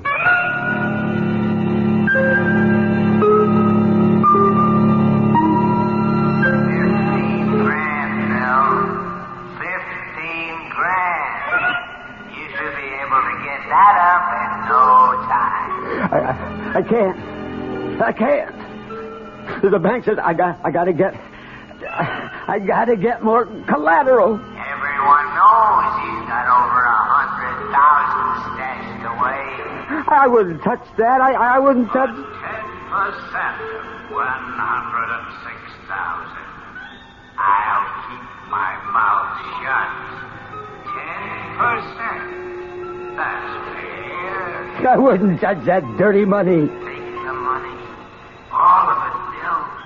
It belongs to you. I stole it for you. 106,000. Rick earned the money. Phil, wake 10 up. years. Nearly 10 years. Phil, darling, you're having a bad dream. It's my money. Phil. It belongs to me. Darling, please, wake up. No, it's my money, all of it. Phil, open your eyes. You were having a bad dream.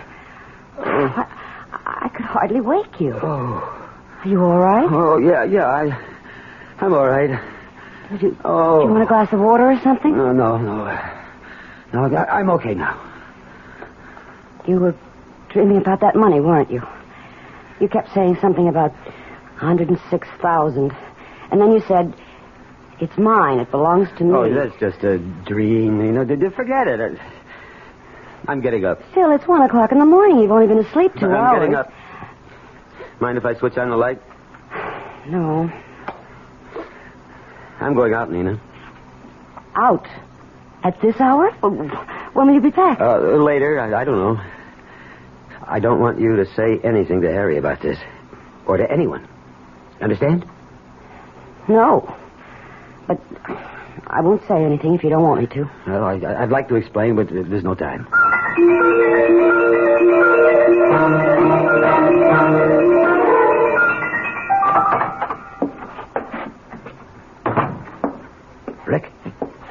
Rick, wake up. Yeah? Who is Me, Rick. Get up. What's the matter? I'll turn the light on.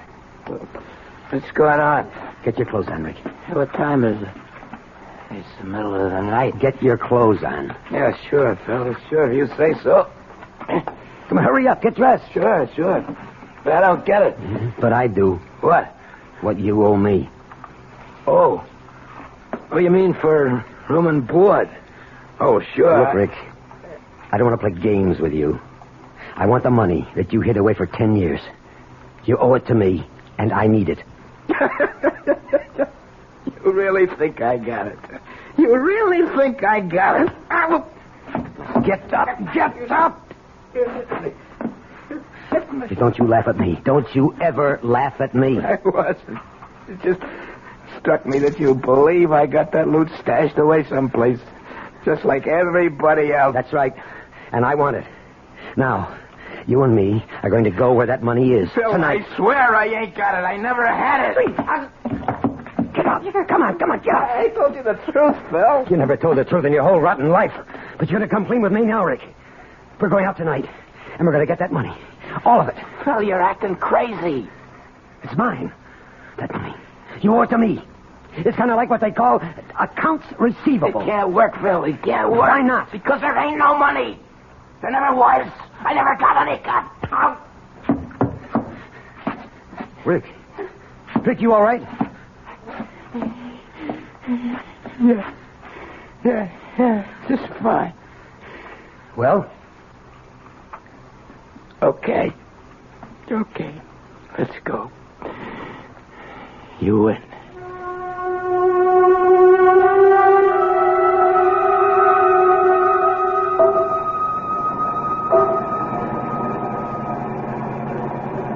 How much farther?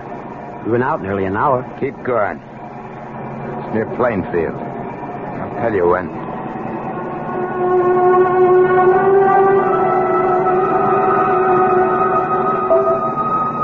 We're 5 miles past Plainfield.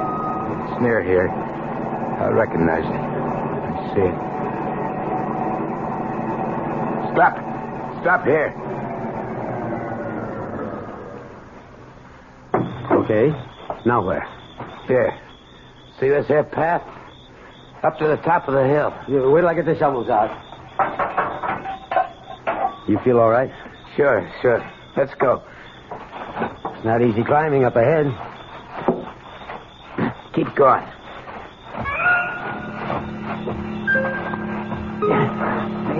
Keep going.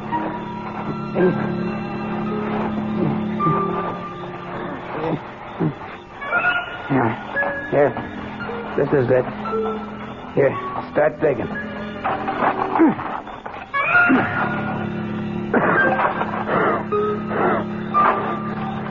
You sure this is the right place? Rick, you hear me? You all right?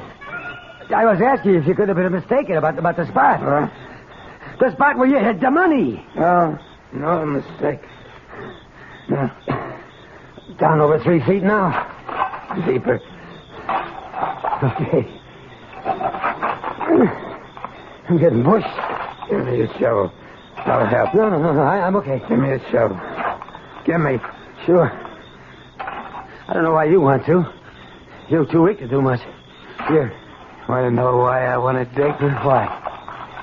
So, sorry for what I done to you. Why you want to dig? I didn't give you nothing in your whole life. I'm really sorry for it. I was rotten to you. You know why I want to dig? No, why? Because I'm digging my own grave. Hey, Rick! Rick, what is it? Put me down. Put me down.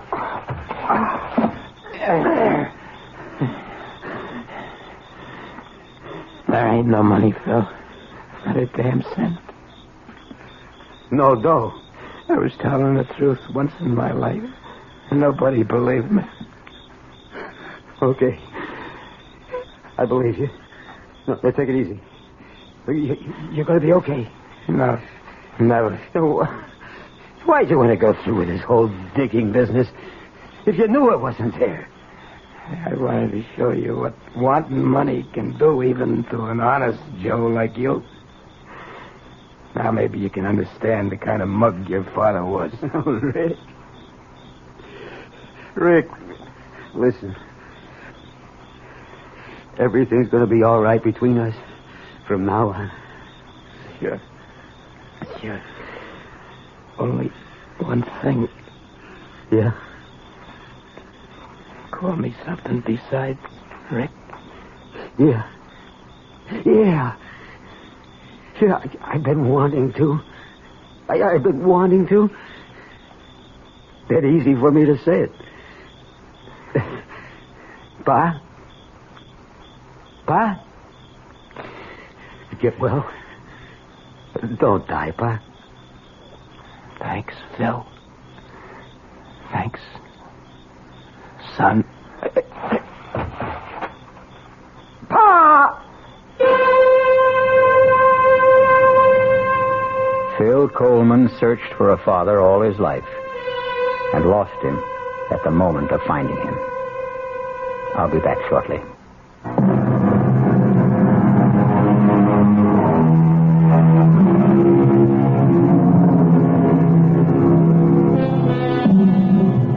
The other side of the coin was revealed to Phil too late. But in his heart was a new understanding of his father, of his son, and the meaning of love. Our cast included William Prince, Joseph Julian, Ralph Carter, Joan Lovejoy, Robert Dryden, and Ian Martin. The entire production was under the direction of Himan Brown. Now, a preview of our next tale. I said, who are you? Tell me. Spencer. What are you doing here? Now, look, darling, if this is a... Oh, no. Oh, what am I doing here? If this is a joke, it's not in the best of taste. I'm afraid I don't know where I am. Or who you are. Where are you going? Home. This is your home, Spencer. Please, don't be alarmed, please. I hope I haven't frightened you. I'll leave this minute. You mean that after 23 years of marriage, you look at your wife one morning and you don't know who she is? This is E.G. Marshall inviting you to return to our Mystery Theater for another adventure in the macabre. Until next time, pleasant dreams.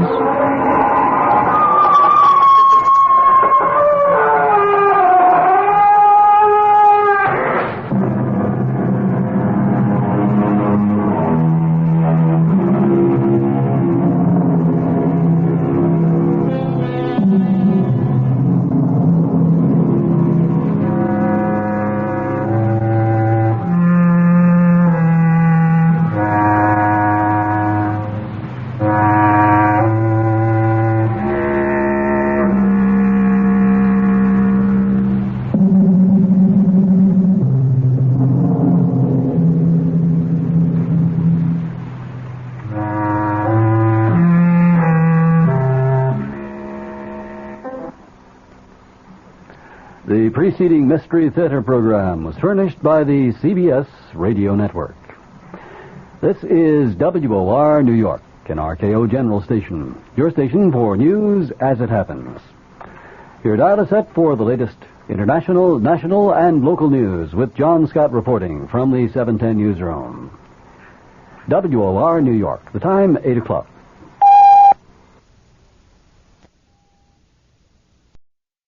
From the Mutual Studios in Washington, I'm Fulton Lewis, and that's the top of the news as it looks from here.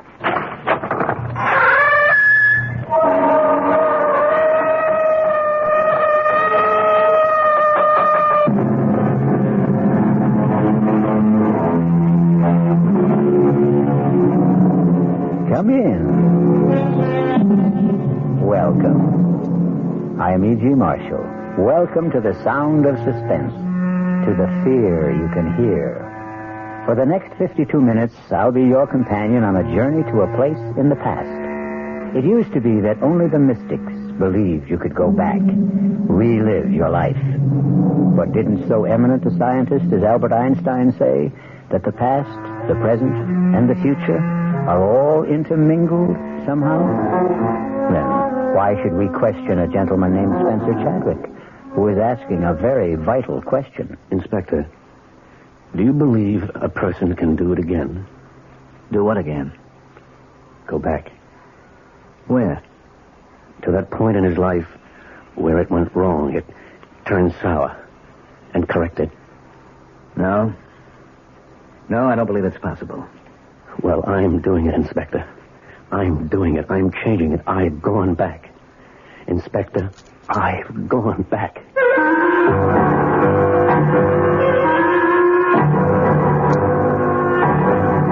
Our Mystery mystery drama You Can Die Again was especially written by Sam Dan and stars Richard Mulligan. It is sponsored in part by Anheuser-Busch Incorporated, brewers of Budweiser.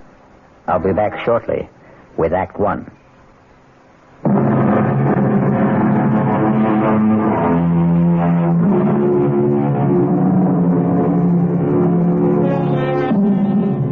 This evening, we're concerned with bright young men. That is, those who began as bright young men, like Spencer Chadwick. Bright young Spencer Chadwick married his boss's daughter, but that was 23 years ago.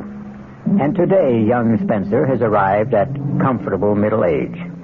This morning, he will pick up his phone and dial the private number of a highly placed friend.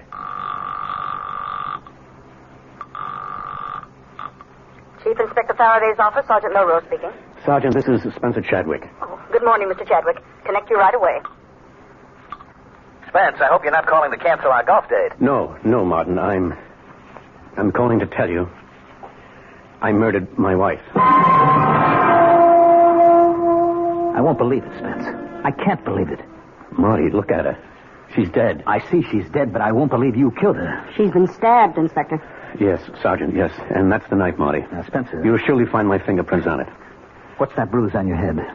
We had a fight. She hit me with the candlestick. Inspector, a glass door here leads to a terrace. It's been broken. Spence, an intruder, a thief.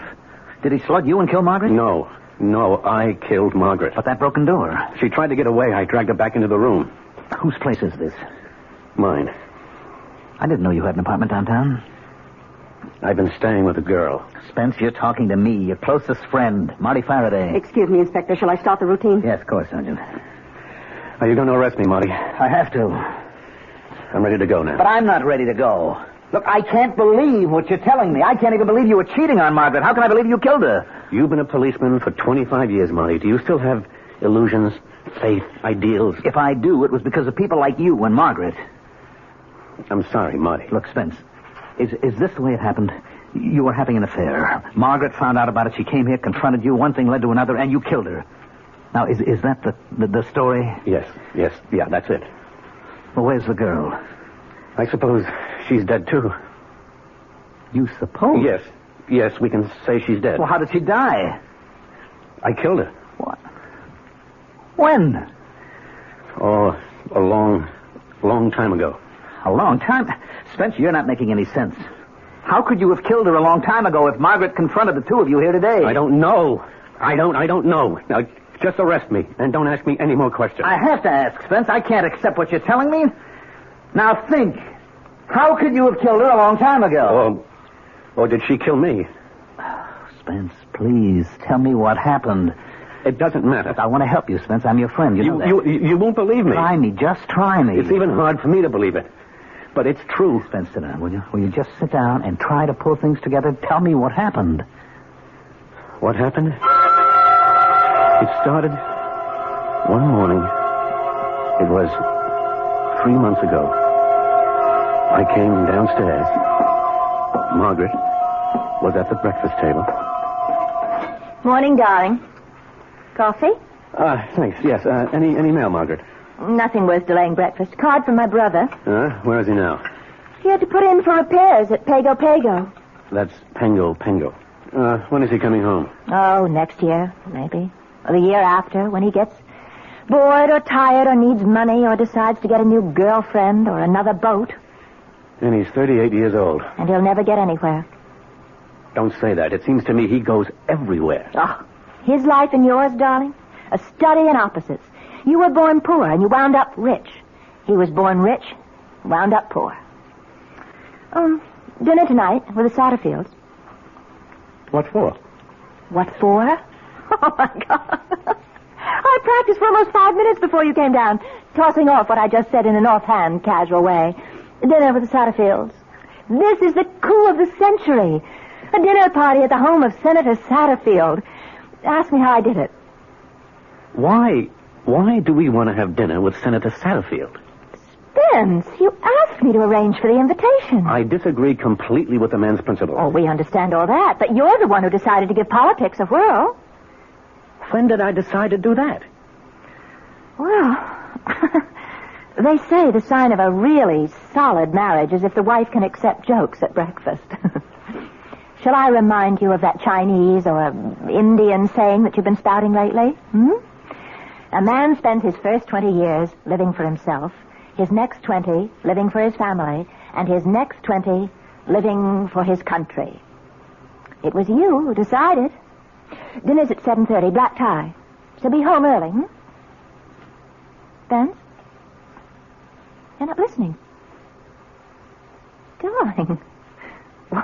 Why are you looking at me like that? Is there something wrong? Who are you? What did you say? I said, who are you? Tell me. Spencer. What are you doing here? Now, look, darling, if this is... Oh, no. What am I doing here? If this is a joke, it's not in the best of taste. Well, I'm afraid I don't know where I am. Or who you are. Do you know who you are? Yes, I think I know who I am. I'm Spencer Chadwick. All right, now listen. Sit quietly for just a minute. I'm going to call Dr. Berger. Please, I don't want to put you to any trouble. Don't get up, Spencer. Please, don't get... Where are you going? Home. This is your home, Spencer. Please, don't be alarmed, please. I hope I haven't frightened you. I'll leave this minute.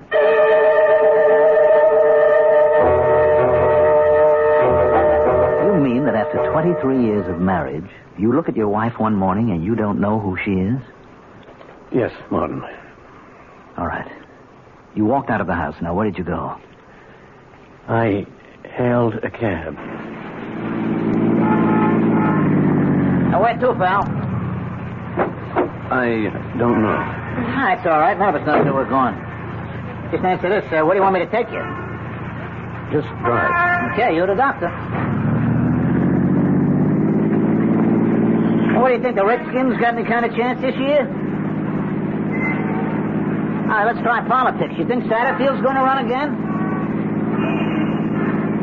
Well, as my old man would have put it, you wasn't exactly vaccinated with a phonograph needle. Driver, why are you headed north? Well, you said to drive. The Chadwick building is down on Jefferson Square. I distinctly told you to take... You distinctly told me nothing. What would I be doing in your cab at 9 o'clock in the morning if I didn't intend to go to my office?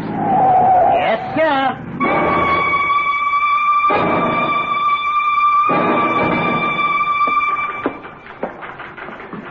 Good morning, Rose. Oh, good morning, Mr. Chadwick. There's a Dr. Berger sitting in your office. Dr. Berger? Yes, Dr. Berger. Come in here, Spence. I don't have all day. Well, come in and shut the door. May I remind you that this is my office? 15 minutes ago, I received a call from Margaret. Margaret? Is she all right? About you. Me? I thought it important enough for me to stop off here on my way downtown. Hold out your wrist. Wait, why did Margaret call you? She told me about that little episode. What? What little episode? You don't remember saying certain things? Paul, please, what is this all about? Pulse seems to be a little fast. What am I supposed to have said to Margaret? I want you to report to the hospital right now. You can't just walk into my office and tell me to report to the hospital. Who says I can't? But what's the matter with me? I don't know. That's why I'm putting you into the hospital. What did Margaret tell you? That you didn't know who she was. Well, how could I not know who she was? Have you had moments when you didn't know people, or you didn't know where you were, or what you were doing there? Well, certainly not. Now, level with me, Spencer. Listen, those things, they happen sometimes to everybody. How often do they happen to you? Well, the incident with Margaret, was it the only one? Well, Spencer, I'll see you at the hospital in 30 minutes.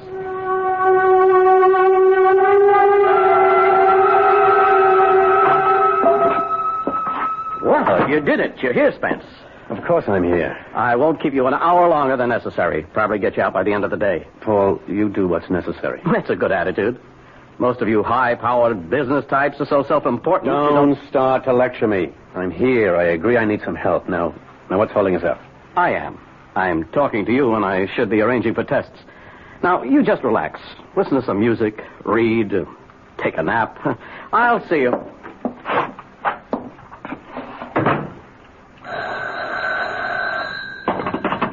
Hello? Spencer? Peggy? Is everything all right, Spence? Peggy, where are you? I'm at the apartment. Where else would I be? Tell me, are you all right? Oh, yes. Oh, yes. I'm certainly all right now. Oh, Peggy, I almost lost you. How could you lose me? It could happen. How? Dr. Berger, he could make it happen. But not now, not anymore. Do you know why? Why, Spence? You called me just in time. You warned me just in time. And I'm getting out of here this minute.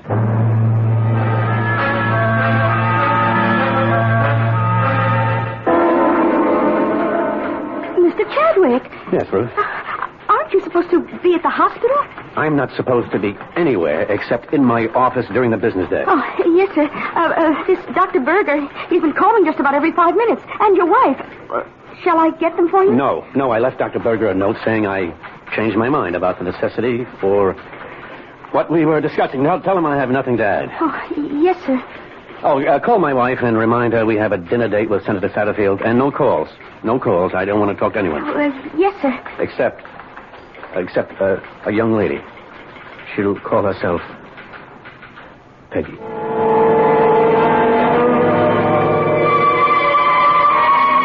Well, for 23 years, you hum the same tune, and then, suddenly, one morning, you hear the music of a different drummer. A drummer named Peggy. Or is she a piper named Peggy, who will have to be paid? We shall return shortly with Act Two.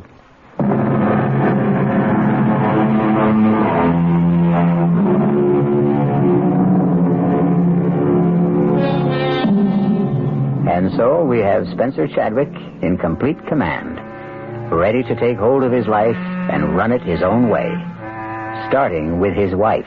Spencer? Is that you? There's no problem. It's not even 7:15. I can be dressed and ready to leave in 20 minutes. Spencer, there is a problem.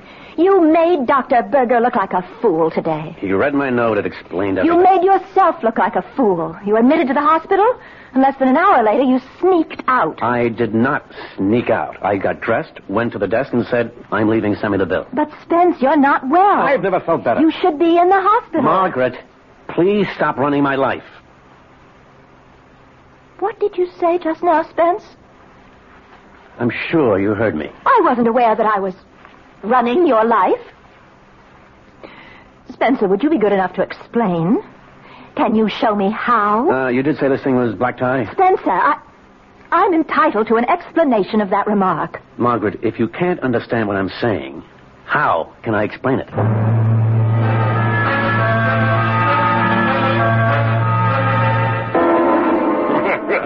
Quite a man, this husband of yours, Miss Chadwick. Some brandy? Yes, thank you, Senator. We need men like you in public life, Spence. Fellas with their heads screwed on straight. You know, I have an opportunity to recommend a man for a presidential advisory commission on... I don't think I'd be interested, Senator. I like your style, Chadwick. You play hard to get, but you do it convincingly. The public eats that up. No, Senator, it's not a pose. You see, sir, it seems to me that I've spent all my life working for other people. Serving others is the most richly rewarding profession a man can follow. That's if he happens to be a selfless person. But I never saw myself as a manufacturer of farm equipment. I wanted to study languages, the basic structures of human communication. An admirable calling. Margaret and I were going to leave for Tibet on our honeymoon, but my father-in-law became seriously ill. Somebody had to look after his affairs till he could get on his feet again. That was 23 years ago. He never did get back on his feet, and I never did get out of his office. But you transformed that little factory into the third largest enterprise. I know, Senator, I know. I did it for my wife, my in-laws, my employees, the stockholders. But now, finally, at length and at last, I'm going into business for myself. What sort of business? The Spencer Chadwick business. The let's please and amuse and excite and develop and enhance Spencer Chadwick. Thank you for your offer, Senator, but there are many others who are more worthy, not to mention more willing.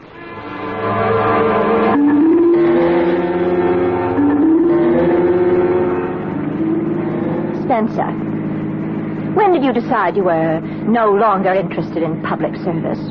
Oh, it's been building for a while. We'll have to talk. Oh, about what? About what? I don't know if this is a pose or... Margaret, I'm sure I can explain. Now, let's drop in somewhere for a nightcap. No, let's get home. Now, do you remember what you said to me this morning? No. You insist you don't recall our little scene at breakfast? No, I'm very sorry. You looked at me this morning. You said, "Who are you?" You said it with sincerity and conviction. You meant it. Look, I may have been... You may have been what? Daydreaming. No, it was not daydreaming. It was wishful thinking. Oh, Margaret, what are you saying? Spencer, you're having an affair. What? Please don't deny it. But I'm not. It fits in with what Dr. Berger told me. About what? When you say to me, "Who are you?" it means you no longer want to know me. You're trying to wish me out of your life. Oh, Margaret, I can tell you... Now listen, Spencer, don't try to insult my intelligence or yours. And then, what just happened at Senator Satterfield's? What just happened? Well, suddenly you're no longer interested in public service. Why?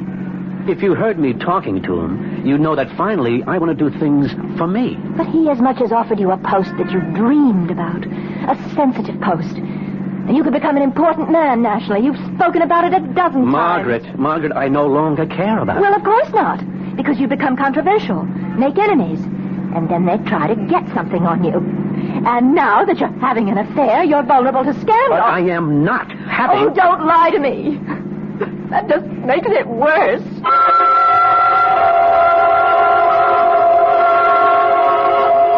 But you were lying to us, Spence. We know you were lying. We know about Peggy. Inspector. Yes, Sergeant. If you'll come into the bedroom, Inspector, I didn't want to move anything. All right. Now, sir, here are these pictures. Are these Peggy? Are they, Spence? Yes. Well, sir, if you look at the hairstyle, that went out 25 years ago. I'm no expert, but these don't look like pictures that were taken recently. Now, the clothes in the closet, skirts, blouses, dresses, are these Peggy's? Are they, Spence? Yes. The styles are about 25 years old. Now, here's a label in a skirt. It's a Lydia Carter. She was a designer who was fashionable 30 years ago. Well, Spence, tell us. I can't. Why can't you? I don't think I know how. Never mind how it sounds. Just tell it. Martin, did you ever think you could somehow get a second chance? To do what? To live your life over. To answer your question, no. Did you ever think you could go back to a point in time when you made a decision which changed everything for you? Where you crossed your own particular Rubicon, and if you could go back, start again, and do the thing you really wanted to do? To answer your question again, no. That's because you never regretted the course of your life. And you did? Are you trying to tell me that you did? Every day for 23 years. All right, Spence.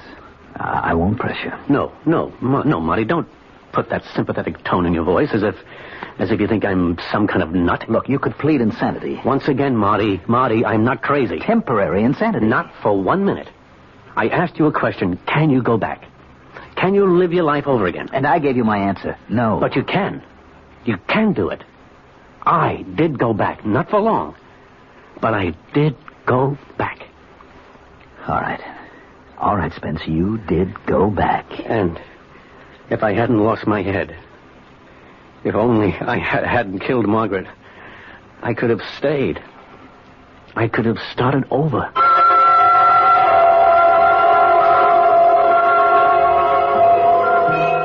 Peggy, want to go to a movie? No. I missed the news broadcast. Anything happening? They think a war just started. Oh, come on, Peggy. Come on. There aren't going to be any more wars. Everybody knows that. People may be crazy, but they're not insane. Where? I think the man said Korea. Someplace like that. Maybe I didn't hear it right. Hey, if you don't want to go to the movies, what do you want to do? Sit home and just listen to you. Tell me about the trip you're planning. Well, first, don't call it a trip. We may never come back. It may take all our lives. Fine with me. And we may never find it. Great. What are we looking for? The origin of language. For instance, we say brother in English. German, Dutch, Scandinavian, so on, say a form of Bruder. Same basic word. Latin, Greek, frater. The BR becomes FR. Russian, Obrak. The differences are all in pronunciation. Okay. How did this one language spread so far and wide to cover so many different kinds of people? Arbeit. How? That's what I want to find out. And we will travel and study and research, and one day, maybe... Maybe what? This Indo-European language, it's only one of 30 language families. At one time, was there one single language, the mother of all? Was there? I don't know. One day, I hope to find out. You sure you wouldn't mind scrounging around Europe and Asia? Oh, I've been to Europe and Asia. Ah, but not with a backpack. Not with a sleeping bag. I'm going to love it. Now, one thing must be clearly understood. At no time, regardless of the bind we may find ourselves in, shall we ever, under any circumstances, wire your father for money. Promise? I promise.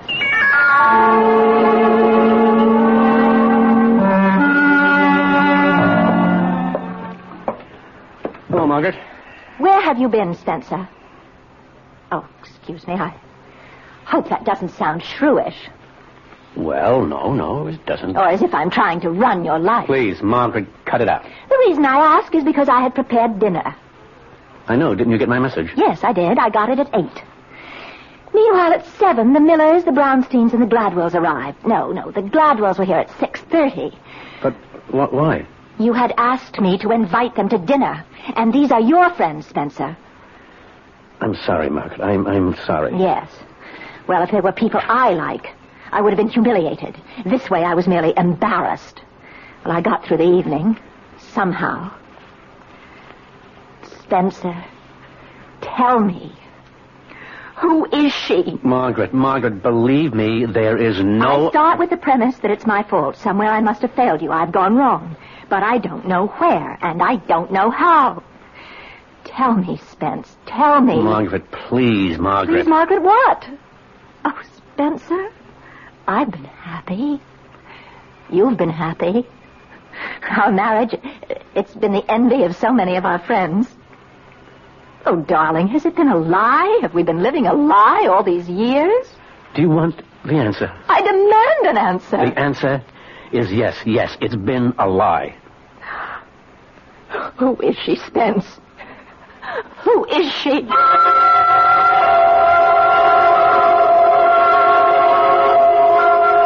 Who is she, Spencer? Who is Peggy? I won't tell you, Martin. I should say, who was Peggy? Inspector, do you remember some time ago you saw Mrs. Chadwick? It was on business, I remember. Oh, yes. Yes, I do. It had to do with a burglary, Spence. A burglary in your house. Believe me, Margaret, this is no bother at all. You see, I felt if I called the local precinct, I'd have police traipsing all about the place. It just isn't worth it. Well, what happened? Well, it's silly, but... well, you know us. We never throw anything out. It's a sound idea. The worthless junk of yesterday has suddenly become expensive antiques. It's incredible. Yes, Margaret.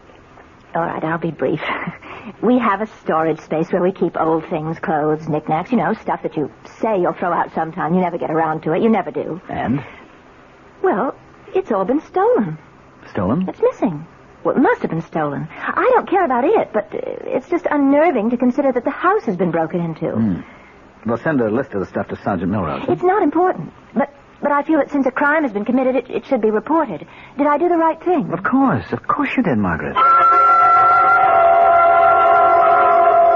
That list. I gave you that list, Sergeant. It's on my desk, sir. I'm sure most of the items in this closet were on it. Spencer, you were the burglar.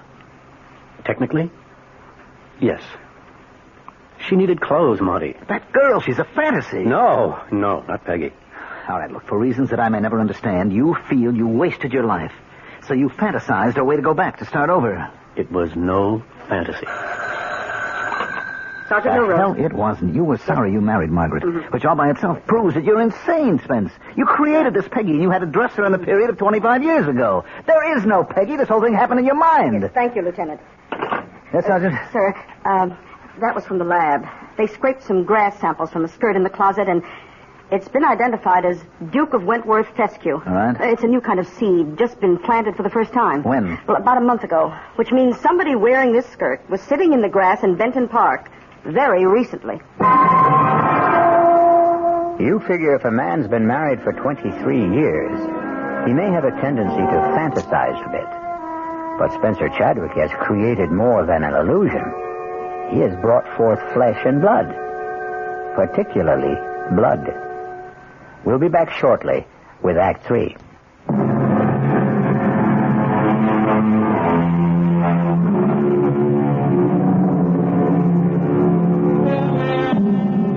It was all right while Peggy was only an illusion. She was Spencer Chadwick's private affair. But a living Peggy, or even a dead Peggy, is a serious matter for Police Chief Inspector Faraday. Spence, make it easy for all of us. Tell me, who is Peggy? Or who was Peggy? We can find out, Spence. We can check with the neighbors, the janitor, circulate your picture in the neighborhood, ask people if they've seen you around with a girl. You'll never find her. Don't say that. It's virtually impossible for a person to disappear without a trace. I still say you'll never find her. Damn it, Spence, I can't get used to it. You and Margaret, and then you and this Peggy. How could you live with both of them? Didn't things get rough at home? Yes. Well, what brought on the showdown? Well, after a while, we couldn't go anywhere without Margaret seeing her. Come on, Rockabye! Spencer. What? Is that the girl? What? Who? That girl. She's been looking at you all afternoon. Oh, Margaret, believe me. Why don't you invite her down here? She'll have a better view from our bar. Oh, Margaret. No reason we shouldn't all behave in a civilized manner. Introduce her. Margaret, I never saw that girl before in my life.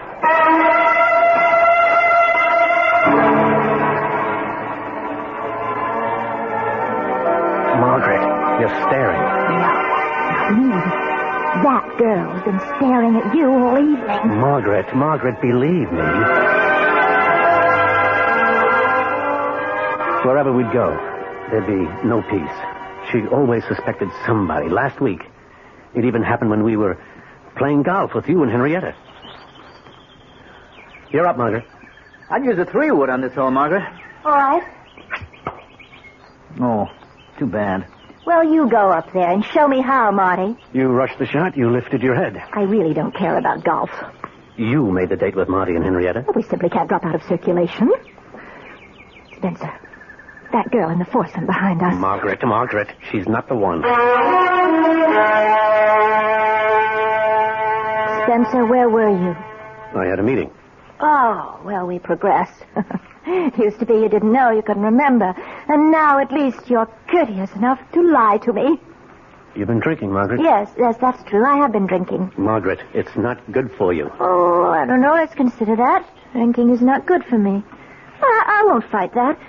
However, what you're doing, that's good for me, Although I must say you're treating me nicer these days. You started off by asking, who are you? As if you didn't know me, and now at least you don't ask. The phone rang today, and I answered it, and the line was dead. What's going to happen, Spence? I intend to go away with her. Well, finally, you've admitted it. You are having an affair. Yes. Who's the woman? Who? Yes, who? I'm not sure you'd want to know. I have a right to know. Well, perhaps you do. Who is she, Spencer? She's you. Me? Yes, Margaret. The girl is you. What kind of nonsense? No, that's not quite right. She isn't you. Then what were you trying to say? She was you. She isn't Margaret Chadwick. She was Peggy Wainwright. Spencer, don't look at me like that. I'm scared. Do you want me to prove it to you? Come with me. Come with me right now. This is what Dr. Berbick was concerned about. Spence, it's no disgrace to have a breakdown. It's no shame to need psychiatric help. No. We're past all that, Margaret. Come with me. I want you to meet Peggy. Come with me. No, Spencer. You come with me. You come with me to Dr. Berger. You know, Margaret, people like you have one answer. Whenever you're up against something you don't understand, you have one answer. Whenever you're faced with something that's beyond your experience, you have one answer: see a doctor. That solves everything. That takes care of everybody.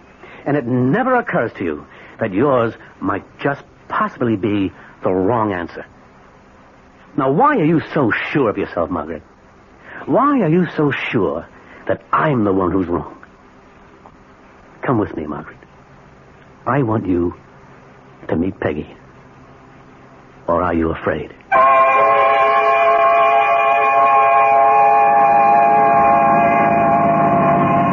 Does it look familiar, Margaret? Spence. This is 32 Benton Boulevard. It's our first address. I remember. Do you remember the apartment number? 3A. Oh, don't tell me it's still there. See for yourself.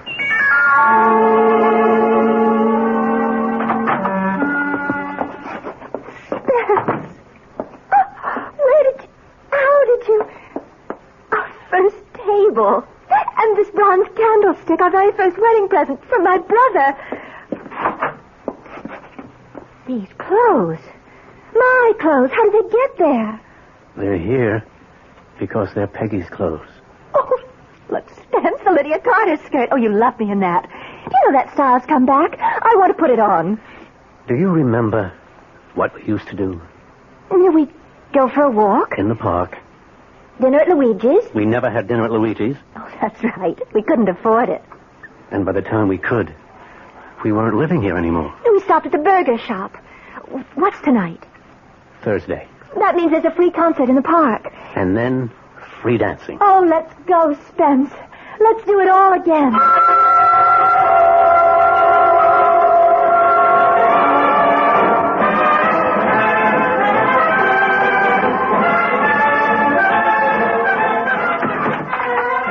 I never realized how much fun we had in those days.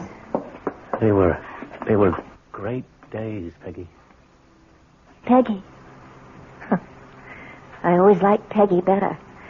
Somewhere along the line, you stopped calling me Peggy. When exactly did you stop calling me Peggy? When you became Margaret. I always wondered about that. How did I become Margaret? Why? Take a look around. See, Peggy? All the bags, the trunk. We're packed for the trip. The trip? The trip to Tibet. Oh, yes. We were all set to go. Yes. You remember? Yes. As a matter of fact, you were a little bit sick from the shots, remember? Remember? Yes. And then the telephone rang. The phone? Yes. The phone rang. It was... It was my mother. Yes, it was your mother. I remember. Answer the phone. Go ahead, answer it. You answered it that night. Hello? Yes. Yes, Mother? Oh, no. Yes, all right. We'll go there. Right away. What is it, Peggy? My dad. He's had a stroke. How bad? Well, they don't know yet. Oh, Spence, I don't think we can... I can't leave Mother alone right now. No, we won't. Oh, Spence. I knew you'd understand. That's when you became Margaret. That's when you were no longer my wife, but your father's daughter. Take off the skirt. Leave it here. Go home. It belongs to Peggy. Spence, what's the matter with you? I'm Peggy. That night was the start of it. The start of what? The start of a campaign to mold me into the kind of man you had in mind. The man who would enjoy the kind of existence you always had and always wanted. Safe, comfortable, secure. All you were asked to do was to help my father, who was deathly ill. Who else could have done it? My brother? It was supposed to just be a temporary arrangement. But it suited you, Spence. It suited you. I started making the kind of money your folks never dreamed of. I built an empire. I never wanted it. You wanted it. You wanted it so badly you stopped being Peggy. You went somewhere else. You became lost. But not me. I'm not lost. I found my way back. And when I got there, I found Peggy again. Now, take off that scratch and give it back to Peggy. Spencer, I listened to you. Now you listen to me. I've been listening to you for 23 years. And now we've come to the end. The bags are packed, and it's not too late. We're leaving for Tibet. Peggy and me. Peggy? Peggy? Yes, Spencer, darling. Spence, get this straight. I'm Peggy. Don't listen to her, Spence. She was always out to destroy you. She almost did till you came back to me. I'm Peggy. The only Peggy you have. She's lying. She's trying to stop you. We are going to Tibet. Fat chance. You'll take that appointment from Satterfield. That refusal was just a ploy. You know it. He knows it. Shut up, Margaret. Shut her up, Spencer. Shut her up. I didn't destroy you. You destroyed me. You have to kill her, Spence. Go ahead. Live with this fantasy of yours, this Peggy who rewrites history. She's all yours. I want my skirt. Take off that skirt. It's mine. It's all I want from you for 23 years of marriage. Get her out of here. She'll tell everybody about us. They'll put you away, Spence. Get away from that door. No. Spence, keep away from me. You won't get out that way. Spence, I warn you. I'll hit you with this. Now, you asked for it. You asked for it. Use a knife, Spence. Use a knife.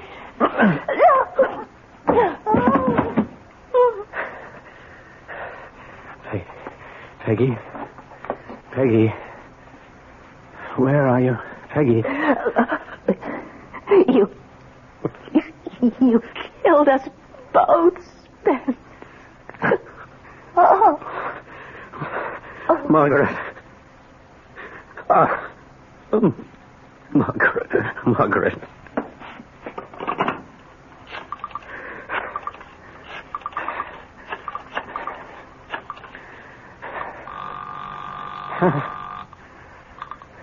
Chief Inspector Faraday's office, Milrose speaking. Sergeant, this is Spencer Chadwick. I just murdered my wife.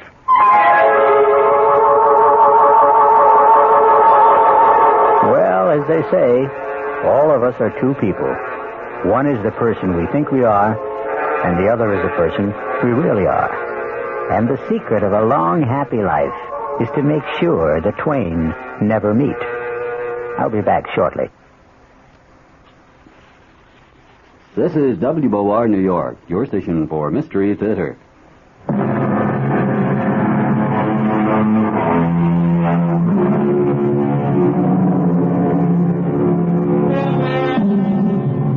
Well, the jury's still out. Oh, not on Spencer Chadwick. With him, it was open and shut. But on the basic idea, can you go back? Can you do it again? Well, to end on a non-controversial note, here is something everybody can do again. Tune in again for more suspense and excitement. Our cast included Richard Mulligan, Mandel Kramer, Marion Seldes, Bryna Rayburn, and Gil Mack. The entire production was under the direction of Himan Brown. Now, a preview of our next tale. You know what I'm going to do, Laurie? I am going to turn this car right around and head back to the city. Oh, no, George. Please don't. What's that? We all fall. You hear something like singing? Ring a ring of roses. Let me open the window. It's a pocket full. It's a woman singing that old nursery rhyme. Two. We all fall down. Well, what's that snapping sound? It sounds like a piece of leather. It sounds like a whip. George, what are you doing? I'm getting out. No, don't leave me, George. I'm coming with you. Wait. Okay, but stay close to me. Radio Mystery Theater was sponsored in part by the Kellogg Company, makers of Kellogg's Special K cereal. This is E.G. Marshall inviting you to return to our Mystery Theater for another adventure in the macabre. Until next time, pleasant dreams.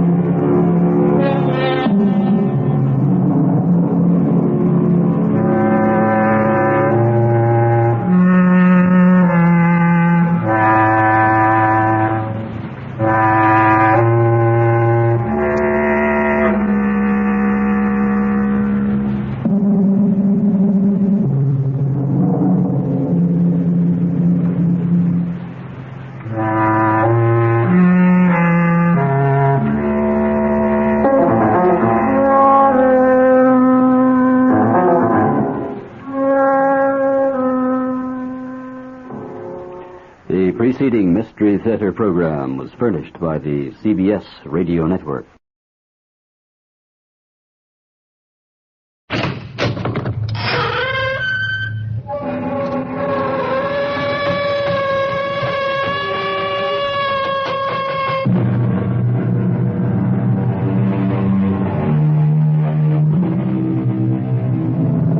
Come in. Welcome. I am E.G. Marshall. Welcome to the sound of suspense, to the fear you can hear. Our tale is a blood-freezing story inspired by a nursery rhyme, a sweet, simple song. Ring a of roses, a pocket full of posies. Achoo, achoo, we all fall down. It sounds young and innocent, doesn't it? But it is very old and very sinister. For the ring of roses were the splotches that first appeared on the faces of those afflicted during the Black Plague. The pocketful of posies were the herbs that were carried, hopefully to ward off the fatal disease. The sneezing sounds, achoo, achoo, were the sounds of the final spasms. And we all fall down was, well, you can guess.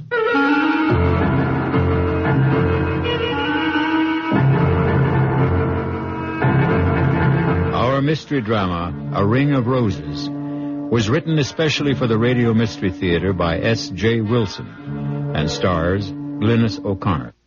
I'll be back shortly with Act One.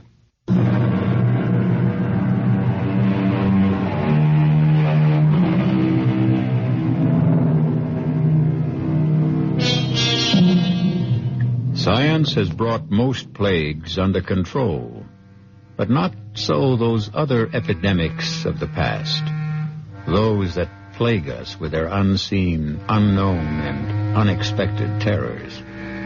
And such is the tale of terror you are about to hear. Draw close to the guttering candle, for you will receive no warmth from a ring of roses. You know, George, I've heard about this place so often from Helena. I'm just dying to see her home. And I'm anxious to meet your friend Helena. Oh, I'm sure you'll like her. But will she like me, taking her best friend away from her? Come on, George. You know you're irresistible. Why do you think I'm going to marry you? Well, for one thing, my beautiful, exquisite, enormous pots of money. Oh, George, wait! Look! Laurie, get your hands off the wheel. What do you think you're trying to do? But we passed it. It's the sign to the house. Back there. Laurie, I never want you to do that again. I'm not going to let missing a sign risk your getting hurt. You understand? I'm sorry. I shouldn't have grabbed the wheel that way. All right, forget it. But please, never again, ever. And that is supposed to be the sign? Helena warned that we might miss it. Well, why would anyone use a rose-colored stone in a brass oval with no name or any identification on it for a house sign? Well, their name is Ralston. And Helena said that generations back when their family first moved to America, it was rose stone. And so they put up a rose stone.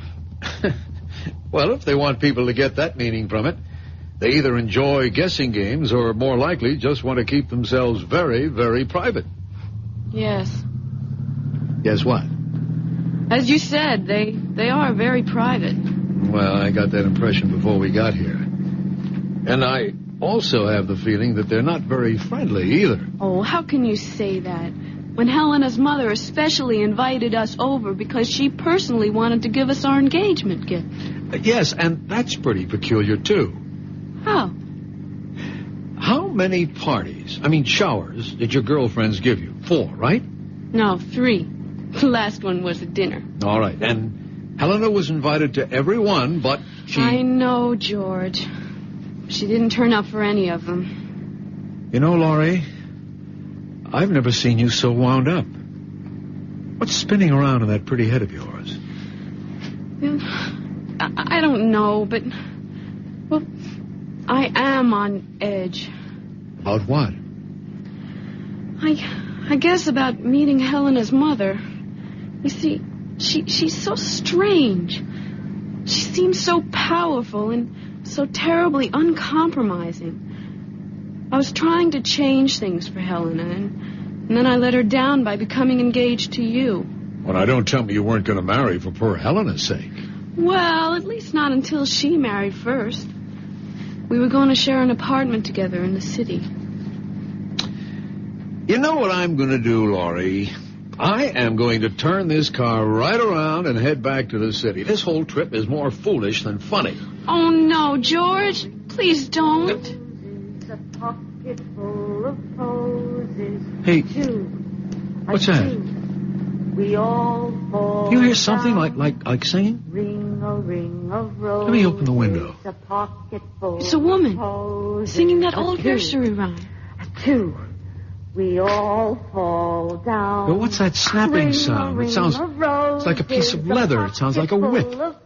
George, what are you doing? I'm getting out.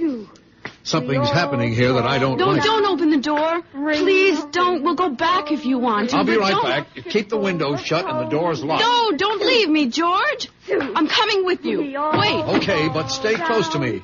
Ring a ring of roses. It seems to be coming from behind those hedges. You know, it could be just kids playing games. If that voice is coming from a kid, he's using a bullhorn. Let's stop here. We might see through the hedge. Please be careful. Holy Toledo. Look at that. Let me see. That man. The old man with the beard. He's trying to catch the girl with his whip. Well, she's teasing him. She's making fun of him. If he lands that wagon whip on her, he'll split her face open. Look at their clothes, George. They're dressed like settlers. Back in the early 1800s. Yeah. You know, they could be rehearsing a play. If they are, he's lost his mind in his part. That man's going wild with that whip. But she's provoking him. Why doesn't she stop? Hey! Hey, you there! What are you two doing? Oh, George, you shouldn't have done that. And who is it who is ordering me and questioning me? I am. Over here. That's a terrible thing you're doing. Oh, George, please don't go in there. They know we're here. We must meet them. That's a dangerous whip you're using. That young woman can be killed by it. I see by your clothes you are a stranger. And I can also see that you are a kind human who wishes no harm to come to another. But this wench is my daughter. And what I am doing is the true way to gain the obedience of a child who will stray. But what in heaven could she have done to deserve being whipped? I did no harm to no person or to him. I have broken no law of God or man. Strumpet, hold your witch's tongue. Believe me, young woman, when I tell you that she has the demon in her, playing and wenching with the young master who owns this land. While I'm out here working at clearing their forest lands, she's up there in the great house with her enticements and tricks and enchantments.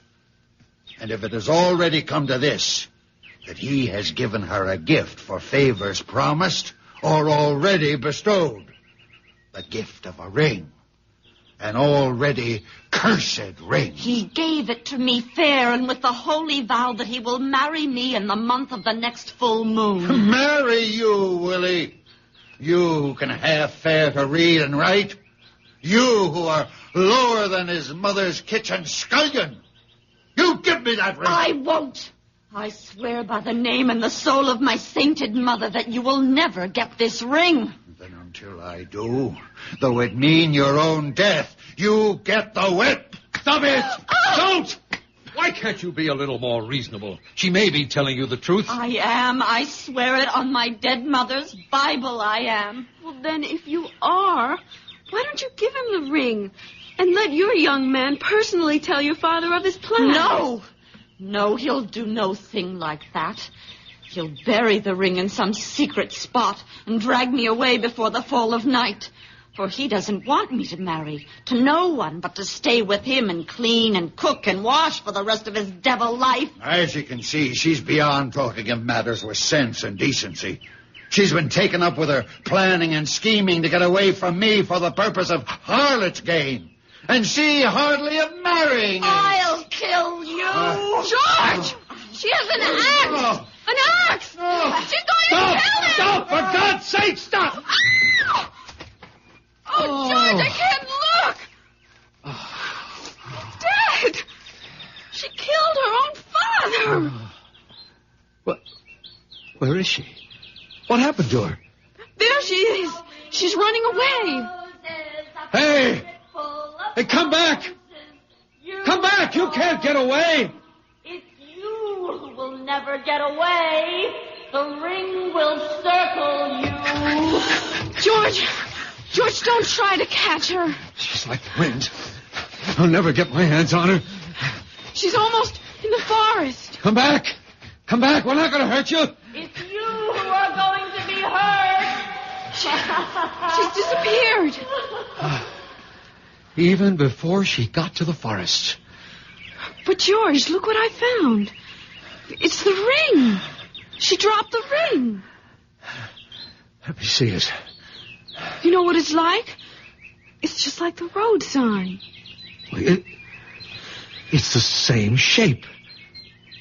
The same color stone. It's smaller, but it is just like the road sign. Rose-colored. George, we've got to get help. The police, somewhere. Where? Of course, the house. We've got to get to Helena's house.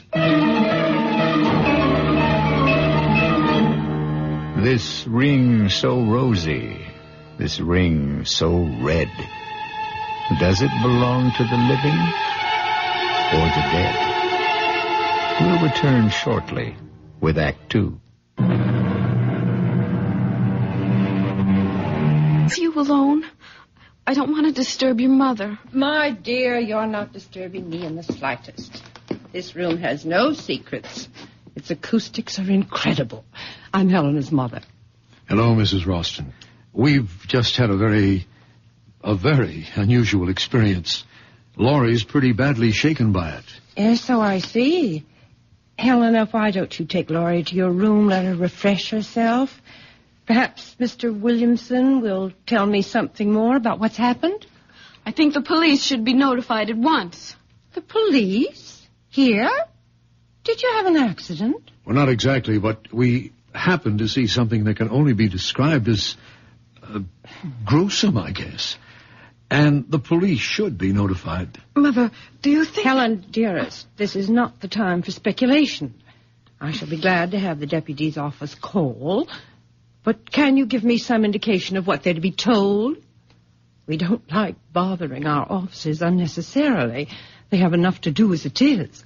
But someone's just been murdered. Oh, no, not again. What? Now, Helena, restrain yourself, dearest. Laura, you say someone's been murdered? Who? We don't know who he is, but he was trying to whip a young woman. And, Mr. Williamson, she took an axe and killed him. You know. How could you? I was praying that it wouldn't happen to you. Oh, poor Laurie. Now, why don't you young people make yourselves comfortable? A glass of sherry might calm you. But, Mother, you told me that it would never happen again. That thing... Helena, I said I had taken every precaution not to have it happen. But who am I to promise I will control the uncontrollable? Are you saying that this has happened before? Laurie, maybe Mrs. Ralston wants to explain. Well, not really, but I feel I'm obliged to. However, it is difficult. How does one explain the inexplicable? I think they're ghosts. There are no ghosts, Helena. Dr. Medvig, the last scientist I consulted, said it was undoubtedly an instance of photally sensory projection. Helena poo-poos it. But has either of you ever heard of that discipline? Oh, vaguely.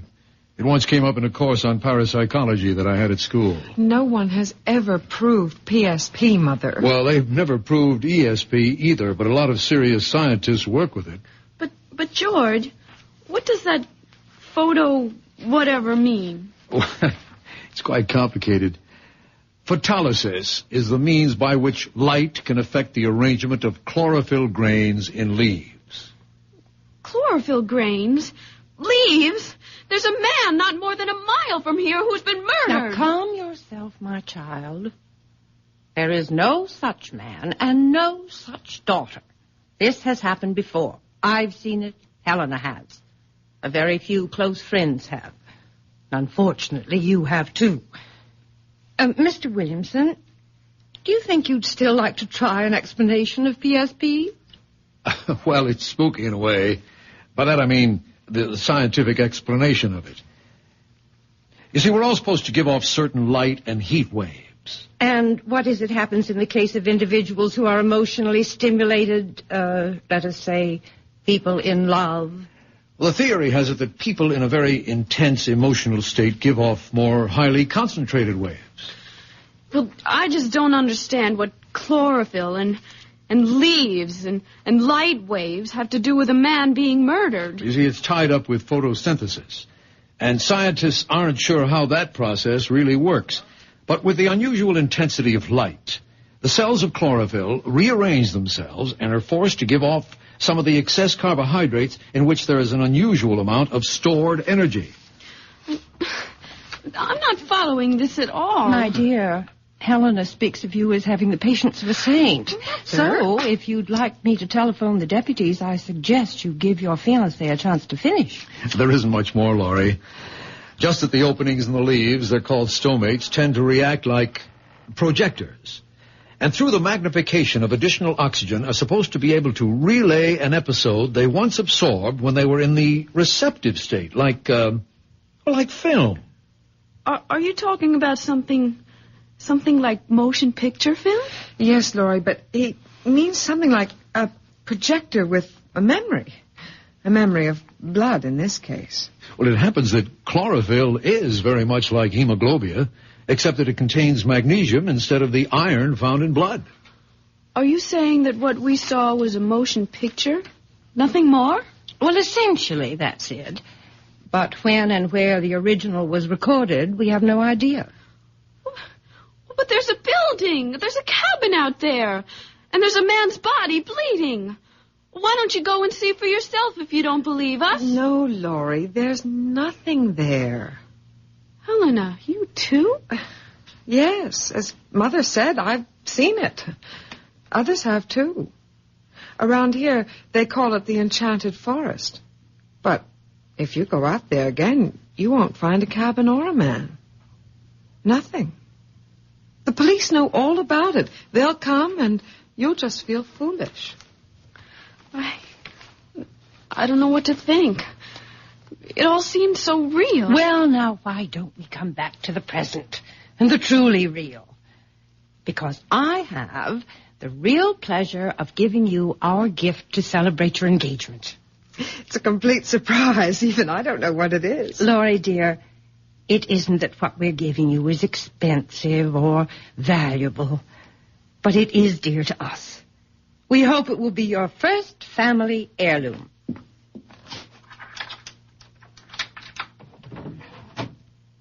Here it is. No pretty wrapping, but it seems too lovely a box to cover with silly paper. Mother, I've never seen that box before. Well, now, isn't it nice that I can still have some surprises for you? That's a great-looking box, Mrs. Ralston. Those are roses painted on ivory, aren't they? Oh, it's so beautiful. I feel as if I'm depriving you of something very special if I accepted it. Oh, no. Please, take it. It's little enough, and you know what I think that box would be perfect for? It already has its purpose, dear.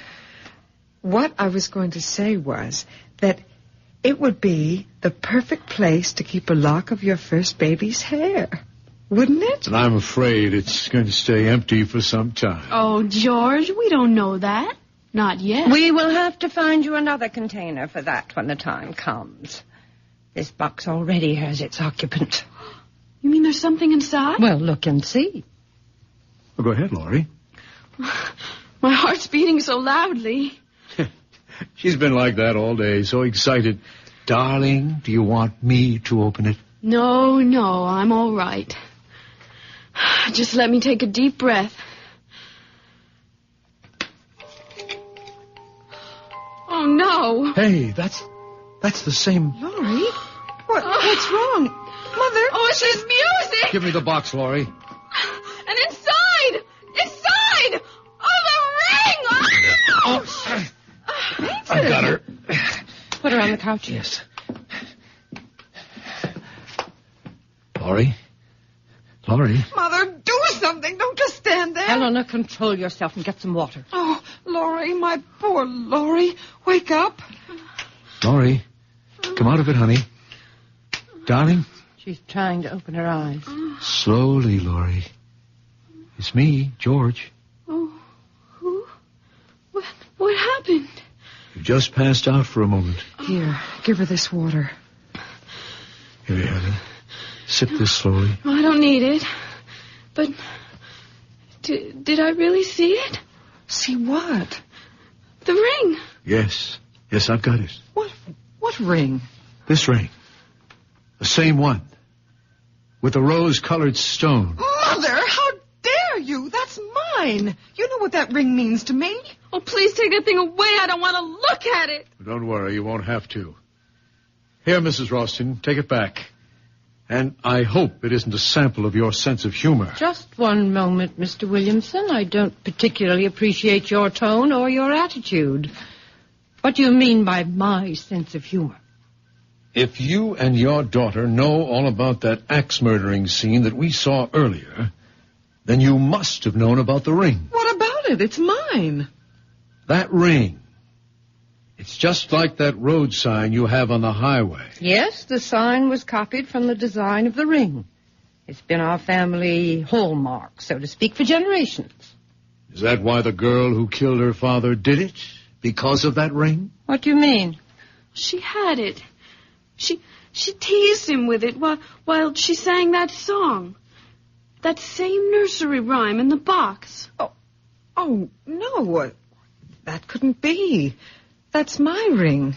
She couldn't have had it. Are you too sure you saw this ring? Well, that girl in the field. She dropped it when she ran away.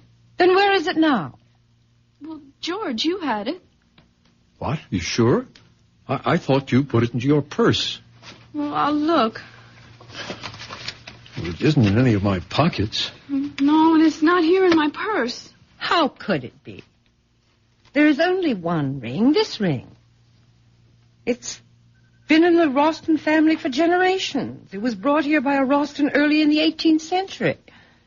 And it has always belonged to the oldest child in each family. In which case it would be your daughter's, since you are a Ralston by marriage. Yes, that would be so if it were true. You're not going to tell them? Well, why not? It's time that silly cloud you've been hiding behind was blown away. Don't, Mother. Please, I beg you, don't. Nonsense. I am a Ralston. That ring belongs to me. Helena's father died in the Southeast Asian War. Shot down even before he knew I was going to have a child. Mother, I hate you for this. I hate you. Helena, don't say that to your own mother. Why not? She's hated me ever since she learned that her father and I had never married. Imagine that in this day. A girl making such a fuss about legitimacy. Stop it, Mother, please. We don't have to hear any more, Mrs. Oh, Ralston. yes, you do. George, can't we get out of here quickly? You can go whenever you like, Miss Thornton. But out of your friendship for Helena, you must take that ring with you. No, I couldn't. I won't let her. Give it to me. Helena, what are you doing? The ring! She tore it out of my hand. I've got it, and no one will ever get it from me. Let her go. She'll be back. And with the ring. She knows it's wrong for her to have taken it. Eventually, the ring must come to you, Laurie. We don't want it. But it will come to you. It can do you no harm. It's a silly superstition, but only Ralstons are supposed to be vulnerable to the ring. And, Laurie, if you are Helena's friend, as you say you are, you will take it. But she wants it. She insists that it stay hers. Only as an excuse. But what sort of an excuse could the ring give her? The excuse not to marry. And why not? She considers herself fated, ill-starred, if you will. You see, at one time, the superstition arose that if the firstborn was female, the ring would prevent her from marrying. It's high time that ring is out of Roston hands. Why don't you just throw it away? What with Helena carrying on as if possessed? Well, we just do not want it. I'm sorry, but we must get back to the city. Yes, it's a long drive, and we'd like to make it before dark. I regret this has turned out to be so unpleasant, but then perhaps it couldn't have been avoided. Perhaps. But it's over now. George, let's go.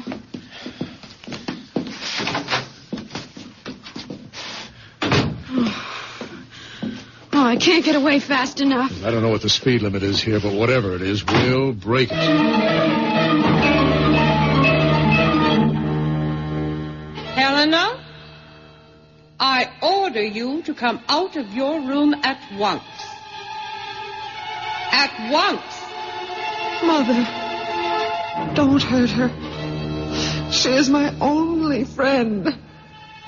The only friend I have in the whole world.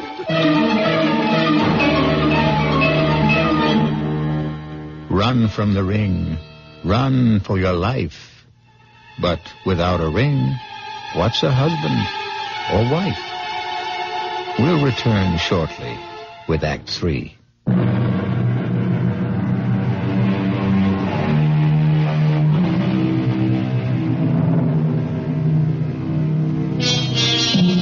Let us try and penetrate the shrouding darkness of the final act of A Ring of Roses. Laurie and George have been plunged into a strange, unreal experience. As the twilight lowers over the countryside, they are fleeing from the Rostons, the malevolent nursery rhyme, the flashing axe, the avenging curse, the fatal ring. But can flight outrace those forces of evil? That woman at Mrs. Roston, she's monstrous. Oh, I'm so sorry for Helena. Yeah, well, I didn't see any halos around her head either. Yeah, but just imagine having to live with that mother. Why does she have to tell Helena that she and her father never married? Do you believe it?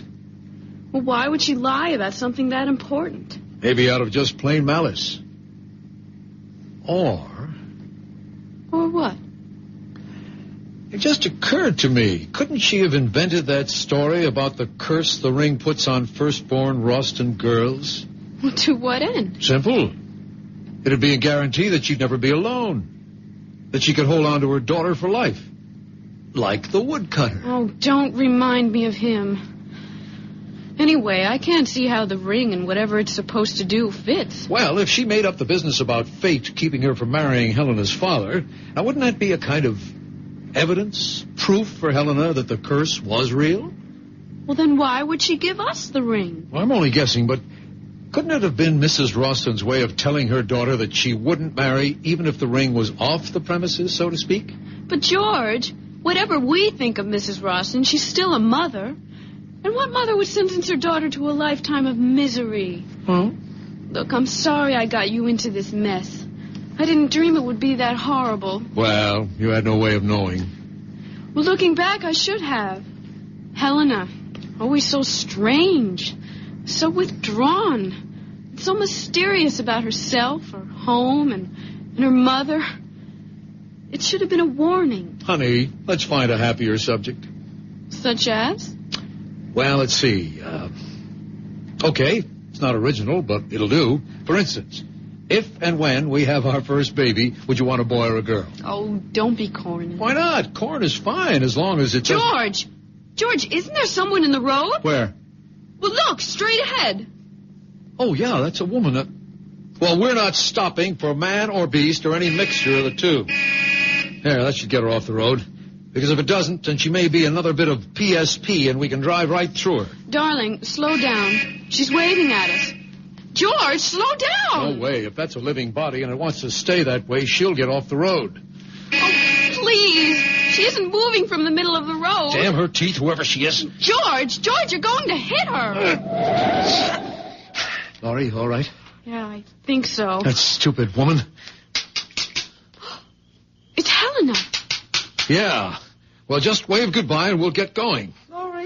Laurie, please, I must speak to you. Tell her you'll phone her on Halloween.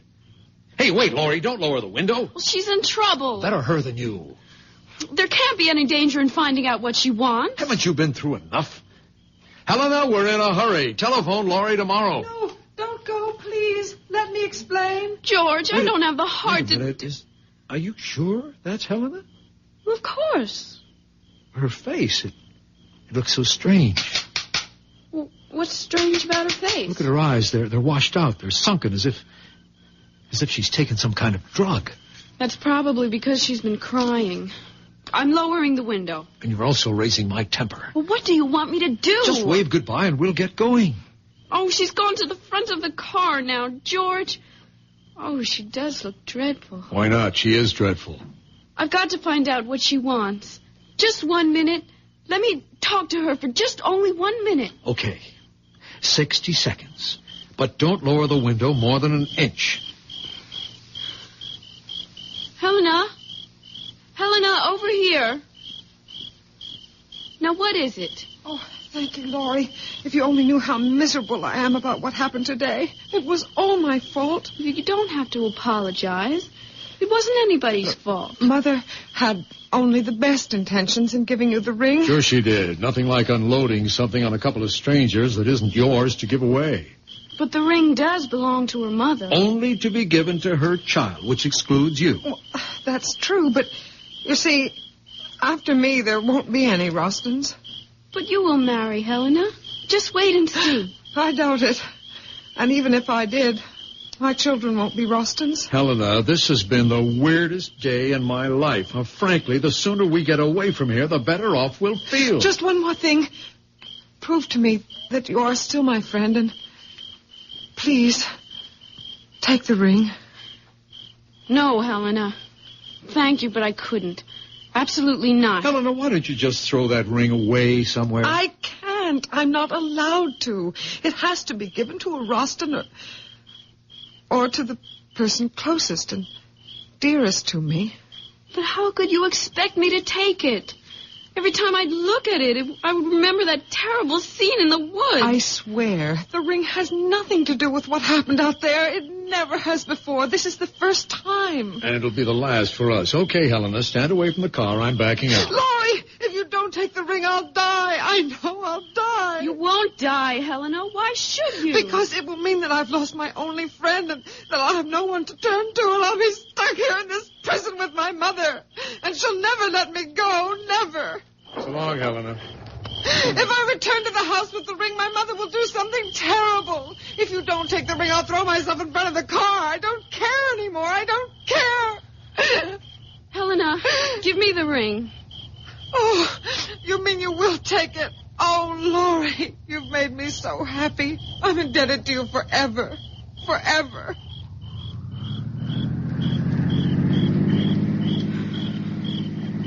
You're angry with me, George, aren't you? No. I'll probably never see her again. And if it meant that much to her... What probably meant even more to her was that she could twist and bend you in any way she wanted.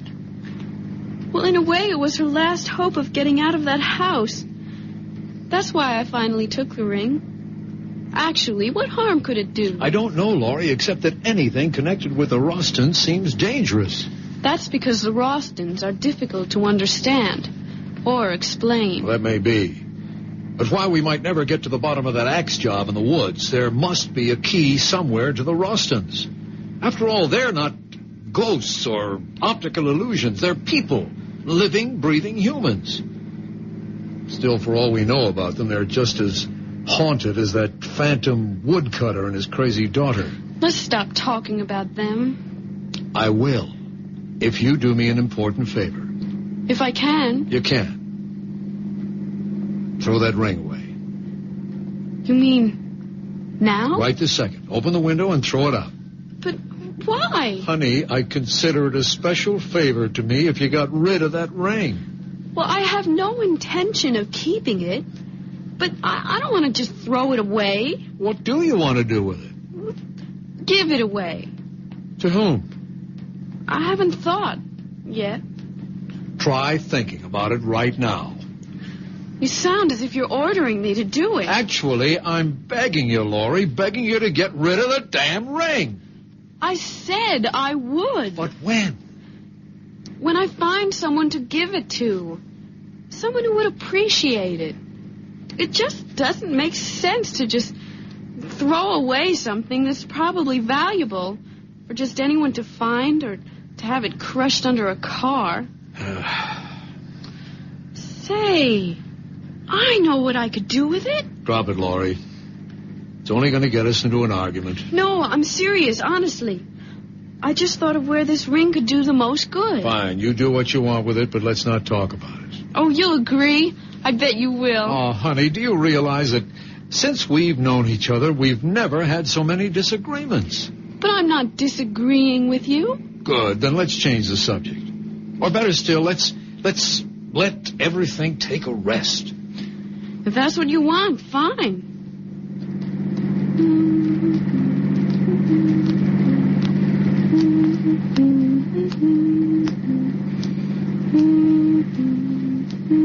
Laurie, what are you doing? Nothing. Laurie, what are you doing with that ring? Nothing, I said. Besides, you don't want to talk about it. Why are you wearing it? I was playing with it.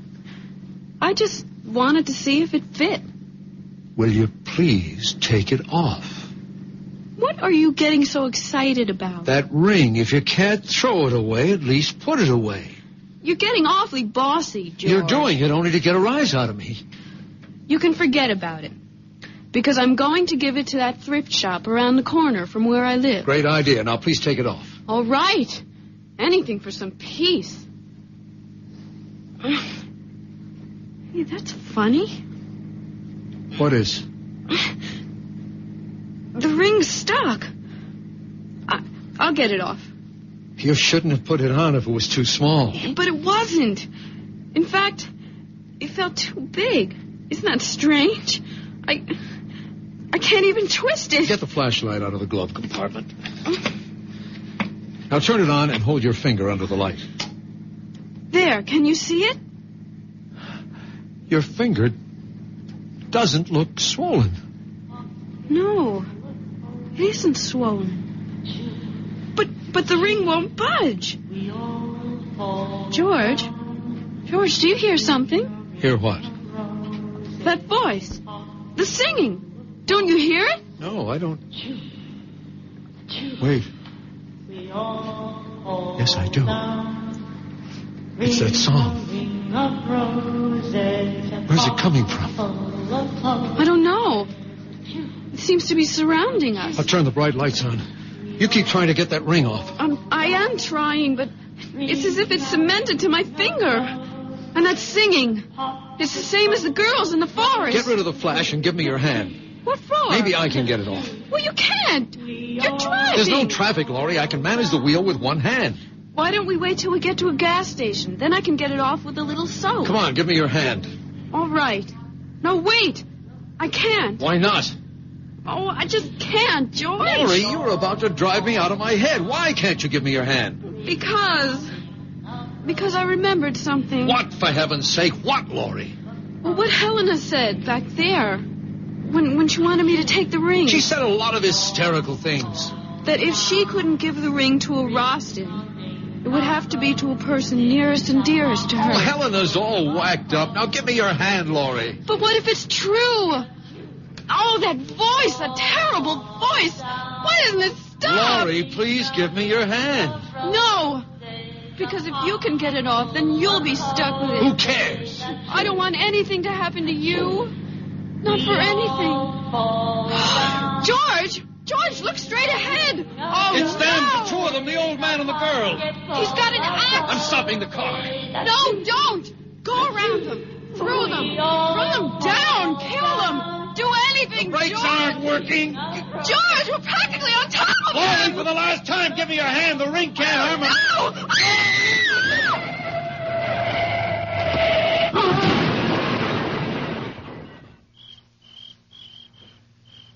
Laurie, are you all right? It was a tree we hit. Only a tree, Laurie. You hear me? It was only a tree.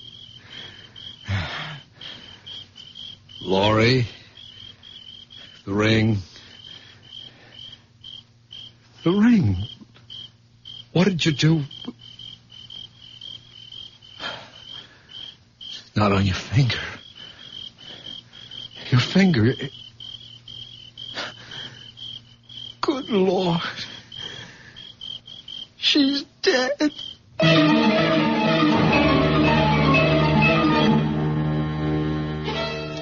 So you gave Laurie the ring, Helena? Yes, Mother. As you told me to. Now give me the box. And we'll see if the ring has worked wonders once more. Here is the box. The one with the roses. Open it? Yes, Mother. But the music. Why isn't the music playing? It's a good sign that it's not playing. It's the sign that the ring has done its work. Your friend Laurie will not marry ever. Not ever. But the ring, Mother. Where is the ring? You'll find it in the woods. In the clearing. In the same place where I killed your great-grandfather 143 years ago. Go and bring back the ring that will keep us alive forever. Forever.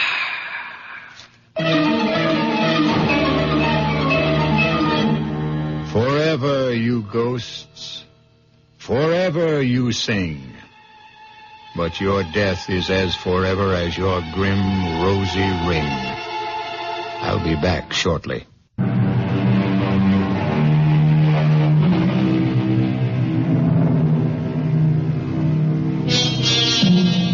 Let us end our tale of a ring of roses. For as we also know, roses are red, roses are blue. But the rose of death is meant for who? Our cast included Glynis O'Connor, George Petrie, Sidney Walker, Elspeth Eric, Holland Taylor, and Carol Hilliard. The entire production was under the direction of Himan Brown. This is E.G. Marshall inviting you to return to our Mystery Theater for another adventure in the macabre. Until next time, pleasant dreams.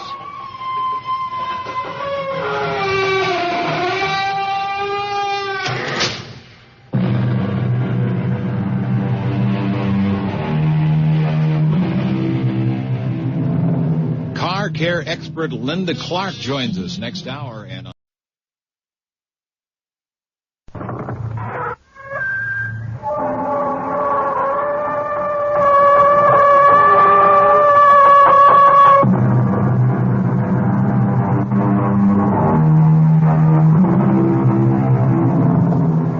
Come in. Welcome. I'm E.G. Marshall. Welcome to the sound of suspense. Welcome to the fear you can hear. But mostly to the world of terrifying imagination. In the next 52 minutes, you'll hear a story about a girl with a most unusual talent. A talent for finding lost dolls or dead bodies.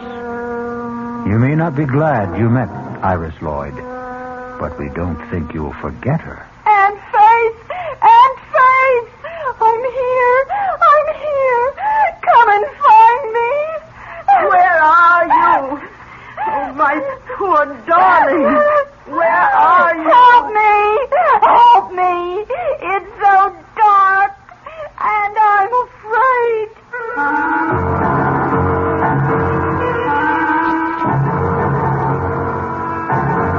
Our mystery drama, The Girl Who Found Things, was written especially for the Mystery Theater by Henry Slesser and stars Norman Rose. It is sponsored in part by the Kellogg Company, makers of Kellogg's Special K cereal, and by Anheuser-Busch Incorporated, brewers of Budweiser.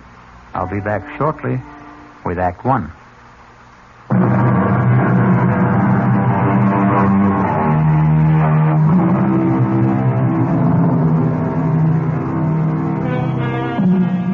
And now, Act One of The Girl Who Found Things. It begins serenely enough in the pleasant little town of Medvale, but with a woman who is preparing to leave it just as soon as her taxi arrives. Come in, Lucas. The door's open.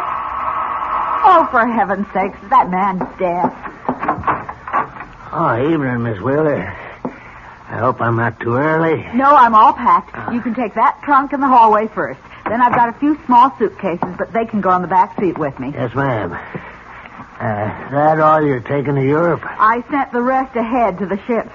Well, go on, Lucas. Start loading that taxi. Yes, ma'am. Yeah, I was just wondering if there was something you wanted me to do in the house for closing it up, you know. It's all been done, Lucas. You sure you turned off the gas, electricity? How about the fireplace? I see you had a fire this morning. Are you sure it's good and cold? Oh, I suppose you could check it again just in case. Better safe than sorry, they say. Seems to me you've got a couple of embers burning there. Maybe I could put them out with a shovel. Please hurry, Lucas. Yes, ma'am. I'm going about this as fast as I can. You see, this isn't easy for me. What isn't? Lucas, for heaven's sakes, put the shovel back. You're tracking ashes all over the floor. Please, turn around, Miss Wheeler. Don't look at me. Lucas, are you crazy? I can't do this if you're looking at me. Lucas, put that down! I'm sorry, Miss Wheeler.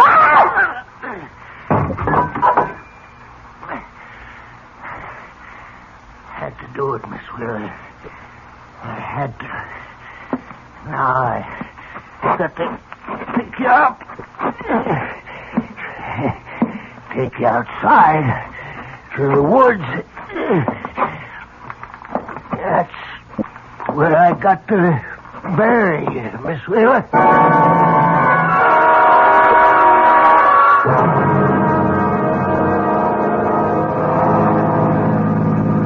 How much farther, David? We've been driving for hours. Almost there, darling. Just relax. Tell me more about your Aunt Faith. I don't really feel prepared to meet her. No one's ever fully prepared for Aunt Faith. I warn you that she's something of a character. Just waiting to be discovered by Monthly Digest. Anyway, after my mother died, she became less auntie and more motherly. That's why she was so upset when I got married and failed to do my filial duty. By bringing your bride home for approval. Something like that. I suppose she's going to resent me for being 2 years too late. So take my word for it. She'll be crazy about you. But remember what I said. She's an old gypsy. Don't be surprised if she drags out a crystal ball and starts predicting your future. Speaking of which, there's our future for the next few months straight ahead of us. The old homestead.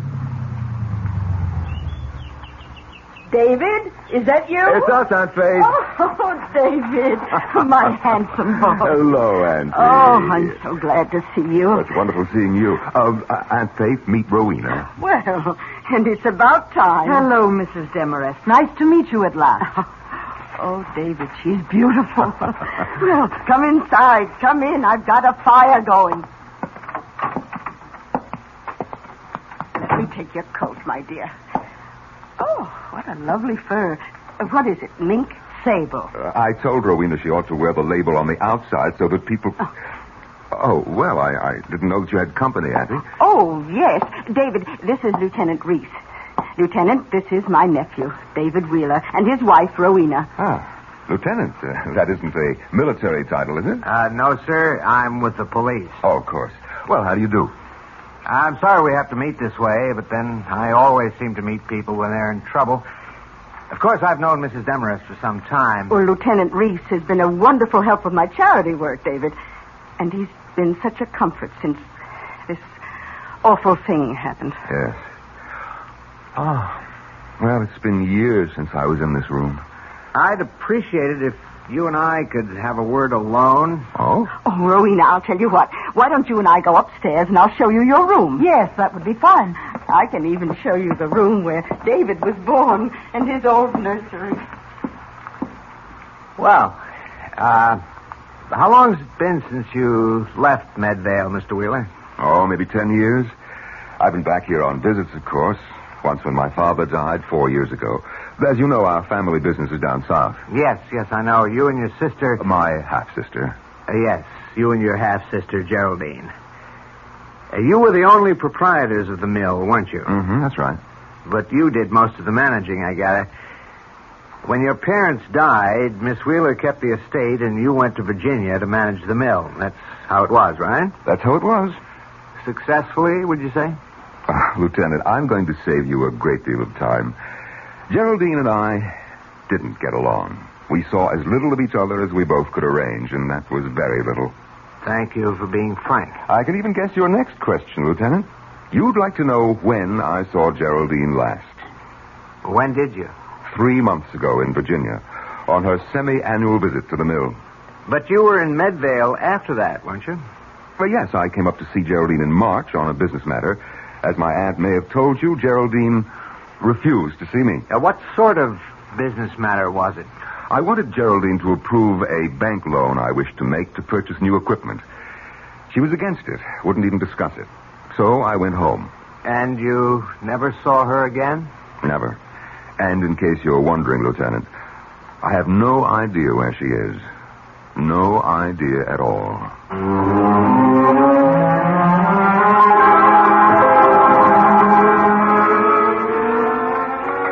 Sure you don't want some tea, Rowena? No, thank you, Aunt Faith. I'll stick to scotch. Oh, have some tea, darling.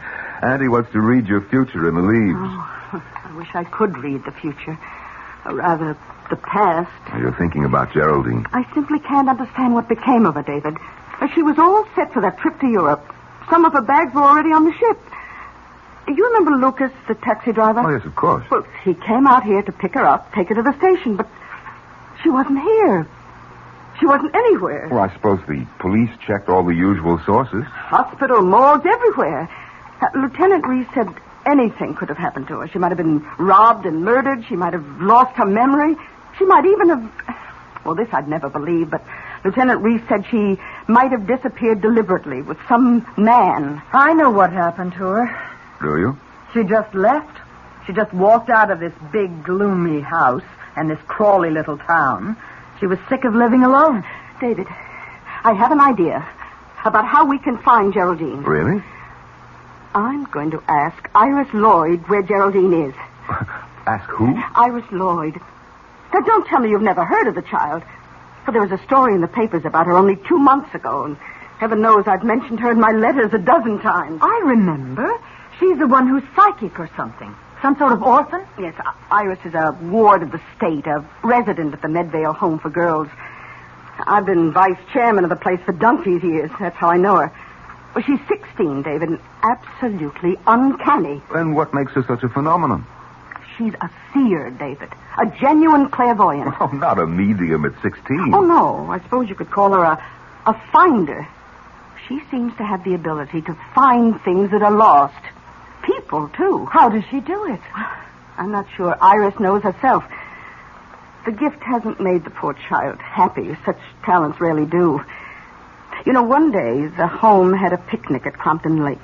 They discovered an 8-year-old named Dorothea was missing. They couldn't find her until Iris Lloyd began screaming. Screaming? These insights cause a great pain.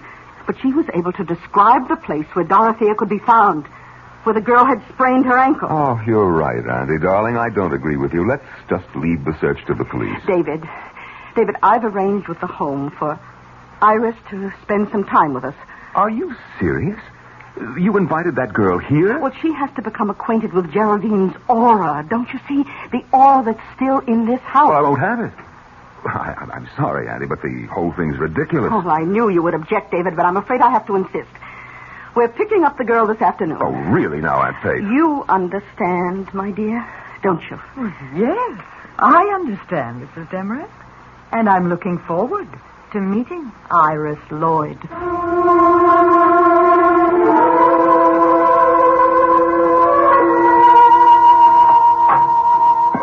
Please come in, Mrs. Demarest. I suppose this is the nephew you told me about. Yes, sister. This is Mr. David Wheeler. David, this is Sister Clotilde, who runs the home. How do you do, sister? How do you do? In case your aunt hasn't told you, Mr. Wheeler, I'm not at all in favor of this move. I think it's wrong to encourage Iris in this delusion of hers. Well, then you and I agree with each other, sister. Oh, it's not a delusion, Sister Clotilde. It's a gift from God. She's undisciplined. You might even say wild. But you are letting us have her, sister.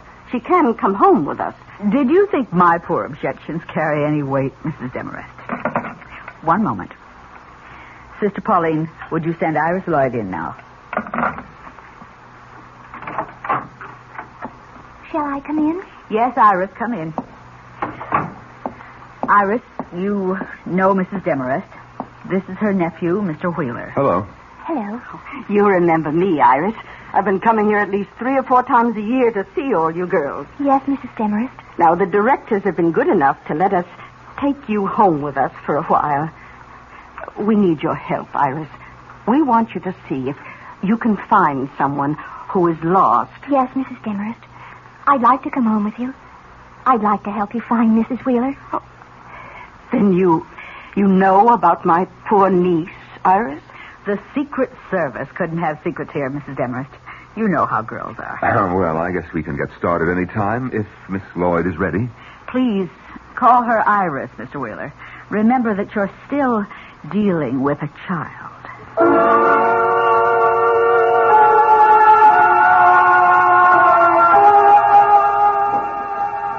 Iris, I hope you'll enjoy staying with us. I have a lovely room for you. I'm sure you'll like it.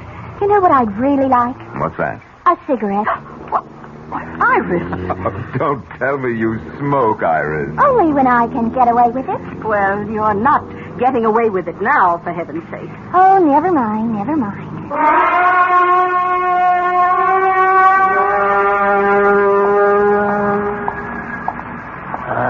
Hello there, Mr. Wheeler. Oh, Lucas. Well, how are you? How's the taxi business, Hey, could I talk to you a minute, Mr. Wheeler? No, Lucas, I'm sorry. I've got to get these groceries home. We have company for dinner tonight. She's at your place, ain't she? That girl. What girl? That Iris Lloyd. The girl who finds things. I'm afraid of her, Mr. Wheeler. I'm afraid she'll find out what we did. Shut up. Don't you ever say anything like that to me again. I'm scared, Mr. Wheeler. I'm telling you, that girl is peculiar. She knows what you're thinking, they say. She knows where you can find anything, even dead bodies. Get away from me, Lucas. I told you to keep away from me when I came here. Now, get away from my car before I run you down. But I'm scared. I'm scared of that little girl.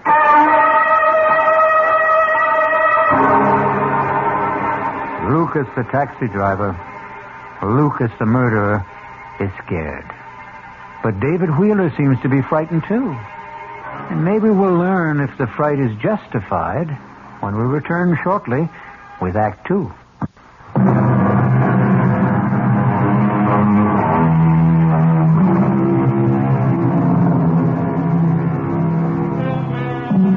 Now let's go back to the little town of Medvale for the second act of The Girl Who Found Things. David Wheeler has just returned from his shopping trip, but he finds things are different in the big house at the end of the road. What happened here, Rowena? This room looks like a cyclone hit it. It was Hurricane Iris. What are you talking about? Aunt Faith caught her sweet little orphan Annie in here smoking one of my cigarettes. I didn't hear the whole argument, but I'll tell you one thing. That girl has the vocabulary of a longshoreman. Well, maybe that'll knock some sense into Aunt Faith. Iris started throwing things, and that's when Aunt Faith went upstairs to lie down. I'll go see her. Tell her to take her psychic delinquent back where she came from. I wouldn't bother her now. She's not feeling well. Well, I'll see the little monster then. Where is she? Next door to us, in Geraldine's room. Iris? Iris, it's Mr. Wheeler. May I come in? Hello, handsome. Auntie says you went shopping. What have you been up to, Iris? Now, my aunt isn't a well woman, and we won't put up with any bad behavior. Now, what happened downstairs? Nothing. I found a button in an ashtray and took a couple of drags. You'd think I was committing a mortal sin the way she yelled at me. I heard you did some fancy yelling yourself. Is that what the sisters taught you at the home? They didn't teach me anything worthwhile. Well, maybe you need more instruction. Maybe you better get back there as soon as possible. Oh, Mr. Wheeler, please. Oh, I'm awfully sorry. I didn't mean to do anything wrong. I didn't. Oh, please don't send me back. No, wait. Oh, please. Wait a minute now. Oh, please don't do it. Oh, don't. What's going on? Oh, Mrs. Demarest, I'm so sorry. I don't know what came over me. It was the devil. I'm sure it was the devil. Trying to take my body into... Oh, there, Iris. It's all right, dear. I know you didn't mean what you said. No, it's the gift that makes you this way. And don't worry about what I asked you to do. You take your time about Geraldine. Take as long as you like. Oh, but I want to help. I really do, Aunt Faith. Now, wait a minute, Auntie. You're not going to fall for this... Oh, listen. Listen. Do you know something? I can feel your niece in this house, Aunt Faith. I really can. I can feel her in this room, whispering to me, trying to tell me where she is. Can you, Iris? Can you really? For heaven's sake, Auntie, can't you see that I can. I can feel her everywhere. I can almost touch Miss Wheeler. Oh, is this her closet? These are her clothes. Oh, they're so beautiful. She must have looked beautiful in them. Has Iris ever seen a photo of Geraldine? Oh, look at this one. It's all gold. Oh, shiny gold. And it's so long. Was she very tall? It's an evening gown, Iris. Oh, I can sense her in this gown. I can. I just know I'm going to be able to find her for you, Aunt Faith. I know it. Yes. Yes, I believe that too, my child.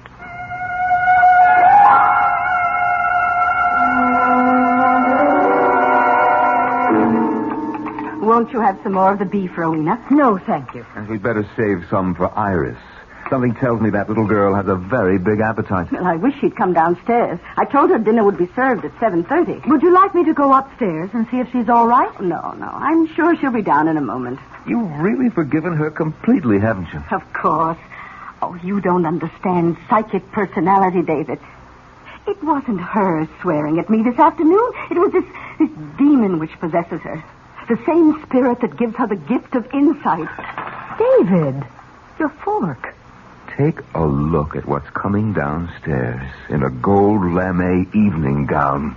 For heaven's sake. Hello, everyone.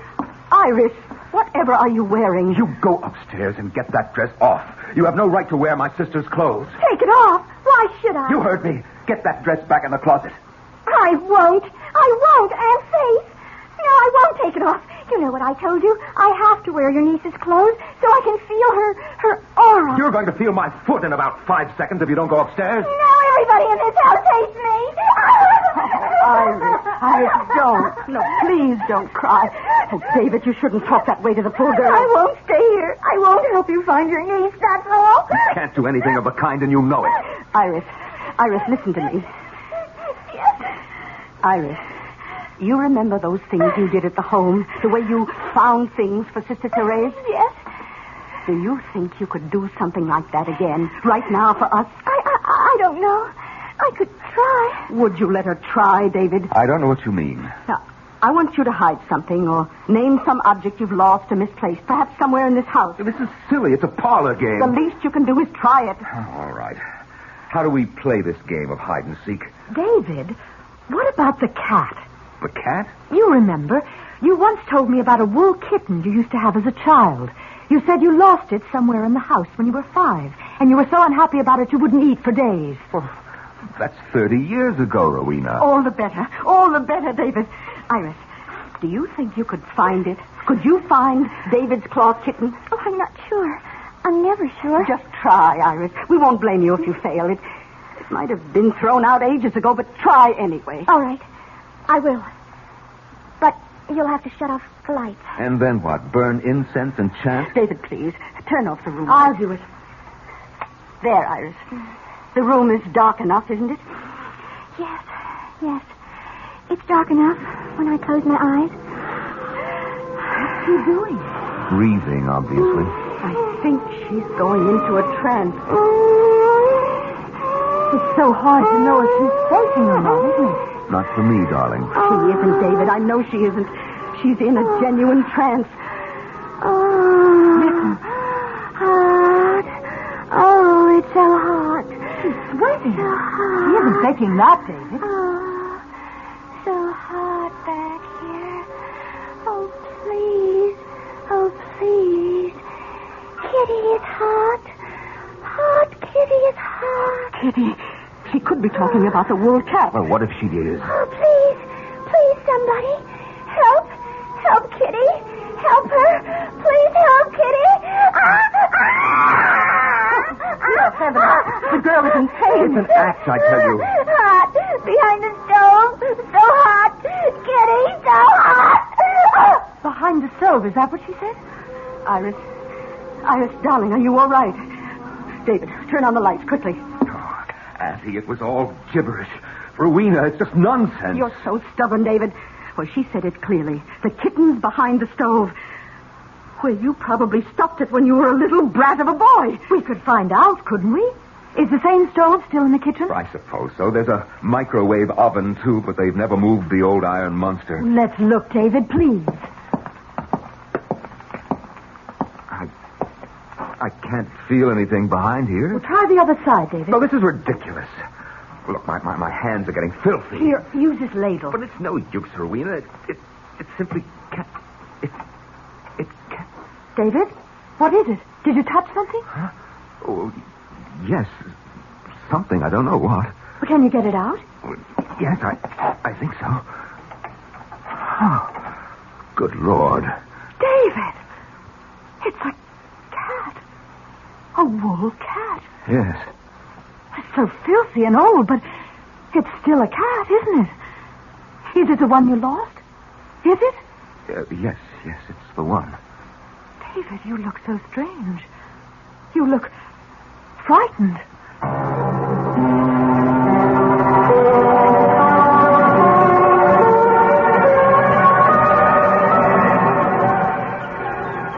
What are you doing here? Iris, having a picnic all by yourself? I just thought I'd lie on the grass for a while. What are you doing with the daisy? Loves me? Loves me not? Want to finish it off for me, Uncle David? Cut out the Uncle David stuff. I'll finish it for you then. She loves me.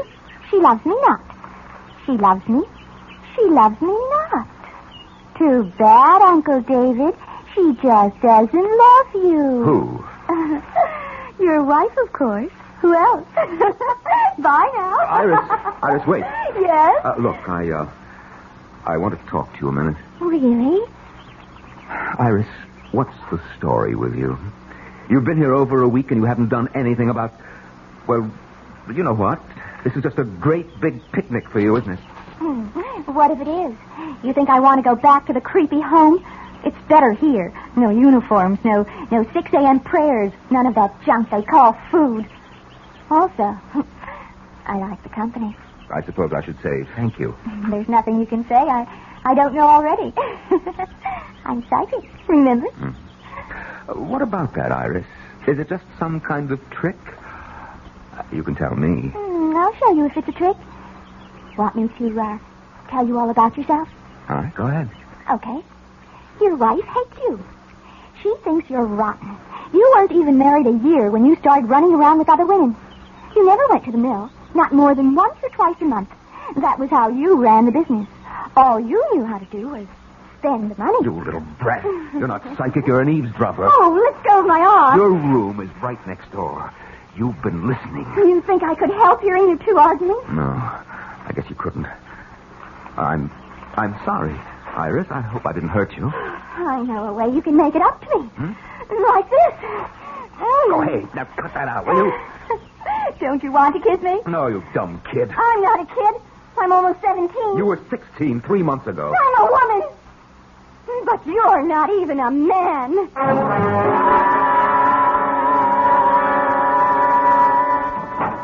David? Yes, Auntie, it's me. Oh, did you call for a taxi? A taxi?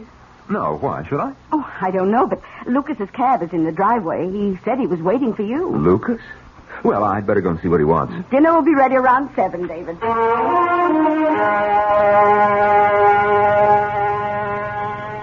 All right, Lucas. What are you doing here? I had to talk to you, Mr. Wheeler. I wanted you to know how it went. I did what you told me, exactly like I said. I hit her clean. She didn't hurt a bit.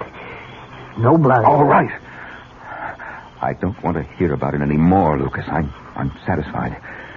And you should be, too. You got your money. Now forget about it. I picked up Miss Wheeler and I took her out in the woods as far as I could. I dug deep, Mr. Wheeler. I did a good job. I smoothed it over and spread them leaves so that nobody would guess it was there. Nobody except... Oh, so it's that girl you're still worried about. I heard awful funny things about her, Mr. Wheeler. About her finding things. Finding that little girl that fell near Crumpton Lake. Maybe she can see right into your sister's grave. Iris Lloyd won't find her. Nobody will. But she's right behind the house, Mr. Wheeler. She's so close. Right in the woods. You've got to forget it, Lucas. Like it never happened. My sister's disappeared, and she's not coming back. As for the girl, don't believe what you hear. Nobody can see into a grave, Lucas. Nobody.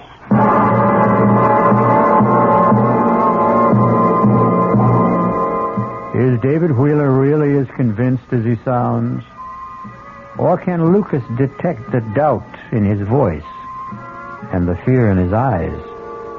We'll learn more about the girl who found things when we return shortly with Act 3.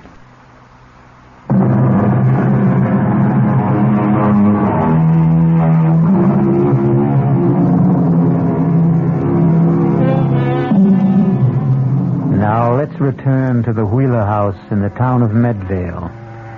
A house filled with people waiting for a psychic revelation from the girl who found things. But that revelation appears to be very slow in coming. That girl has been here for how long?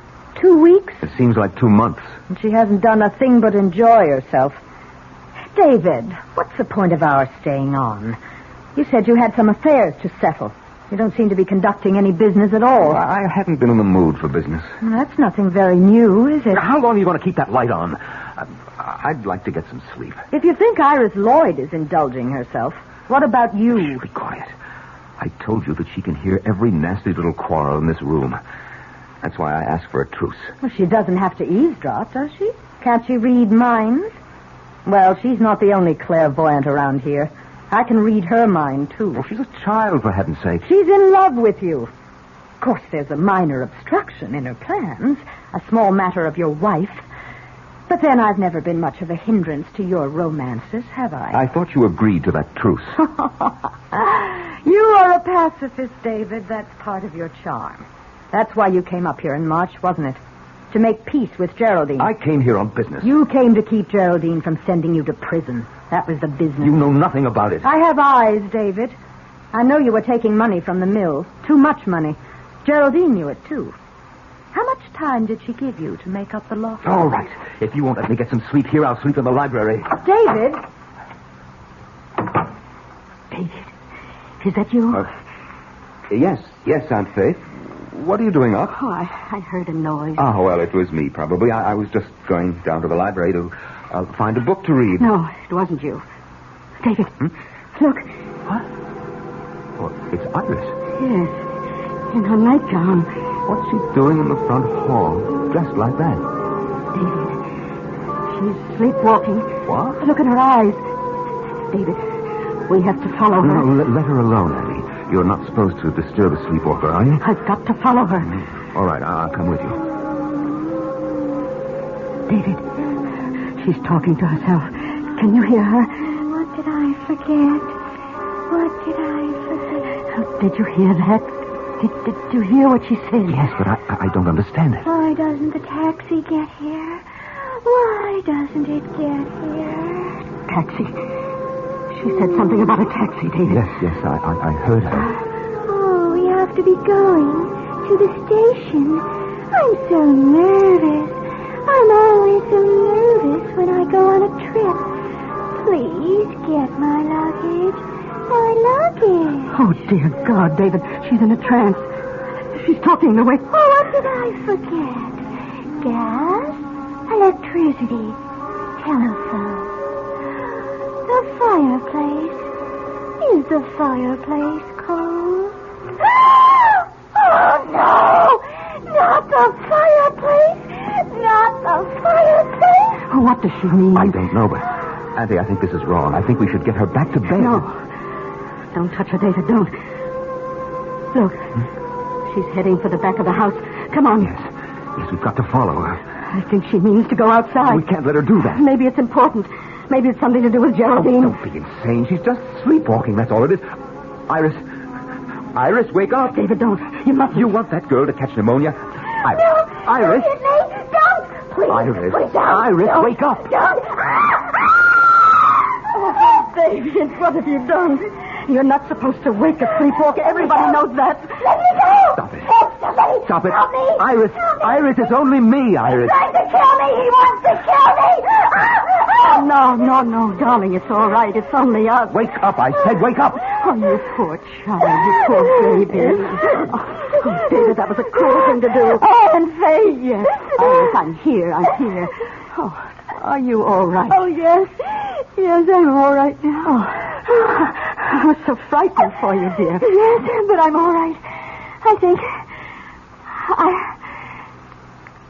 think that I'm ready. Ready? What do you mean, dear? I think I can do it now. I think I might be able to tell you. You mean where Geraldine is? Yes. I think I can. Oh, David, we've got to call Lieutenant Reese. Reese? At this hour? I told him I would call him whenever Iris thought she knew something. I promised him I'd call. But it's almost midnight, Auntie. He'll come. I know he will. I'll telephone him myself. You take Iris to her room. Yes, all right. Come on, Iris. Yes, Uncle David.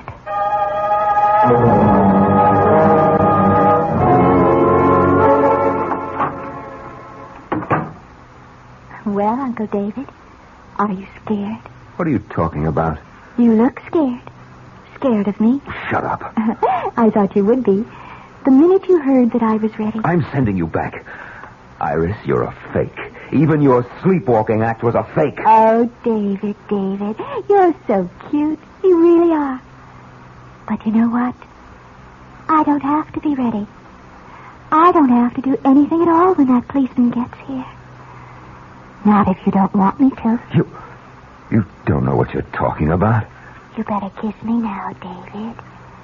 You better kiss me and make it really good. All right.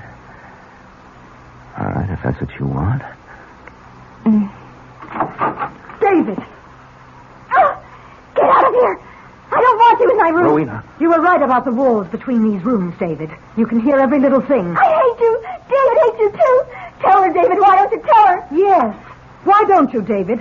It's the only thing you haven't done so far. David? Yes, Aunt Faith? Oh, I just spoke to Lieutenant Reese. He says he's on his way. What for? Oh, you are ready, Iris, aren't you? You're ready to tell us where Geraldine is. Yes. I'm ready to tell you, Aunt Faith. More than ready.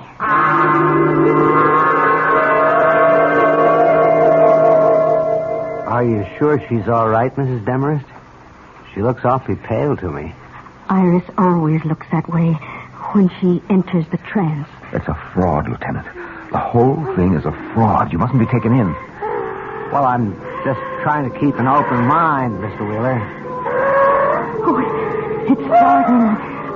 I think she's going to say something. Oh, no. Iris, look, you've got to stop this.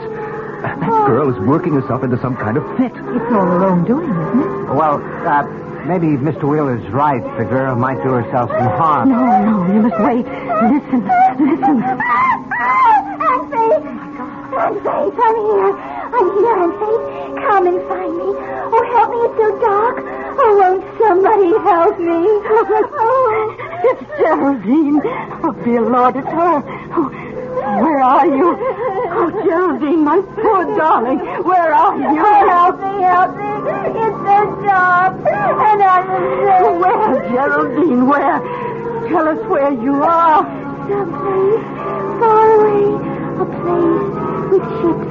The sun is shining. I saw hills and green trees. There are bells ringing in the street. She's out of her head completely. A place with ships, bells ringing in the streets. I see water, a bridge, trolley cars in the street, going up and down the hill. San Francisco.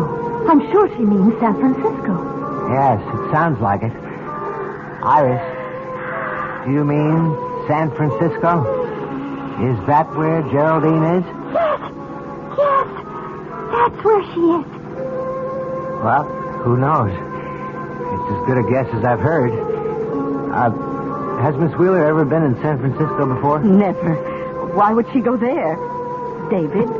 I really wouldn't know. But if that's where Iris says she is, I guess the spirits know what they're talking about.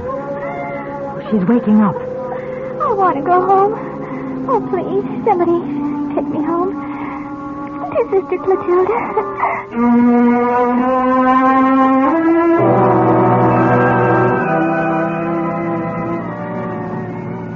Well, your idea was a huge success, Auntie. But I can't say that I'm not glad to see little Iris back where she belongs. Yes, a poor child. It's the only home she knows. Now all the police have to do is find Geraldine in San Francisco, if she hasn't taken a boat to South America by now. I just don't understand it. It's not like Geraldine to run away without a word. Well, here we are, home again. Aren't you coming in, David? Oh, not just yet. I thought I'd go into town and pick up some champagne. I thought we'd celebrate a bit tonight.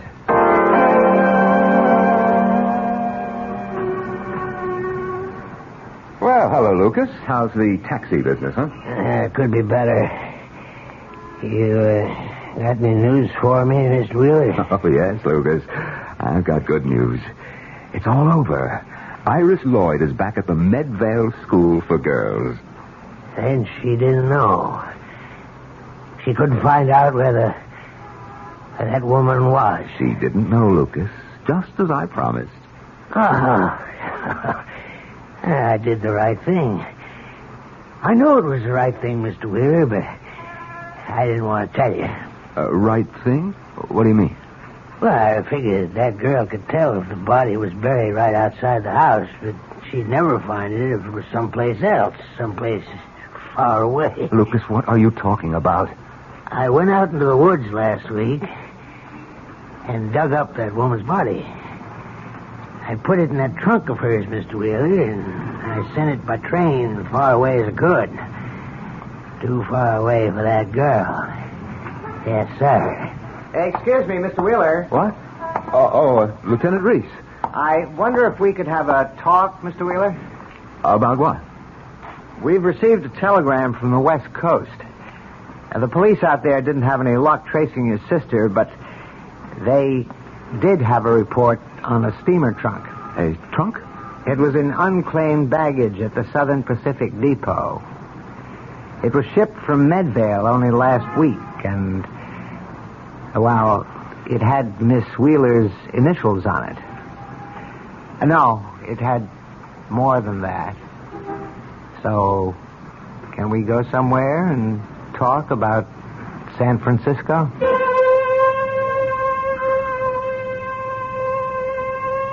Well, Iris Lloyd is back in her own bed tonight, and her dreams will probably be peaceful. But David Wheeler is in for a nightmare that may last him for the rest of his life. I'll be back shortly.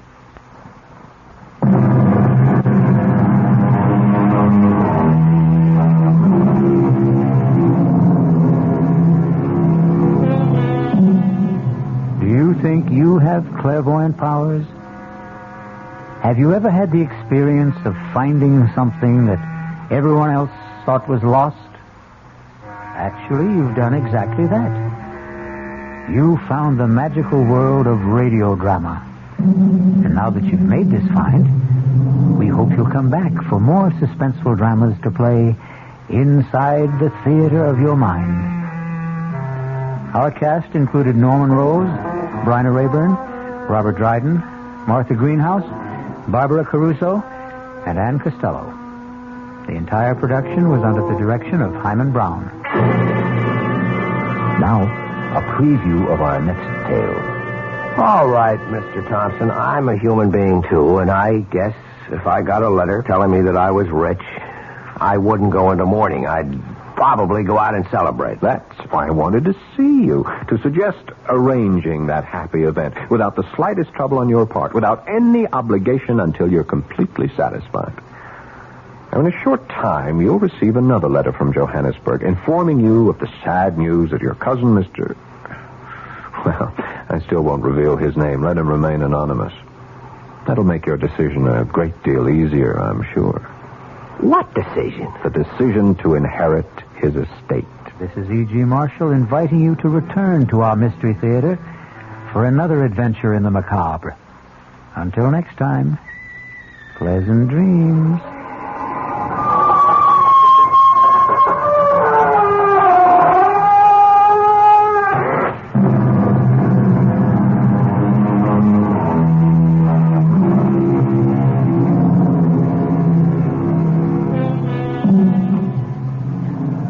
WOR Mystery Theater was brought to you by ShopRite Supermarkets, where you get a lot more for a little less, and by Suburban Savings, with offices throughout North Jersey.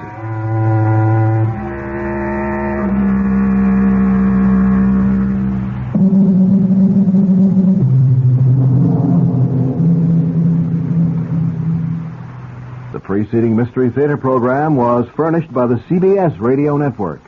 Join us tomorrow night for another Mystery Theater presentation at 5:05, right after the 5 o'clock news.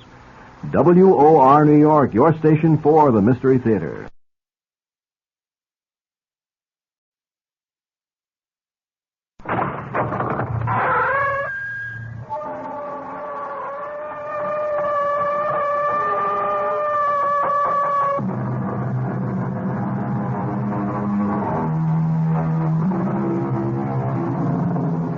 Come in.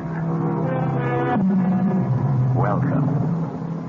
I am E.G. Marshall. Welcome to the sound of suspense. The voices of victims. The fear you can hear. For the next 52 minutes, we're going to take you into the world of mystery and murder, but mostly into the world of terrifying imagination. The story you're about to hear might be called a morality play. It's a story which has a question you can ask yourself. What is your price tag for killing a man? If you think you don't have one, listen to the story of Walter Van Haas and the Chinaman Button. Mr. Van Haas, I'm making this as easy for you as pushing a button. Now, if you give your approval, my agents in Johannesburg will be contacted within hours. The rest will be handled simply and with dispatch. My God, I really think you mean it. I really think you'd commit murder.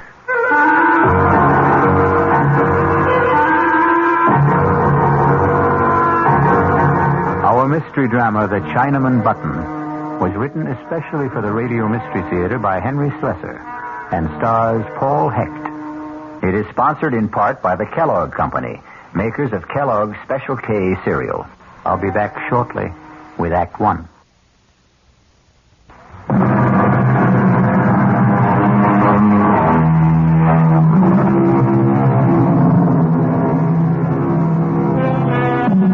And now, Act One of The Chinaman Button. But it does not begin in China. It begins in New York City, on the executive floor of a bustling advertising agency. Good morning, Mr. thirsty. Good morning, Susan. How have you been? How is Hawaii? Oh, just great. Oh, you look terrific. My partner get in yet, or is he goofing off? Oh, no. Mr. Michaels is in his office. He's been there since 8 o'clock. Oh, don't give me that. I bet Lou hasn't been in the office before 10 since I went on vacation. Well, what do you know? There you are, just like Susan said. Hello, Phil. Welcome back. How do I look? Fat and sassy? 3 weeks in Hawaii. Luau every night. Plenty of rum and pineapple. I figured I gained 10 pounds. Well, it looks good on you, Phil. No kidding. What is this? What's the matter with you? I'm nice and brown. You're white as a sheet. You look terrible. Lou, are you sick or something? No, I'm okay. I'm fine. You look like you've been sleeping in the office or something. Well, let's hear it. There's some bad news, right? Something happened while I was away? Yeah, that's right. Something's happened, Phil, but it wasn't my fault, so help me. Okay, come on. Let's have it. We lost an account, Phil. Okay, so we lost an account. We lost the Brewster account. You want to tell me that again? I know it's real bad news, but I don't know how else to tell you. Brewster's definitely out. You want to tell me what you did wrong, Lou? Well, nothing, Phil. I swear It'll come out sooner or later. Phil, I had nothing to do with it. It started with a call from Charlie Edwards a week after you left. He wanted to talk to you. He said it was urgent. When I told him you weren't here, he hung up. Next thing I know, there's a letter from old man Brewster, the official 90-day notice of termination. But did you call Charlie? Well, sure, I called him. Only Charlie isn't the ad manager anymore. Charlie's got a new job. He was kicked upstairs. He's in customer relations, out of advertising completely. There's a new guy in charge. Lou, you know what you're telling me. You are telling me that our gross profit has been cut in half. You think I don't know that? I think I'd better sit down. The new ad manager's name is Walter Van Haas. $6 million in billing just like that? Charlie said the whole thing was his fault. Whose? Walter Van Haas, the new ad manager. Charlie says he started the whole thing, but I never got the full story. Charlie's been too busy in his new job to talk to me. Give me that phone. Yeah, sure, Phil. Charlie is not going to be too busy to talk to me. I haven't been kicking back $10,000 a year to Charlie for him not to talk to me.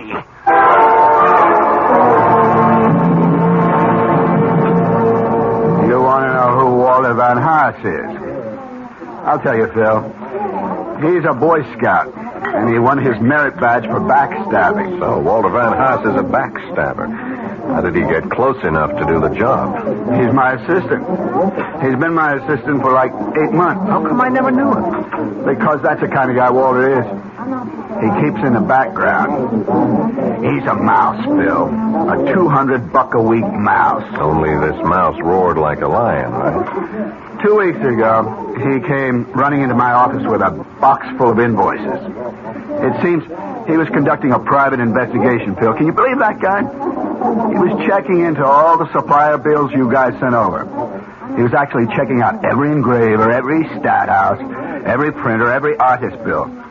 Phil, he found overcharges like 50, 60, even 100%. You were his boss, Charlie. Why didn't you tell him what to do with his invoices?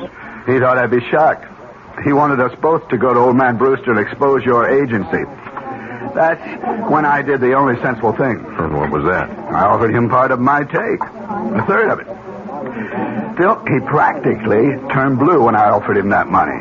Him take a bribe, the Honorable Walter Van Haas. Are you kidding me? It could have been the whole 10,000, and it wouldn't have been enough. It was a matter of principle. You dig? No, I don't. He didn't tell Brewster about my offer. He wouldn't rat on me. That was part of his code, too, but he did tell the old man about the phony charges. I couldn't stop him. That's when I got booted upstairs, and you got booted out. And Mr. Walter Van Haas gets your job. He didn't even want to accept that. Can you believe it? Old man had to twist his arm to get him to accept it. And a $50-a-week raise. What is this guy, some kind of a fanatic? I don't know how to describe Walter. He's so square. He's so honest. I swear it's true. You couldn't budge this guy for $1 million. $1 million, $1 million. The great American words. The incantation of the American dream. Charlie, did you ever hear of the Chinaman Button? The which? When you were a kid. Didn't anybody ever ask you about it? It's kind of a puzzle. I guess you could call it a moral dilemma. No, I never heard of it. What's a Chinaman Button? It goes like this. Now, suppose you were told that by simply pressing a button, you could kill the Chinaman, thousands of miles away. A Chinaman whose fate meant nothing to you, no more than the fate of a fly on a table. And yet, by pushing this button, by sending just one anonymous Oriental to his death, you would receive $1 million. Tax-free. What would you do, Charlie? I don't know. Press the button, I guess. Sure, that's right. You'd press the button. I'd press the button. Even Walter Van What's-His-Face would press the button. No, not him. Not that guy. Oh, yeah, sure he would, Charlie. No, I really don't think so, Phil. Walter would think about it and begin wondering if that Chinaman might not have a wife and kids. Walter does. He's got 5 kids, as a matter of fact. You're wrong, Charlie. Everybody's the same when it comes to money. It's the great leveler. No, I really mean it. Walter wouldn't push that button for $10 million. That's the kind of guy he is. And that's why you don't have the Brewster account anymore. He'd push that button just like anybody else. Okay. What's the difference? There isn't any Chinaman Button. So what's the difference? That's right. There isn't any Chinaman Button. Or is there?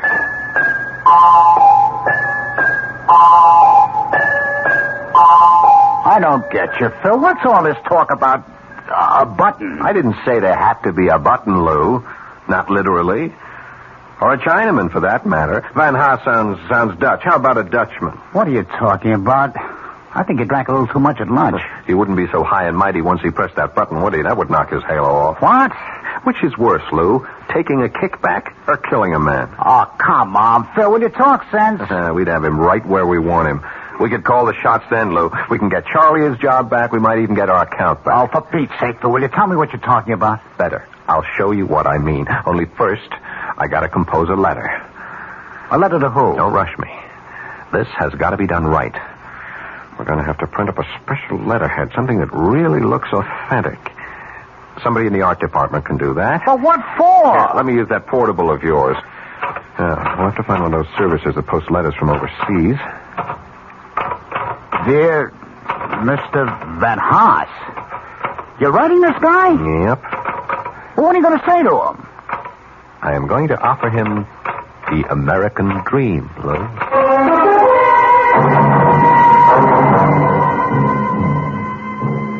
Millie? Oh, Walter, I didn't know you were home. I got here about 10 minutes ago. I was looking through the mail. How are you? Oh, all right. Tired as usual. Isn't it kind of chilly to be out here? Oh, I just had to get out of the house. Kids have been impossible all day. You know how hard it rained this morning. Yes, I know. Honey, did you see the letter? The one from South Africa? Oh, yeah, sure, I noticed it. Say the stance, will you? Peter wants it. Yeah, Millie, do you know what the letter's about? No, can't imagine. You don't know anyone in South Africa, do you? Of course not. But somebody there knows me. It's from some law firm. Look at the letterhead. Dries Sertog and Berenbroek? What a name. It's Dutch, I guess. Dries Hartog and Berenbroek. 200 Commissioner Street, Johannesburg, South Africa. Read it, huh? Well, it says, Dear Mr. Van Haas, our firm is collecting data for record-keeping purposes concerning the surviving family of one of our clients. Would you be so good as to confirm the following facts? Your name, Walter Van Haas. I can confirm that, all right. Well, go on. Read the rest. Your father's name, Benjamin Van Haas. Right again. Your mother's name, Sylvia Reach. I didn't know your mother's name was Sylvia. She always hated the name. That's why she called herself Sally. Anyway, now let's see. Paternal grandparents, Jan Van Haas, Elsa Voort. If the foregoing facts are not correct, would you kindly advise us by return mail? Well, I just saved some postage anyway. Is that all it says? Now, just one more sentence. If these facts are correct, there is no need for further communication. Thank you for your attention to this matter. Yours faithfully, L. something or other. I can't make out the signature. For heaven's sakes, Walter, what do you suppose it means? I haven't the faintest idea. Maybe I've got a rich uncle in South Africa. Maybe he owns one of those diamond or gold mines. If only. Tell him to send us a couple of diamonds fast. Maybe we could start looking for a new house. I don't get out of this cheese box soon, I'll just go out of my mind. I'll settle for a couple of gold nuggets. We can melt them down and use them to fill Elsa's teeth. That ought to cut down that dental bill. Look, why don't you write to those people in South Africa and ask them what it's all about? Well, you heard what the man wrote. If these facts are correct, there is no need for further communication.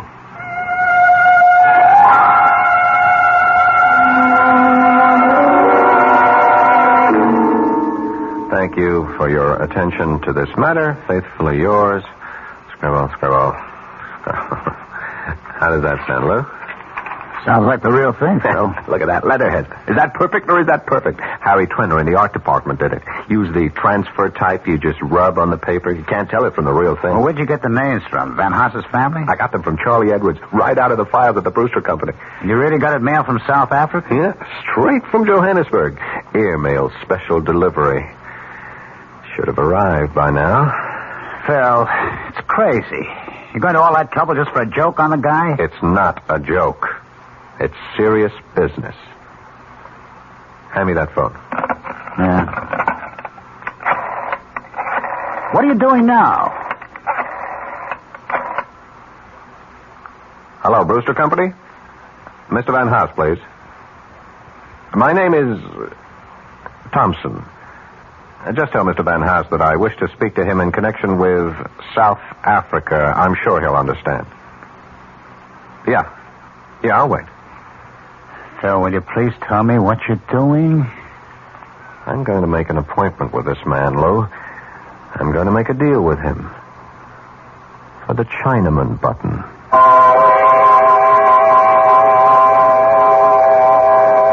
Phil Thurston seems to have invented his own Chinaman Button. But will his improved model work? It all depends on Mr. Walter Van Haas. We'll return shortly with Act Two.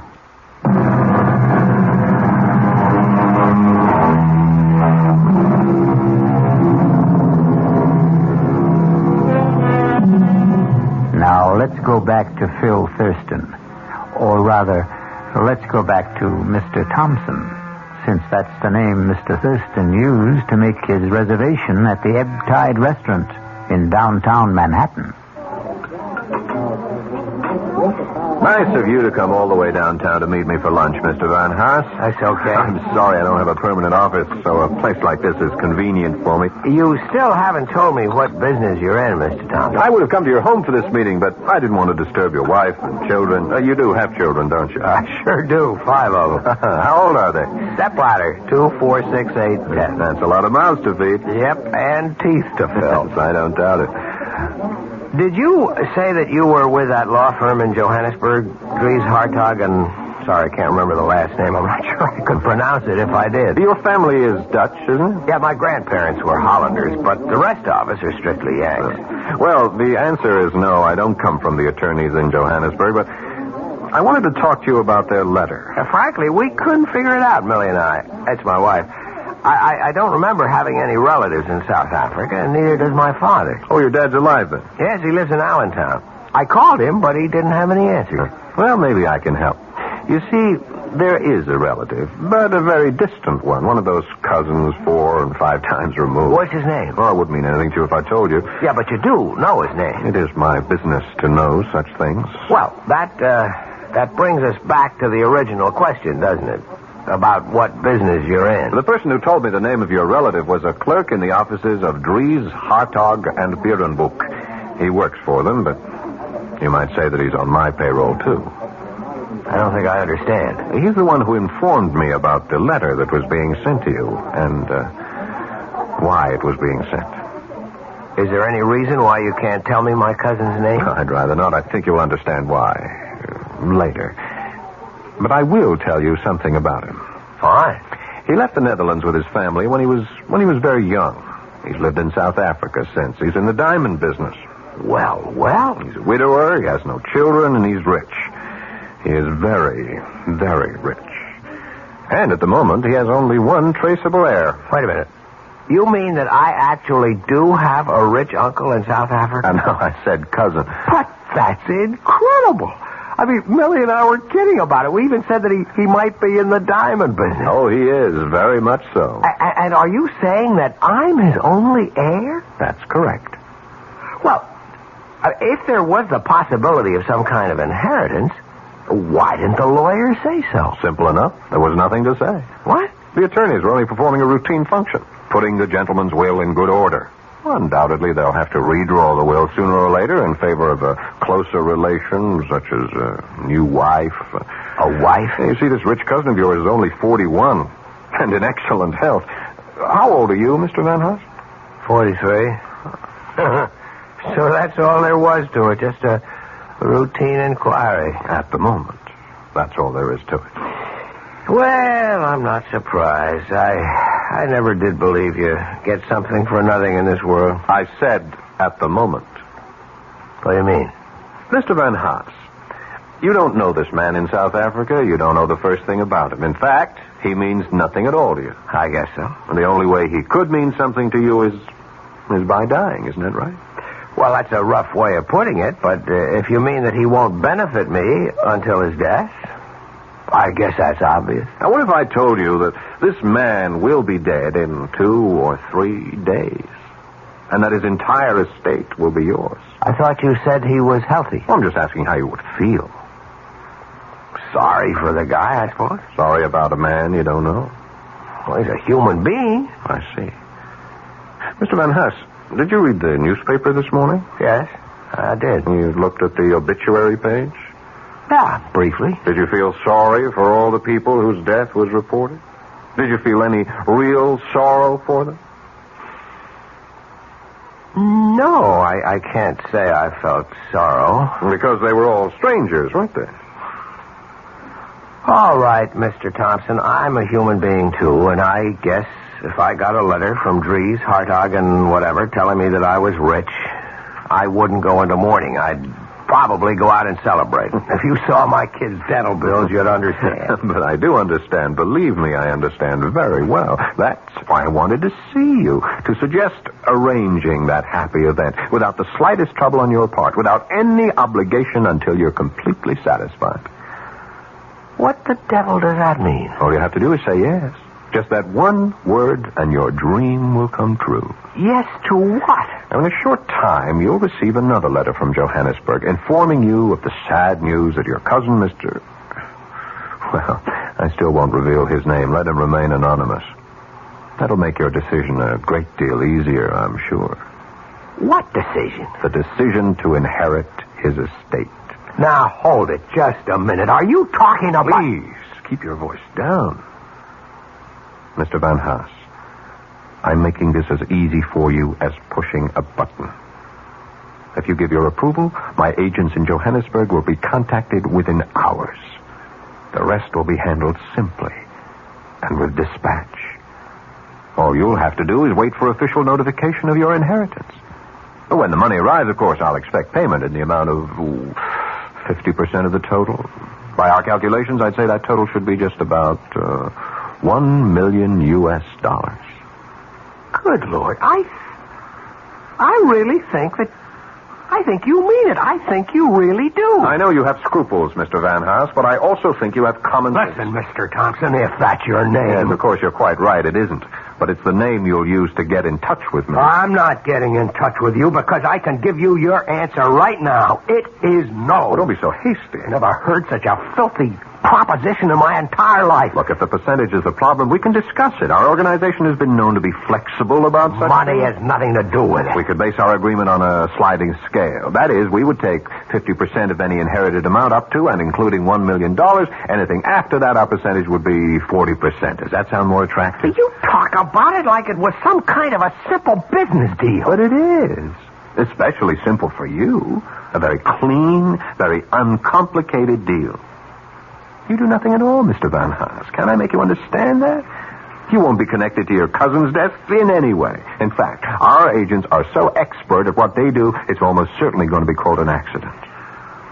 Believe me, we've never had the slightest bit of trouble in the past. You heard my answer, Mr. Thompson. Now, if you'll excuse me... You haven't had your lunch yet. My appetite is gone. Van Haas. What? I'm sorry. Perhaps I put the whole thing to you too bluntly. I shouldn't have expected a man like yourself to agree immediately. Or ever. All right. Maybe you'll never agree. But at least give yourself some time to think it over. I don't need any time. Just 12 hours. 12 hours, that's all I'm talking about. Now, if you change your mind any time during the next 12 hours, you can reach me at the Florentine Hotel on 51st Street. Hey, did you get that name? I don't need to remember it, Mr. Thompson. I'd like to forget your name, too, in this whole conversation. I'll be at the Florentine Hotel between 8 o'clock and midnight tonight.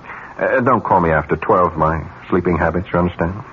I don't see how you can sleep at all, Mr. Thompson. You'd be amazed at how well rich men sleep. Well, you can go to bed early tonight. Don't wait up for my call because there won't be one. Goodbye.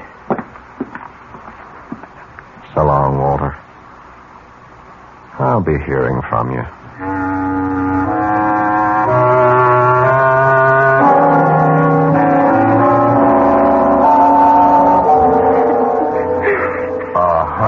Honey, cut it out. Stop it. No. Tell me what the matter is. Nothing. It's nothing. It's got to be something, Millie. Are the kids okay? Yes, they're all right. It's pretty quiet in the playroom.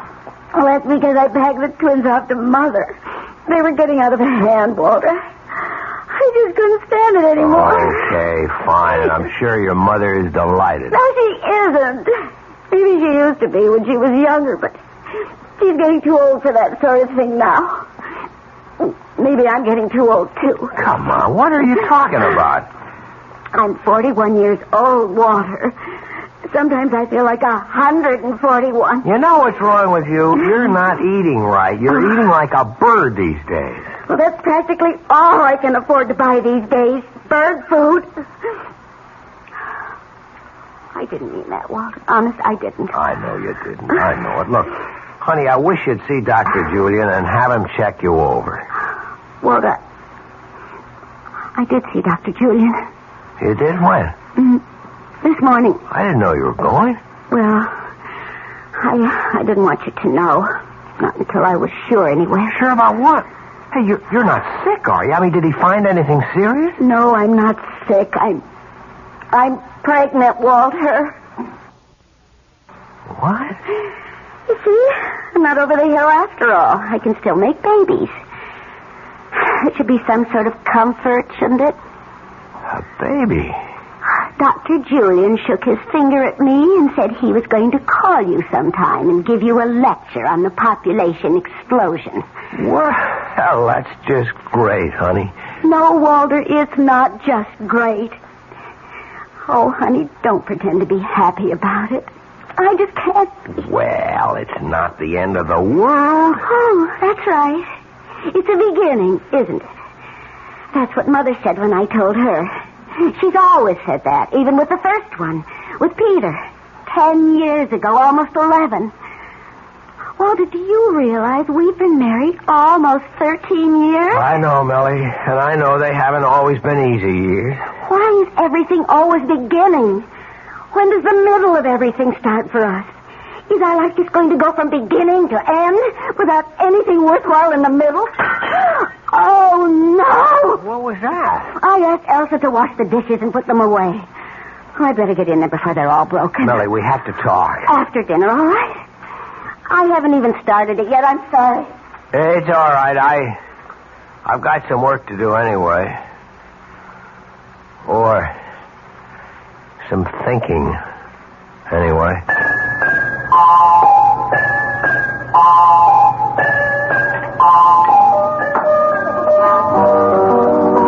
That's right, Charlie. I'm staying downtown tonight. Ah, you got something going for you, Phil? You might say that. Oh, you bachelors really have a good life.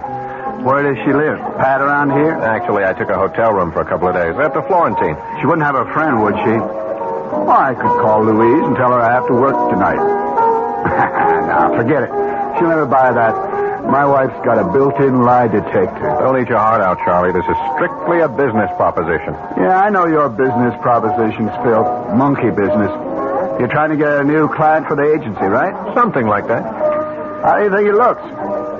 Will you get the deal? Charlie, I'm almost dead sure of it.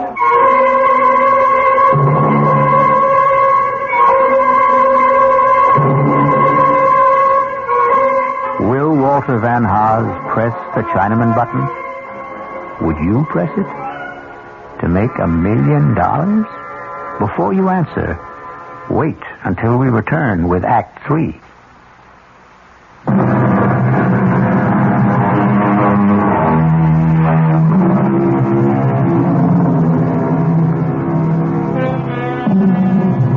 Now let's pay a visit to the Florentine Hotel. It's a posh little hotel with all the conveniences. And in room 610, there's a gentleman registered under the name of Thompson.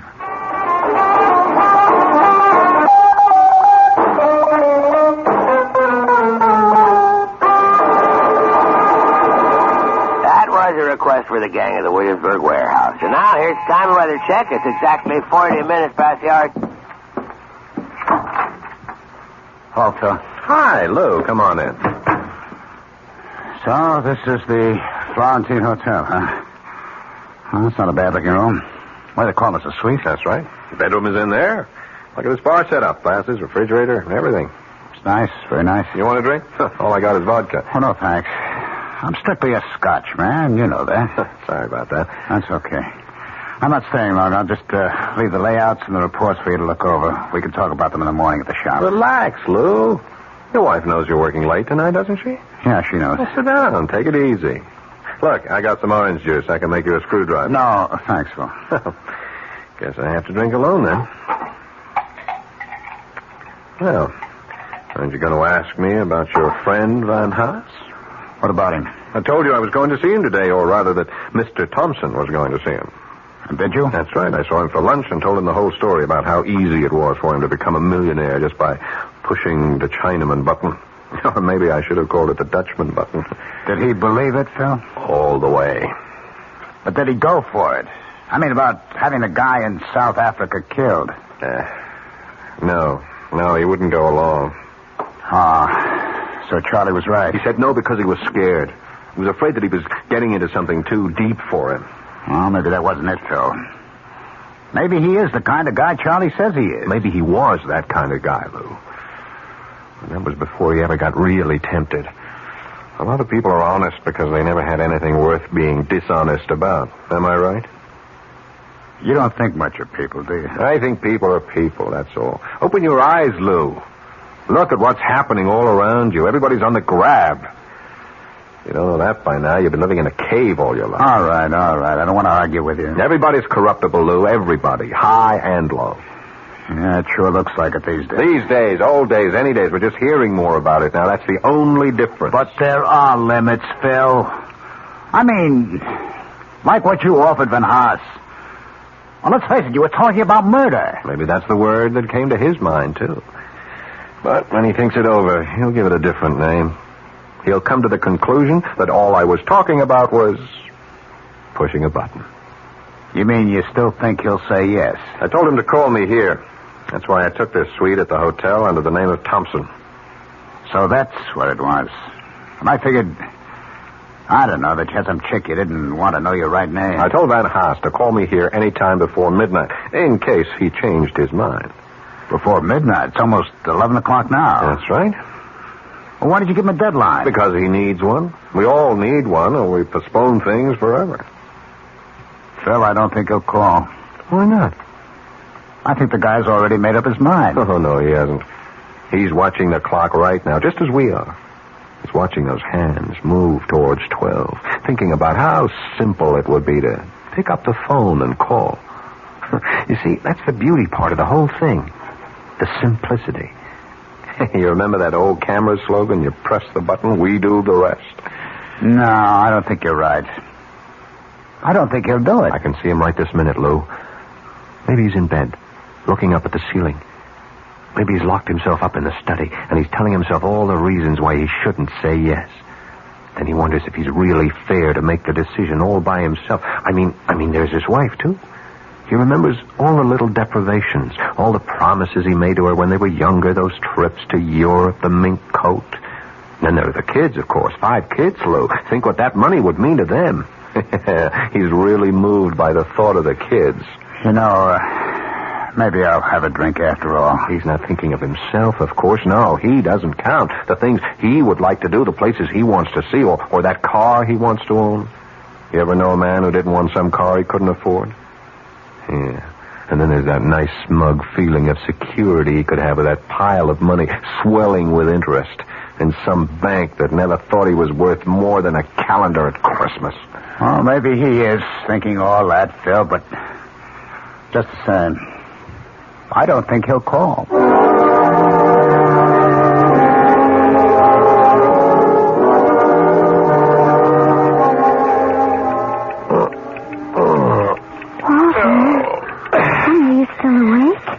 Yeah.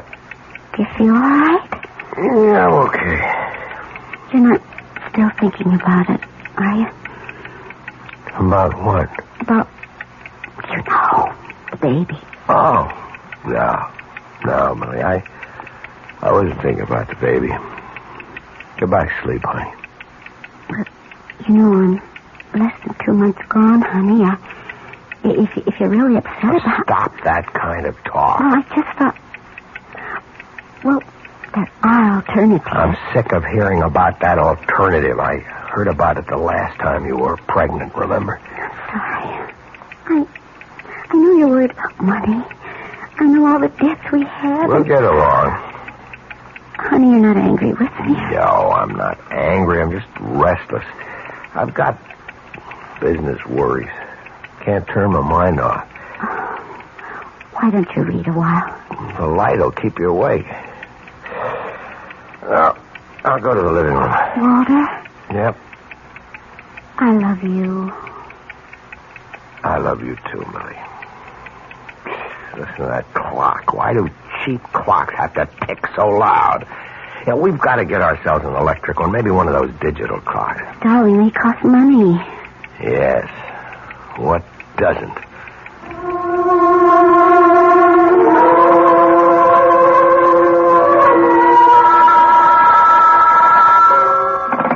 Hello? Oh, yeah, I ordered the scotch. Oh, you can, huh? All right, thanks. Sorry, Lou. Room service can't deliver from the bar after 11:30. That's okay, Phil. I don't really want to drink anyway. I'm almost out of liquor myself. You're almost out of time, too. 11:45. See, I just can't believe it. I can't believe that guy could be that stupid. Is that what you call it? Of course. I mean, who wouldn't jump at a chance like this? Oh, I'm making it so easy for him, so painless. Easier than scratching along on a paycheck shot through with deductions. Easier than bowing and scraping every day of your life to people whose guts he hates. You know old man Brewster. Can you imagine having to be nice to that guy every day? We did it. Yes. That's why I know. Ah, Phil. I think you're taking this joke much too much to heart. You're letting it mean too much to you. There's still time left for him to call. But he won't. And he's probably getting panicky right now. What about you, Phil? He sees the whole thing slipping away from him. He's telling himself how dumb he is. He's telling himself that the Chinaman doesn't mean a thing to Dutchman. him. He's telling himself that he's got a bigger duty, a greater responsibility to his wife, to his kids, even to himself. When you forget it, it's over. No concern of his what happens 7,000 miles away. He doesn't have to dirty his hands. All he has to do is call. You're lost, Phil. Why don't you admit it?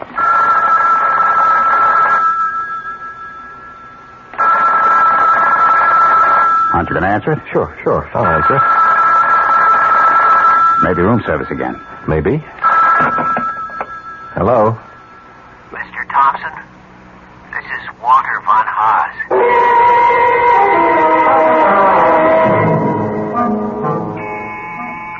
Okay, I'm coming. Who is it? Room service. Ah, breakfast. Come on in, I'm starving. Yes, sir. Are you sure those scrambled eggs are hot? They tasted like rubber yesterday morning. They should be all right, sir. Yeah, well, you tell the chef he'll hear from me if they aren't. Yes, sir. Will you sign right here, sir? Okay. There we are. Thank you. I'll be back later for the table. Half an hour, that's all I need. Yes, sir. Guess my shower's going to have to wait. Oh, now what? Hello. Phil, it's Lou. Oh, hi, what's up? How come you're still at the hotel? I thought you were just going to stay there 1 or 2 days. It's the 3rd day now. I like it here. They stay until the end of the week. Besides, I saw some great-looking chicks at the bar downstairs. Well, what's happening? Nothing. I was just wondering if you knew anything about, Van Haas. Walter Van Haas? He's just waiting for the mailman, Lou. Waiting to hear the good news from South Africa. I spoke to Charlie Edwards. He says Van Haas called in sick yesterday. Yeah, I'll bet he was sick. I'll bet he was home planning on ways to spend all that money he thinks he's going to get. $1 million. No, 500 grand. Are you coming into the office soon, Phil? Sure, I'll be there just as soon as I finish breakfast and grab a shower. I'll see you later, then. All right. I'll bet those eggs are cold for sure. Oh, for Pete's sake, it's a conspiracy. Hello, Mr. Thompson. Well, what are you doing here? May I come in? I told you not to get in touch with me, Van Haas. Yes, I know you did, but I had to talk to you in person. I told you that it was for your own protection. Don't worry. I found out your room number, and I came up the back stairs. Nobody knows I'm here. Well, why are you here? Please let me come in. All right. As you can see, I'm just about to take a shower, so whatever you have to say, would you make it fast? Yes, I'll make it fast. I hope you haven't come here to say that you changed your mind, because it's too late for that. The thing is over and done with. It is? You're sure of that? Well, as soon as you gave me your okay, I was in touch with our agents in Johannesburg. They didn't waste any time either. And it went, all right? Flawlessly, just as I promised. Now, all you have to do is wait. Yes, I see. I just had to hear it from you, Mr. Thompson. I had to hear it from myself. Well, now you've heard it. Now you go home and you wait for the mailman. Yes, the mailman. What's the matter, Van Haas? You look strange. You feel all right? Oh, yes, I feel fine. Truth is, I never felt better in my life. Good. I'm glad to hear it. I feel a lot different than I felt 2 days ago. I can't tell you what a torture it was for me to make that phone call to you. Absolute torture. But after I hung up, I felt as light as a feather. You did, huh? Yeah, felt fine. I felt wonderful. Even though I got myself involved in killing a man. It's funny, isn't it? It was easy, wasn't it? Just like I said it would be. Yes, that's the word. I never knew anything could be that easy. Changed me, Mr. Thompson. I saw how stupid I'd been all my life. How stupid most of us are. To waste the one life we're given. I owe you a lot. Well, if you came to say thanks, you're welcome. Now, if you'll excuse me... I felt like a giant. I felt there was nothing I couldn't do. I was a coward before, a weakling. But you showed me a better way. Okay. Would you go home now, Mr. Van Haas? The less we see of each other, the better. Now, when the money arrives, I'll be in touch with you. About my 50%. Yes, your 50%. That's really what I wanted to discuss, Mr. Thompson. Tell me, does this fireplace work, or is it just for show? I really wouldn't know. But I see that they have all the implements. What are you doing with that poker? Van Haas, are you crazy? Sorry, Mr. Thompson, but 100% is so much better. I thought I'd have to bring a hammer or something, but a poker was so much better. Now, into the bathroom, Mr. Thompson. Up, into the shower. Yeah. What a shame that you slipped in the tub, Mr. Thompson. What a terrible shame. Now I have to go home to wait for the mailman.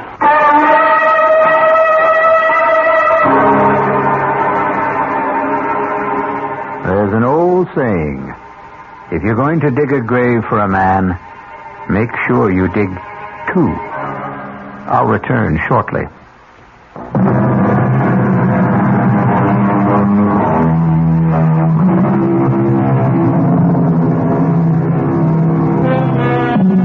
Ready for an instructive statement? It goes like this. The wonderful thing about radio is that it can be enjoyed in complete darkness. And isn't darkness the natural medium for mystery? Our cast included Paul Hecht, Ralph Bell, Mason Adams, Evie Juster, and Will Hare.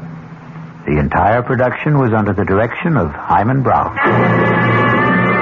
Now, a preview of our next tale. You know the saying, if you can't lick 'em, join 'em? Come on. I decided to join you, Jason, to do business your way. I want a certified check for $50,000. When I've finished, I want another 50. And you know me well enough to realize that I'm not going to give you $50,000 just because you asked for it. Not even to save your life? Are you trying to blackmail me, Harry? I'm trying to do you a favor. Your life should be worth at least $100,000. Before I agree, answer one question. Do you know who's going to kill me? I do. Who? Me. Radio Mystery Theater was sponsored in part by Anheuser-Busch Incorporated, brewers of Budweiser. This is E.G. Marshall inviting you to return to our Mystery Theater for another adventure in the macabre. Until next time, pleasant dreams.